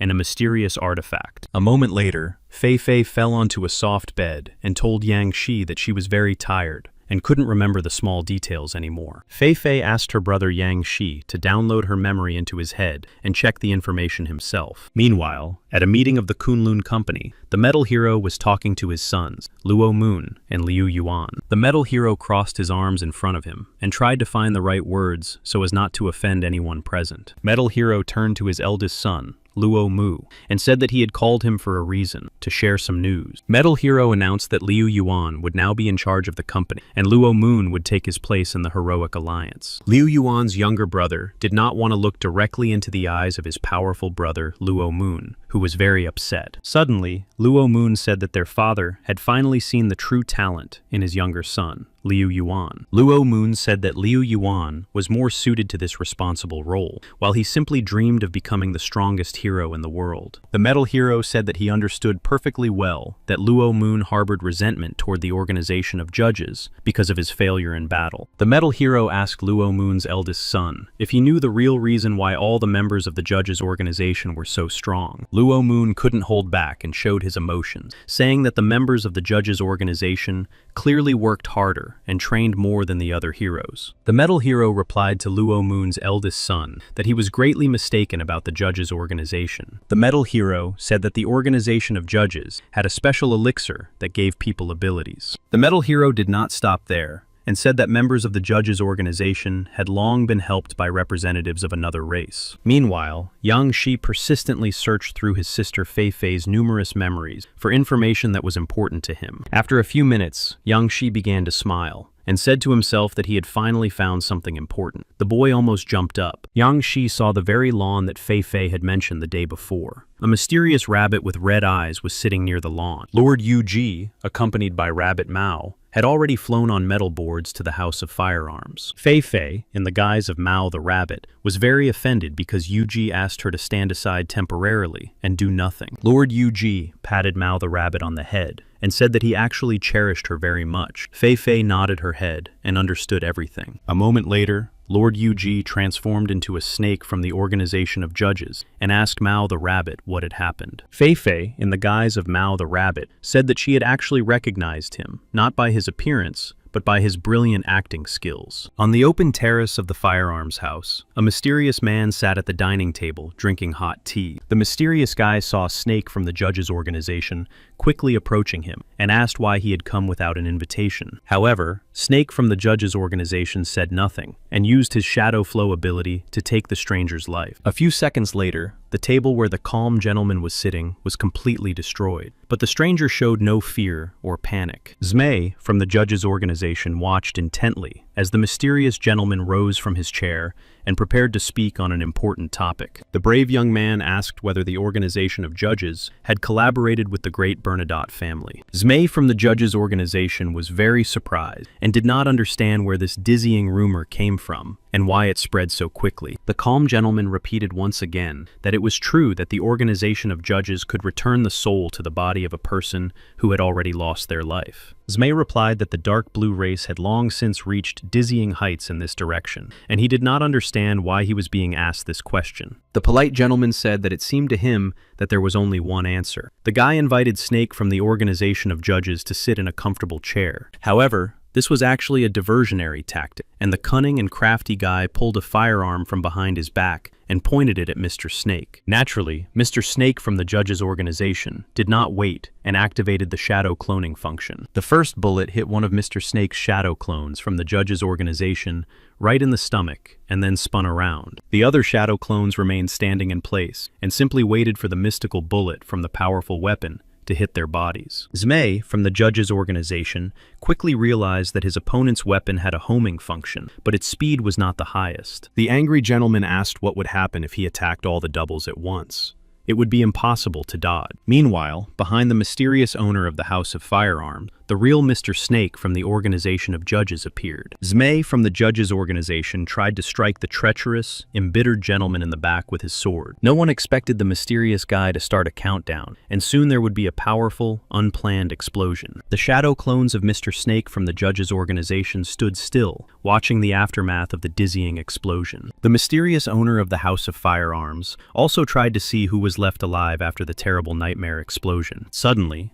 dark blue particles began to approach the mysterious boy's hand, causing the poor guy to experience excruciating pain. In fact, these dark blue particles were directed at Fei's enemy, in the form of the charming rabbit Mao. The unbalanced owner of the House of Firearms got to his feet and said that Mao the Rabbit and Snake from the organization of judges had indeed dealt with him. In that case, the gentleman decided to call for help from the mysterious stranger whom he named Helen. In the hands of the mysterious beauty Helen was a fiery sword that clearly possessed powerful strength. Snake from the judges' organization asked Rabbit Mao to be careful and very cautious with this charming girl Helen. However, Fei, in the guise of Mao the Rabbit, no longer listened to her older brother Yang Shi, in the guise of Snake from the organization of judges. A moment later, Fei, in the form of Mao the Rabbit, clashed swords in the air with the attractive girl Helen.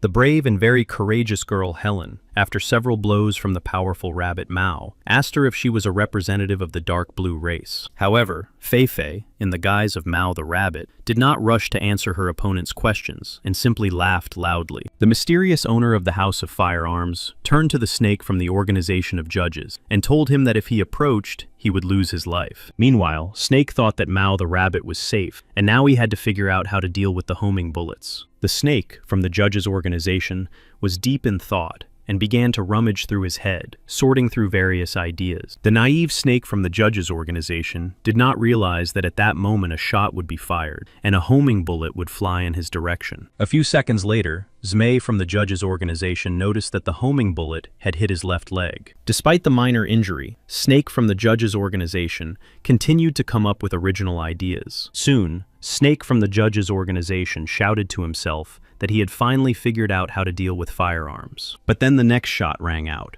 and the homing bullet miraculously missed Snake from the judge's organization, right in the face. Magically, the homing bullet ended up in the center of a giant tree standing nearby. The surprised owner of the firearm loudly asked Mr. Snake if he had figured out how to deal with his ability. However, Snake from the organization of judges did not answer his opponent and was already running towards him with a small ball in his hands. Meanwhile, Fei Fei, in the guise of Mao the rabbit, also began her dizzying attack on the charming girl Helen. The mysterious stranger Helen did not notice how the small purple ball in Snake's hands was already in front of her face. The attractive girl Helen was very lucky that the snake's small purple ball only slightly touched her left shoulder. Rabbit Mao delivered a crushing blow to the defensive block that the mysterious girl Helen had managed to form. The angry guy was very surprised that his opponents had managed to wound his beloved wife Helen, and decided that something had to be done. The owner of the house took several mysterious blue pills out of his pocket and swallowed them. A moment later, the mysterious owner of the House of Firearms began to transform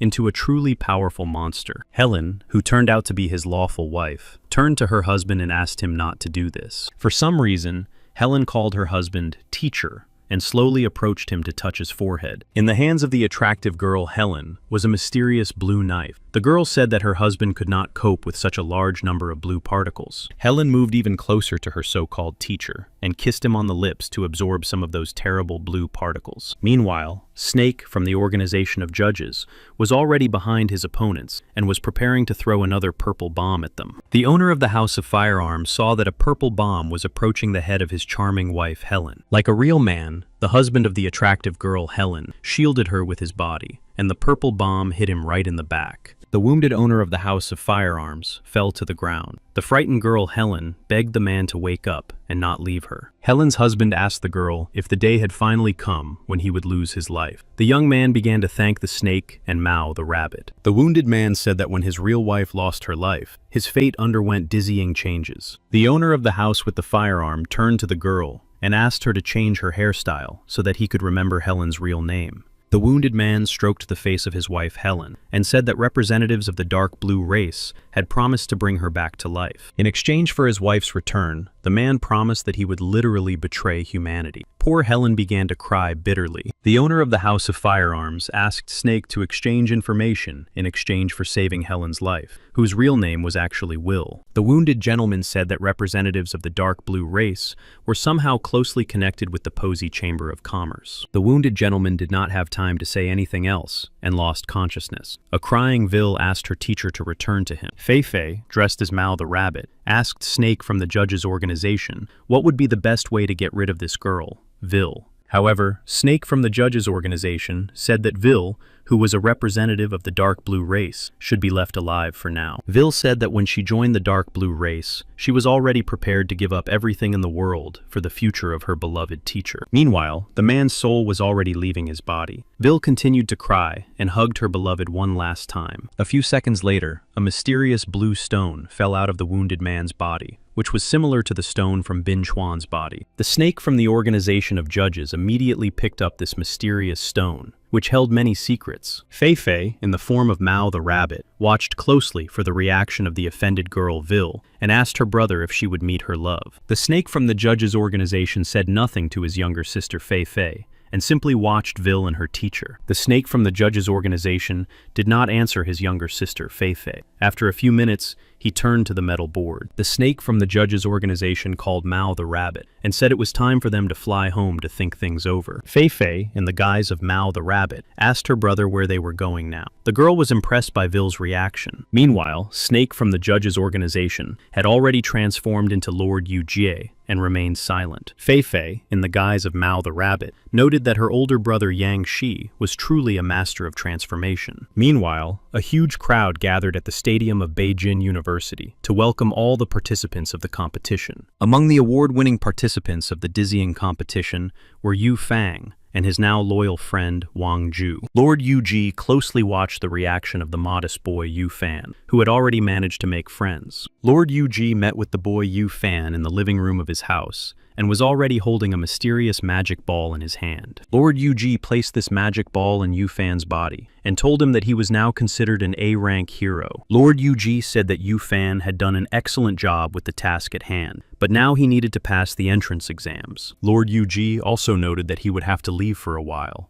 Yufan asked the Lord where he was going. Lord Yuji did not hide the truth from the modest boy Yufan, and replied that he was planning to go to the Four Seas region. Meanwhile, at the headquarters of the Dragon Lord of the Kunlun Company, Mr. Liu Yuan was trying to open the safe he hated so much. Mr. Liu Yuan looked at the combination lock and wondered if the password for this safe was his date of birth. Mr. Liu Yuan smiled slightly and finally tried to enter the code into the lock. The boy would have been very surprised if it had opened. Miraculously, the safe opened, and Liu Yuan saw that inside was a notebook containing information about the Four Seas. Mr. Liu Yuan took this mysterious book with him and thought that Luo Moon was too naive to use his date of birth as a password. Liu Yuan did not yet realize that his actions were being closely watched by Luo Moon's older brother, who did not know why he needed the book. Despite the situation, Luo Moon thought that Liu Yuan felt very happy. Liu Yuan headed to the Heavenly Palace to give the book with records of the Four Seas territory to Lord Yuji. Yuji opened the book and began to read that since time immemorial, there had been two races on Earth that lived on different continents. After the invasion of beings from other worlds, the Earth was divided into four parts: the Association of Heroes, the Army of Iron Blood,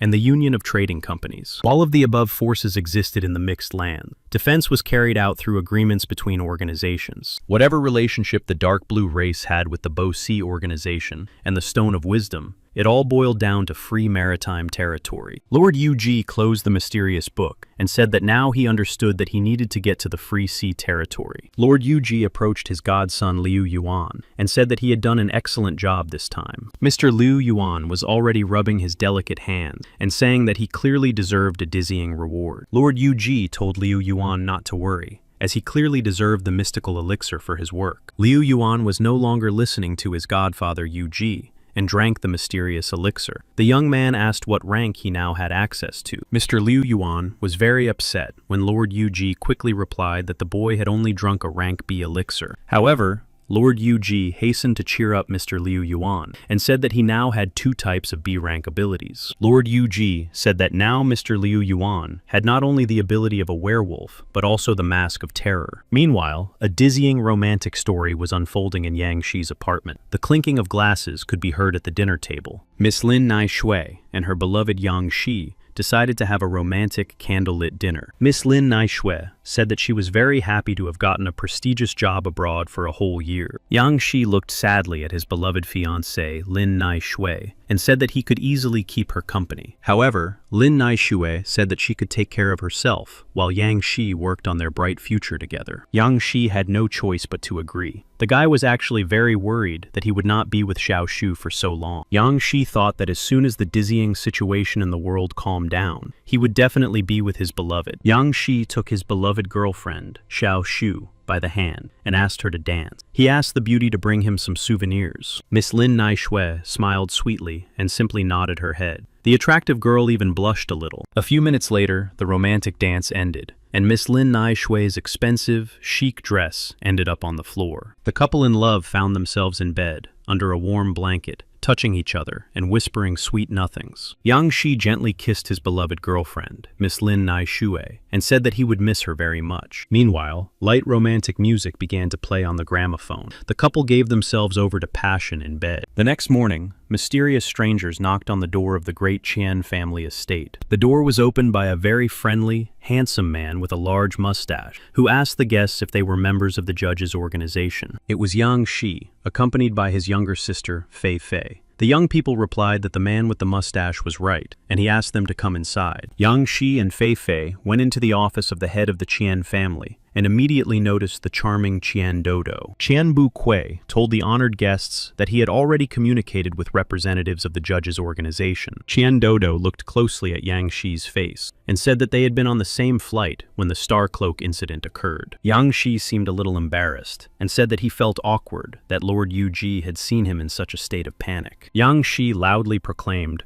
that Lord Yuji had given him an elixir with A-rank abilities and allowed him to join the organization of judges. Dodo was very surprised and asked if it was really that easy to obtain A-rank abilities. The girl asked what Yang Shi was capable of. Mr. Qianbu asked his granddaughter Dodo to stop asking guests about their abilities. It was inappropriate. However, Yang Shi said that it was not difficult for him to tell, and replied that his ability was called a plum-style folding military naval suit. Yuran was also very surprised, as it was the first time she had heard such a strange name. The girl became interested. Yang Shi replied that it was not surprising, as his ability combined martial arts and a plum-style suit. Dodo noticed the cute girl next to Yang Shi and asked the guy what she could actually do. Yang Shi quickly came up with the name Han Yue and said she was Mao the rabbit's protege. She was also an A-rank ability user. Fei, or rather Han Yue, said that her dizzying ability was to control ice. Yang Shi interrupted his younger sister and said that Lord Yuji had ordered them to travel through the Free Sea territory under the name Qian. The head of the Qianbu family replied that he was glad to hear this information, as it was high time for his family to return to the Free Union. A few hours later, Fei was already alone in the city's seaport. Her older brother, Yang Shi, approached the sad Fei and asked what his beloved younger sister was thinking about. Fei said that she was sad because tomorrow they would have to leave their hometown of Lugan. Yang Shi said that it would only be temporary. Fei nodded and said that she thought she would spend the rest of her life in Lugan. She had never heard of the Four Seas territory before. Yang Shi replied that this was not surprising, as the three powers and the government had carefully concealed their existence from the public. Yang Shi said that as soon as people learned about the existence of the Four Seas territory, and the passage to another world, real chaos and turmoil ensued. Fei agreed with her older brother Yang Shi's statements and said that the local residents had to live in constant fear. Yang Shi told Fei not to worry too much, but in the end, she would still have to defend herself constantly. The next morning, the main characters were already looking at the majestic ship called the Six-Star Sea Dolphin. Qianbu told Mr. Yang Shi that the bottom of the ship was made of monster materials and protected by 4 alchemical substances. Qianbu also added that it would be enough to use spiritual power to make the ship fly, accelerate, or shoot fire. Qianbu suddenly stopped talking and snapped his fingers, signaling his servant to immediately approach his master. The servant brought items called light armor, a bubble, and sea clothing on a tray. Qianbu said that Yang Xi would need these items on his journey. Qianbu said that these items would allow his master to breathe underwater and walk on the surface of the sea,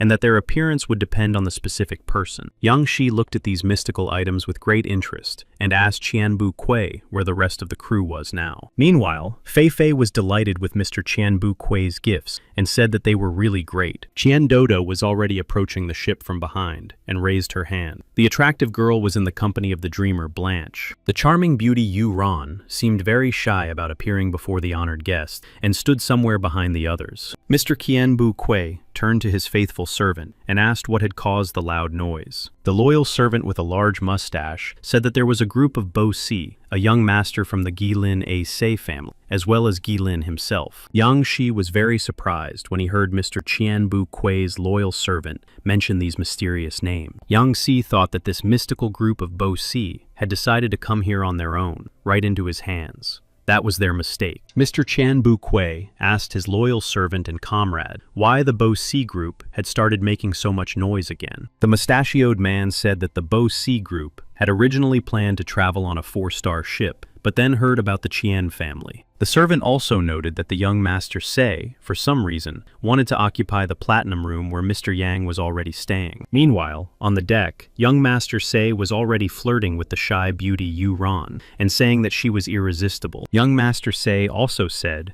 that he had never seen such beauty in the 4 seas. Mr. Qianbu decided to intervene in the conversation between the two young people and began to cough loudly to get their attention. Young Master Se said he was glad to finally meet the head of the Qian family. Bu also called the young man his honored guest. Qianbu said that he was always happy to welcome such wonderful, intelligent guests aboard his ship. Finally, Mr. Qianbu addressed his servant by name and called him Fu. The man was to take care of the important guest. Mr. Fu turned to the young Master Se and asked him to follow him to the platinum room where he would have to leave his belongings. Young Master Se turned to his guard, and said that it was urgent to find out who was staying in the neighboring cabin. Young Master Se thought that the Qian family would pay dearly for daring to go against his great will. Meanwhile, Yang Shi sat in his comfortable, spacious cabin, watching the beautiful, colorful sunset from his chair. Yang Shi's cheerful, playful mood changed when a mysterious stranger knocked loudly on his door. Yang Shi was even a little scared and began to wipe his mouth, as he had drunk a few sips of delicious, expensive wine the day before. Yang Shi slowly approached the door and touched the handle to open it and see who had come to visit him. A few seconds later, Yang Shi was looking at the strange expression on the face of the young Master Se, who had come in the company of his guards. Yang Shi began to smile broadly and asked why such an honored guest as the young Master Se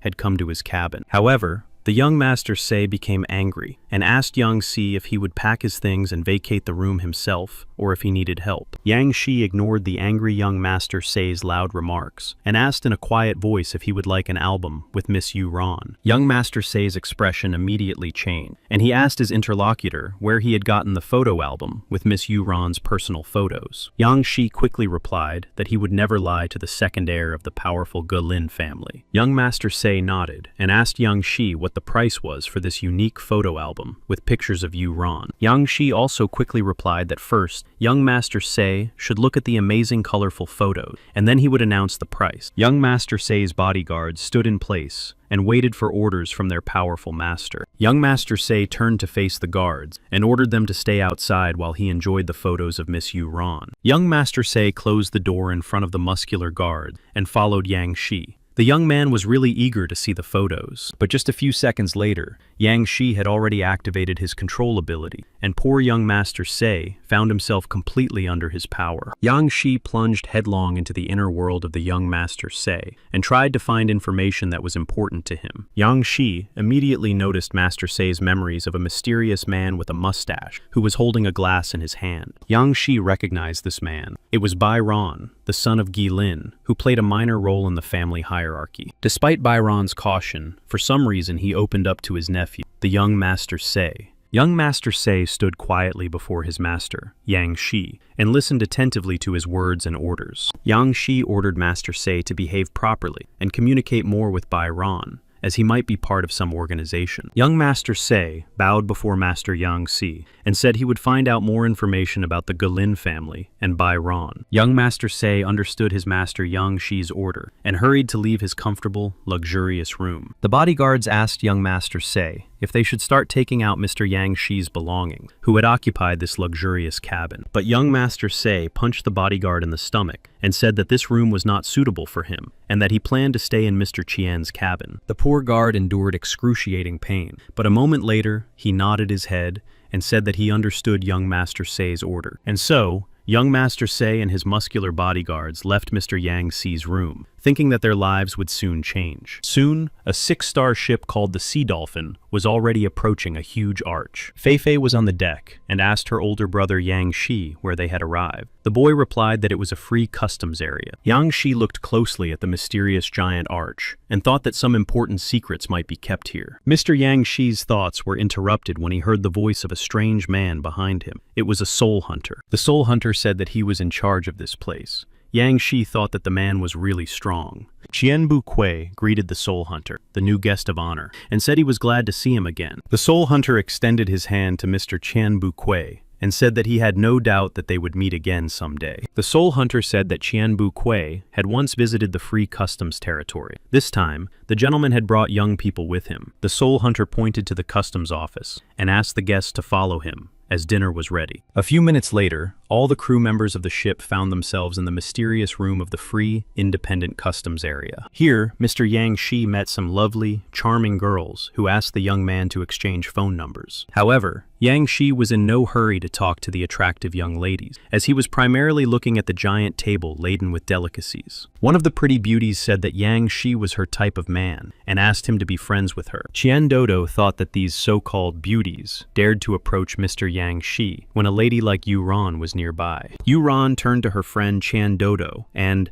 as if reading her thoughts, said that there was nothing between them, The charming girls flirting with Mr. Yang Si ended when the ladies noticed the stern Fei Fei quickly approaching them. Fei Fei grabbed her older brother Yang Shi by the hand and said she would help him deal with these annoying people. Fei Fei turned her head toward Qian Dodo and Yu Ran, who were standing nearby, and told them to help deal with the insolent crowd. Yu Ran loudly asked why they shouldn't go to a prestigious hotel called the Shell in the near future. Qian Dodo supported her friend Yu Ran's idea and said that there was a luxurious event at the Shell Hotel that everyone would definitely enjoy. Poor Yang Shi asked Yu Ran what event she was talking about. The frightened boy tried to wipe the lipstick mark off his cheek. Qian Dodo approached Mr. Yang Shi and pointed to his cheek. The girl said that the boy had not completely wiped off the lipstick. Miss Qian Dodo handed Mr. Yang Shi a towel so he could wipe off the lipstick himself and said that he would understand everything. A few hours later, the main characters finally arrived at a prestigious hotel called the Shell. At the entrance, the main characters were greeted by a mysterious, beautiful girl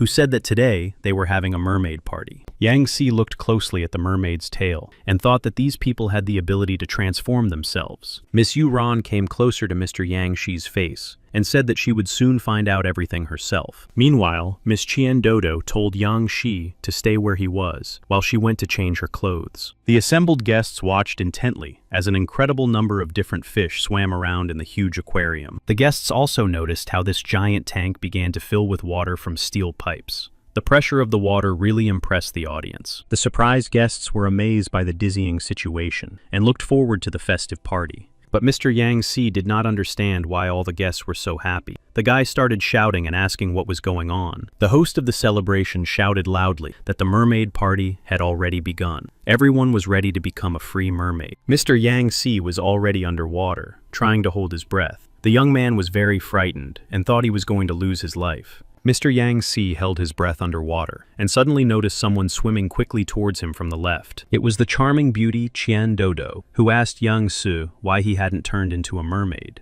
Mr. Yang Si still didn't understand anything and started screaming underwater for someone to help him or tell him what was going on. After a few seconds, Mr. Yang Shi's fear and panic disappeared. The guy watched the gorgeous mermaid girls closely. The lovely and very modest Yu Ran swam up to Mr. Yang Si and watched the handsome young man closely. After a few seconds, Yang Shi realized that he had turned into a muscular, pumped-up guy with a tail like a real mermaid. Yang Si turned toward the charming Yu Ran, who was examining his body. It was clear that the girl was embarrassed. Mr. Yang Si watched as various fish and jellyfish swam around him and even tried to catch up with them in his new amazing body. Mr. Yang Si's dizzying swim in the body of a mermaid suddenly stopped when he noticed a terrifying and very frightening sight. The fact was that a huge, bloodthirsty shark had appeared on the horizon and was already trying to attack its innocent victims. The assembled guests in the bodies of mermaids also noticed the giant shark approaching them, capable of biting them in half. The frightened guests in the bodies of mermaids rushed to swim away in different directions to confuse the bloodthirsty predator. However, the shark watched each guest in the form of a mermaid closely and did not rush to choose its prey among them. A serious question arose in Mr. Yang Shi's mind. Were these real monsters or just transformed humans? In any case, Mr. Yang Shi didn't have much time to think, so he used his ancient dragon ability. Meanwhile, the tail of a huge shark, which was more like a whale in size, ended up in Mr. Yang Shi's hands. The huge jaws of this so-called whale were rapidly approaching the head of the terrified Mr. Yang Shi. Miraculously, Mr. Yang Si managed to hit this huge whale with his tail. The guy was surprised that he could easily control the mermaid's body. Yang Shi thought again that this whale had not appeared here by chance, and that someone had sent it to test his strength and power. Yang Shi understood that he could not show his true power in front of the other witnesses, so he decided to first understand the habits of this whale. Meanwhile, the powerful swordswoman Blanche came to the aid of the frightened Mr. Yang Shi and tried to attack the whale with her sword. The swordswoman Blanche did not expect that the cunning whale would suddenly grab her sword in its giant mouth and not let go. The excited beauty Yu Ran noticed that this hateful whale was able to bite the sword of the legendary heroine Blanche, which meant that it was of the A rank. Swordswoman Blanche was already sailing away from the mysterious sea monster, which clearly possessed dizzying power. It turned out that the huge whale had somehow struck the swordswoman Blanche hard on the head with its long tail. Chen Dodo shouted loudly for her sister Yu Ran to look in the opposite direction, as something terrible was happening there. Mr. Yang Si was helped by his charming younger sister Fei Fei, who demonstrated her icy abilities. A few seconds later, the huge, bloodthirsty whale began to freeze right before the eyes of the spellbound spectators and witnesses. After a while, the huge chunk of ice containing the vicious, aggressive whale began to sink to the bottom. Meanwhile, witnesses who were nearby asked each other if she had ultimately managed to escape. Other spectators and participants in this festive party began to think that this was the long-awaited end and that they were safe. The joy and merriment of the happy mermaids was shattered when suddenly the huge bloodthirsty whale jumped out again. The poor frightened mermaids began to hide again and look for a safe shelter. Real panic and commotion began.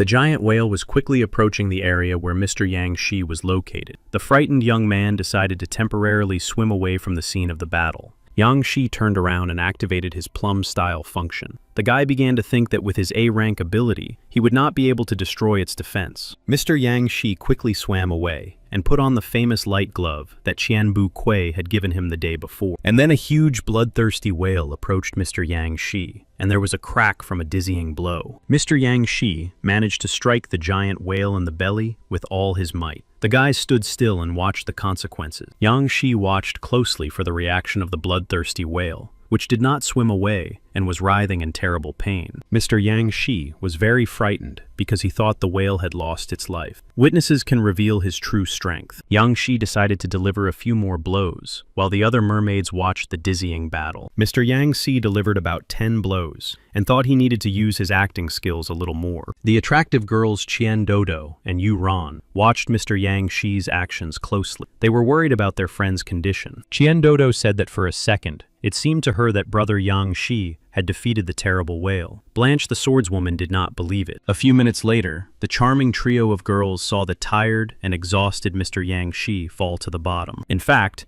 Mr. Yang Shi had activated his unique ability of reverse transformation. No one guessed this. Yang Shi had already swum up to the mighty whale that had lost its life and taken its abilities as an A-rank monster whale. Younger sister Fei Fei quickly swam up to her brother Yang Shi and asked how he was feeling after the terrifying battle. Yang Shi turned to his younger sister Fei Fei and replied that the territory of the four seas was indeed deep. Suddenly, the brave swordswoman Blanche swam up to the wounded Yang Shi and said that the boy needed to be taken to shore immediately. The swordswoman Blanche picked up the frail young man Yang Shi and said that he shouldn't have taken such a risk and that they should have attacked the monster together. Mr. Yang Shi thought that he had no choice but to pretend to be seriously wounded. A few hours later, Mr. Yang Si was already lying in his warm bed, with the head of the Qianbu Kui family standing nearby. Mr. Qianbu Kui slowly approached Yang Shi's bed, who suddenly said that his wound was actually minor. However, Qianbu Kui stopped the young man's beautiful speech and said that he had long understood Yang Si's true power. Qianbu Kui said that he understood why Yang Shi had hidden his true abilities from other people. Yang Shi asked Qianbu Kui what he had learned about the huge whale he had to fight the day before. Qianbu Kui said that many powerful forces were watching them closely, and that anyone could have sent this whale. Qianbu Kui continued, saying that they would soon reach the Island of Love and find themselves on the territory of the Uruk family. Yang Shi remembered that the angry, aggressive guy who caused a scene at the auction belonged to the Uruk family. Qianbu Kui said that a little later he would spread the rumor that Mr. Yang Shi had been seriously injured and would have to pretend for a few more days. Yang Shi nodded and thanked the powerful head of the Qianbu Kui family. The guy was already starting to think about how to deal with Uruk. A few days later, the main characters were once again able to enjoy the breathtaking sunrise on board a ship. Yang Shi, accompanied by his younger sister Fei Fei, lay on sun loungers and rested. The relatives looked at the warm sun. Suddenly, the charming Fei Fei began to scream that she had seen another message from the dark blue race. The girl was very frightened. Yang Shi thought that Fei Fei had begun to see these episodes too often, and therefore he needed to find the Stone of Wisdom urgently. Fei Fei said that this time, she remembered more small details, and soon she would even be able to find their main base. However, Yang Shi told Fei Fei not to dream of helping him. Her brother was very concerned about his little sister's safety. Cheerful Fei Fei hugged her older brother tightly and asked him to read her memories to look for something new. Brother Yang Shi agreed, and after a few seconds, activated his ability to control and immersed himself in Fei Fei's inner world. Yang Shi did not look too closely at his little sister Fei Fei's dirty memories because he was very embarrassed. After a few minutes, Yang Shi began searching again for important information in the mind of his charming younger sister Fei Fei. And finally, Yang Shi noticed a mysterious, huge castle that belonged to the dark blue race. A few minutes later, Yang Shi also managed to see how a mysterious man poured a dark blue elixir into a large vat and began to stir it. A moment later, Yang Shi saw several ordinary people who drank this potion become infected. Yan Shi got up from the deck chair and thought that this time, Fei Fei had seen the images through the eyes of the mysterious old man from the dark blue race. This mysterious old man dissolved blue powder in water to infect as many innocent teenagers as possible with particles. Meanwhile, the stunning beauty was heading to her pool, which was scattered with rose petals. It was Jima Yurik, who was among the 10 most beautiful girls in the 4 seas. Zima Yurik immersed herself in the pool with rose petals and asked her beloved if he missed her. Zima Yurik took a small cherry into her mouth and asked her beloved fiancé to play a special game with her. The romantic tenderness ended when a voice said that a certain master, Ji-er, wanted to see Madame Jima Yurik. Zima Yurik got out of the hot pool with rose petals and asked her beloved to wait for her. Jima Yurik turned and said that when she returned, they would continue playing their romantic and exciting game. The young master Ji-er was very happy to see his aunt Jima Yurik and asked her if she knew a man named Yu-ji who possessed spiritual power. Jima Yurik sat down on a comfortable sofa and asked if this mysterious Yu-ji was a handsome man. Young Master Ji-er said that he had never seen his real face. The guy planned to lure him away from the organization of judges. The elegant beauty Jima Yurik grew tired of listening to the words of her wayward nephew Jima-er and began to get up from the bed. Jima Yurik asked her nephew Ji-er to leave her alone with her thoughts, as she needed to remember this Yu-ji. Jima Yurik headed back to the pool, where her beloved was already waiting for her. Suddenly, the beauty stopped in shock. Instead of her beloved, the warrior of roses stood in the pool, enraged. The man said that they were engaged, and that Jima Yurik had betrayed him. Because of this shocking betrayal, the Rose Warrior planned to take the life of the beautiful Jima Yurik with his own hands. The Rose Warrior stood in front of the beautiful Jima Yurik and asked her why she was silent and did not answer his questions. Jima Yurik said that the Warrior Rose only knew how to hurt girls. He should find her lover first. The Warrior of Roses said that he had just killed another lover of the beautiful Jim Yurik, but the girl just laughed. The Rose Warrior realized that Jima Yurik was hiding another so-called lover from him and ordered her to point him out. The Rose Warrior grabbed Jim Yurik by the throat, and soon the charming beauty said that she had a relationship with Mr. Yu-ji from the judges' organization. The Rose Warrior eventually let go of his beloved Jim Yurik and swore that when he found the so-called Yu-ji, he would take his life. Meanwhile, Mr. Yang Shi sat alone on the deck, staring into the distance. The guy was a little cold. Suddenly, Mr. Yang Shi's tranquility was disturbed when he heard some strange noises coming from the sea. When the clouds cleared a little, Yang Shi realized that he had seen a mysterious boat rapidly approaching their ship. Yang Shi turned his head and saw the swordswoman Blanche waving at him and saying that cruel pirates had captured their ship, the Sea Dolphin. The captain of the Sea Dolphin said that it was a pirate organization called the Falling Star Pirates. Their leader was Fan Pei. The captain of the Sea Dolphin said that Fan Pei's subordinates included a charming fox,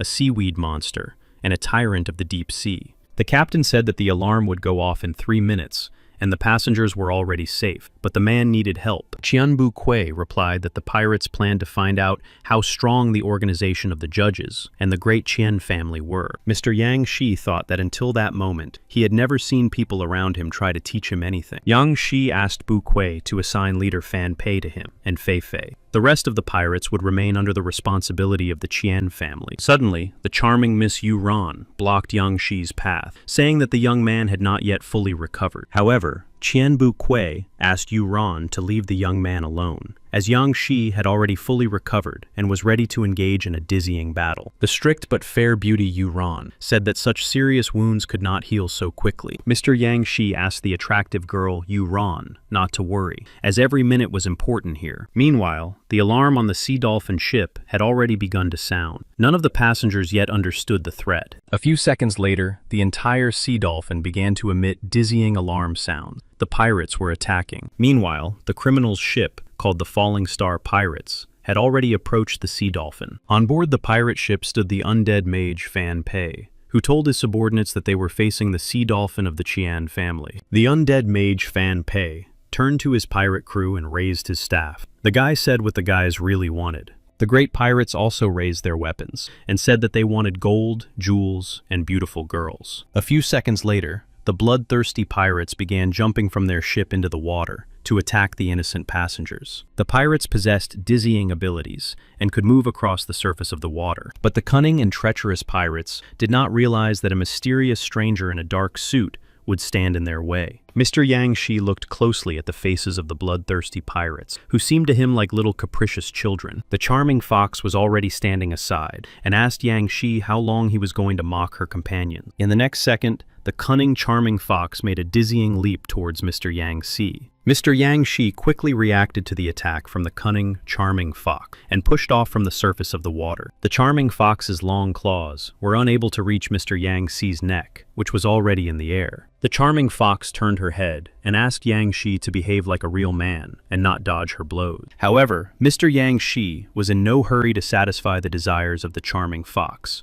who clearly wanted to sink her claws into his throat. Mr. Yang Shi decided to use his spiritual skill to attack in order to show the charming fox who was the third level here. In a moment, Yang Shi was already holding the frightened charming fox by the throat and squeezing her neck tightly. The charming fox said that Yang Shi had managed to cope with her spiritual attack, but she still felt very sorry for the boy. Meanwhile, behind Yang Shi, a pirate with a weapon in his hands was sneaking up. Fei Fei shouted loudly that her brother had turned his head. The mysterious magical skeleton representing the pirates of the falling star had already swung his sword at Mr. Yang Shi. However, Mr. Yang Shi clearly saw the impending attack from the magical skeleton, but continued to stand still. Mr. Yang Shi even smiled a little, to show the charming fox that he was not afraid of the skeleton's dizzying blow. Mr. Yang Shi quickly turned his face toward the skeleton, and the blow from the mystical pirate hit the charming fox's body directly. A moment later, Mr. Yang Shi was already extracting the wounded enchanting fox's incredible ability. Yang Shi said that the charming fox had taken the lives of many people, and therefore needed to be reborn in another body. Meanwhile, the powerful tyrant of the deep sea was already approaching the innocent, enchanting Miss Yu Ran. Frightened, Miss Yu Ran even closed her eyes, so she wouldn't have to see how the cruel pirate tyrant of the deep sea would attack her. A moment later, the brave Yu Ran mustered up her courage and decided to dodge the crushing blow of the tyrant of the deep sea. The tyrant of the deep sea was surprised by Miss Yu Ran's reaction and called for help from the seaweed monster, who was already preparing a trap. The seaweed monster shouted loudly that his dizzying trap was ready,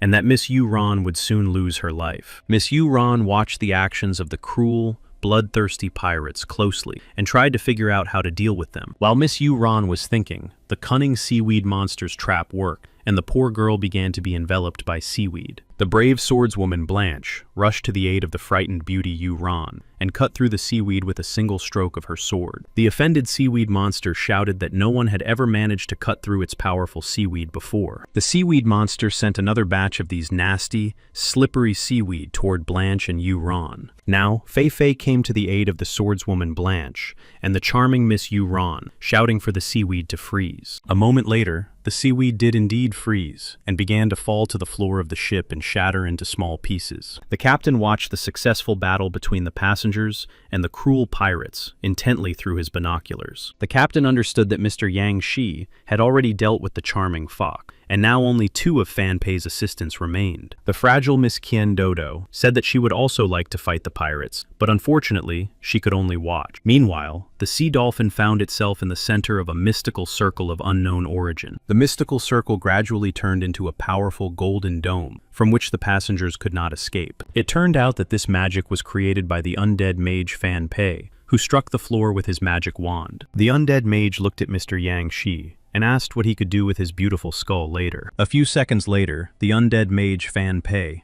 raised his magic wand in the air again and began to recite some terrible spell. Strange things began to happen to the chopped-up skeleton that lay motionless on board the ship. When the clouds cleared a little, Mr. Yang Shi noticed that the skeletons of mystical origin began to move. Mr. Yang Shi was already looking at a huge monkey skeleton that possessed S-rank power. It was truly a terrifying monster. The undead mage Fan Pei asked Mr. Yang Shi how long he could hold out in a dizzying battle with such an opponent. Mr. Yang Shi did not say much, and simply replied in a quiet voice that it would be necessary to see what the monkey skeleton was capable of. The mystical monkey skeleton had already run towards Mr. Yang Shi. The guy racked his brains, thinking about how to deal with it. The terrifying monkey skeleton made a dizzying attack and struck the floor with its sledgehammer. Everyone thought that Yang Shi had been injured. However, a moment later, Mr. Yang Shi reappeared and hovered in the air behind the giant monkey skeleton. Mr. Yang Shi flew up behind the powerful monkey skeleton at lightning speed and kicked it. From the crushing blow, the huge monkey skeleton staggered backward and seemed to feel excruciating pain in its back. A few seconds later, Mr. Yang Shi tried to strike the bloodthirsty monkey skeleton in the back again. However, this time Mr. Yang Shi was unable to get close to the magical monster because its tail blocked the young man's attack. Mr. Yang Shi understood perfectly well that if he did not get rid of the monkey skeleton's tail, he would not be able to reach its spine. To carry out his plan, Mr. Yang Shi secretly put on a glove of light, unseen by the other spectators and witnesses. In the next second, the brave Mr. Yang Shi struck the monkey skeleton's tail with all his might, with his fist wearing the glove of light. A few minutes later,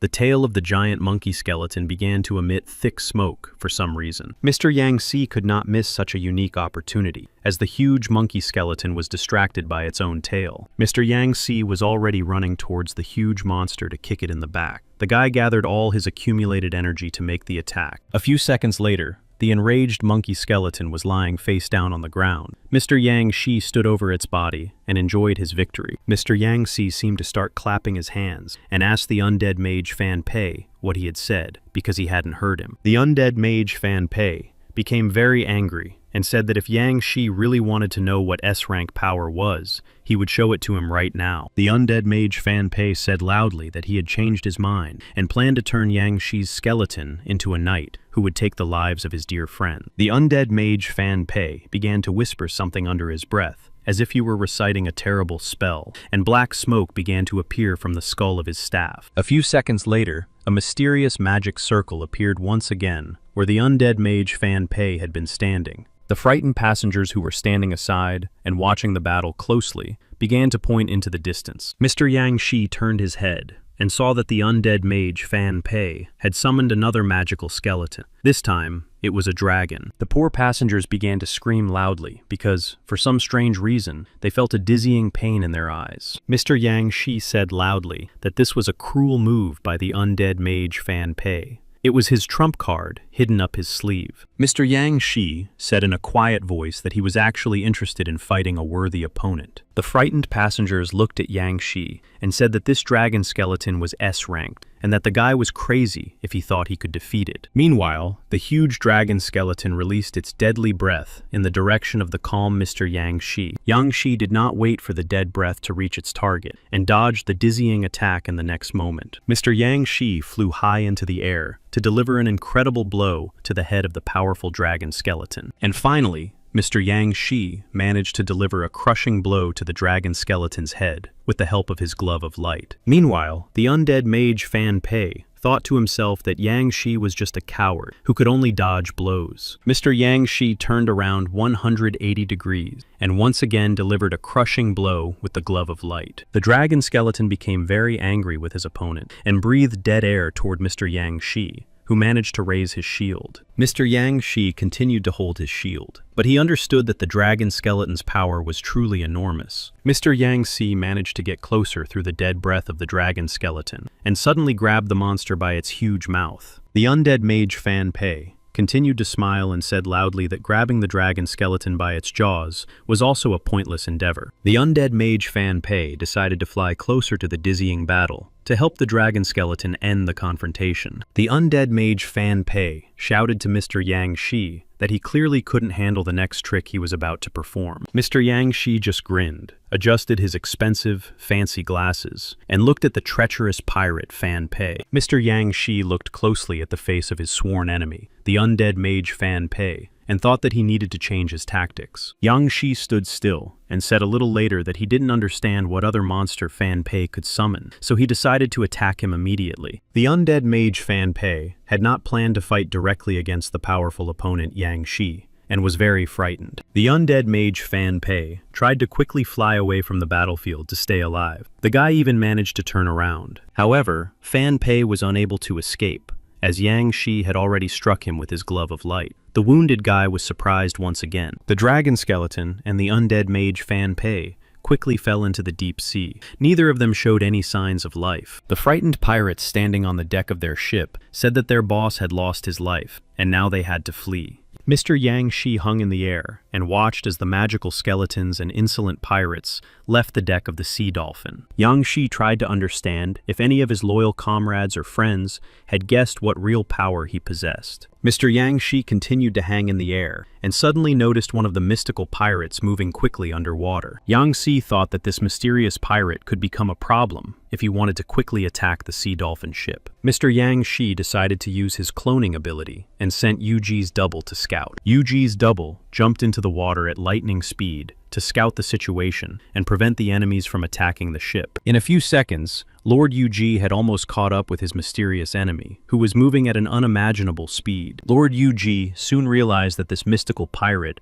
was not actually running away, but was trying to reach a specific secret location. A few minutes later, the mysterious magical pirate was already coming ashore and heading for an unknown place. There was a mysterious cave in a huge rock, into which the enigmatic magical pirate had already entered. Lord Yuji watched the pirate who entered the cave closely and thought that it might be the lair of the Falling Star pirates. Inside the cave, a gruesome scene unfolded. Luochi grabbed the pirate and asked how an A-rank owner could defeat his godfather. The frightened pirate explained that Fan Pei, along with his assistants, the charming fox and the tyrant of the deep sea, had lost their lives. The remaining pirates clutched their heads and said that their opponents had gotten rid of the strongest members of their criminal gang. Luo Qi said that after the loss of their leader, Fan Pei, they must now become even stronger and more determined. However, the frightened pirate whom Luo Qi was holding by the throat said that they needed to split up. The other pirates supported this strange idea and said that everyone should split up and go their separate ways. The pirates said that they had worked too long for a falling star and clearly deserved a fair vacation. Luo Qi stood in a fighting stance and prepared to attack his foolish and ill-mannered subordinates who knew nothing about leadership. Luo Qi ran up to one of the pirates and punched him in the stomach with all his might. The guy said they couldn't split up. Luo Qi grabbed another frightened pirate by the throat, who was no longer able to resist. Luo Qi said that if the pirates did not want to end up like their godfather Fan Pei, they had to listen only to his orders. Luo Qi let the frightened pirate go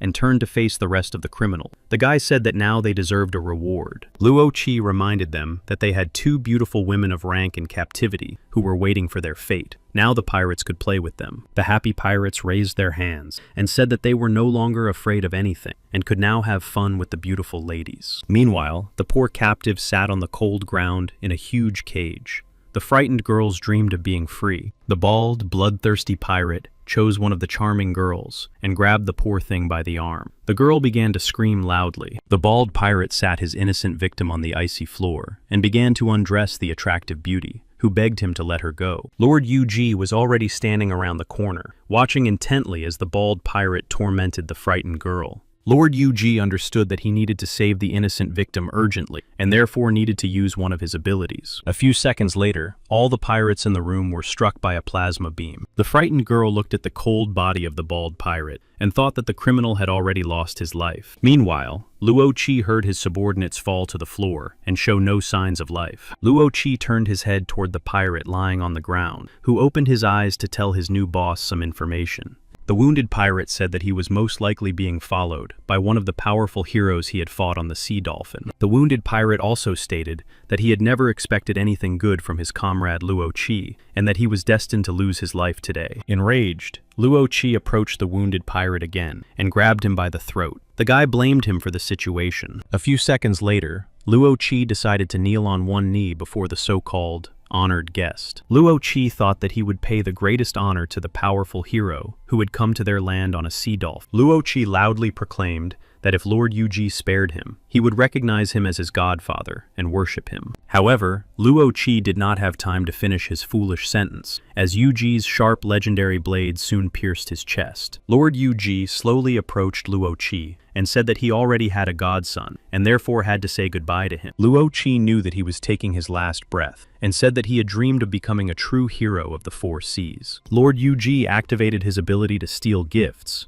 and realized that Luo Qi possessed the talent of red copper armor of rank A. Lord Yuji understood that this ability was too weak, and therefore needed to be urgently improved to the maximum. Lord Yuji approached the frightened girls who were still in the cage, and told them that they had been saved. Lord Yuji said that he would leave a third of the stolen treasures to these charming beauties. The joyful girls began to hug each other, and thanked the powerful Lord Yuji for saving them. After a while, Lord Yuji was standing on top of the mountain, watching the sun set over the horizon. Lord Yuji thought that even S-rank abilities seemed too weak in the territory of the Four Seas. An original idea was born in Lord Yuji's mind, and he decided to try to upgrade one of his abilities to SS rank. A few seconds later, the ability of SS rank Golden God Armor appeared in the hands of the powerful Lord Yuji. Lord Yuji was overjoyed and tried to place the dizzying gift into his body. However, the attempt ended in failure. The offended Lord Yuji did not understand why he was unable to accomplish what he had planned. Something was clearly wrong here. Lord Yuji thought about it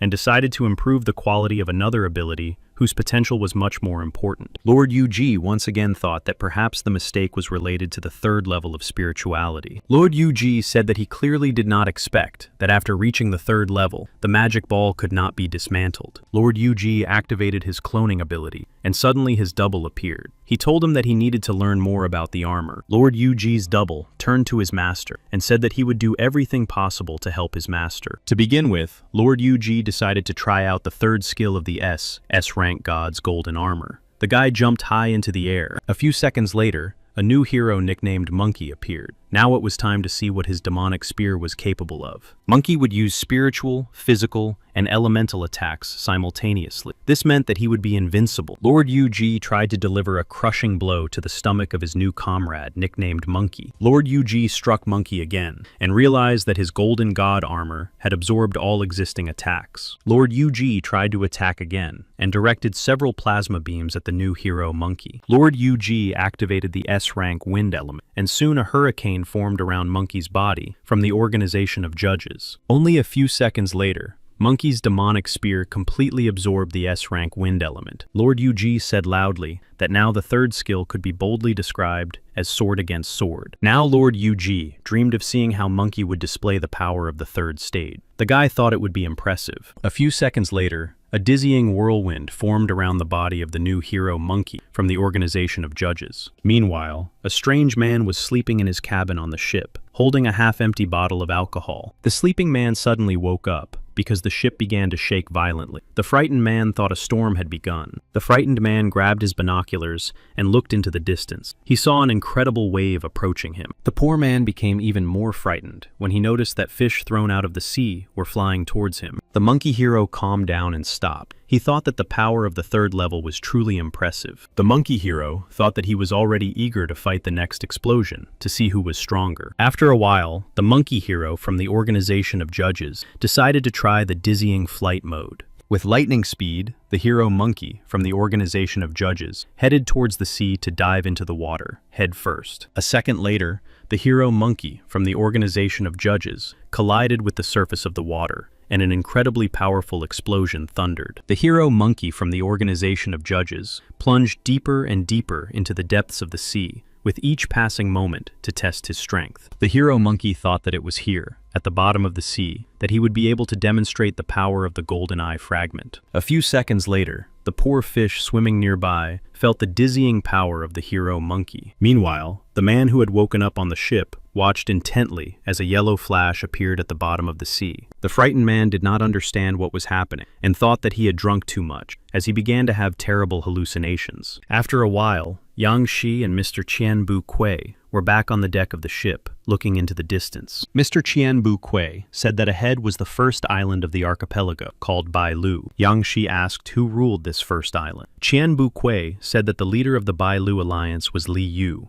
the embroidered spring sword. Mr. Qianbu Kui said that the power of Bailu should not be underestimated. When their family fell, it was their organization that tried to take their place. A few hours later, the Sea Dolphin ship was already standing near the port of the powerful Bailu alliance. Yang Shi and Qianbu Kui were already meeting the great leader of their lands, Li Yu, who was accompanied by the charming girl Li Kai Wei. The attractive Li Kai-wei carefully examined the faces of the honored guests and bowed to them. Li Yu said that the visit of the Fanghai Chamber of Commerce was a great honor for them, and so the man shook hands with Qianbu Kui. Meanwhile, Li Kai-wei continued to stare at Mr. Yang Shi's face and said nothing. It was very strange. Mr. Yang Shi thought to himself that this mysterious beauty, Li Kai-wei, was behaving too indecently towards him. Li Yu told Mr. Qianbu Kui that this time he had not come alone, but in the company of young people who needed to be introduced. Qianbu Kui said that they were his great disciples. The word talented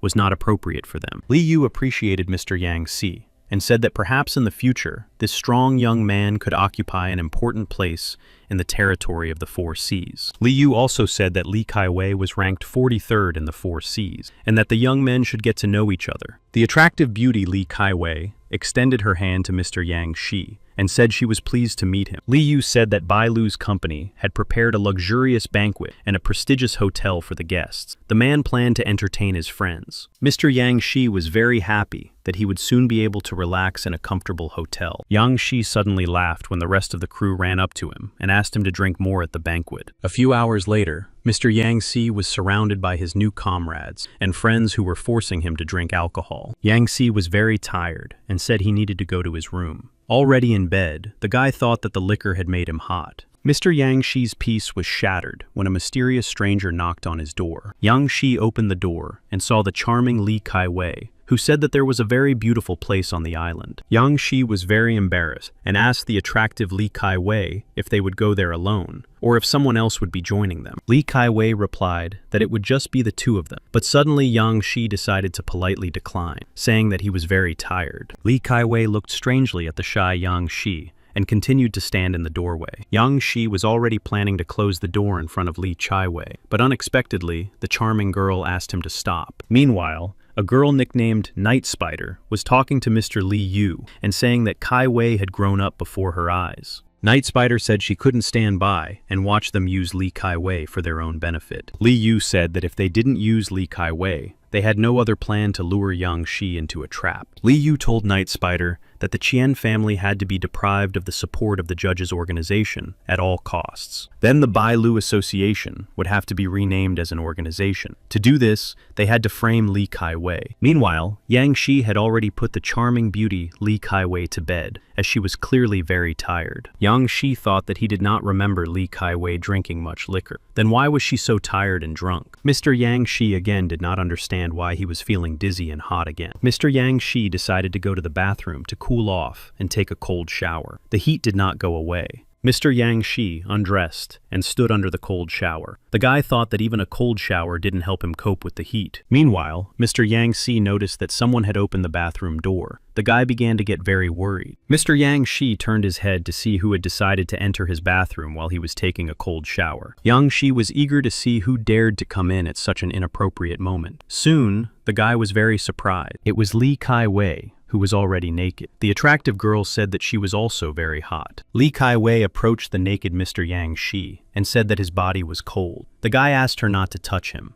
Mr. Yang Shi tried to resist the attractive girl Li Kai-wei, who continued to pester him. Mr. Yang Shi thought that since things had gone this far, he had no choice but to do something bad. A few minutes later, Yang Shi was sitting by the bed, thinking that he had been drugged. Meanwhile, Li Kai-wei was sleeping on the bed. Yang Shi had to tie her up so that she would no longer show such interest. Yang Shi began to wonder who could have set him and Li Kai-wei up. Moreover, the charming girl was the daughter of Mr. Li Yu. Soon, Li Yu burst into Mr. Yang Shi's room, clearly in a rage. Mr. Li Yu looked closely at the scene and did not understand what had happened. The Night Spider was also standing nearby. Mr. Yang Shi sat near the bed where the beautiful Li Kai-wei lay bound and asleep. Silence hung in the air. Night Spider quickly ran to the sleeping beauty Li Kai-wei and ordered her to get up immediately. Yang Shi thought that it was Li Yu who had drugged them, and was waiting for Li Kai-wei to force him to spend the night with her. Poor Li Kai-wei slowly opened her eyes, and did not understand what was happening around her. Suddenly, the beauty became very frightened. Li Kai-wei ran up to the Night Spider, who was her Aunt Yi, and said that she had almost made a fatal mistake. Li Kai-wei began to cry heavily, and tried to hug her beloved Aunt Yi tightly. However, after a few moments, the girl stopped crying. Li Kai-wei turned her head toward her father, Li Yu, and asked Aunt E why all the people had gathered there. The attractive girl Li Kai-wei thought for a moment and eventually began to suspect her own father, Li Bi, of a terrible crime. Mr. Li Yu began to shout and asked his daughter Li Kai-wei that he had never taught her to speak to adults in such a tone. Li Kai-wei became very angry and asked her father why he had used drugs on her. The girl screamed loudly. Li Kai-wei pointed her finger at Mr. Yang Shi and said that she would have gotten close to this young man anyway. Mr. Li Yu asked his angry daughter to be quiet and not forget that he was her real father. Li Kai-wei asked Li Yu what kind of real father would force his own daughter to sleep with a stranger. Auntie Ye decided to intervene in the conversation and promised Li Kai-wei that this would never happen again. Li Kai-wei turned to her beloved Auntie Yi and began to cry again. The poor girl was very upset. Mr. Yang Si watched intently as the charming girl Li Kai-wei hugged her Aunt E and said nothing. Mr. Li Yu was angry and tried to intervene in the conversation, but decided to stand aside for the time being. Yang Shi said that it might be better to leave Li Kai-wei and Aunt E alone, and that he would stay in another room. Auntie E asked Mr. Yang Shi to temporarily leave the room so that she could dress poor Li Kai-wei. A few minutes later, Auntie E bowed to Mr. Yang Shi and apologized for the situation. Mr. Yang Shi began to smile and said that he had not suffered at all from these dizzying actions of the Bailu Association. Auntie Ye asked Mr. Yang Shi to keep everything that had happened to him and Li Kai-wei a secret. The girl was also a victim. Mr. Yang Shi nodded and said that he would never allow Miss Li Kai-wei's innocence to be tarnished. Auntie E thanked Mr. Yang Shi and said that perhaps in the future, the Bailu Association would cooperate with the judges' organization. Mr. Yang Shi thought that the cunning representatives of the Bailu Association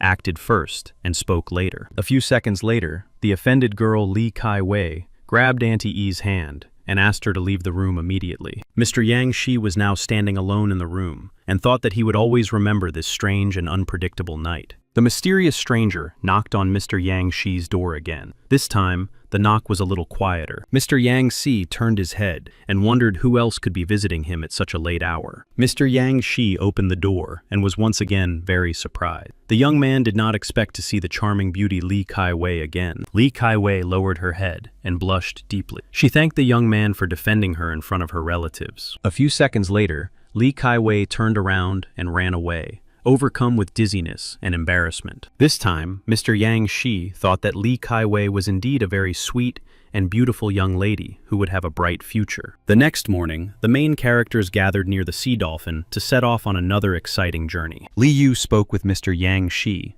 and asked him to stay in Bailu for a while longer. The man saw the young man as his future son-in-law. Mr. Yang Shi thought that none of the locals suspected that Li Yu was actually a professional liar. Yang Shi smiled at Mr. Li Yu and said that he must be joking, since Li Kai-wei had not even come to say goodbye. Mr. Li Yu did not respond to Yang Shi's strange question and turned his head toward the sea dolphin ship. Li Yu said that now was the most appropriate time to depart. People began to board the sea dolphin ship. Just as the sea dolphin was about to depart, a loud male voice called out, looking for Lord Yu-ji. It was the mighty warrior of roses, Jima Uruk's fiancé. The man planned to find Lord Yu-ji and punish him for his betrayal. Witnesses raised their heads and began whispering that a dizzying conflict had occurred between the warrior of roses and Lord Yu-ji. Meanwhile, Mr. Yang Shi, who was seeing the mysterious warrior of roses for the first time, wondered what the real reason was for him wanting to meet Yu-ji. Qianbu Kui told Mr. Yang Shi that it was the legendary Rose Warrior who, for unknown reasons, was looking for Lord Yu-ji. Mr. Yang Shi said that he had not seen Lord Yu-ji for several weeks and had no idea where he was now. Qianbu Kui said that he was acquainted with Lord Yu-ji in a way. The old man asked the Rose Warrior why he needed this mysterious Yu-ji. The Rose Warrior explained that his fiancée, Jima Uruk, had betrayed him with Lord Yu-ji, and he had come to restore justice and take revenge. The passengers aboard the Sea Dolphin began to talk again, saying that the Rose Warrior's arrival was quite justified. Meanwhile, Mr. Yang Si thought that someone from the Uruk family was constantly causing him problems.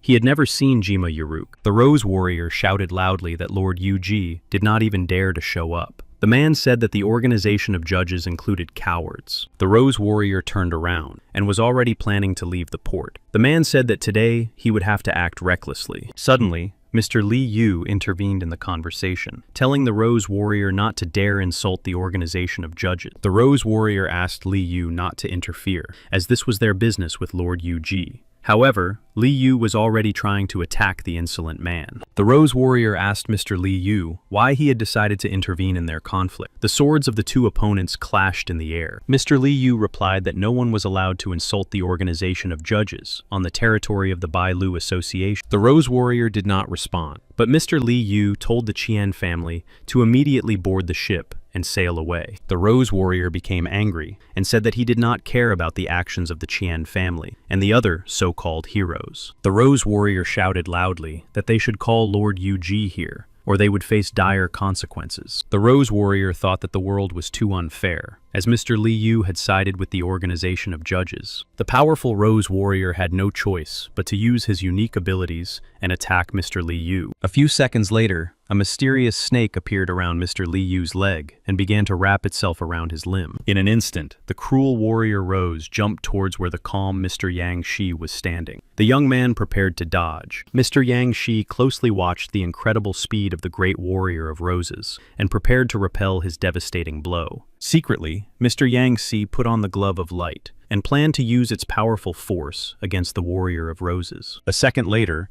Mr. Yang Shi turned to face the attacking warrior of roses and struck the man in the stomach with all his might. Mr. Yang Shi thought that this was the maximum power of the glove of light, but the warrior of light was not seriously injured. And then a new hero appeared, Monkey, from the organization of judges, who said that he had seen enough of this boring party. The hero Monkey from the organization of judges said loudly that if the warrior of roses was really strong, he would have to lose his life today. The Rose Warrior thought that he really had problems, now that the first representatives of the judges' organization had appeared.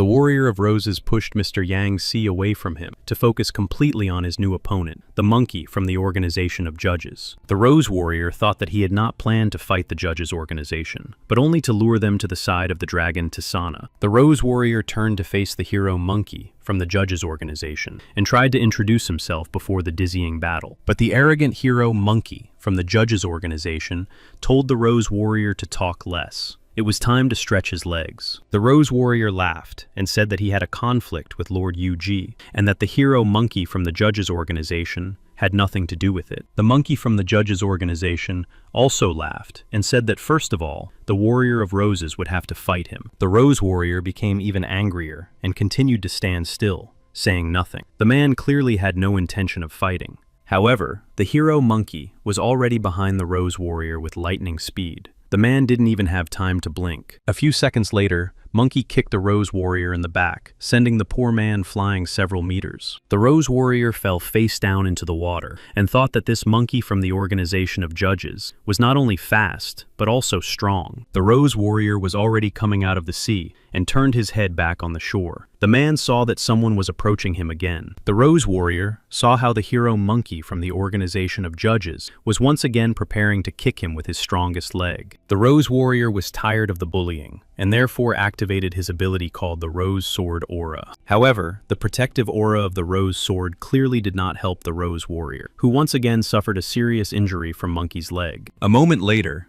the hero Monkey from the organization of judges and warrior Rose sank deep into the bottom of the sea. The monkey from the judges organization pushed off with his foot from the Rose Warrior's torso, who continued to sink to the bottom of the sea. A few seconds later, the hero Monkey from the organization of judges jumped out of the sea at a dizzying speed. The monkey from the judges organization froze in the air and asked the warrior of roses loudly if that was really his maximum strength. Spectators and random witnesses said that this hero, Monkey from the judges organization, was really strong. Mr. Li Yu watched the actions of the monkey from the judges organization closely and thought that he would never conflict with them again. The situation changed dramatically when a terrifying and powerful dragon named Sang appeared on the horizon. The hero Monkey from the organization of judges shouted loudly for the dragon Sang to show all his strength, and then he would spare him in the end. The Rose Warrior laughed and said that in that case, he would show the monkey from the judges organization a blade that would surely surprise him. The Rose Warrior took his sword and raised it up.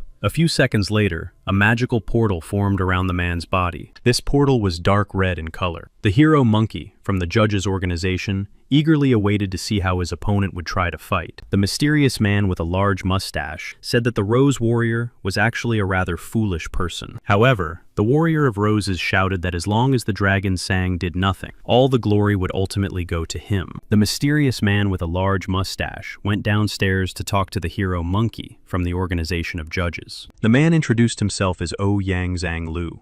He said that he was passing by when he noticed that the Warrior Rose was bullying the weak. Yang Zhanglu turned away from the hero Monkey from the organization of judges to talk to his powerful dragon Zhang. Yang Zhanglu ordered the giant dragon Zhang to attack the arrogant and cunning Rose Warrior, who did not deserve to live. The huge dragon Sang was already approaching the frightened Rose Warrior, who was standing face to face with Yang Zhanglu. The Rose Warrior turned around and realized that the giant dragon Sang was already preparing to launch a dizzying attack. However, for some reason, the dragon Sang was stopped by Monkey from the organization of judges, who said that the Rose Warrior was his prey. Yang Zhanglu was very surprised and asked Monkey why he had stopped the dragon Zhang, since he was trying to help the Qian family. The hero Monkey from the organization of judges did not answer Yang Zhanglu and noticed how his powerful energy began to dissolve. Meanwhile, the powerful dragon Zhang absorbed the energy received from the hero Monkey from the organization of judges. Yang Zhanglu hovered in the air and looked intently at the monkey from the judges' organization. The man knew that the dragon had stolen his energy. The monkey hero from the judges' organization thought that this ability of the dragon Sang was very interesting. After a few seconds, Yang Zhanglu descended to the ground and stood opposite the great Rose Warrior. The heroes planned to engage in battle.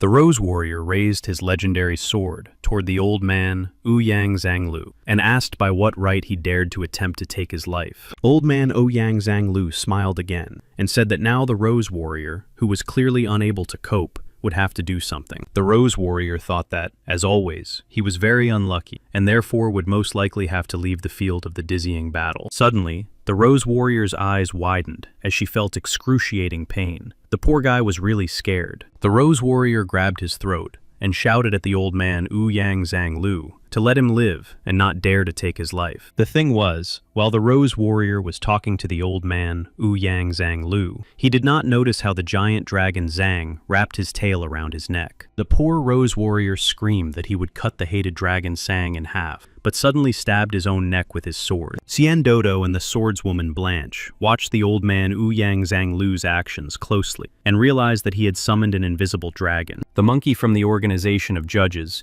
turned to the old man, Yang Zhanglu, and said that he had broken the rules when he took the life of the Rose Warrior. Old man Yang Changlu asked the hero Monkey when he had taken the life of the Rose Warrior. After all, the man had stabbed himself in the neck. The monkey from the judges' organization thought that old man Yang Zhanglu was wearing the same clothes as in Feifei's vision. Monkey thought again that old man Yang Zhanglu might belong to the dark blue race. The guy thought that fighting him would be interesting. Old man Yang Zhanglu told the hero Monkey to try to keep his arrogance after he crossed his path. The monkey hero from the organization of judges thought that the old man Yang Zhanglu was again trying to provoke an invisible attack. Suddenly, from behind, the mighty dragon Sang, who clearly had no pity for him, attacked the monkey hero from the judges' organization. The monkey hero from the judges' organization used the ability of the golden eye fragment and directed a plasma beam at it. The hero Monkey from the judges' organization was greatly surprised when he realized that the dragon Sang had disappeared in an unknown direction. Soon, the dragon Sang appeared near the powerful old man Yang Zhanglu, who told him that he would soon avenge him. The old man Yang Zhanglu turned his head towards the hero Monkey from the judges' organization and narrowed his eyes. After a few seconds, it became clear that Yang Zhanglu had used an ability called Virtual Power. Old man Yang Zhanglu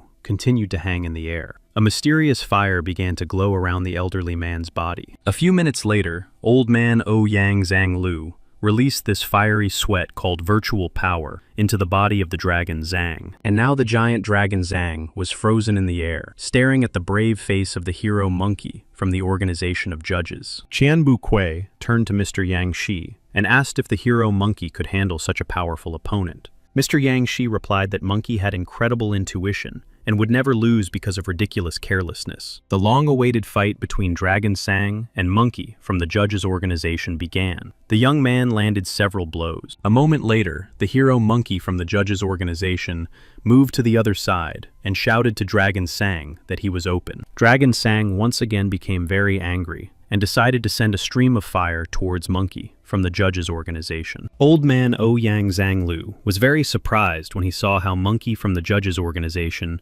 deflected the blow and used the golden eye fragment. A second later, the giant dragon Sang found himself in the sea. Old man Ouyang Sanglu said that Monkey had already dealt with 2 dragons. Old man Ouyang Chanlu began to whisper something under his breath, and soon a huge magic circle formed. From this mysterious mystical circle emerged another giant, powerful dragon, which was clearly stronger than the previous ones. The mysterious dragon asked Old man Ouyang Zhanglu how much time had passed since the last summoning. About 10 years. Old man Ouyang Zhanglu said that he would need another 10 days to provide the dragon with the necessary prey. The angry dragon looked at the cunning face of the old man, Ouyang Zhanglu, and was upset because he expected a worthy offering from him. The dragon showed on his fingers that he would give Ouyang Zhanglu only 7 days, and then receive 20% more. Old man Ouyang Changlu nodded and said that he was ready to fulfill the dragon's request, but he needed to kill this monkey. The giant dragon understood everything and headed towards the hero Monkey from the organization of judges. The dragon asked the monkey how he wanted his cold body to be treated after he took his life. The attractive Miss Yu Ran was very frightened and shouted that the old man Ouyang Zhanglu had summoned an ancient great creature. Surprised, Fei Fei looked at Qian Bu Kui and asked if Monkey from the organization of judges could have problems with the dragon. Mr. Qian Bu Kui said that this dragon once helped people in their battle against monsters, but then ate a dozen superheroes. Fei Fei turned back and mentally conveyed a message to the monkey from the organization of judges that he had to win at all costs. The monkey from the judges' organization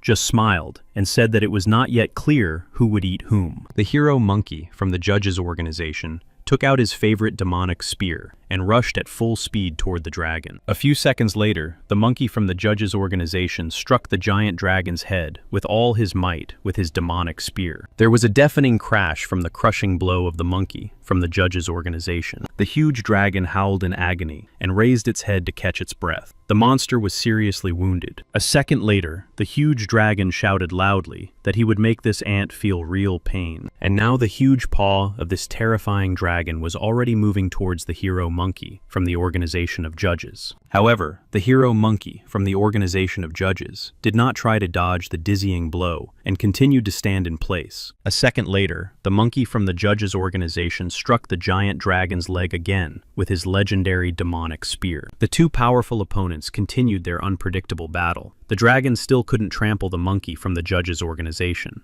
No one was going to give up. The ancient dragon decided to change tactics and shouted that he would kill this insolent ant. The ancient dragon tried to grab the poor hero monkey from the organization of judges with his two paws. The brave hero monkey from the organization of judges responded to the ancient dragon and told him to attack and demonstrate all his power. And a second later, the ancient dragon's paws snapped shut. There was a deafening crack. Everyone was afraid that the battle was over. The ancient dragon had not yet opened its paws because it did not want to look at the cold body of its opponent, the hero monkey from the judges' organization. The ancient dragon was astonished when he noticed that his claws had not completely closed and Monkey was still alive. The monkey hero from the judges' organization said that now was his time for a crushing attack. The monkey hero from the judges' organization jumped high into the air to deliver a dizzying blow with his demonic spear. The ancient dragon did not wait for the blow and released blue plasma fire from its giant, vicious mouth. The monkey from the organization of judges managed to put his demonic spear in front and began to absorb the energy of the plasma fire. The hero monkey from the organization of judges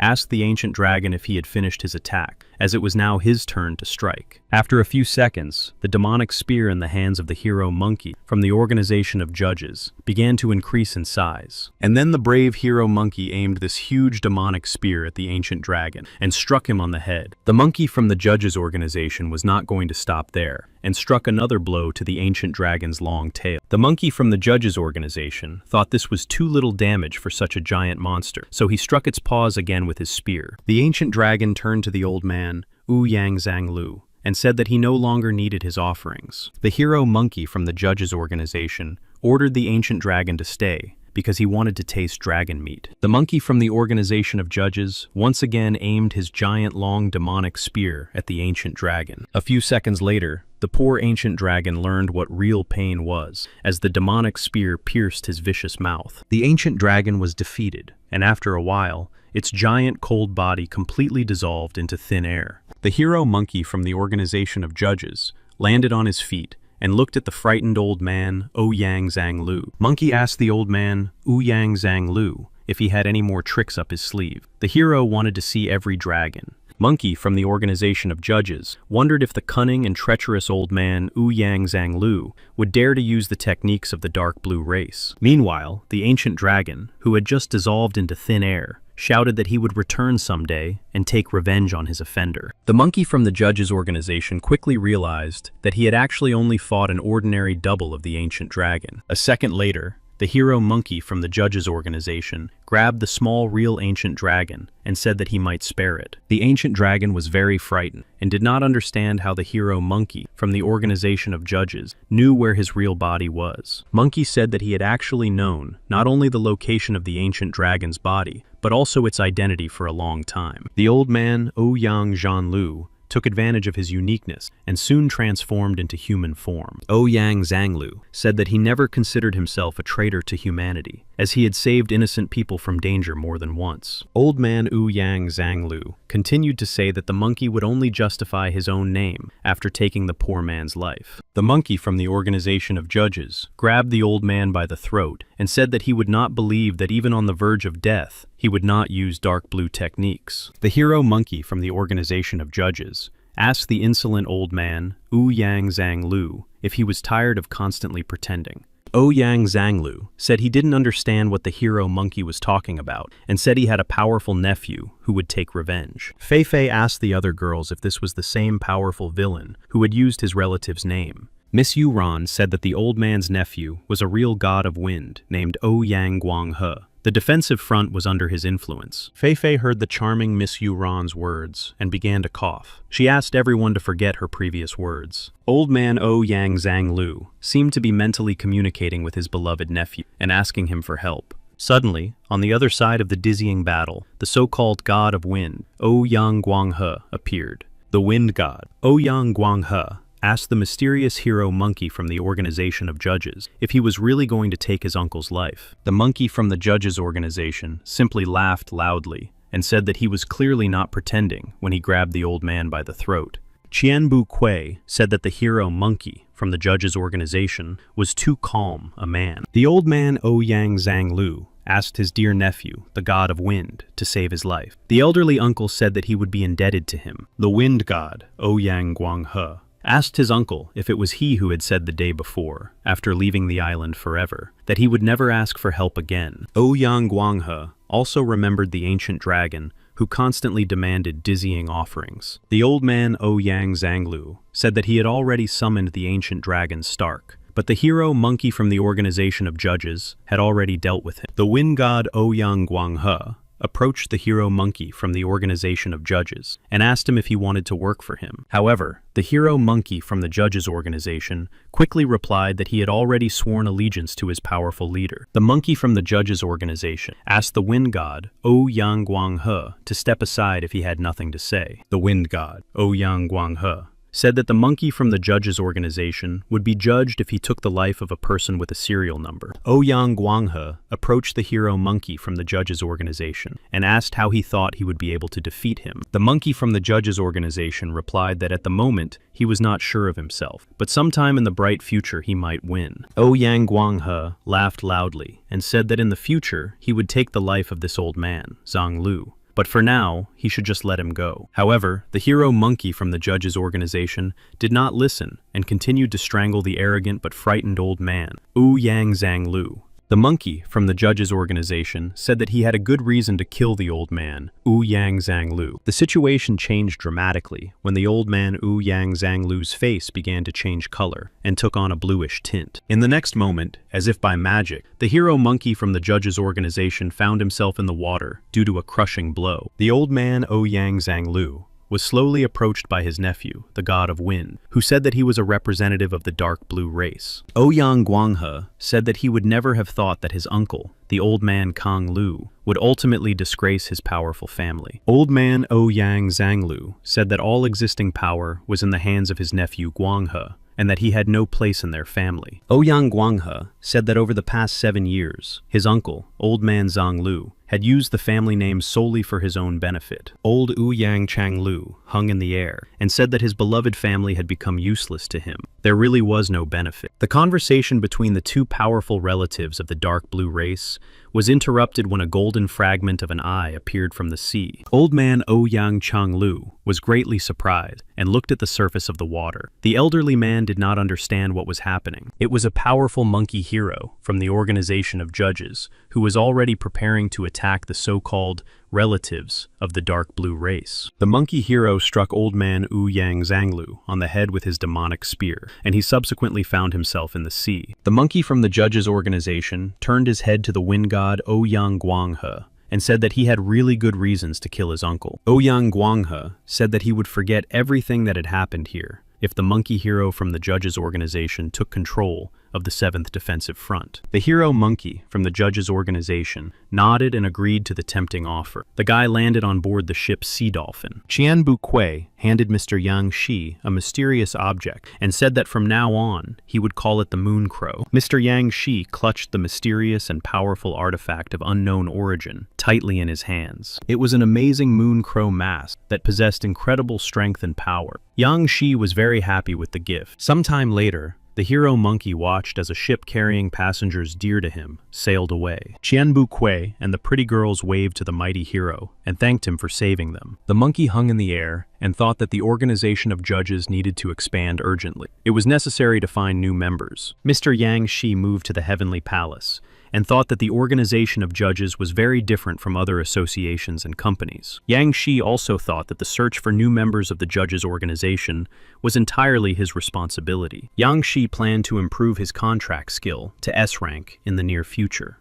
This ability had important prospects. Now the contract had reached a dizzying level, and Mr. Yang Shi could literally contact a person at any distance. Yang Shi thought that with the help of the seal ability, he would soon form several other masks and make the rest of the team wear them. Yang Shi was sure that they would have 12 zodiac signs and 28 constellations. Later, lower positions would obviously appear. Mr. Yang Shi planned to send these special masks to different parts of the Four Seas territory. Mr. Yang Shi thought that there would definitely be special people in the Four Seas who would want to join the organization of judges. Yang Shi also thought that those who were interested in finding the elixir of abilities would switch to searching for heavenly masks. Yang Shi guessed that the remaining fragments would be enough for him to improve one of his abilities to SS rank. Only the guy hadn't made a choice yet. A few minutes later, Mr. Yang Shi settled on a unique ability called Super Brain. Yang Shi began to carefully study the talent he had received, which now included 5 new, amazing abilities. Mr. Yang Shi was very happy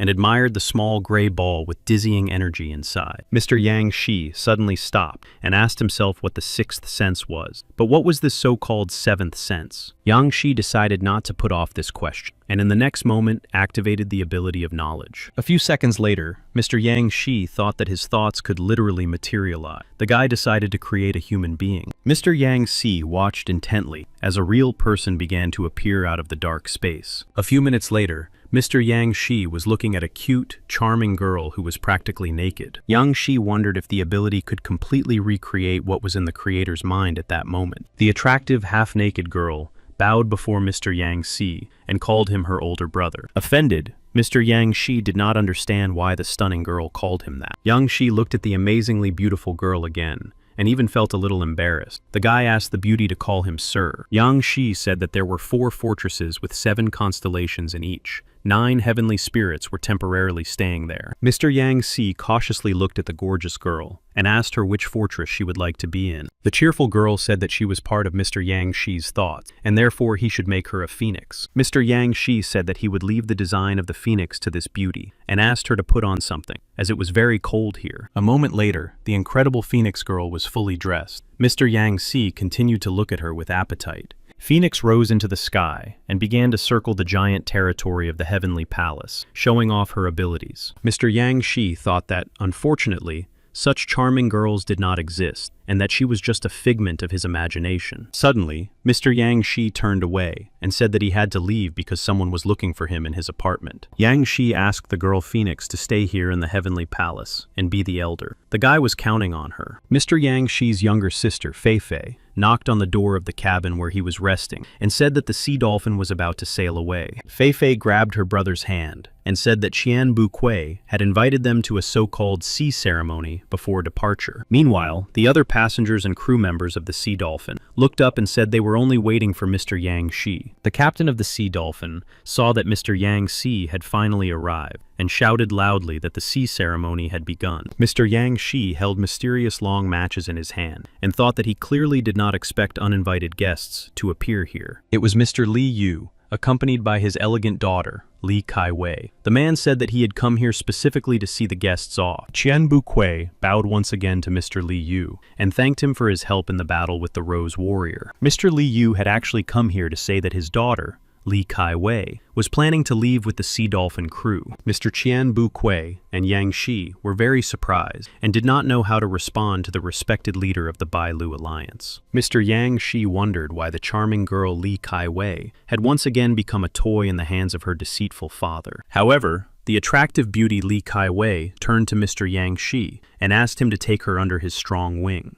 Mr. Yang Shi looked closely at Li Kai Wei's lovely face and thought that she was truly acting of her own free will. A minute later, Mr. Yang Shi extended his hand to Li Kai Wei and welcomed her aboard the Sea Dolphin. Li Kai Wei gently touched Mr. Yang Shi's hand and once again thanked him for his kindness and courtesy. A week later, Qian Bu Kui and Mr. Yang Shi were standing on the deck. The old man suddenly said that Fanchu Island was ahead. Mr. Yang Shi peered intently into the distance to see this fabulous island located in the territory of the Four Seas. Yang Shi thought that the time had come for him to show his abilities in the territory of the Four Seas. And so, the Sea Dolphin approached the port of Fanchu Island. Mr. Yang Shi was already eagerly awaiting what would happen to him there. The other passengers and crew members were delighted and said that they had waited too long for this unique moment. Qian Bu Kui addressed the crew members of the Sea Dolphin and said that he was now working with the organization of judges. Qian Dodo began to cry because she understood that the organization of judges was capable of restoring her former power and authority. The attractive Yu Ran was not as sentimental as Qian Dodo and simply looked at Bu Kui. The main characters headed to the great estate of the Qian family, which was truly impressive with its dizzying structures. Mr. Yang Shi told Qian Bu Kui that when a person from the organization of judges arrived on Fanhai Island, they should begin the first stage. Mr. Qian Bu Kui asked Yang Shi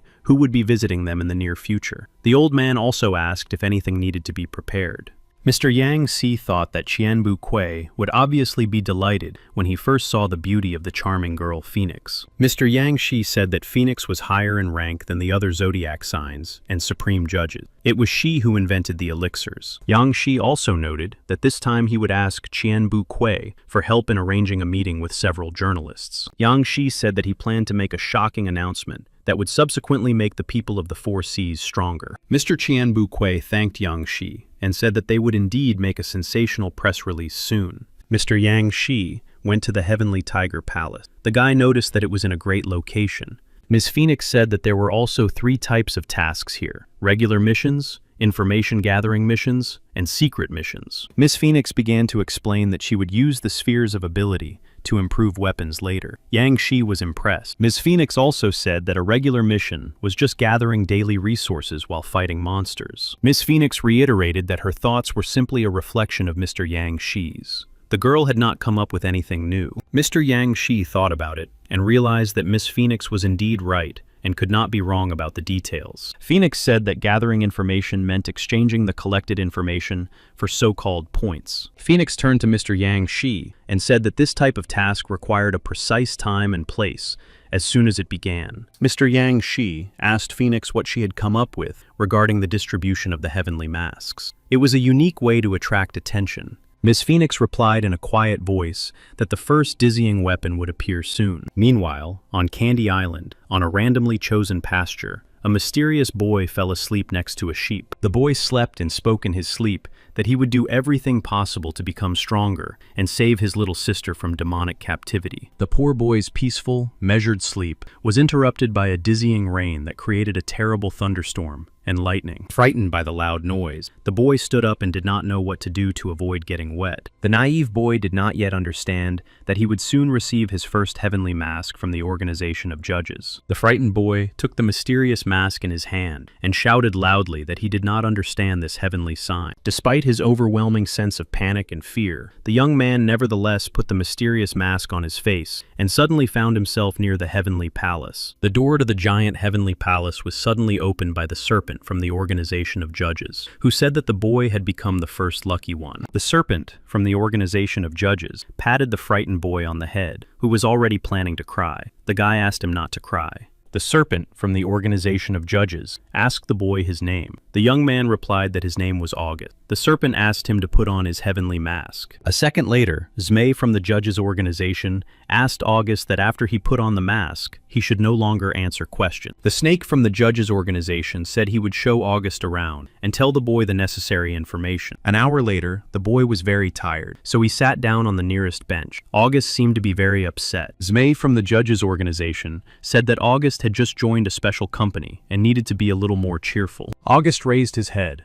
and said that he didn't really have any abilities and wouldn't be able to handle a D-rank monster. The snake from the judges' organization thought for a moment and turned his attention to his assistant, Ms. Phoenix. The boy asked for her opinion. Phoenix said that people without abilities could be allowed to gather information and exchange points for C-rank elixirs. Zmei from the judges' organization thought that now August would have to kill a D-rank monster almost every day. Ms. Phoenix said that this was only the beginning and that it was reckless to force poor August to fight. Ms. Phoenix reiterated that she was only voicing Mr. Yang Shi's thoughts and that August could also engage in gathering resources. The snake from the judges' organization thought about it and agreed with Ms. Phoenix. The guy said that this step would be called a credit of assistance. The snake from the judges' organization said that August, as the first lucky one, was destined to play a dizzying lottery with him. The joyful boy August began to spin the huge wheel of this so-called lottery and eagerly awaited the final result. The pointer of the giant lottery wheel stopped at category B. August looked into the face of Snake from the judges' organization. Zmei from the judging organization said that August was very lucky. He had to go back, and his prize would be delivered to him shortly. A moment later, the cheerful and happy boy August found himself near a small wooden house where roosters were crowing. August opened his eyes to find that a mysterious stranger had poured a whole bucket of water on him. The boy was very frightened. August realized that his so-called father was standing there with a whip in his hand, saying that he had already sold his sister for cheap. The strict parent asked the boy why he had fallen asleep again. August begged him to stop beating him with the whip. The cruel father insulted his offspring with harsh words and said that he was just as stupid as his silly little sister. The harsh father turned his back on the boy August and ordered him to return to work immediately or he would be whipped again. August looked at his heavenly mask and thought that perhaps he had dreamed it all and that no organization of judges had ever existed. However, a few minutes later, August's heavenly mask began to glow brightly and suddenly blinded the naive boy. The charming Lady Phoenix appeared before Augustus and handed him an elixir with the ability of rank B. Frightened, August at first couldn't believe his eyes, and even thought he had fallen asleep again, but suddenly grabbed the flask with the elixir. August asked Phoenix if he should drink it right now. The girl nodded, and the boy immediately drank it all. Meanwhile, August's cruel father was tormenting the frightened girl in the house. The man was beating his victim with a whip. Suddenly, the man stopped abruptly because of a loud noise and went out into the yard. The father immediately recognized August, who had already put on his heavenly mask. August stood calmly in front of his so-called parent and looked him straight in the eye. The man asked if his son wanted another beating. The cunning father had already raised his leg to strike his son Augustus, who had clearly changed significantly. August easily caught his cruel father's leg and asked him who he had sold his little sister to. The man was a little scared. The cunning father decided not to hide the truth from August and said that he had sold his sister to a legendary company called the Star Club. August heard the information that was important to him and in response kicked his father in the stomach. The boy said that because of people like him, his homeland had turned into evil. A few minutes later, August was already leaving his hated parental home, which was already burning with blue flames behind him. Sometime later, August's sister asked her only brother not to worry about her anymore. She could take care of herself. However, her brother August, who had already put on his heavenly mask, said that he had come to the Star Club to save his sister. The vicious, aggressive leopard said that he had long since paid for Euphemia, and now she belonged only to him. The angry leopard grabbed poor August by the throat and asked him what right he had to kidnap his people. The boy tried to resist. The enraged leopard said that Augustus had become too cocky and that he would have to take the poor boy's life. A few minutes later, the aggressive leopard was lying unconscious on the cold ground. August stood over his body. Witnesses were greatly surprised when they saw that August had managed to kill the owner of the V rank. The boy said that he had been working with the organization of judges. Meanwhile, Snake from the judges organization was in the White Tiger's palace and said that the first stage of advertising had been successful. Meanwhile, in the mysterious cave of the dark blue race, a dizzying situation was unfolding. A mysterious and powerful lord of the dark blue race sat surrounded by enigmatic blue flowers that had begun to bloom. For some reason, one of the blue flowers began to bloom more profusely and attracted the attention of the great lord of the dark blue race. The lord of the dark blue race said that he was very disappointed in Ouyang Zhanglu, and now he would have to change his plans for the territory of the four seas. The blue flower, in which the soul of the old man, Ouyang Zhanglu, was located, said that he was not really to blame. He was killed by a mysterious man. The lord of the dark blue race became very angry with this little flower and said that he did not dare to argue with his master. The lord of the dark blue race stood up and said that Ouyang Zhanglu had lost his body, and now a new ruler had to be found for the island of Moonlight. The blue flower said that their plan was progressing more than successfully, and that they would indeed be able to arrange a dizzying surprise. The lord of the dark blue race said that a press conference would be held soon, and that in the meantime, they would monitor the situation. Meanwhile, Yang Shi lay on a bench in the White Tiger Palace, and thought about asking Arthur about the famous castle that Fei Fei had seen in her dream. Yang Shi activated his puppet control ability. Arthur was on the island of the third chain of Posey. Arthur was very surprised that his master, Yang Shi, was able to connect with his mind and thoughts from such a great distance. Master Yang Shi ordered Arthur to report on the current situation. The boy replied that he was planning to go to a family dinner. Yang Shi asked Arthur who would be at the meeting. Arthur quickly replied that his brother Chris Green and his sister Victoria, a V rank holder, would be coming to dinner. Yang Shi nodded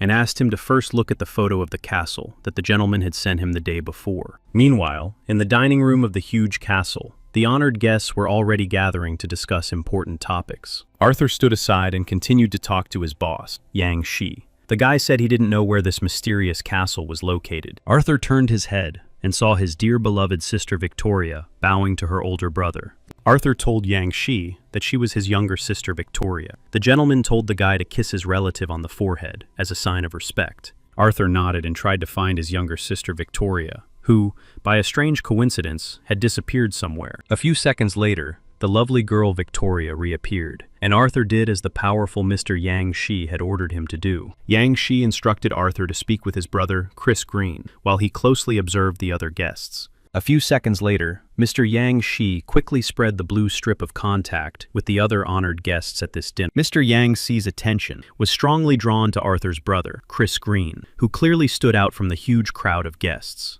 Mr. Yang Shi quickly asked Arthur if his brother Chris Green's power could be higher than the third level of spiritual mastery. Meanwhile, a strange thought popped into Chris Green's head, that one of the guests had started using investigative magic. Mr. Yang Shi told his protege Arthur to be very careful with his brother Chris Green. Meanwhile, Mr. Yang Shi woke up and saw a charming girl named Phoenix, who said that information had appeared about a new member of the organization of judges. Mr. Yang Shi picked up a book with notes and wondered who would be attending the upcoming press conference today. Ms. Phoenix replied that all the media companies and news sites would be there. A couple more people had asked to attend. Ms. Phoenix added that only the Ouyang family had not received an invitation because they were too far away. Ms. Phoenix said that the press conference was about to begin, and Mr. Yang Shi needed to prepare seriously. Mr. Yang Shi got up from his chair and said that it was time to act. Before opening the door to the large hall, he asked if everyone was ready. The monkey hero, from the judges' organization,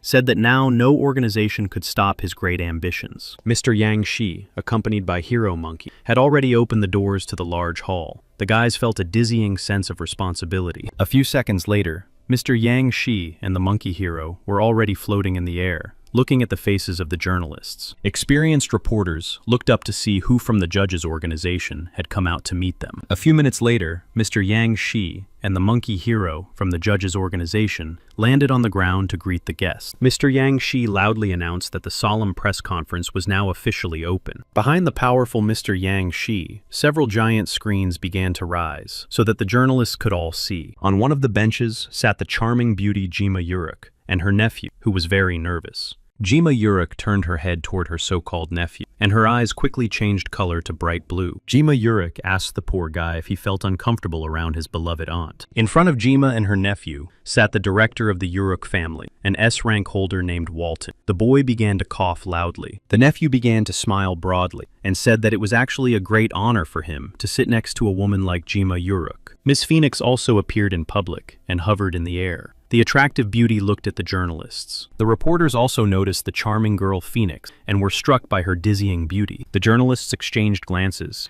and said that Phoenix's body and energy were in no way inferior to the beauties of the four seas. The nephew looked at the stunning beauty Phoenix and thought that she had an all too familiar spiritual power. Soon, Lady Phoenix also landed on the ground and greeted Mr. Yang Shi and the hero monkey. Mr. Yang Shi and the hero monkey from the judges' organization bowed before such an outstanding beauty as Phoenix. Jima Yurik was very surprised that Lady Phoenix was higher in rank than the hero monkey from the organization of judges. Miss Phoenix turned to the Moon Crow and said that today the judges' organization had prepared a gift for him in the form of an elixir. Mr. Yang Shi, already known as the Moon Crow, thought that an elixir with abilities never needed a digital copy. Mr. Yang Shi thought that now he had to demonstrate his talents, so he quickly drank the elixir in front of the journalists. The journalists began to discuss among themselves and asked if this was really the elixir that could give ordinary people abilities. The reporters were interested in what the elixir tasted like and did not notice how Mr. Yang Shi began to improve rapidly. Mr. Yang Shi asked the assembled guests if it was true that the public had long suffered from constant monster invasions. Mr. Yang Shi did not wait for an answer to his rhetorical question and said that the organization of judges had presented its plan for heavenly spirits. Yang Shi continued to say that the organization of judges would soon open 36 vacancies for the owners of heavenly spirits. Mr. Yang Shi continued talking and said that the heavenly spirits would be represented in the form of mysterious masks. Yang Shi said that only one heavenly mask remained today. The rest had already been sent to different parts of the four seas. Yang Shi also added that this heavenly mask would be a gift for whoever could win a series of dizzying battles in the arena. Suddenly, someone in the hall shouted loudly at Mr. Yang Shi, saying that they were against such a battle. It was Ji Ning from Tsinghua Island. Ji Ning asked how a novice like him could defeat such a powerful monster. Mr. Yang Shi said that he had prepared a special gift for each participant. Mr. Yang Shi said that young participants could obtain a B-rank ability called Star Cloak. Miss Tian Tai, who was standing with her nephew Yurik, thought about going first since most of the men were still very afraid. Miss Tian Tai Yao from Fenyuan Island said loudly that she was ready to go first, while the others stood aside and watched. Miss Tian Tai Yao loudly introduced herself as the Rainflower Swordswoman and picked up her legendary weapon. A few seconds later, the brave Miss Tian Tai Yao ran towards the calm Mr. Yang Shi. Mr. Yang Shi did not rush to dodge the dizzying attack of the charming Miss Tian Tai Yao and activated his talent, Misty Steps. And then, a few seconds later,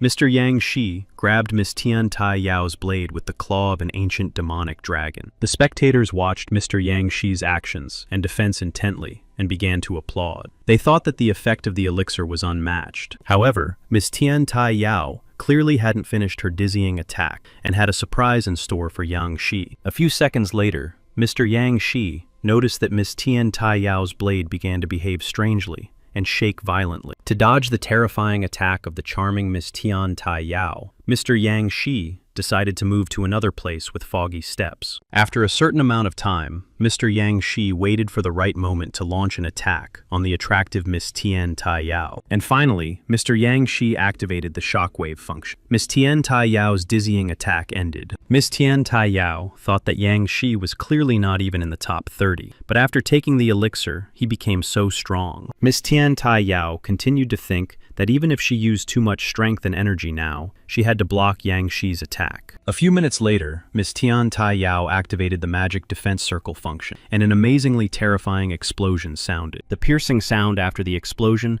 caused the audience and journalists to cover their ears with their hands and scream loudly in pain. The reporters saw Mr. Yang Shi step on Miss Tian Tai Yao's legendary sword with his foot. Mr. Yang Shi bowed his head and said that he was very grateful to the charming Miss Tian Tai Yao for her courage and bravery. Behind Mr. Yang Shi, a mysterious stranger was approaching. The man said that defeating a girl was no reason to be proud. Mr. Ji Ning from Jihua Island challenged Yang Shi to a fair fight. The guy looked slyly at his friend, Miss Tian Tai Yao. However, the charming Miss Tian Tai Yao smiled noticeably, as she understood that Ji Ning would also lose the upcoming battle. Mr. Ji Ning asked to test the power of his flying fire claw of the god of lightning. The guy was already anticipating the sweet taste of victory. A few seconds later, Mr. Ji Ning was already running towards the calm and friendly Mr. Yang Shi. Meanwhile, journalists said that Ji Ning's technique called the lightning heart attack was used against the S rank. Mr. Yang Shi caught the claw of the fire god of lightning and thought that Ji Ning was indeed strong and that he would need to improve instantly. Mr. Ji Ning watched Yang Shi's reaction closely and asked him if he could withstand such power for a few more seconds. Mr. Ji Ning said that there was an incredible amount of energy in his body, and he could easily defeat Yang Shi. However,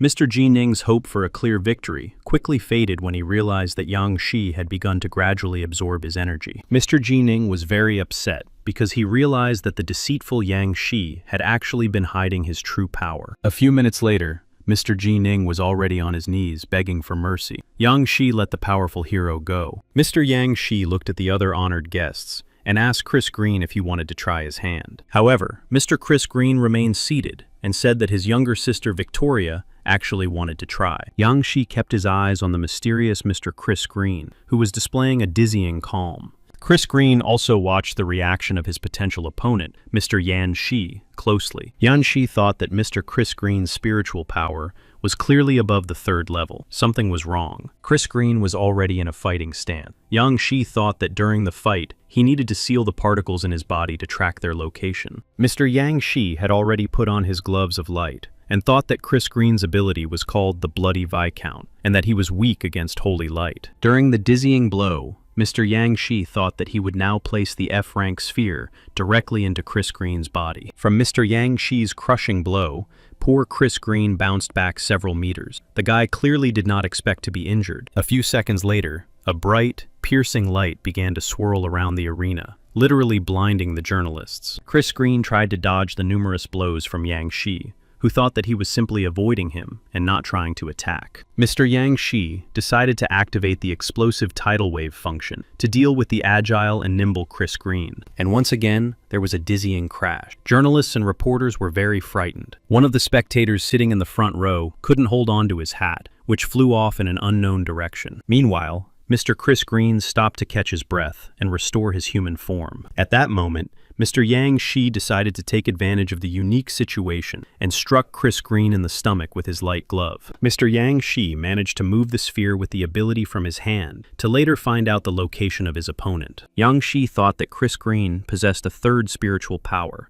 but was trying to hide his true power from the journalists' cameras. Mr. Yang Shi continued to think that he was not used to yielding to anyone in acting skills, and decided to play along with his opponent. Mr. Yang Shi tried again to strike Chris Green in the face with his light glove, but his opponent managed to block the attack. Mr. Yang Shi played to the crowd and jumped far away from his opponent, Chris Green, showing off his dizzying power. Yang Shi stopped and shouted loudly that he realized Mr. Chris Green was much stronger than his previous 2 opponents. Mr. Yang Shi handed Chris Green a mysterious elixir with special powers and told him to drink it as quickly as possible. However, Mr. Chris Green was in no hurry to carry out the request from his former opponent, Yang Shi. The guy was very surprised. Chris Green turned to his younger sister Victoria and said that he would give this powerful elixir to her. Mr. Yang Shi thought that Victoria would be the first person to drink this elixir, and she was not yet a representative of the judges' organization. The attractive Miss Victoria drank the flask of mysterious elixir without much hesitation and waited for the results. A few seconds later, the charming Miss Victoria shouted loudly that she could now fly. The surprised journalists and other spectators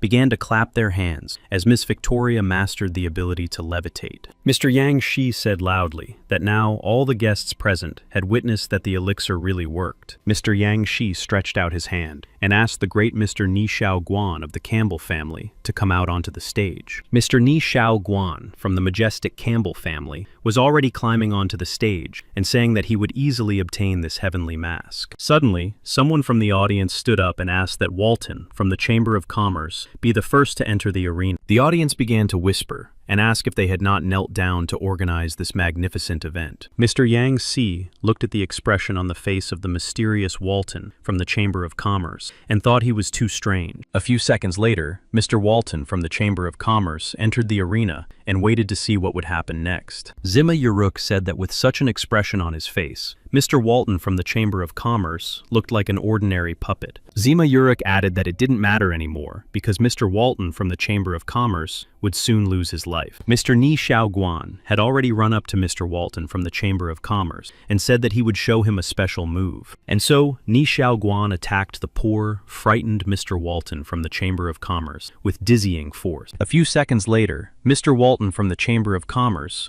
was lying unconscious on the cold, icy floor. The nephew of the Uruk family opened his eyes in surprise as he realized that Ni Xiaoguan had simply struck Walton with his palm. Meanwhile, Mr. Ni Xiaoguan was already rubbing his hands and turned to Yang Shi, asking him where they had left off. The shock was overwhelming when Mr. Walton from the Chamber of Commerce suddenly opened his eyes. The audience was surprised that he was still alive. Mr. Walton got to his feet, picked up 2 maces, and shouted that the dizzying battle was not over yet. Walton was already running towards Mr. Ni Xiaoguan, who clearly did not expect his opponent to attack after such a blow. Mr. Ni Xiaoguan was very confused and did not understand how to dodge the terrible attack of Mr. Walton from the Chamber of Commerce. After a few seconds, Mr. Ni Xiaoguan finally reacted and dodged Walton's numerous blows. Ni Xiaoguan decided to use his dizzying speed and try again to deliver a crushing blow to his opponent. And so, Mr. Ni Xiaoguan managed to deceive the naive Walton from the Chamber of Commerce and once again strike him on the head. Mr. Walton did not fall to the ground and continued to stand in place after several blows. Ni Xiaoguan was ready to defend himself. Mr. Walton from the Chamber of Commerce activated his primitive scream ability to deal with his opponent, Ni Xiaoguan. A few seconds later, the huge blue screen behind Mr. Walton from the Chamber of Commerce broke in half. Suddenly, Mr. Walton's head from the Chamber of Commerce began to be covered with a mysterious blue liquid of unknown origin. Surprised, Mr. Ni Xiaoguan watched the actions of his opponent, Walton from the Chamber of Commerce, and did not understand what was happening. After a certain amount of time, Walton from the Chamber of Commerce, in his blue guise, struck his opponent, Mr. Ni Xiaoguan, in the stomach. Ni Xiaoguan doubled over in agony and loudly asked the other spectators what the blue liquid was. The frightened spectators in the front row decided to flee from the scene of the clash between the 2 formidable opponents. The charming Miss Phoenix decided to intervene in the fight and stared intently at Mr. Walton's blue liquid. The blue liquid, which until recently had been Mr. Walton from the Chamber of Commerce, spread out on the floor. Mrs. Phoenix continued to watch the so-called fairy tale picture and stood still,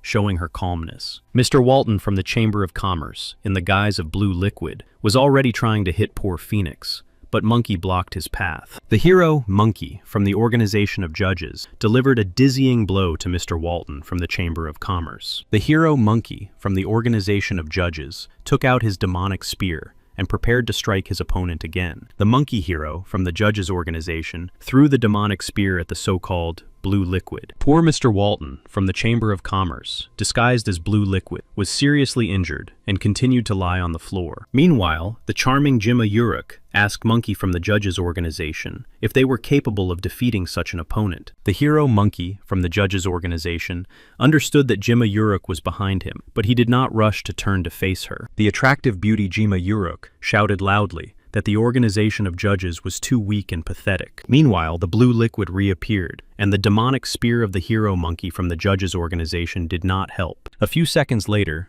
the huge blue hand of Mr. Walton from the Chamber of Commerce grabbed the poor monkey from the Judges Organization. This mysterious blue hand pulled the frightened hero Monkey from the Judges Organization down. The guy was thinking about how to avoid negative consequences. For some strange reason, the blue liquid suddenly began to glow, and the piercing light forced the audience to turn away from the arena. Jima Uruk approached Mrs. Phoenix and said that it was time to stop playing and that she needed to taste her country of ravens. A dark stream, called the Land of the Mighty Black Crows, appeared from the eyes of the charming beauty Jima Uruk. This huge dark stream, called the Land of Black Crows, was rapidly approaching the innocent and charming Mrs. Phoenix. And so Mrs. Phoenix found herself in a strange and terrifying world. Jim Uruk's voice said that now she was mired in the world of her own dreams. Nightmarish skulls began to fly around the gorgeous body of the charming Miss Phoenix, biting her hair. After a few seconds, Miss Phoenix noticed that everything around her began to shine, and the nightmarish skulls completely disappeared. Jima Uruk said that even those with the third spiritual power could not cope with her dizzying power.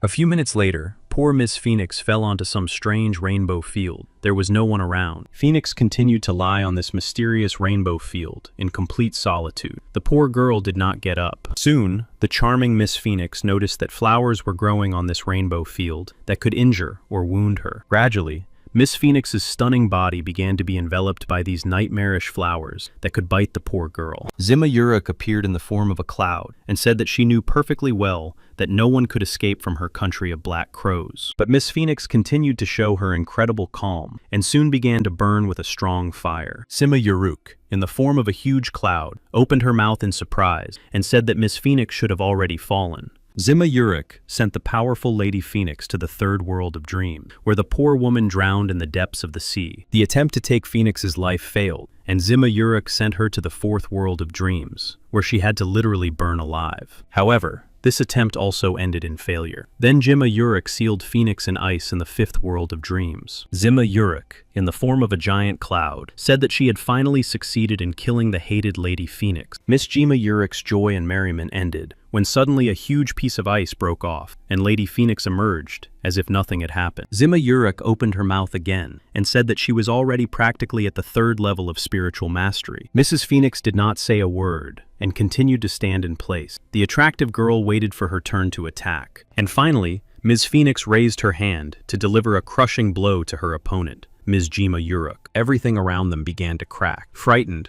Zima Uruk was very scared and asked who Mrs. Phoenix really was. A few minutes later, Ms. Phoenix was standing over the poor frightened Miss Zima Uruk and asked her to tell her her real name. Zima Uruk knelt and nodded her head. The girl replied that her real name was Mandina Pessi. Mrs. Phoenix said that Mandina Pessi would now be put on trial for committing a crime against honor. The strict but fair Mrs. Phoenix reached out her hand and activated her amazing ability called fire torture. A second later, Mandina Pessi was completely engulfed in flames. The poor attractive girl screamed in agony. Soon, a blue streak flew out of the body of the charming Miss Mandina Pessi, saying that she would not receive the punishment she deserved. Mr. Yang Si saw that the blue streak was trying to escape in an unknown direction, but he had already surrounded the area with spiritual power. The brave Chris Green came to the rescue and shouted that the sworn enemy must not be allowed to escape. Mr. Chris Green released a mysterious red scarf that completely covered the enigmatic blue streak. The powerful Mr. Chris Green tried to control his red scarf, which was fluttering from side to side. But poor Mr. Chris Green could not have foreseen that at the most unexpected moment, the red scarf would disappear right before his eyes. Chris Green turned his head and saw that his red scarf was in the hands of Mr. Yang Shi.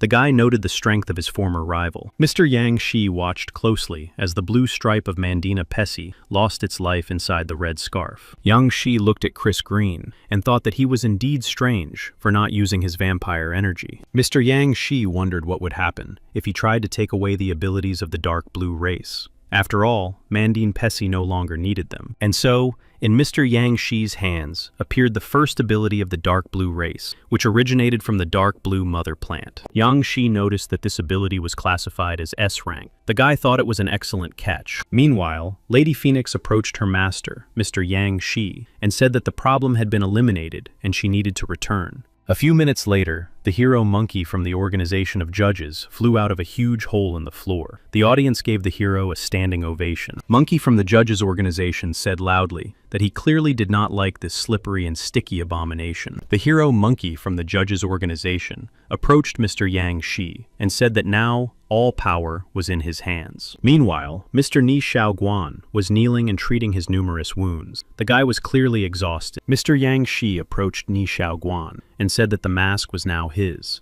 He hoped that the young man would use it for good purposes. Ni Shaoguan looked closely at the mysterious heavenly mask and thought that he was very lucky to have obtained such an artifact. Mr. Yang Shi and his younger sister Fei Fei wondered how many people had already received masks. The young man replied that there were 6 people in the Free Union. Lady Phoenix replied that among the heroes of the 4 seas was a mutual acquaintance, the Dragon Lord Luo Mun. Mr. Yang Shi was very surprised and asked Phoenix when this unique guy had managed to move to the territory of the 4 seas. Lady Phoenix asked her lord if he had figured out how to get rid of the hated Dragon Lord Lo Moon. However, Lord Yang Shi replied that he did not wish to deal with Lo Moon. The guy would allow him to work for the organization of judges, and bring at least some benefit. Mr. Yang Shi said that they had already collected enough S-rank spheres, and now they could upgrade the cube from the parallel world to the SS category. Mr. Yang Shi carefully examined an ability called a parallel world cube, which can store items and transport them over long distances. Mr. Yang Shi said that living beings cannot enter the parallel world, which means that only inanimate beings are capable of doing so. Mr. Yang Shi also believed that those forms that entered parallel worlds could lose their lives. The young man activated the Gate of Fortune function. After a few seconds, a purple hole formed in space, into which Mr. Yang Shi threw a small fish to test the reaction. A few minutes later, the purple hole in space threw the so-called fish back into Mr. Yang Shi's hand. Mr. Yang Shi thought he understood everything. The parallel world collects life energy and cannot transport living beings. Mr. Yang Shi continued to think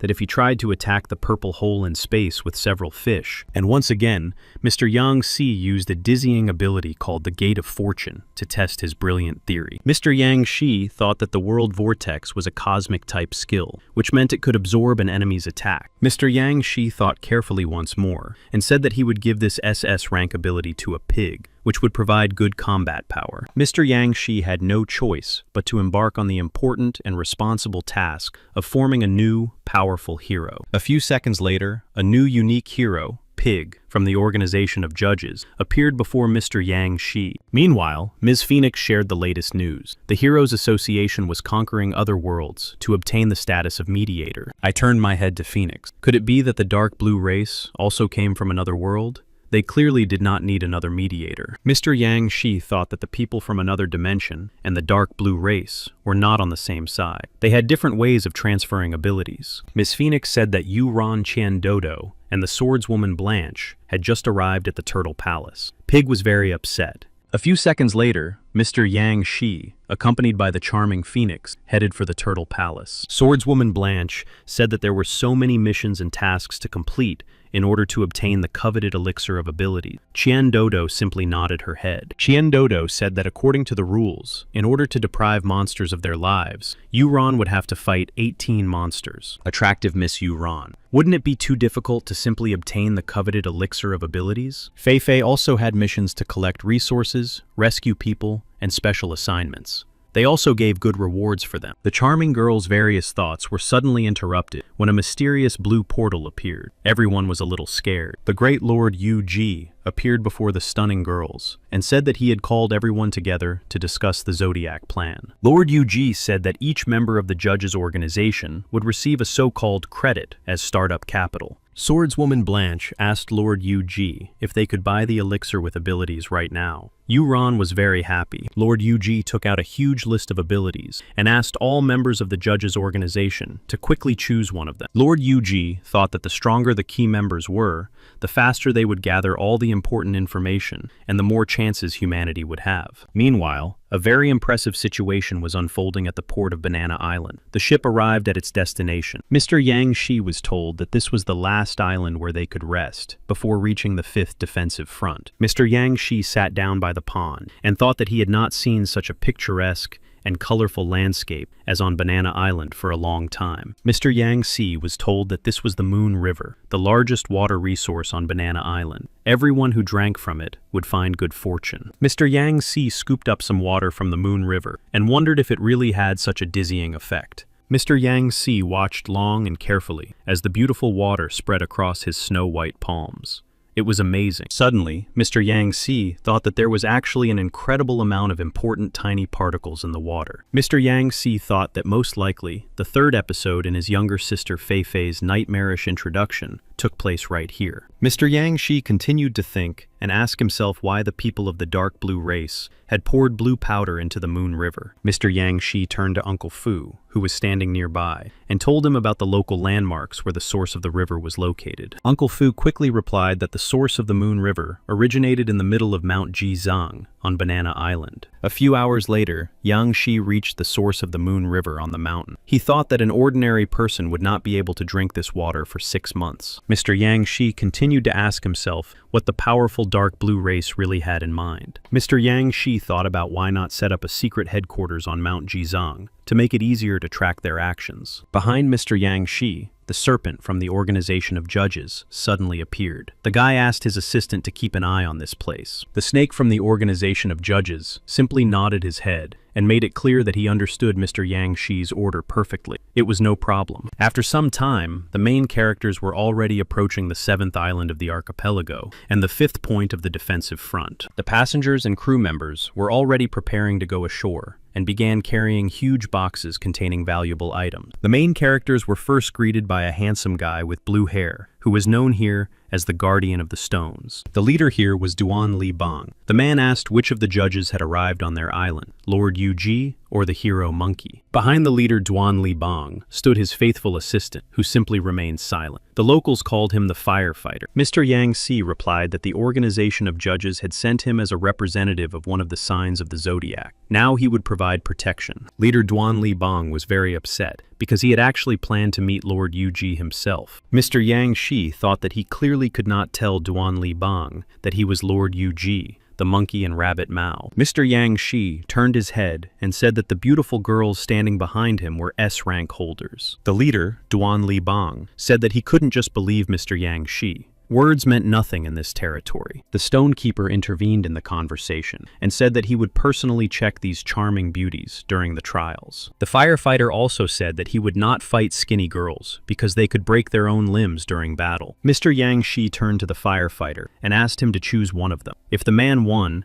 Yang Shi would give him the glove of light. The firefighter quickly made his decision and pointed his finger at the attractive swordswoman Blanche, who had not said anything until then. The stonekeeper said that the swordswoman Blanche should think carefully and accept her defeat before the dizzying battle. The keeper of the stones had already demonstrated his unique ability, and magical stones moved quickly in his hand. The keeper of the stones said that he would not strike the delicate maiden Blanche in the face, for he was, in fact, a gentleman. The swordswoman Blanche did not respond to the rude and insolent keeper of stone, and kept a close eye on the stones. Blanche thought that if the stonekeeper knew what trials she had already gone through, he would understand that his words had no effect on her psyche. Swordswoman Blanche prepared to repel the dizzying attack of her opponent, the Guardian of the Stones. A few seconds later, the brave swordswoman Blanche struck a crushing blow with her legendary sword at the stones. Swordswoman Blanche ran at lightning speed toward the surprised Guardian of the Stones, who tried to dodge the blow. Blanche jumped high and prepared to strike with her sword at the huge shield of stones formed by the Guardian of Stones. After the amazing blow, the Stone Guardian's magic stones began to break and fall to the cold ground. A second later, the legendary sword of the brave swordswoman Blanche was already near the neck of the frightened Stone Guardian. Duan Li Bang began to smile broadly and asked for this crazy fight to end. He planned to visit the commander's house. Duan Li Bang stretched out his hand and politely asked the honored guests to follow him to the commander's house. Mr. Yang Shi, along with the swordswoman Blanche Fei Fei and Qian Dodo, nodded and followed the courageous Duan Li Bang. Mr. Yang Shi thought that in this unfair world, one must possess incredible strength to conduct important negotiations. Meanwhile, a terrible scene was unfolding on this dizzying island. Soldiers were fighting powerful monsters. The patron of dragons swam to the bottom of the sea and thought that representatives of another world were hiding there. He could earn points. At the bottom of the sea, in a huge shell, sat a charming, mysterious stranger who said that the monsters were still messing with people. The mysterious girl thought that the city authorities had sent them here to teach these stupid monsters a lesson. The mysterious stranger said that she only needed one transparent crystal to reach the second rank. Suddenly, the mysterious girl heard a strange sound and told the shell that someone was quickly approaching. It was the dragon patron Lo Moon, who had already directed a purple beam toward the mysterious stranger. The purple plasma beam from the dragon patron Lo Moon hit its target, the shell inside which the mysterious girl was hiding. A few seconds later, the brave mysterious stranger jumped out of her shell and shot an arrow from her bow at Lo Moon. The dragon patron Lo Moon reacted quickly and dodged the arrow. The guy looked closely at the mysterious girl. Only the evil demon Lo Moon did not expect that the arrow fired by the mysterious stranger would make a dizzying turn. The dragon patron Lo Moon was very afraid that he would soon be seriously wounded by the mysterious girl. The mysterious stranger asked the dragon patron Luo Mun if he knew how to dodge homing arrows. The mysterious girl whispered quietly to herself so that the arrow she had shot would begin to grow. A few seconds later, the dragon patron Lo Moon noticed that green magical plants began to wrap around his limbs. The mysterious stranger thought that her opponent did not even possess magic and could not fight her on equal terms. The mysterious girl plunged back into her giant seashell and disappeared in an unknown direction. Mr. Yang Shi stared intently at the huge screen. Miss Phoenix said that this recording had been sent to them by the dragon patron, Lo Moon. Mr. Yang Shi thought that people were planning to fight against the powerful inhabitants of the Osid Plain. Yang Shi thought that, first of all, they had to become much stronger. They were not only the best at leveling up their abilities. Miss Phoenix said that, fortunately for them,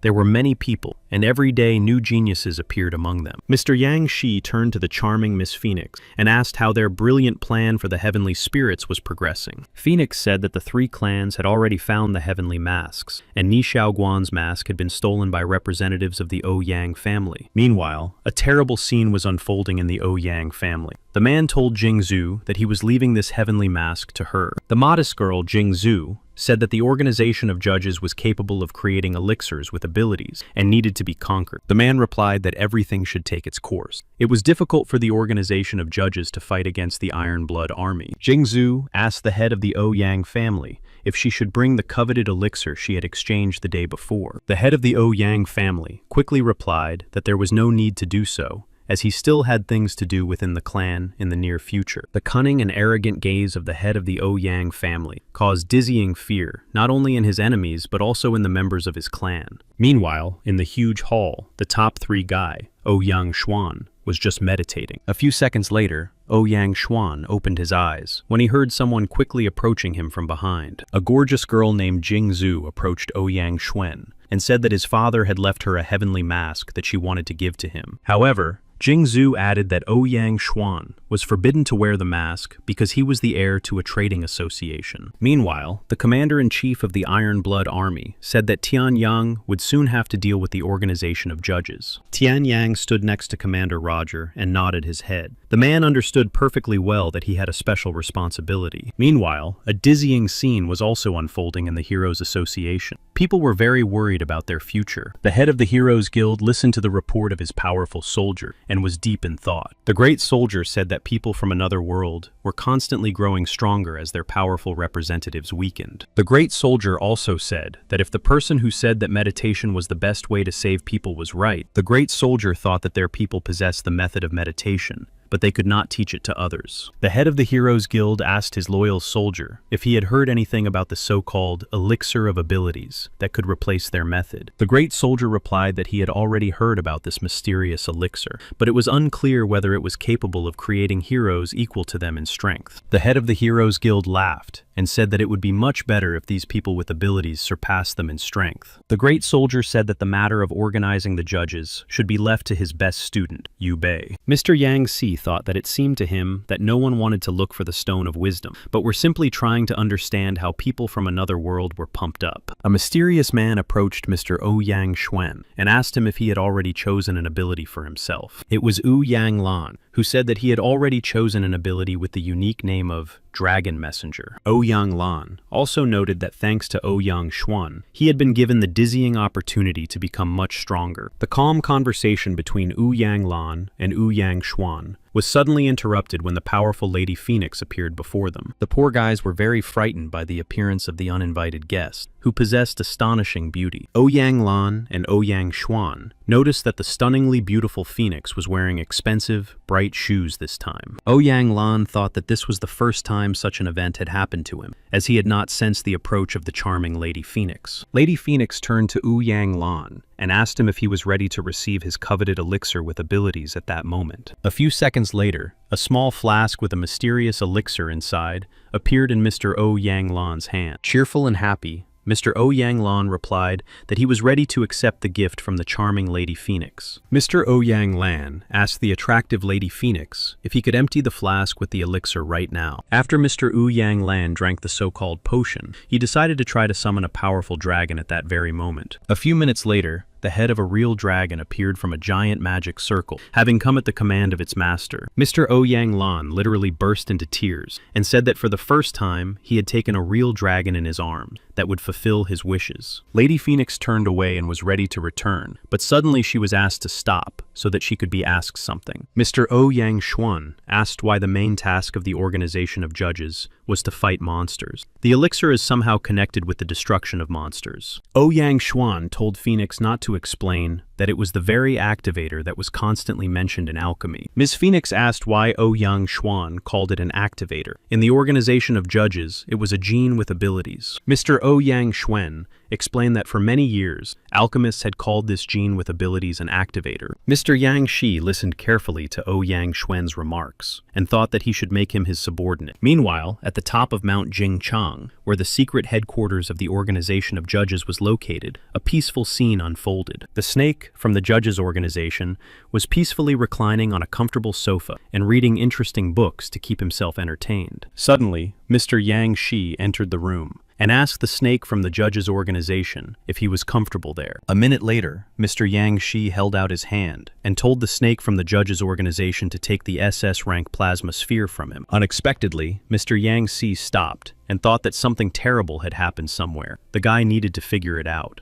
The fact was that the F-rank sphere inside Chris Green's body had detected activity on the territory of Banana Island. Mr. Yang Shi activated his unique ability called Control, and soon he found himself in Arthur's body. Arthur was at an internal meeting of the powerful Green family. The guy was sitting in a comfortable chair. Chris Green said that after the last battle with the Chien family, they had the opportunity to reach the 3rd level of the elite. Chris Green shouted that from now on, he would hope that the members of his family would become full-fledged representatives of the dark blue race. Chris Green said that only by sacrificing their own bodies could they subsequently save humanity from extinction. Arthur wondered why Chris Green was trying to portray the betrayal of humans in a noble light. The youngest member of the Green family stood up and shouted that he had no intention of turning into a terrifying monster. Chris Green loudly asked the angry boy, who he had just called a terrifying nightmare monster. The brave boy said that he had never been afraid of his older brother Chris Green, and now he wanted to go home. Mr. Chris Green grabbed the disobedient boy by the arm and led him in a direction unknown to us. The poor boy asked what he wanted to do with him. Mr. Chris Green said that any sacrifice was worth it to keep the flame of humanity alive. Mr. Chris Green stood next to the frightened boy and looked at the other members of his powerful family. The frightened boy lay on the floor and showed no signs of life. It seemed that the boy had lost his life. The frightened members of the Green family stood silently in place, watching the scene unfold. No one showed fear. Arthur decided to break the terrible silence and said that he would follow Mr. Chris Green in order to save civilization. Mr. Chris Green began to smile broadly and replied that the meeting was going very well for him. Arthur was in the VIP room of a hotel on Banana Island, thinking that he had only 3 hours left, unaware of what the dark blue race had in mind. Meanwhile, in room 68, there was the 8-armed fist fighter, Nai Peng Basilin, who had been kidnapped the day before. Mr. Chris Green said that he had invited this boxer here for good reasons. Mr. Chris Green went on to say that one of the reasons for the fist fighter Nai Peng's stay was to watch the grand show. The boxer, Nai Peng Basilin, was very frightened and did not understand what Mr. Chris Green really wanted from him. Meanwhile, a terrible and frightening scene was unfolding. A huge red truck crashed into a dark-colored passenger car. The driver of the passenger car said that the giant truck had changed course and crashed into his car. The criminal had to pay. A few minutes later, the driver of the huge red truck got out of the cab and seemed to be hiding his head. The driver of the passenger car watched the actions of the other driver from the red truck closely. The driver of the passenger car was very frightened and told the red truck driver that his gas pedal was probably broken. The driver of the passenger car shouted loudly that he had warned the driver of the red truck that if he took a step, he would call the police. A few seconds later, the red giant truck activated its unique transformation ability and took on the appearance of a monster. Fist fighter Nai Peng Basilin asked Mr. Chris Green if he had spread the virus throughout Banana Island. Mr. Chris Green replied that they had never used such low methods. He used 3 driving forces for the dark blue race. Mr. Chris Green said that the inhabitants of Banana Island were already drinking water with tiny particles in it. The concentration was insignificant. Mr. Chris Green said that there were thousands of inhabitants on the island, and that these three provoking factors would grow to the third rank. Chris Green watched as a terrifying monster pulled elementary blue particles from the cold body of the car driver. Mr. Yang Shi, who was in Arthur's body, thought that he had to urgently figure out how to stop this terrifying phenomenon. Fighter Nai Peng Bosselin said that Chris Green had gone mad because he was using living people to create a third-rank elite. Fist fighter Nai Peng Bosselin said that Mr. Chris Green should prepare to lose his life because he would make any sacrifice. Mr. Chris Green watched the reaction of the crazy boxer Nai Pan Bosselin and stood still. Meanwhile, fist fighter Nai Peng Bosselin clenched his fingers into a fist and quickly ran towards his opponent Chris Green. However, Mr. Chris Green did not wait for the crushing blow to hit its target and directed a blue plasma stream at his opponent. This devastating blue plasma stream hit the fist fighter Nai Peng Bosselin's arm directly. The guy was seriously injured. Fist fighter Nai Peng Bosselin grabbed his arm and showed signs of excruciating pain. The guy was really in a lot of pain. Mr. Chris Green demonstrated his strength and told the boxer Nai Peng Bosselin that he should no longer have any desire to engage in combat. To confirm his strength, Mr. Chris Green once again struck his opponent, the boxer, several times. Mr. Chris Green said that he could easily cut off his opponent's limbs and sever the neural connections in his brain. Mr. Chris Green turned to his uncle Baizong and told him that he was leaving the boxer Nai Peng Bosselin to him. Meanwhile, the boxer Nai Peng Bosselin continued to lie on the ground, suffering from dizzying pain. Yang Shi, in Arthur's body, thought he had been tasked with dealing with the fist fighter Nai Peng Bosselin. He needed to help him restore his nervous system. Yang Shi approached Uncle Baizong and told him that he was a hereditary master, and no one was sure that they could do without rebinding. Uncle Baizong quickly replied that everything would be fine, since his brother had already wounded the fist fighter Nai Peng Bosselin. Yang Shi, in Arthur's body, said that safety was his top priority. Therefore, he had to make sure. The boxer Nai Peng Bosselin lay there and said that they could not consider themselves human beings. Terrible people watched as monsters destroyed civilization. Yang Shi, in Arthur's body, slowly approached the wounded fighter and asked him if he could still speak, as food must remain food. Yang Shi, in Arthur's body, lifted the arm of the poor, frightened boxer Nai Peng Bosselin and saw that blue blood was flowing through his veins. Yang Shi, in Arthur's body, thought deeply about how to help the injured fist fighter Nai Peng Bosselin. After a few seconds, Yang Shi, in Arthur's body,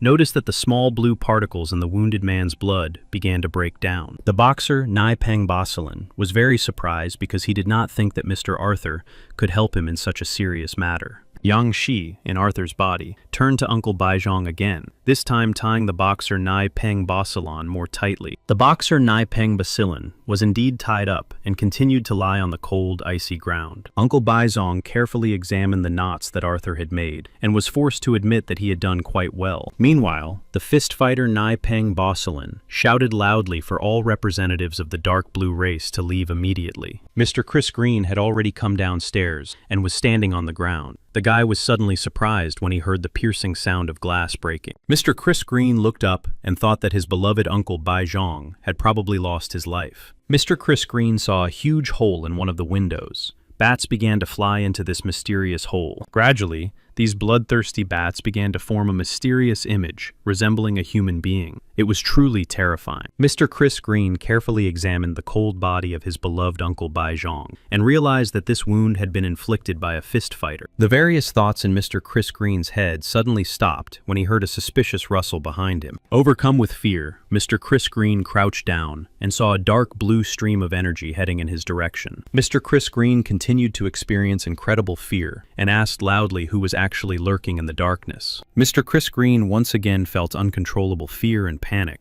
when he saw that terrifying bats were flying toward him. A few seconds later, Chris Green was very surprised when he saw that his brother Arthur was just standing there and asked why his older brother had returned. Mr. Chris Green realized that Mrs. Phoenix was hiding somewhere nearby because he felt her dizzying third level of spiritual power. Chris Green said that when Mr. Say arrived on Banana Island, he was already completely under the control of the organization of judges. Chris Green also added that their leader planned to deal with the organization of judges, and taking Phoenix's life would be the first step on that path. Mr. Chris Green began to quickly approach his so-called brother Arthur, who was actually controlled by Yang Shi. Yang Shi, in Arthur's body, thought that the snake from the organization of judges had been sent to eliminate the 3 mutants, so he needed to delay his opponent. Yang Shi in Arthur's body instantly reacted to Mr. Chris Green's dizzying attack and said that he should not have attacked. Yang Shi in Arthur's body added that Mr. Chris Green could easily deal with his younger brother Arthur if he didn't stop attacking. Mr. Chris Green turned his head toward Yang Shi and said that Arthur could lose his life, but he would do so with great honor for the dark blue race. A moment later, Mr. Chris Green decided to use his unique gift called the Land of Black Crows. Miss Phoenix appeared out of space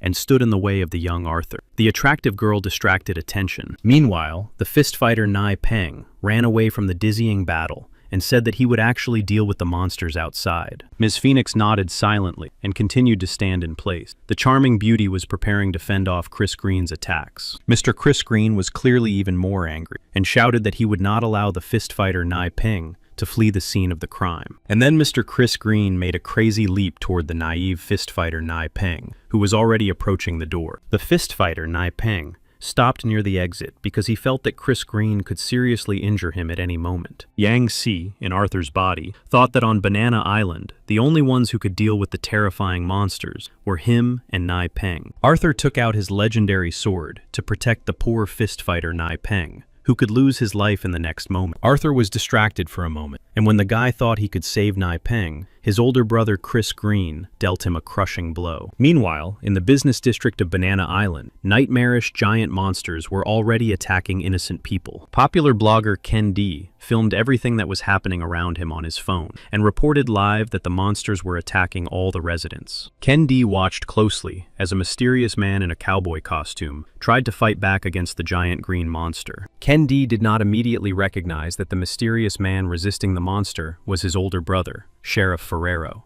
During the battle with the powerful monster, Sheriff Ferrero thought that he just needed to hold out until the 8-fisted fighter appeared. Sheriff Ferrero noticed that his huge opponent, the monster, was quickly moving towards him. The guy tried to dodge. After a few seconds, Sheriff Ferrero realized that he could be seriously injured by this nasty monster. Sheriff Ferrero tried to hide from the giant monster, but the beast eventually found the frightened man. Ken D continued to stand around the corner and watched the monster's actions closely. Then the monster turned its head directly toward him. Ken D tried to record everything with his phone until the very last moment, but soon the image disappeared completely. Poor blogger Ken D screamed loudly and called for help, thinking that the monster would easily defeat him in a fair fight. Suddenly, the situation changed dramatically when blogger Ken D saw some kind of plasma beams flying toward the bloodthirsty monster. In an instant, the giant bloodthirsty monster was lying on the cold ground, showing no signs of life. Blogger Ken D was happy that someone had finally saved him from certain death. The guy even jumped for joy. Poor frightened boy Ken D looked intently at the back of the head of the powerful snake from the organization of judges. The snake from the judges organization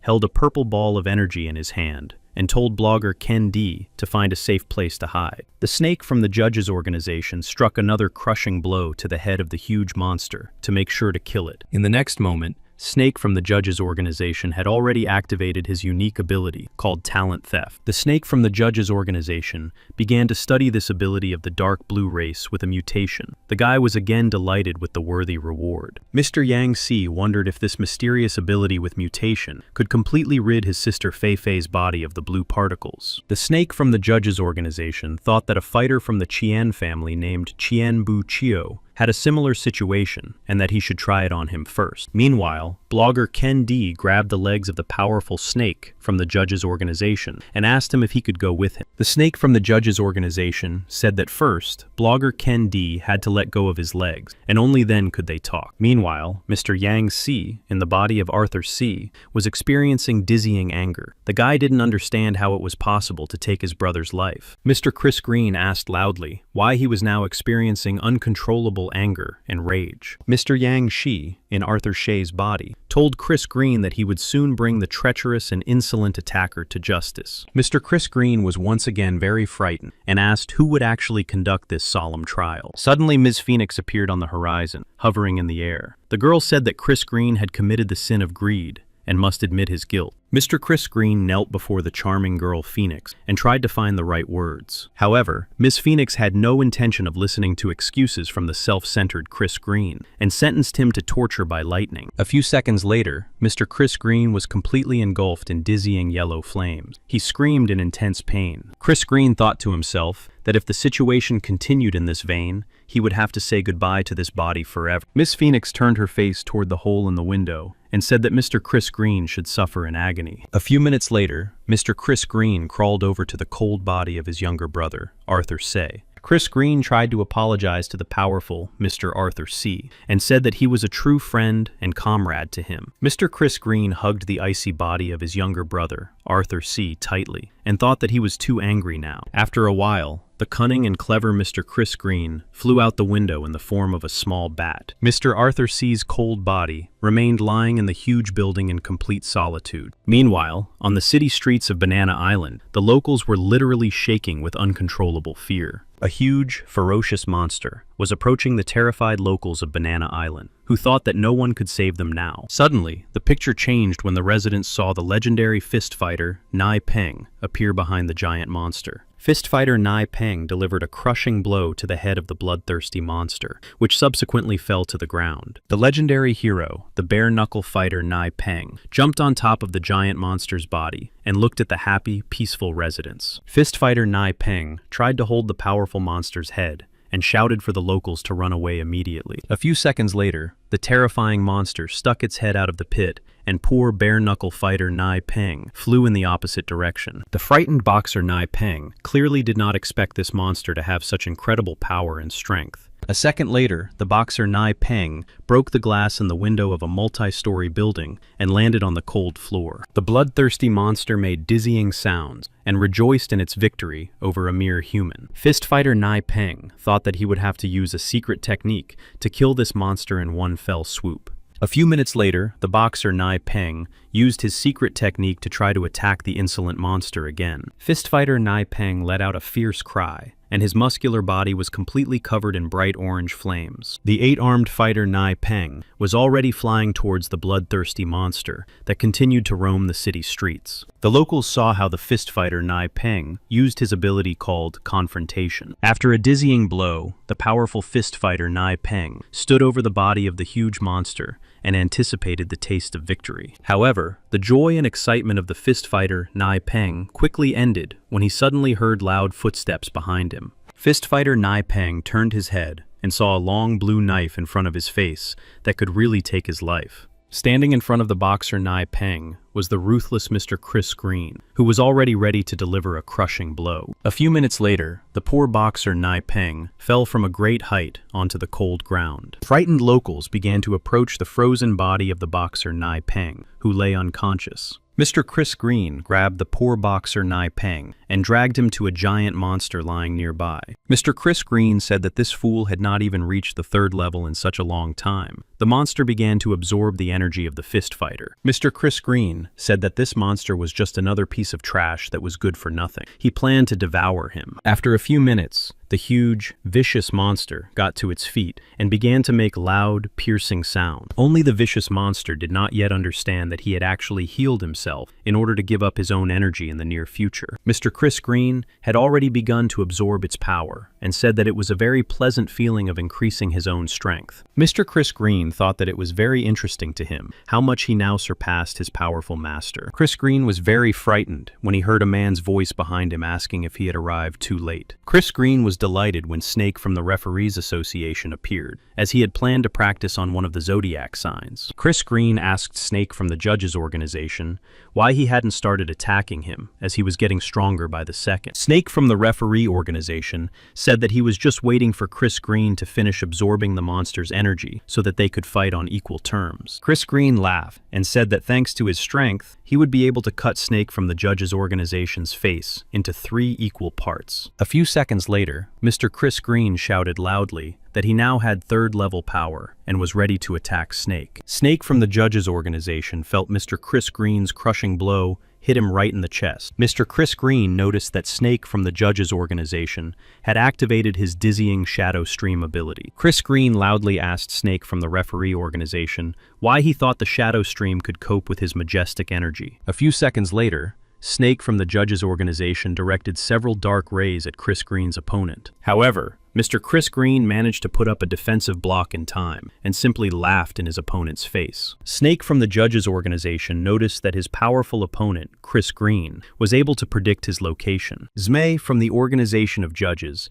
decided that he needed to wait a little while his opponent, Chris Green, made a mistake. Soon, Snake from the organization of judges used the ability of the plasma storm, and a whirlwind formed around Chris Green. However, Mr. Chris Green did not wait to be injured and turned into a flock of small bats to avoid colliding with the storm. But Mr. Chris Green's plan didn't work out because the plasma storm still hit the little bats. Chris Green transformed back into human form and thought that only the right tactics would help the weak defeat the strong. Mr. Chris Green thought about how many more times such a powerful and incredible attack could be used. A few seconds later, Mr. Chris Green felt a powerful blow to his back from a demonic spear. Chris Green saw Ms. Phoenix and the hero monkey from the organization of judges approaching him. He simply had no chance. Mr. Chris Green realized that he could not win, so he tried to pull the blue stripe out of his own body and escape. The hero monkey from the organization of judges said that Chris Green managed to escape even with the seal activated. Ms. Phoenix noticed that Chris Green had used too many particles to open a hole in the seal to escape. Ms. Phoenix and the hero monkey from the organization of judges went to help the local residents of Banana Island. Sometime later, Ms. Phoenix told Yang Shi that after the incident on Banana Island, the judges' organization had become much more popular. Ms. Phoenix said that most people wanted to join the judges' organization, but the number of places was limited to 36. Ms. Phoenix added that some users of abilities who had come to the Qian family would send their spies to gather intelligence. Mr. Yang Shi turned around and said loudly that it was time to return to his native city of Lugan. And so Lord Yuji was already standing on the roof of the skyscraper, saying that he greatly missed the city smell of his homeland, Lugan. Lord Yuji thought that he urgently needed to improve his control ability to SS rank. Now he had 36 subordinates. A few seconds later, the sphere with the control ability in Lord Yuji's hands changed color to gray. Now this amazing ability was called Iron Control, and Lord Yuji gained the skill to control divine metal. Lord Yuji understood that the so-called divine metal was a metal with dizzying strength and power. Meanwhile, a huge monster invaded the city of Lugan and was already looking for new innocent victims. The monster was hungry. Lord Yuji looked closely at the giant monster and realized that he had to save the local indigenous people no matter what. The bloodthirsty monster smashed the glass in one of the many skyscrapers and opened its mouth to the frightened people. It was a real S-rank monster called a demonic fox. The beast could move vertically. Suddenly, a small drone appeared on the horizon and told viewers that an S-rank monster had appeared in the town. The poor local resident, who was about to fall from a great height, opened his eyes and asked if he was still alive. Meanwhile, the demonic fox attacked a red passenger car driven by a charming girl. Mr. Liu Yuan, accompanied by his mysterious assistant,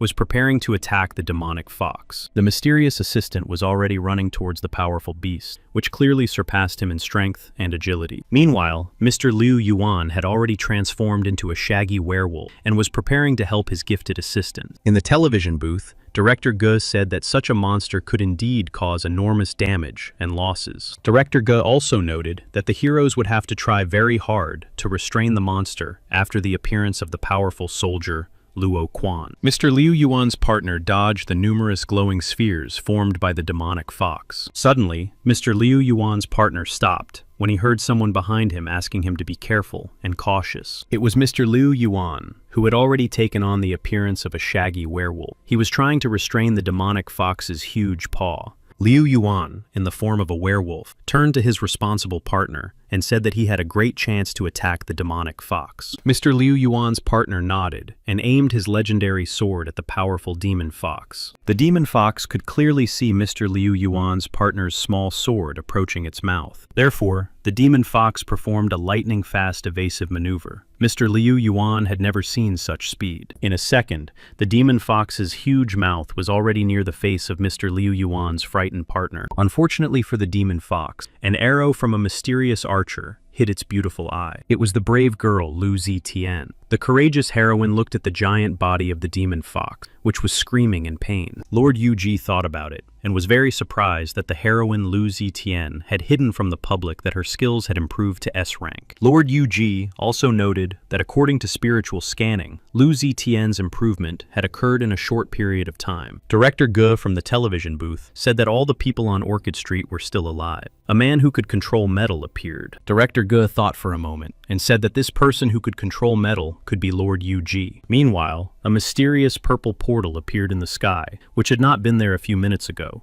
The frightened werewolf Liu Yuan and his loyal partner opened their mouths in surprise and did not understand what was happening. It turned out that the demonic fox had activated its night uprising ability, which meant that the heroes would have to try to save the town of Lugan. The demonic fox began to let out a dizzying roar, as if calling for helpers. The heroine Lu Zitian was preparing to shoot her arrow again, but for some reason, she felt confused. Before Lu Zitian could release her arrow, the demonic fox jumped at lightning speed toward the darkness. Director Ge from the television booth noted that this demonic fox could use the darkness to hide from any attack. Director Ge continued to say that due to the incredible speed of the demon fox, it was difficult for the heroine Li Zitian to aim. Suddenly, the paws of the giant demon fox found themselves in the hands of the powerful werewolf Liu Yuan, who was trying to hold it back. The werewolf Liu Yuan turned to the charming heroine Lu Zitian and asked her to shoot the demon fox immediately. The heroine Lu Zitian nodded and loaded her bow with a majestic arrow. It seemed that she would definitely hit the target. And so, another arrow from the courageous heroine Lu Zitian again hit the demonic fox right in the eye. The huge demonic face tried to hide, but let out loud cries of pain. Meanwhile, the werewolf Liu Yuan was already under the giant paw of the powerful demonic fox. He thought he would never escape. Mr. Liu Yuan, in the form of a werewolf, thought that his godfather, Lord Yuji,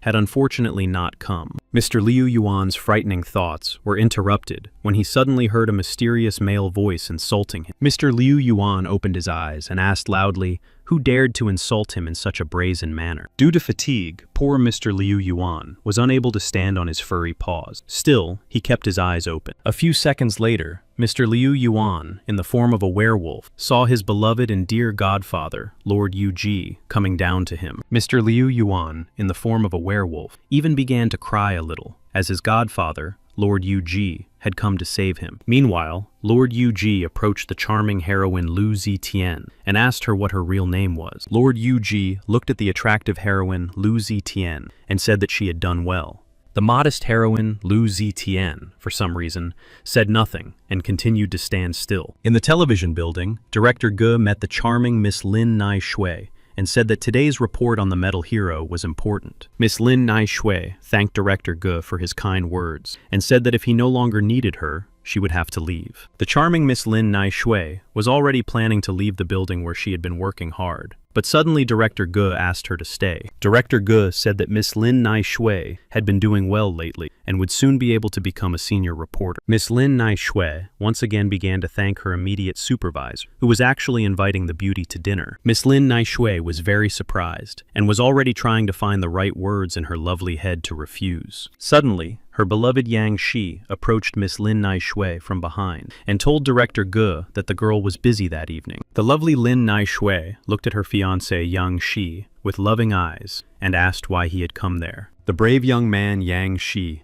quickly replied that he had actually planned to pick up his beloved Lin Nai Shu and surprise her. Miss Lin Nai Shui asked her beloved fiancé Yang Shi why he hadn't told her that he had returned. Miss Lin Nai Shui also asked her beloved Yang Shi how long he would stay with her this time. Mr. Yang Shi said that the couple would have plenty of time together. Miss Lin Nai Shui said that she was planning to visit a Japanese store. Meanwhile, Lord Yuji looked at the couple in love and said that in fact, his clone would be staying with Miss Lin Nai Shu temporarily. Mr. Liu Yuan entered his office. The naive young man had no idea that a surprise was waiting for him in the room. Inside the office sat Lord Yu-ji, who greeted his godson and asked if he would like to go to the Four Seas. Mr. Liu Yuan was very surprised and asked his godfather, Lord Yu-ji, exactly which territory he was referring to. Lord Yu-ji nodded and walked over to the window. The young man said that this was where the true elite and powerful masters lived. A few minutes later, Lord Yu-ji turned his head toward his godson, Mr. Liu Yuan, and asked him what he thought about it. Mr. Liu Yuan knelt before the powerful Lord Yu-ji and began to thank his godfather for his care and protection. Lord Yu-ji said that there was no need to thank him for this, and that Liu Yuan's abilities were still too low. Lord Yu-ji also said that he could give Mr. Liu Yuan credit in the form of points so that he could exchange them for an S-rank elixir. Lord Yu-ji and Mr. Liu Yuan were already on their way to the Turtle Castle. Yu-ji asked his godson what ability he would like to obtain. Master Liu Yuan quickly replied that he would like to improve his werewolf ability to the maximum limit. Lord Yu-ji replied that for the first time, his godson Liu Yuan had acted wisely, and he also reminded him of his own promise. Mr. Liu Yuan thought that Lord Yu-ji planned to become his real father, which would be very cool for the boy. Lord Yu-ji handed Mr. Liu Yuan a heavenly mask of a tree wolf and said that now this mask was his. Mr. Liu Yuan thought that they could become real relatives, but only after the organization had finished forming. Mr. Liu Yuan once again thanked his beloved and dear godfather, Lord Yu-ji. Lord Yu-ji put his hand on the shoulder of the brave Mr. Liu Yuan and told him not to worry, as that day would soon come. Lord Yu-ji thought deeply about what his clever godson, Mr. Liu Yuan, had said. Lord Yu-ji said that the tree wolf belonged to the White Tiger Castle. Together with Liu Yuan, another person would go west to the Free Union. Lord Yu-ji asked Mr. Liu Yuan to finish his important business within a few days and then follow him. Mr. Liu Yuan looked at this mysterious tree wolf mask and thought that dizzying adventures were surely awaiting him. Mr. Liu Yuan stretched out his hand and said that soon the organization of judges would become even more powerful. Lord Yu-ji had already stood on his metal board and unexpectedly sneezed loudly. The boy thought that someone was thinking of him. Meanwhile, on the roof of one of the many skyscrapers, the brave boy Yu Fang was training and doing push-ups. Suddenly, Yu Fan felt someone approaching him quickly, and his aura was as strong as that of his teacher. It was the great Lord Yu-ji, who was already asking the boy Yu Fan how things were going. The boy Yu Fan knelt on one knee before his master, Lord Yu-ji, and greeted him. Lord Yu-ji said that he had already heard that Yu Fang had won first place in the competition. The young man should have already received an important invitation. Yu Fang nodded and said that Li Zitian, Luo Su Ao Chao, and Hua Ju had also received invitations from the Heroes Association. Lord Yu-ji asked Yu Fan how close he was to the charming girl Li Zitian. Yu Fan replied that he hardly knew her. Lord Yu-ji asked if the girl had any special habits that the boy already knew about. Yu Fan thought for a few seconds, and suddenly said that he had actually noticed how Li Zitian liked to meditate often. Lord Yu-ji thought that it was impossible for the sweet and modest girl Li Zitian to have learned the method of meditation on her own. Lord Yu-ji said that he had to leave urgently, and that the boy Yu Fan needed to train and develop even more. The boy Yu Fan nodded, and thought that someday he would become a powerful weapon in the hands of his master. Lord Yu-ji stood on his metal board and was about to fly away when he suddenly sneezed loudly again. He thought he was getting sick. Meanwhile, in the forest park of Lugan City, the pretty girl Li Zitian sat alone and meditated. Lord Yu-ji watched the charming Miss Li Zitian closely and thought that it was impossible to get an S rank so quickly. Suddenly, the attractive Miss Li Zitian opened her eyes and asked loudly who had approached her so quietly. The brave Miss Li Zitian grabbed her bow and arrows and ordered the mysterious stranger to come out of hiding and into the light. Lord Yu-ji raised his hands and came out into the light. The young man asked the beauty not to shoot, as he actually wanted to offer her a deal. Miss Li Zitian lowered her bow and asked Lord Yu-ji what kind of deal he was referring to during their conversation. Lord Yu-ji slowly approached the charming Miss Li Zitian and said that now he understood why the girl had grown so quickly. Miss Li Zitian was very frightened and thought that Lord Yu-ji had managed to expose her and now knew her secret. Lord Yu-ji said that as a gift, he could offer Miss Li Zitian the ability of SS rank. Miss Li Ziti was clearly interested, but asked why Lord Yu-ji had chosen her. She had no connection to the organization of judges. Miss Li Zitian Also asked if the organization of judges had such capabilities, why did they need to know her secret? Lord Yuji said that the so-called elixirs of abilities could have a beneficial effect on far from everyone. Lord Yuji also said that the main goal of the judges' organization was to increase humanity's combat ability. Li Zitan understood that this was true. Miss Li Ziti said that she had recently discovered, quite by accident, that her ability to meditate had helped her develop in such a short time. However, Miss Li Ziti noted that her meditation on hunting magic was far from perfect. Lord Yuji asked if Li Ziti wanted to say that meditation could improve her powerful rank. Lord Yuji smiled broadly and said that he could easily help Li Ziti become even stronger and faster. Mr. Yang Si, in Lord Yuji's body, thought that Miss Li Zitian was literally capable of forming a real army. Li Ziti grabbed Lord Yuji by the neck and asked if his offer was still valid. The girl chose lifelong protection. Lord Yuji handed the charming beauty, Li Ziti, a moon deer mask and said that in case of danger, Lady Phoenix would come to her aid. Miss Li Ziti looked closely at the heavenly mask and repeated that her meditation was not complete and only worked for her. Lord Yuji said that he only needed a fragment of her ability gene to form an elixir from it and then give it to reliable hands. Miss Li Zitian began to slowly back away and asked how this event would affect her gorgeous body. Lord Yuji replied that it would only take 2 or 3 minutes to extract the ability gene. The process was harmless. Li Ziti agreed and lay down on the stone. Lord Yuji asked the charming beauty not to try to resist mentally. A few seconds later, Lord Yuji shouted loudly that he had already finished extracting the ability gene from Li Zitian's gorgeous body. The attractive Miss Li Ziti was very surprised and asked if Lord Yuji had indeed finished the important process. Lord Yuji thought that Miss Li Zitian's words sounded very strange to him. It was as if the girl was thinking about something else.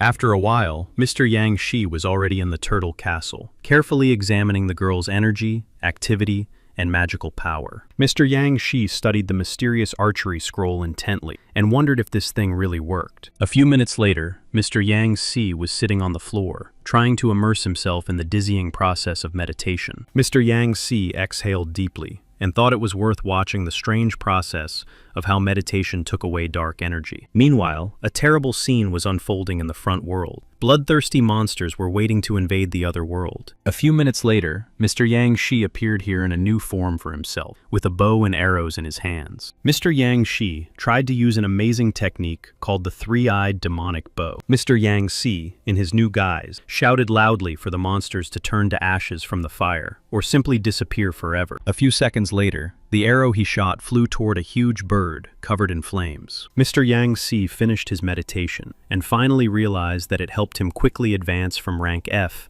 to category D. Mr. Yang Shi opened his eyes and found himself back in his turtle castle. It was a new and dizzying process for him. Yang Shi said that he was used to the instant absorption of dark energy, and this meditation process was too slow for him. The flow of meditation and spiritual power came and went, and with their movements, they preserved the dark energy. Mr. Yang Shi finally understood how this strange meditation process worked and wondered where people from another world had learned it. Mr. Yang Shi thought that the meditation process for people from another world stemmed from the word meditation. That was the main problem. Yang Si thought that he would only be able to fully uncover the secret of meditation once he mastered meditation from another world on the Osid plane. And so, after a certain amount of time, Lord Yu Ji and Mr. Liu Yuan looked out over the lands of the four seas. Mr. Liu Yuan hugged the powerful Lord Yu Ji tightly, who asked him to pull himself together as they were heading to an important meeting. Lord Yu Ji, accompanied by Liu Yuan, landed on the shore of the 7th island of the archipelago, where they were met by the serpent from the organization of judges. Mr. Liu Yuan also noticed Qianbu Kui, who remained behind Snake from the organization of judges. Lord Yu Ji grabbed Liu Yuan's godson by the hand and introduced him as a tree wolf. He asked him to take care of him. Mr. Liu Yuan bowed and introduced himself as the Wood Wolf. The young man hoped that he would be able to get along with the other members of the judges' organization. The serpent from the judges' organization also bowed to the Wood Wolf and called him by his real name. Mr. Liu Yuan turned his head toward Lord Yu Ji's godfather and thought that the honorary members of the judges' organization knew his true identity. Lord Yu Ji said that he personally trained the Moon Crow, or Snake, and that was why he had revealed certain information about him the day before. Lord Yu Ji said that the Moon Crow, or Snake,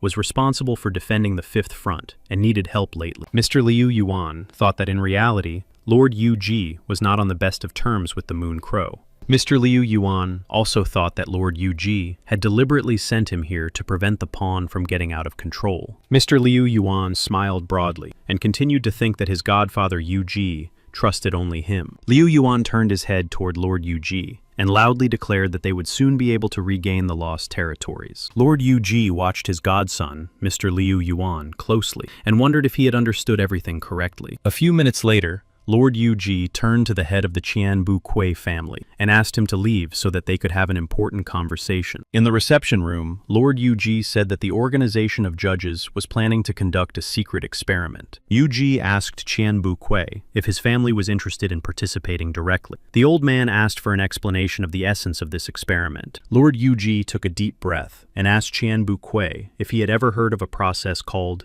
meditation. Qianbu Kui was very surprised and asked when the judges' organization had learned this dizzying method. Qianbu Kui quickly replied that he had first heard about meditation from his son, Qian Yu Chu, who said that only an expert could master it. Qianbu Kui added that the meditation of people from another world was very different from their method, as it was clearly incomplete. Lord Yu-ji said that now the organization of judges had hunting magic meditation, and it would help other people become stronger. Lord Yu-ji added that in order to speed up the development process, the organization of judges would continue to use low-level elixirs. Qianbu Kui decided to ask Lord Yu-ji if his family was ready to help the organization of judges, but he did not understand what exactly was required of him personally. Lord Yu-ji said that for the first secret experiment, he needed 100 girls and boys who could endure heavy loads. Qianbu Kui said there was no need to worry, as he had a special plan to identify the best students. Lord Yu-ji nodded and said that when the time came, they should meet on Banana Island. Meanwhile, Mr. Yang Si was already in the Heavenly Palace, where Lady Phoenix said that she had found out something about the archery scroll. Phoenix said that during meditation, spiritual power also changed, and this change was caused by the body absorbing dark energy. Phoenix continued that her gathering in its true form and shape of cubes was very different from the usual. She called it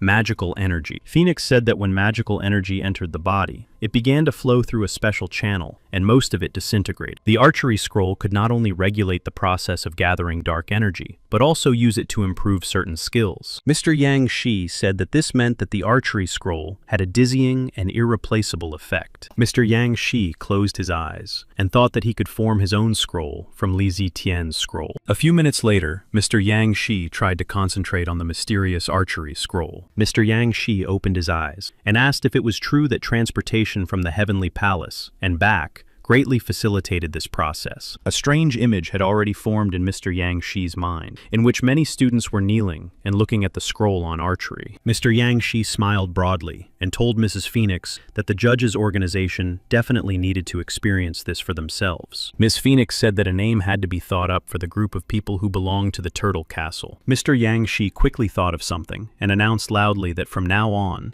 this mysterious group would be called the Hunting Force. Meanwhile, the dragon patron Luo Moon was meeting with the best students who had come to him to pass on their ability genes. The dragon patron Luo Moon turned his attention to one of the students and thought that he emanated an amazing energy. The conversation between the dragon patron Lo Mun and the students was interrupted by some mysterious strangers who were slowly approaching them. The mysterious men addressed the brave and courageous students and asked them if they were representatives of the organization of judges. The disciples began to discuss among themselves and asked if the heavenly mask that Ni Shao Guan had stolen was on the stranger. Lord Yu-ji appeared at the most opportune moment and asked if all the worthy disciples had gathered here. The patron of dragons, Luo Mun, asked Lord Yu-ji if he had come here to collect samples of the students' ability genes. Lord Yu-ji smiled broadly and called the dragon patron Luo Mun his old comrade and friend. The dragon patron Luo Moon replied that he was now equal to him in strength, and that someday he would be able to defeat Yu-ji in a duel. Lord Yu-ji thought that the dragon patron Luo Moon behaved in a dignified manner,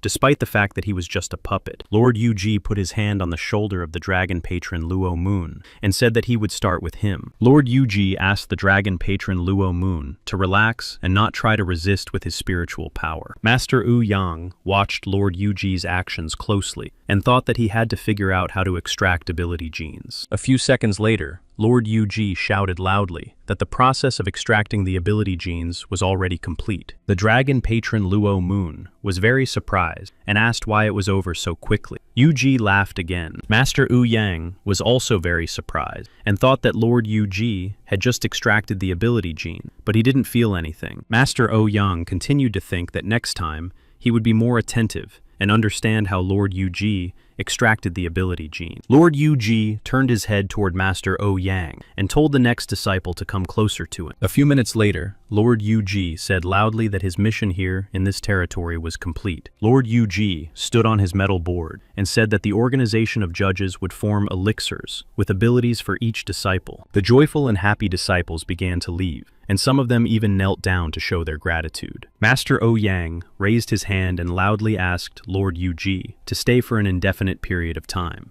Master O Yang asked Lord Yuji to explain how the process of extracting the ability gene actually worked. Lord Yuji looked at the disciple of the storm god and said that he had to refuse his curiosity. Master O Yang said that he could reveal one mind-boggling secret in exchange for the information. Yuji was interested. Master Wu Yang asked Lord Yuji if he knew that some masters of the Four Seas used special skills. Master Wu Yang said that Blast Tuntian and even his powerful father, God of Storms, practiced a special method called meditation. Master O Yang also said that each powerful hero had their own unique path. Lord Yuji asked Master O Yang if he planned to use the information from the organization of judges to find his own path. Lord Yuji told Master O Yang that if he wanted to advance a little in meditation, he could indeed help him with that.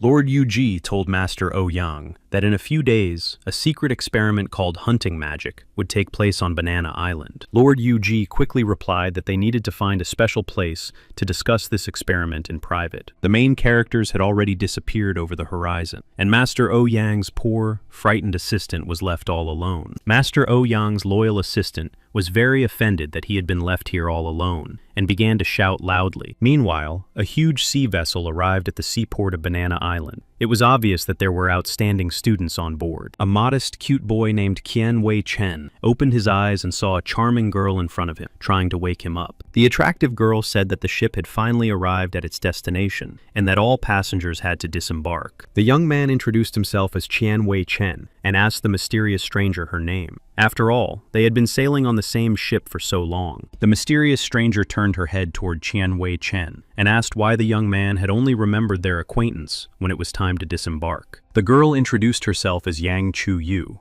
and said that it was quite possible that she was a relative of the famous Lord Yang Shi. Qian Wei Chen thought that perhaps the charming girl Yang Chu Yu was the aunt of the great Lord Yang Shi. The cheerful Yang Chu Yu laughed loudly, and said that she was probably Qian Wei Chen's grandmother, since he called Yang Shi his brother. Qian Wei Chen also smiled, and said that his grandmother always gave him pocket money every time they met. Yang Chu Yu's fun and joy suddenly ended when she heard a dizzying sound behind her. Lord Yuji was standing nearby, carefully examining each passenger as they disembarked from the ship. Lord Yuji slowly approached the young man Qian Wei Chen and told him that he was glad he had finally returned. Yang Chu Yu was very frightened because she thought Lord Yuji had heard her jokes and was upset. Qian Wei Chen said there was no need to be afraid. Lord Yuji thought that he would have to remember this cheerful couple, his aunt Yang Chu Yu and his brother Qian Wei Chen. A few minutes later, Lord Yuji turned to the passengers and students and asked if they wanted to become stronger. The passengers and so-called disciples shouted for Lord Yuji to choose them to receive the elixir with abilities. Lord Yuji did not respond to the numerous disciples and passengers, and simply thought that the situation was developing perfectly. A few seconds later,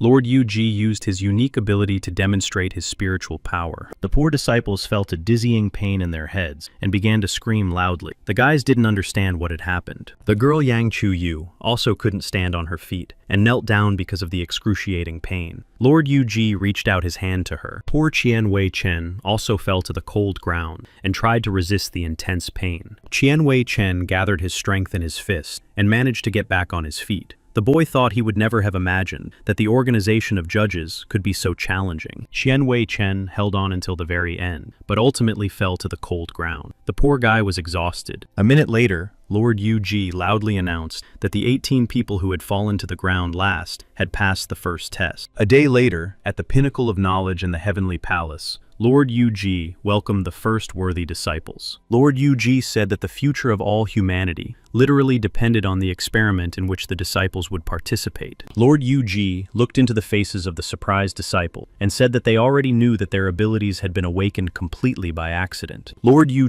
continued that now the organization of judges had a unique method called hunting power meditation. One of the happy students asked Lord Yu if it was true that from now on, ordinary people could obtain abilities. Lord Yu nodded and replied that soon the disciples would see how effective meditation was. Yu said that they would be divided into two teams. The first team would receive F-rank hunting magic bow ability, while the second team would have to awaken their abilities themselves. Lord Yu asked those who planned to study the unique meditation process to take a step forward. Lord Yu actually used his mind control ability to control every move the students made. Qian Wei Chen and Yang Chu Yu stepped forward and loudly declared that for the sake of humanity's future, they chose meditation. Lord Yu mentally applauded his talented disciples and said that they could begin in a few minutes. After a certain amount of time, the disciples were already sitting on the cold ground and trying to learn the amazing process of meditation. Lord Yu thought that the universality of this so-called meditation was too small. Anyone who wanted to could develop it. The dizzying learning process was suddenly interrupted when Lord Yu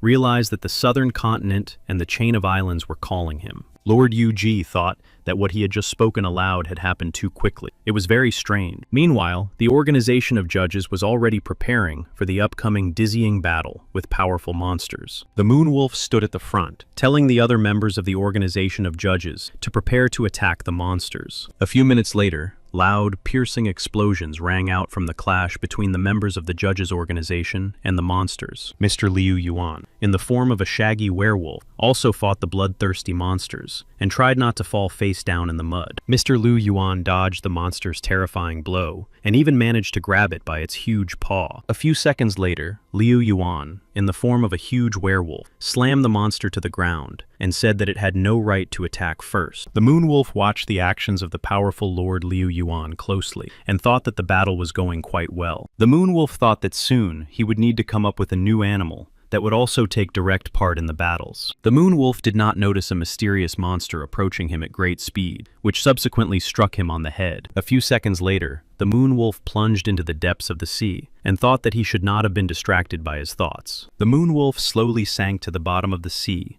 and saw a cunning crocodile. The guy thought about it and chose it. Suddenly, a mysterious stranger swam up to the huge crocodile, who had already managed to deal with the dragon's protector, Lo Moon. The mysterious girl turned to the bloodthirsty crocodile and asked him if he wanted to sit at the bottom of the sea while the battle was going on. Mr. Yang Si thought that he had originally planned to pretend to be a being from another world, and he was lucky enough to find people from a parallel world. Mr. Yang Si thought that he could make this mysterious stranger his puppet so that he could later learn meditation. Meanwhile, the brave girl stood with her foot on the crocodile's huge head and thought that something was wrong with this monster. The mysterious stranger realized that there was not a single wound on the crocodile's body, but it was pretending to be dead. The mysterious girl saw the huge crocodile open its eyes and asked it where it was looking. A few seconds later, the mysterious stranger froze in place as Mr. Yang Si had already activated his ability to control. Mr. Yang Shi had already immersed himself in the inner world of the mysterious girl and wondered if he would be able to find the episode with meditation here.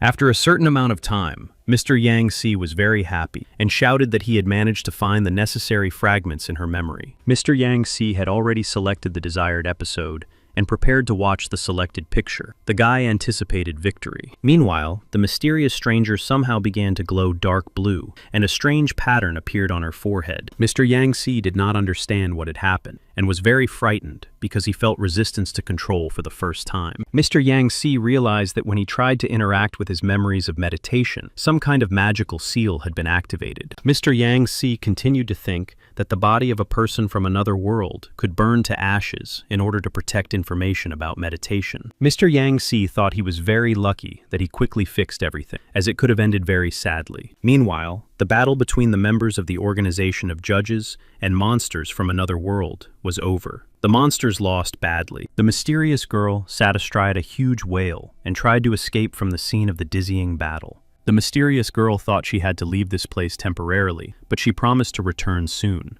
The mysterious stranger headed towards the 9th island of the archipelago, called Red Frost, and so, the charming, mysterious beauty took a step and set foot on the dry land of the island of Red Frost. The mysterious stranger walked to the appointed place and thought that the situation in the captured lands was very unfavorable. It was impossible to breathe here. Mr. Yang Shi continued to monitor the movements of the mysterious girl and thought that people from another world had not begun to restore these lands. Mr. Yang Si, in the body of the charming girl, thought that only the guild building and a few other administrative centers were located in the center. A few minutes later, Mr. Yang Si, in the body of the mysterious stranger, approached the doors of the guild on Red Frost Island. At the entrance, the attractive beauty was met by a guard, who asked her if she really wanted to receive a reward for completing the mission. Mr. Yang Shi now learned the name of this mysterious stranger, who was called Anastas. The girl nodded her head. The guard held out her hands and said that there were 9 gamma rank crystals here, and now they would go to the beautiful Anastas. Yang Shi, in Anastas's body, thought that this was about 100 units of dark energy, but he did not understand how to use it properly. Yang Shi, in Anastas's body, left the guild and thought that it would be better for him to find the Stone of Wisdom soon, as he could feel its energy. Yang Shi was very happy that this charming girl, Anastas, had wings,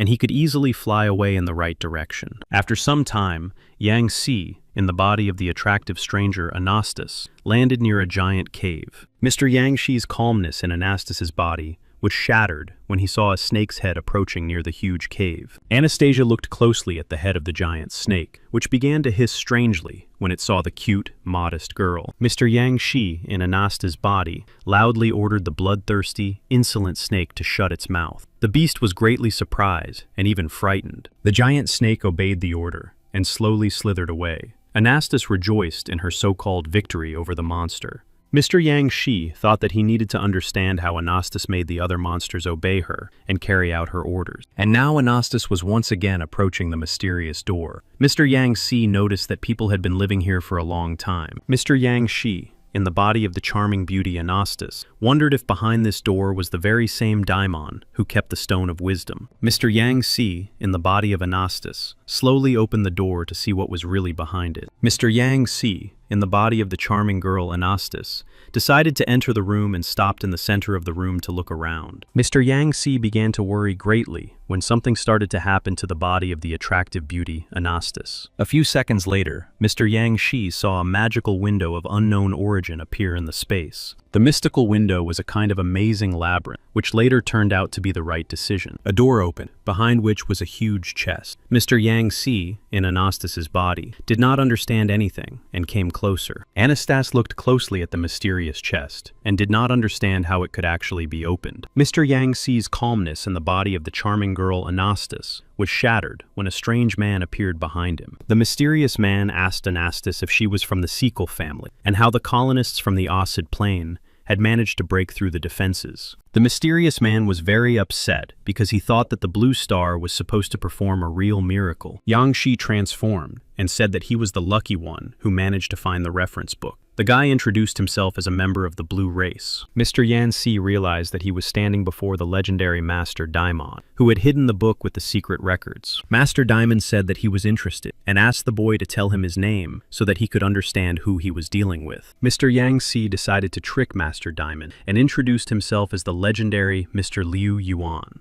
Meanwhile, somewhere far from their conversation, Mr. Liu Yuan sneezed loudly and thought that someone was remembering him. Master Diamond said that before Mr. Yang Si could receive the coveted Stone of Wisdom, he had to talk to him. Mr. Yang Shi asked Master Daimon what exactly he planned to talk about. Daimon asked how things were going with the Blue Star race. Mr. Yang Shi began to tell Master Diamond the latest dizzying news, and after an hour, he even sat down on the floor. Master Diamond finally said that in order for Mr. Yang Shi to obtain the magic crystal, he had to pass a series of tests. Master Damon looked at Mr. Yang Shi again and said that he would definitely be able to handle a series of dizzying trials. Master Damon told Mr. Yang Shi to prepare himself to see the true wonder of the Ossid Plains. The young man waited eagerly. Mr. Yang Shi kept his eyes fixed on the mystical box, standing next to Master Damon. Soon, for some reason, the mystical chest began to open slightly. Mr. Yang Shi felt a strange sensation again. Master Damon loudly declared that inside was the true power of life, which was constantly changing and did not obey the rules. Finally, the chest opened completely, and Mr. Yang Shi was already looking at the mysterious pink stone of wisdom. Mr. Yang Shi slowly reached out his hand to touch the dizzying power of the stone of wisdom. However, his attempt to grab the stone of wisdom ended in failure, as Mr. Yang Xi's hand passed right through it. Master Diamond loudly asked Mr. Yang Xi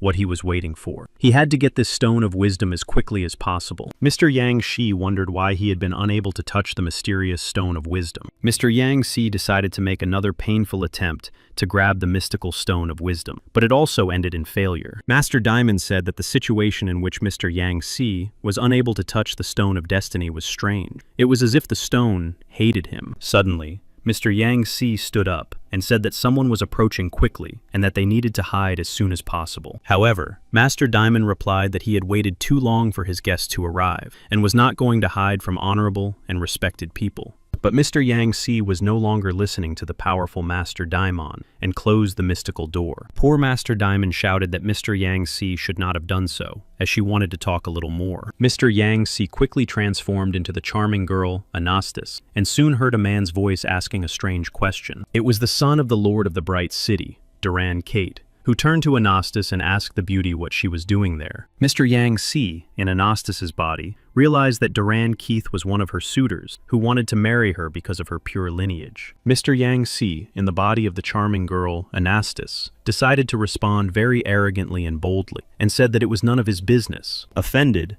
Duran Kate tried to stop the insolent girl Anastas and said that he had already done a lot for her. Duran Kate continued to ask questions and told Anastas to stop turning her nose up at him and agree to his marriage proposal. The brave Duran Keith ordered his beloved Anastas to finally give in and become his wife for the sake of a bright future for their race. Suddenly, the cunning and treacherous Duran Keith decided to demonstrate his abilities and began to transform into a monster. Mr. Yang Xi, in the body of the charming girl Anastas, decided to respond to the attack and fired a blithe arrow at the criminal. Meanwhile, Duran Keith, in the guise of a so-called dragon, shot a stream of fire from his mouth to stop Blythe's arrow. The fiery flame from Duran Keith's mouth hit the blithe arrow right on target, melting it right before the eyes of the attractive girl, Anastas. Mr. Yang Xi, in Anastas's body, carefully examined his magical blithe arrow, which lay on the floor covered in flames. Duran Keith asked his beloved to think again, and if she gave a positive answer, he would become much gentler. Duran Kate was very frightened when the brave and courageous girl Anastas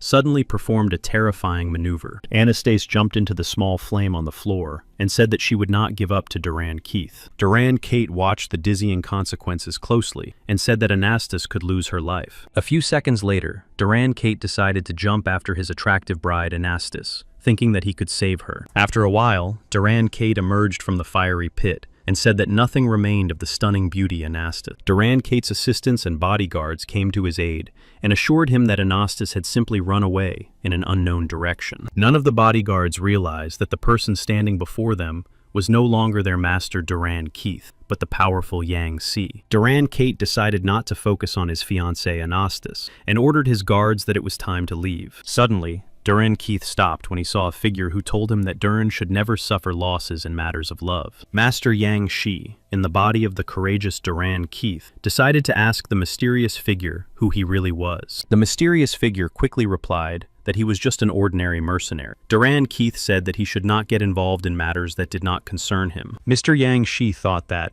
according to Duran Keith's memories, he was a criminal who was wanted in the Bright City. The approaching mercenary said that Duran Keith's father had cut off his upper limb, and now he had come to take revenge. One of Duran Keith's brave bodyguards said that the mercenary was close to the third rank of spiritual power last time. Duran Kate turned his head again toward the approaching mercenary, who, for some unknown reason, disappeared in an unknown direction. A few seconds later, Duran Keith dodged a dizzying blow from the professional mercenary. The surprised mercenary asked Duran Keith how he managed to predict his terrifying movements. The guy replied that he just guessed. The battle between Duran Keith and the professional mercenary temporarily ended when a dizzying explosion sounded. Mr. Yang Xi, in the body of Duran Keith, turned his head and realized that the door behind which Master Diamond was hiding had exploded. Master Diamond said that this alchemical matrix could indeed be used to escape the trap. Master Diamond quickly flew up to the brave Duran Kate and said that he would give him a hint soon. Meanwhile, the professional mercenary said that Duran Kate had the Philosopher's Stone, and therefore could not count on mercy. Duran Kate's brave bodyguards asked him to immediately leave the battlefield and report to his powerful father. The two brave guards argued fiercely over which of them would stay and try to detain the professional mercenary. Mr. Yang Si, in the body of Duran Kate,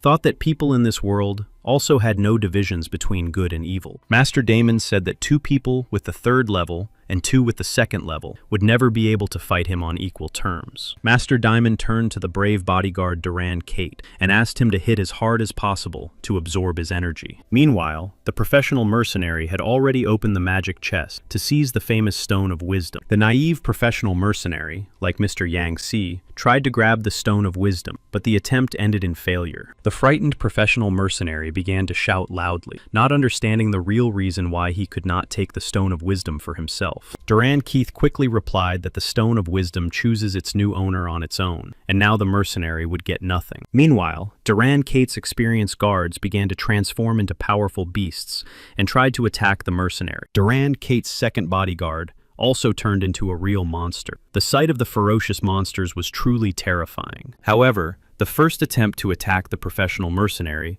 by Duran Keith's experienced bodyguard ended in his injury.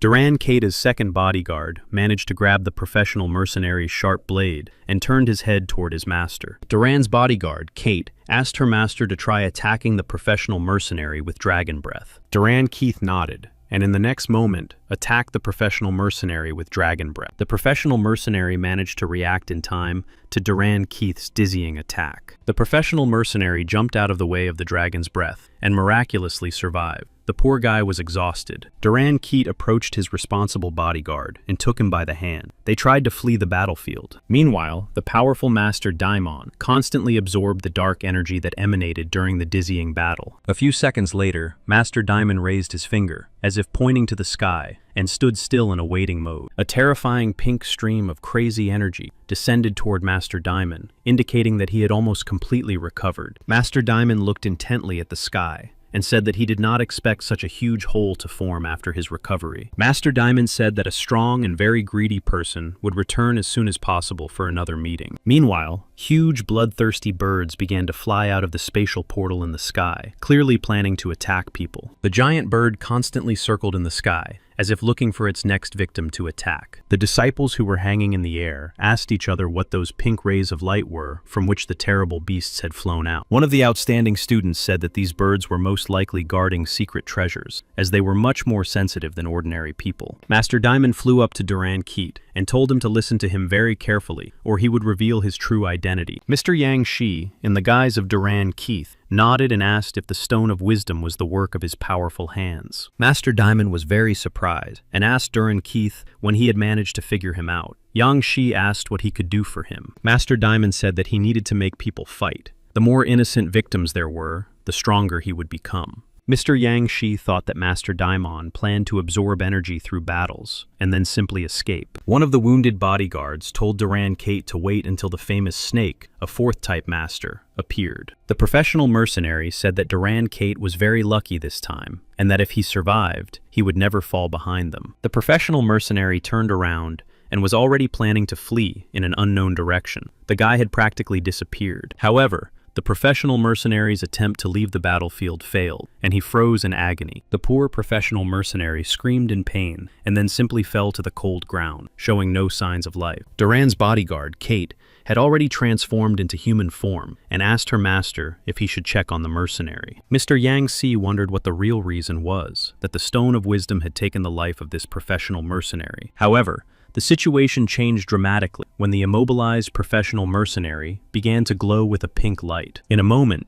the mercenary stood up and shouted loudly that he now possessed permanent energy regeneration. Mr. Yang Shi, in the body of Duran Kate, looked at Master Damon and tried to find the words to ask him what had happened. The professional mercenary shouted loudly that from now on, he was immortal and nothing could scare him anymore. He was ready to fight Duran Kate. Duran Kate slowly approached his wounded guard and pulled the knife out of his hand. The poor bodyguard cried out in pain. A few moments later, Duran Keith threw the sharp blade toward the huge hole that had been created by the explosion of pink energy. Duran Keith was not at all surprised when the sharp blade that belonged to the professional mercenary hit the huge bird directly. Meanwhile, the professional mercenary was very surprised that Duran Keith was able to hit the huge bird from such a distance. In fact, Mr. Yang Si, in Duran Keith's body, expected the angry bird to respond to such insolent behavior from ordinary people. In the next moment, the giant bird directed a dizzying blue stream of energy toward the professional mercenary. However, the professional mercenary just smiled and said that now he was truly immortal and invulnerable. The picture changed dramatically when the mighty White Snake Swordmaster appeared from this giant hole and recognized his nephew, Duran Kate. The White Snake Swordmaster loudly asked who among the gathered people dared to offend his nephew, Duran Kate. Duran Kate said that the professional mercenary did not want to go directly to his father and tried to cold-bloodedly take the life of his son. The White Snake Swordmaster put his hand on his nephew Duran Kate's shoulder and said that his beloved uncle had come to take revenge. The cunning professional mercenary told all the assembled guests to attack him at the same time.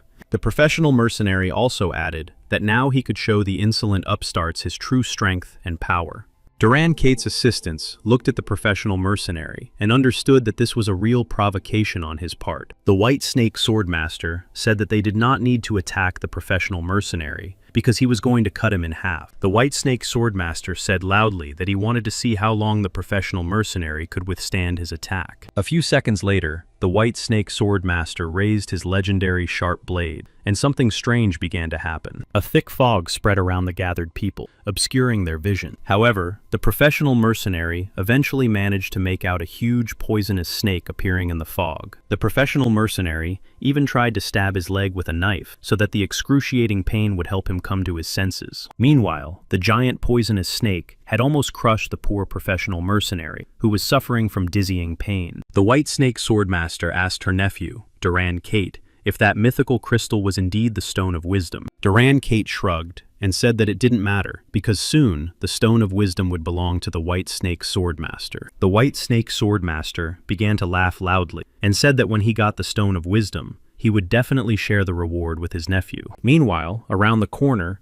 Master Diamond watched the situation closely and thought that the mercenary was still useless. Master Diamond continued to think that he had only given the mercenary a unique chance, but now he would have to act on his own anyway. A few seconds later, the professional mercenary stopped screaming in agony as a pink beam flew into his head. After a while, the professional mercenary seemed to be reborn and turned his head toward the bloodthirsty snake. The professional mercenary cut the poor poisonous snake in half with a single blow of his sharp blade. The professional mercenary laughed loudly and said that this was all that the legendary White Snake Swordmaster was capable of. The professional mercenary continued to stand still and looked into the face of the White Snake Swordmaster, who said that he was very lucky. The White Snake Swordmaster shouted loudly that he would now show the insolent upstart what a real, decisive, and crushing blow was. The White Snake Swordmaster raised his legendary sword and summoned his unique ability called Snake Waterfall. A few seconds later, a real dizzying snake waterfall fell on the head of the confused professional mercenary. One of the White Snake Swordmaster's loyal assistants said that the final attack was literally uncontrollable. The frightened assistants of the White Snake Swordmaster were terrified when they saw that his poisonous snakes were already crawling everywhere. The poisonous snakes quickly spread across the territory and were ready to carry out the orders of their master, the White Snake Swordmaster. Meanwhile, a terrifying scene was unfolding on the street.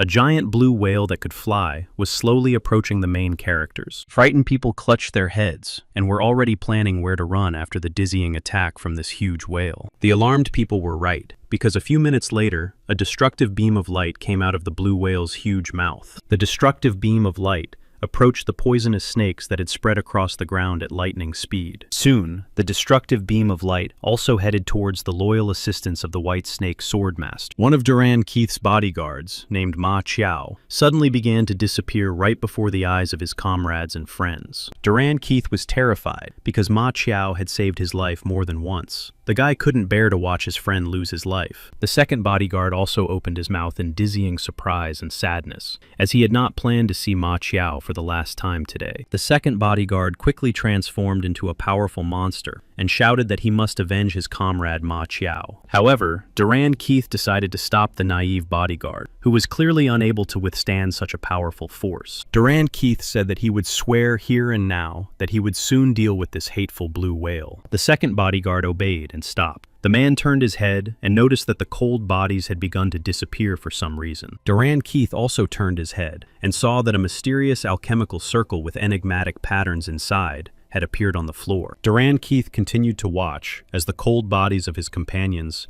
literally began to disintegrate into pink particles before his eyes. Meanwhile, one of the White Snake's living assistants, a sword master, noticed that this pink light helped him reach the second level of spiritual power. Yan Shi, in Durand Keith's body, thought that taking a life was stronger than another person. Such was the cultivation of the Stone of Wisdom. The White Snake sword master approached his nephew, Durand Kate, and said that the situation had gotten a little out of control. The White Snake sword master also said that each taking of a life released energy that made the rest of the living people stronger. The White Snake Swordmaster said that the difference between the gathered people could become almost equal in a short time. The White Snake Swordmaster was even a little scared, because now it was unclear who exactly would have the advantage. Meanwhile, Master Diamond stood in the corner and thought that now they had no chance to stay on the sideline. The angry people looked at each other and said that they had to fight, so that the energy would spread to everyone. One of the White Snake Swordmaster's loyal assistants stopped because someone had stabbed him in the back with a sharp blade. It was the legendary White Snake Swordmaster, who understood that he needed to feed on this energy in a short time.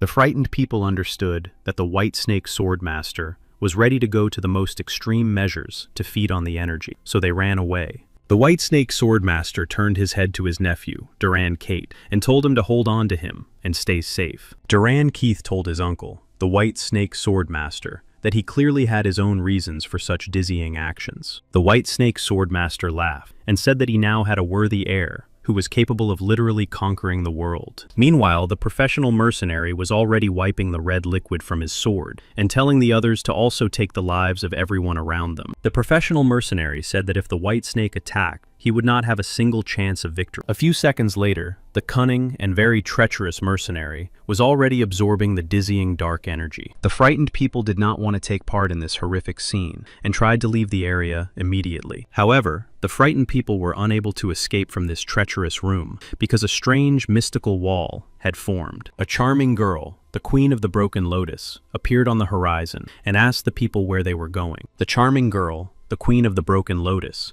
was joined by her faithful assistant, Yam Mad, who hung in the air. The frightened man froze in place and did not know how to respond to such an attractive girl as the Queen of the Broken Lotus. A few minutes later, the Queen of the Broken Lotus jumped high into the air to attack the innocent residents. A White Snake Swordmaster appeared in the path of the Queen of the Broken Lotus and said that he would not allow her to deal with the crowd of people. Mr. Yam Mad said loudly that if the White Snake Swordmaster had been in their place, he would have acted even more ruthlessly. Meanwhile, Master Diamond remained standing in the corner and thought that these foolish people were taking each other's lives, which made him stronger. The cold bodies lying on the ground continued to decompose into endless pink particles, which then moved on to others. Mr. Yam Mad said that soon he would reach the third level of spiritual power, and then they would be forced to fight. However, the White Snake Swordmaster did not plan to wait until his opponents truly reached dizzying power. The White Snake Swordmaster used his unique ability, and a thick fog formed around Mr. Yam Mad. The White Snake Swordmaster struck the thick fog with his sword with astonishing force and commanded it to explode. A few seconds later, there was a dizzying explosion of terrifying power. Everything around literally stopped. Gradually, the thick pink fog began to dissipate. However, it was still impossible to see anything. The Queen of the Broken Lotus and Mr. Yam Mad licked their wounds after the devastating and terrifying explosion. Mr. Yam Mad asked the White Snake Swordmaster if he was friends with his head,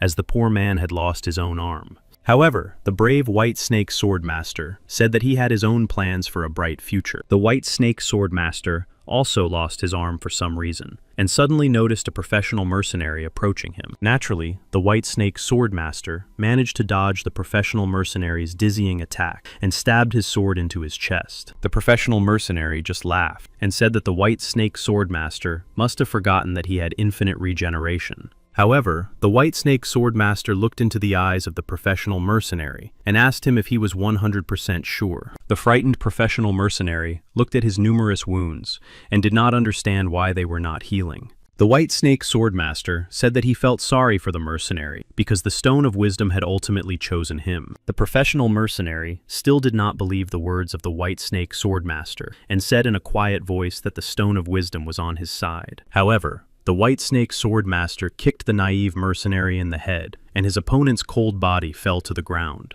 The Queen of the Broken Lotus and Lord Yam Mad stood opposite the great White Snake Swordmaster and thought about how to deal with him. The White Snake Swordmaster said that their powers were equal, but he was already considered immortal, and now they could not withstand his attacks. Lord Yam Mad raised his hand and said that they needed to take the nephew of the White Snake Swordmaster, Duran Keta, hostage. A few seconds later, a huge armed army of bloodthirsty people approached the terrified Duran Keta. Duran Keet thought for a moment and made the only right decision. The guy shouted that he would no longer take part in this circus. A moment later, Duran Keet's stern face changed dramatically, and he announced in a loud voice that the rest of the people should prepare to feel fear. After a while, Duran Keith appeared before his opponents in the form of a huge, fire-breathing dragon. Mr. Yam Mad said that this could not be true, as this fire dragon possessed the third level of spiritual power. Next to Mr. Yam Mad was his loyal comrade, who also opened his mouth in dizzying amazement. In the next moment, the giant fire-breathing dragon grabbed one of his bloodthirsty rivals and bit him in half. The fire-breathing dragon struck the second opponent hard on the head with its long tail, and the poor guy fell back several meters. A few seconds later, Duran Kate, in the form of a giant fire-breathing dragon, once again delivered a crushing blow to the head of one of his enemies. The Queen of the Broken Lotus watched the fire dragon's actions closely and literally trembled with uncontrollable fear. Duran Keith, in the form of a fire dragon, said that he was from a noble family and had no equal among the second and third levels of spiritual power. Meanwhile, the cold bodies that continued to lie on the ground dissolved into pink particles. The fire dragon turned to the White Snake Swordmaster and said that if they worked together, they would easily defeat the 5 enemies. The White Snake Swordmaster thought that the fire dragon must have a lot of power if he defeated 3 third-level masters with a single blow. The White Snake Swordmaster thought that perhaps the fire dragon did not understand that the third level, when it lost its combat capability, gave him an advantage. Nevertheless, the White Snake Swordmaster told his nephew, Duran Kate, that they needed to join forces to deal with the villains. Master Diamond thought that Yang Si was right, as his dizzying blow had killed 3 people at once. Mr. Yam Mad decided to attack at the most inopportune moment and activated his surprise attack function. Mr. Yam Mad actually attacked his charming assistant, the Queen of the Broken Lotus, who asked him what he wanted from her. Mr. Yam Mad no longer listened to the requests of his companion, the Queen of the Broken Lotus, and continued to strangle the poor woman. After a few seconds, the Queen of the Broken Lotus showed no signs of life. Her friend, Mr. Yam Mad, had taken her life. The White Snake Swordmaster shouted loudly that Mr. Yam Mad was actually much more ruthless than him. The White Snake Swordmaster turned to the fire dragon and said that first of all, they needed to take Mr. Yam Mad under their own control. Mr. Yang Si, in the body of the fire dragon, thought that Yam Mad was a cunning man and that he was constantly increasing his power and strength. Mr. Yam Mad shouted that only the fire dragon and the White Snake Swordmaster remained. It was necessary to attack the remaining 3 opponents. The fire dragon thought that Yam Mad was indeed cunning and that he would clearly not rely solely on hope when his survival was at stake. However, the White Snake Swordmaster asked Durand Keta not to listen to the cunning Lord Yamrad, and to prepare for an attack instead. Master Yamrad shouted that they were real blockheads, and flew toward a huge blue whale that was nearby. The White Snake Swordmaster watched Mr. Yammad's attempt to escape closely, and was ready to do everything possible to stop him. The giant whale saw the cunning Mr. Yammad approaching, and fired a destructive beam of light at him. Meanwhile, the White Snake Swordmaster was greatly frightened when he realized that a new opponent, a 4th-level master, had appeared. Mr. Yammad was quickly approaching the blue whale, and suddenly stopped because he was really shocked. A few seconds later, poor Mr. Yammad was already on the ground. There was a dizzying crash from his fall. It was the great Master of Light Eclipse, who had deflected Mr. Yammad's attack with incredible ease. Mr. Yammad got to his feet, and raised his head to see who dared to launch such a powerful attack. The White Snake Swordmaster understood perfectly well that the Master of Light Eclipse from the Alfonso family possessed the 4th level of spiritual power. The Master of Light Eclipse landed on the ground and saw the White Snake and Mr. Yam Mad bowing before him in greeting. The Master of Light Eclipse said that Master Diamond had not lied to him and that he had indeed found the legendary Stone of Wisdom here. The Master of the Light Eclipse laughed loudly and said aloud that he would finally be able to revive his beloved daughter. The Master of Light Eclipse literally burst into tears and said that he would do everything possible to make his plan a reality. The Master of Light Eclipse raised his hand forward, and his limb began to glow with a dazzling bright light. Meanwhile, Master Diamond stood in the corner and wondered why the Master of Light Eclipse made him hate him. Master Diamond thought that the Master of the Light Eclipse's body possessed enough energy to break his terrible seal. Master Diamond continued to think that if the Master of Light Eclipse used even a little of his potential, he had a chance to break free. After a few seconds, the Master of Light Eclipse lowered his hand and put it in his pocket. He continued to look ahead. Yan Shi, in the body of the fire dragon, thought that this was the first time he had seen what a person with 4th level spiritual power was capable of. Meanwhile, Diamond decided to be cunning and ordered the others to attack the Master of Light Eclipse, and he would grant them triple healing. The Master of Light Eclipse turned toward the fire dragon, the White Snake Swordmaster, and Mr. Yam Mad. The White Snake Swordmaster spoke first, asking the Master of Light Eclipse if he wanted to receive the Stone of Wisdom. The White Snake Swordmaster hovered in the air and said that the Master of the Light Eclipse should first ask his sword for permission.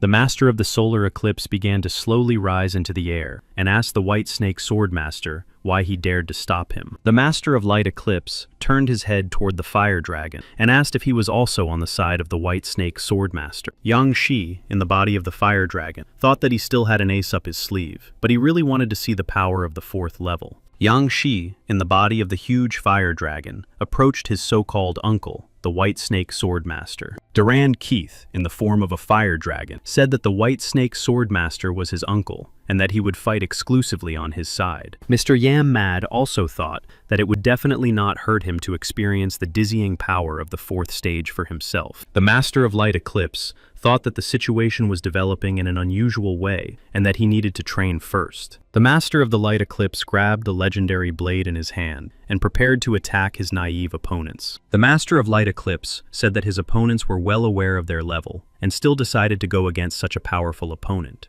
The White Snake Swordmaster prepared for a dizzying attack, and a terrifying poisonous snake appeared behind him. The Master of Light Eclipse said that the guys probably did not understand the difference between the 3rd and 4th levels of spiritual power. A few seconds later, a mysterious sphere appeared near the Master of Light Eclipse, which he controlled. All he had to do was give it a slight flick. The magical sphere from the Master of Light Eclipse was directed straight into the mouth of the huge poisonous snake that was standing near the White Snake, the Master of the Sword. In the next moment, the poor giant snake swallowed this mysterious sphere from the Master of Light Eclipse. The Master of Light Eclipse quietly commanded his sphere to destroy the powerful enemy. The next moment, the giant poisonous snake formed by the White Snake Swordmaster began to disintegrate into small particles. The White Snake Swordmaster began to scream loudly because the poisonous giant snake that had disappeared was actually his right hand. After a certain amount of time, the White Swordmaster's arm began to gradually recover. The guy thought he was very lucky. Then, the Master of Light Eclipse ordered his mysterious sphere to attack again and pointed his finger at Mr. Yam Mad. A second later, Mr. Yam Mad howled in agonizing and terrible pain. The poor guy began to disintegrate into elementary particles again. The wounded Mr. Yam Mad continued to scream and said that he should not have fought a 4th level master with such idiots. Yan Si, in the form of a fire dragon, wondered if this magic ball or sphere from the Master of Light Eclipse was really such a threat. The cunning Master Diamond, who was standing around the corner, thought that even a trace of his complete cleansing could wipe them off the face of the earth with incredible ease. The White Snake Swordmaster began to transform into a snake and said that he did not believe that the Master of Light Eclipse was stronger than him. The White Snake Swordmaster ran at lightning speed toward the approaching mysterious sphere and put his hand forward. The White Snake Swordmaster tried to block the hated sphere from the Master of the Solar Eclipse. The Master of Light Eclipse closely watched the actions of his powerful opponent, the White Snake Swordmaster. Meanwhile, Master Damon, standing in the corner, said that White Snake would soon finally reach the 4th level. The White Snake Swordmaster froze in midair and could not make a single movement. The poor man thought he had already lost the dizzying battle. After a few seconds, the White Snake Swordmaster managed to spread his arms in different directions and said that he felt such pleasant sensations for the first time. The White Snake Swordmaster seemed to have become much stronger and, surrounded by several poisonous snakes, tried to attack the Master of Light Eclipse. Master Diamond spoke in a quiet voice, telling the White Snake Swordmaster to use more force to break the seal.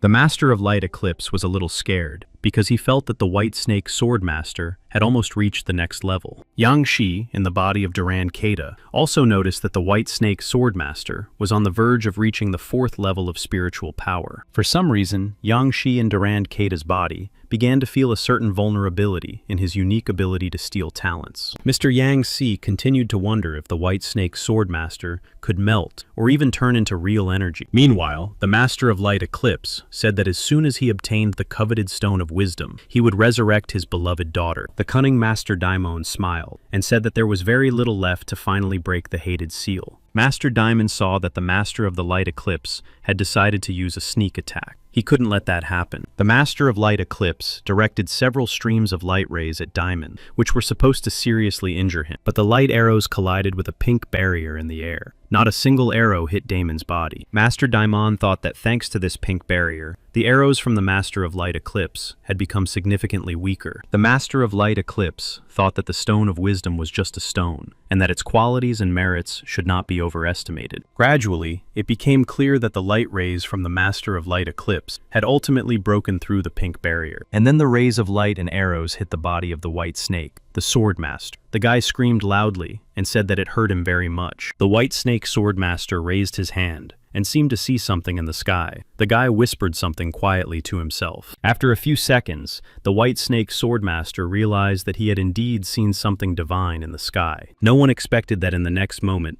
there would be a dizzying explosion. Everything around them shone brightly. A few minutes later, it became clear that the witnesses were looking at a new White Snake Swordmaster who already possessed the 4th level of spiritual power. The Master of the Light Eclipse approached his opponent and said that his attacks were a little late because he had managed to reach the next level. The White Snake Swordmaster thought about how to repay the Master of the Solar Eclipse, maybe by hurting him as much as he had hurt him. The White Snake Swordmaster thought that this was actually not a bad idea. But first he had to do one more important thing. Meanwhile, Mr. Yam Mad was very frightened when he realized that the White Snake Swordmaster was planning to attack him. And then, a few seconds later, the giant poisonous snake controlled by the White Snake Swordmaster swallowed Mr. Yam Mad. The White Snake Swordmaster turned to Durand Kate and said that as soon as he defeated the Master of the Solar Eclipse, he would share the Stone of Wisdom with him. The Master of the Solar Eclipse told the White Snake not to rush, as 2 more rivals would soon arrive. The White Snake Swordmaster paused and thought that he could indeed sense the approach of 2 powerful energy fields. The first muscular Atlantean was the Wind God, Ouyang Guanhe. He was indeed a powerful hero. The second worthy Atlantean was a dark blue gentleman. His charming mustache made the surrounding crowd smile. The 2 companions looked at the so-called Stone of Wisdom and thought that with its help, they could become nobles. The Master of Light Eclipse greeted the 2 friends and asked them to make a deal. He wanted the Stone of Wisdom in exchange for a special surprise. The Wind God Ouyang Guanhe asked the Master of Light Eclipse if he was joking, as his family, the Alfonsos, were planning to take the planet's treasure. The Master of Light Eclipse replied sharply that his family members did not need the opinion of a dark blue bug. The muscular dark blue gentleman intervened in the conversation and quickly replied that the Stone of Wisdom should belong only to them. The cunning Daimon thought that the 4 heroes were constantly chatting, and he needed them to start their dizzying battle. Daimon tried to get inside the dark blue gentleman's head and told him how much running and terror that guy had caused on the Osid Plains. For some reason, the dark blue gentleman listened to Daimon's advice and decided to use the clean air to attack his opponents. And in the next moment, the cunning dark blue lord attacked the harmless White Snake Swordmaster. The dark blue gentleman clearly did not expect that his crushing blow would hit the air, and the head of the White Snake Swordmaster would dissolve. The Master of Light Eclipse smiled when he saw such a funny picture. Now the rivals were on equal terms. The Master of Light Eclipse directed a shield of righteous light toward the dark blue gentleman, which was clearly meant to inflict injury. The dark blue gentleman noticed that these two forces absorbed each other, and the white snake swordmaster quickly recovered. The white snake swordmaster turned to the master of light eclipse and suggested that they temporarily forget their old grudges and join forces. The white snake swordmaster was distracted by the master of light eclipse in vain, as he was betrayed with a stab in the back. It was the wind god, Ouyang Guanhe, who looked at the cold body of the white snake swordmaster and laughed. Duran Keith was very frightened for the condition of his uncle, the white snake swordmaster. The boy could not lose a relative. The wounded white snake swordmaster shouted at Duran Keith to immediately flee the battlefield and save his own life. Yang Shi thought that in the future, he would take revenge for the death of the white snake and cold-bloodedly take the life of the dark blue lord. Meanwhile, the main characters stopped when they heard the door behind which the chest with the Stone of Wisdom was hidden open. For some strange reason, the Stone of Wisdom flew out of the magic chest and hung in the air. Mr. Yang Si, in the body of Duran Kate, could not believe that the Stone of Wisdom could leave the magic chest on its own. Mr. Yang Shi, in the form of Durand Kate, continued to stare at the Stone of Wisdom, next to which a demonic scroll had appeared. The main characters heard the mysterious Stone of Wisdom say that it was finally free. The Stone of Wisdom headed for the sky, and now the Master of the Light Eclipse shouted that this stone should belong only to him. The dark blue gentleman and the wind god Ouyang Guanhe turned their heads when they heard a voice, saying that the Stone of Wisdom was in the hands of the Organization of Judges. It was Pig from the Organization of Judges who controlled the demonic scroll. The guy ordered the Stone of Wisdom to land in his hands. The Stone of Wisdom whispered quietly that Diamond had deceived him once again, and that he had to obey the orders of Pig from the Organization of Judges. And finally, the Stone of Wisdom ended up in the hands of the hero Pig from the Organization of Judges. The guy looked at it closely. The trio of great heroes stared intently at the face of the Pig from the Organization of Judges and did not understand how he managed to command the stone. The Master of the Light Eclipse asked the Pig from the Organization of Judges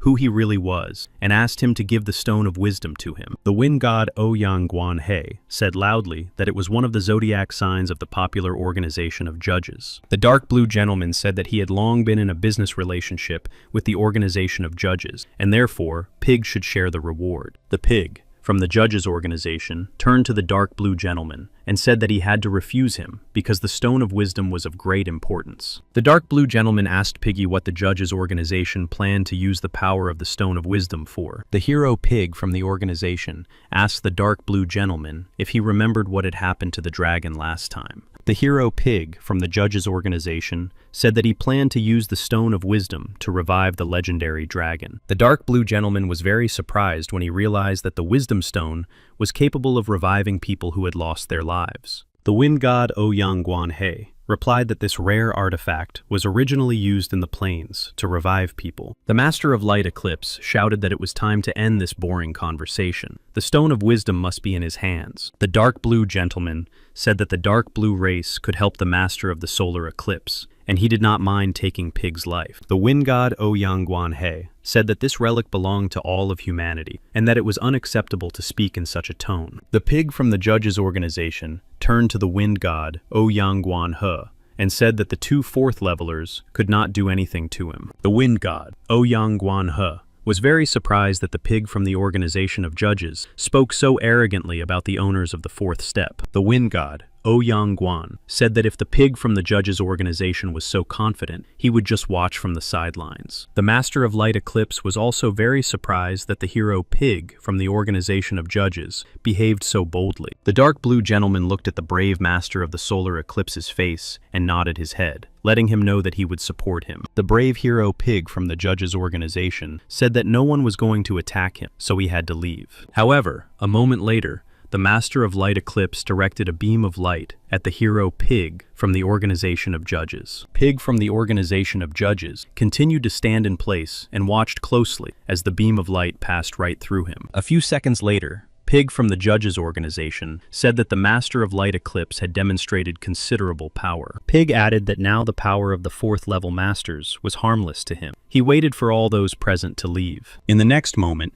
The hero Pig from the judges' organization teleported to an unknown location. The wind god, Ouyang Guanhe, was greatly surprised and asked the other heroes if the young man had lost his life. The dark blue gentleman asked the Master of Light Eclipse if the organization of judges was really that strong. Mr. Yang Si, in the body of Duran Kate, watched the conversation between the powerful heroes closely and thought he could laugh right now. Meanwhile, Pig from the organization of judges landed in command mission number 5 and realized that the Stone of Wisdom remained in the virtual cube. Mr. Yang Shi, in the guise of Duran Kate, thought that after a dizzying series of trials, he had finally obtained the Stone of Wisdom. Mr. Yang Si thought that from now on, he could use this magical artifact to its full power. The wind god Ouyang Guanhe waved his hand at the Master of the Light Eclipse and said that it was time for him to go, as the Stone of Wisdom had been lost. The Master of the Light Eclipse remained alone and thought that this stone was his last hope for his daughter's resurrection.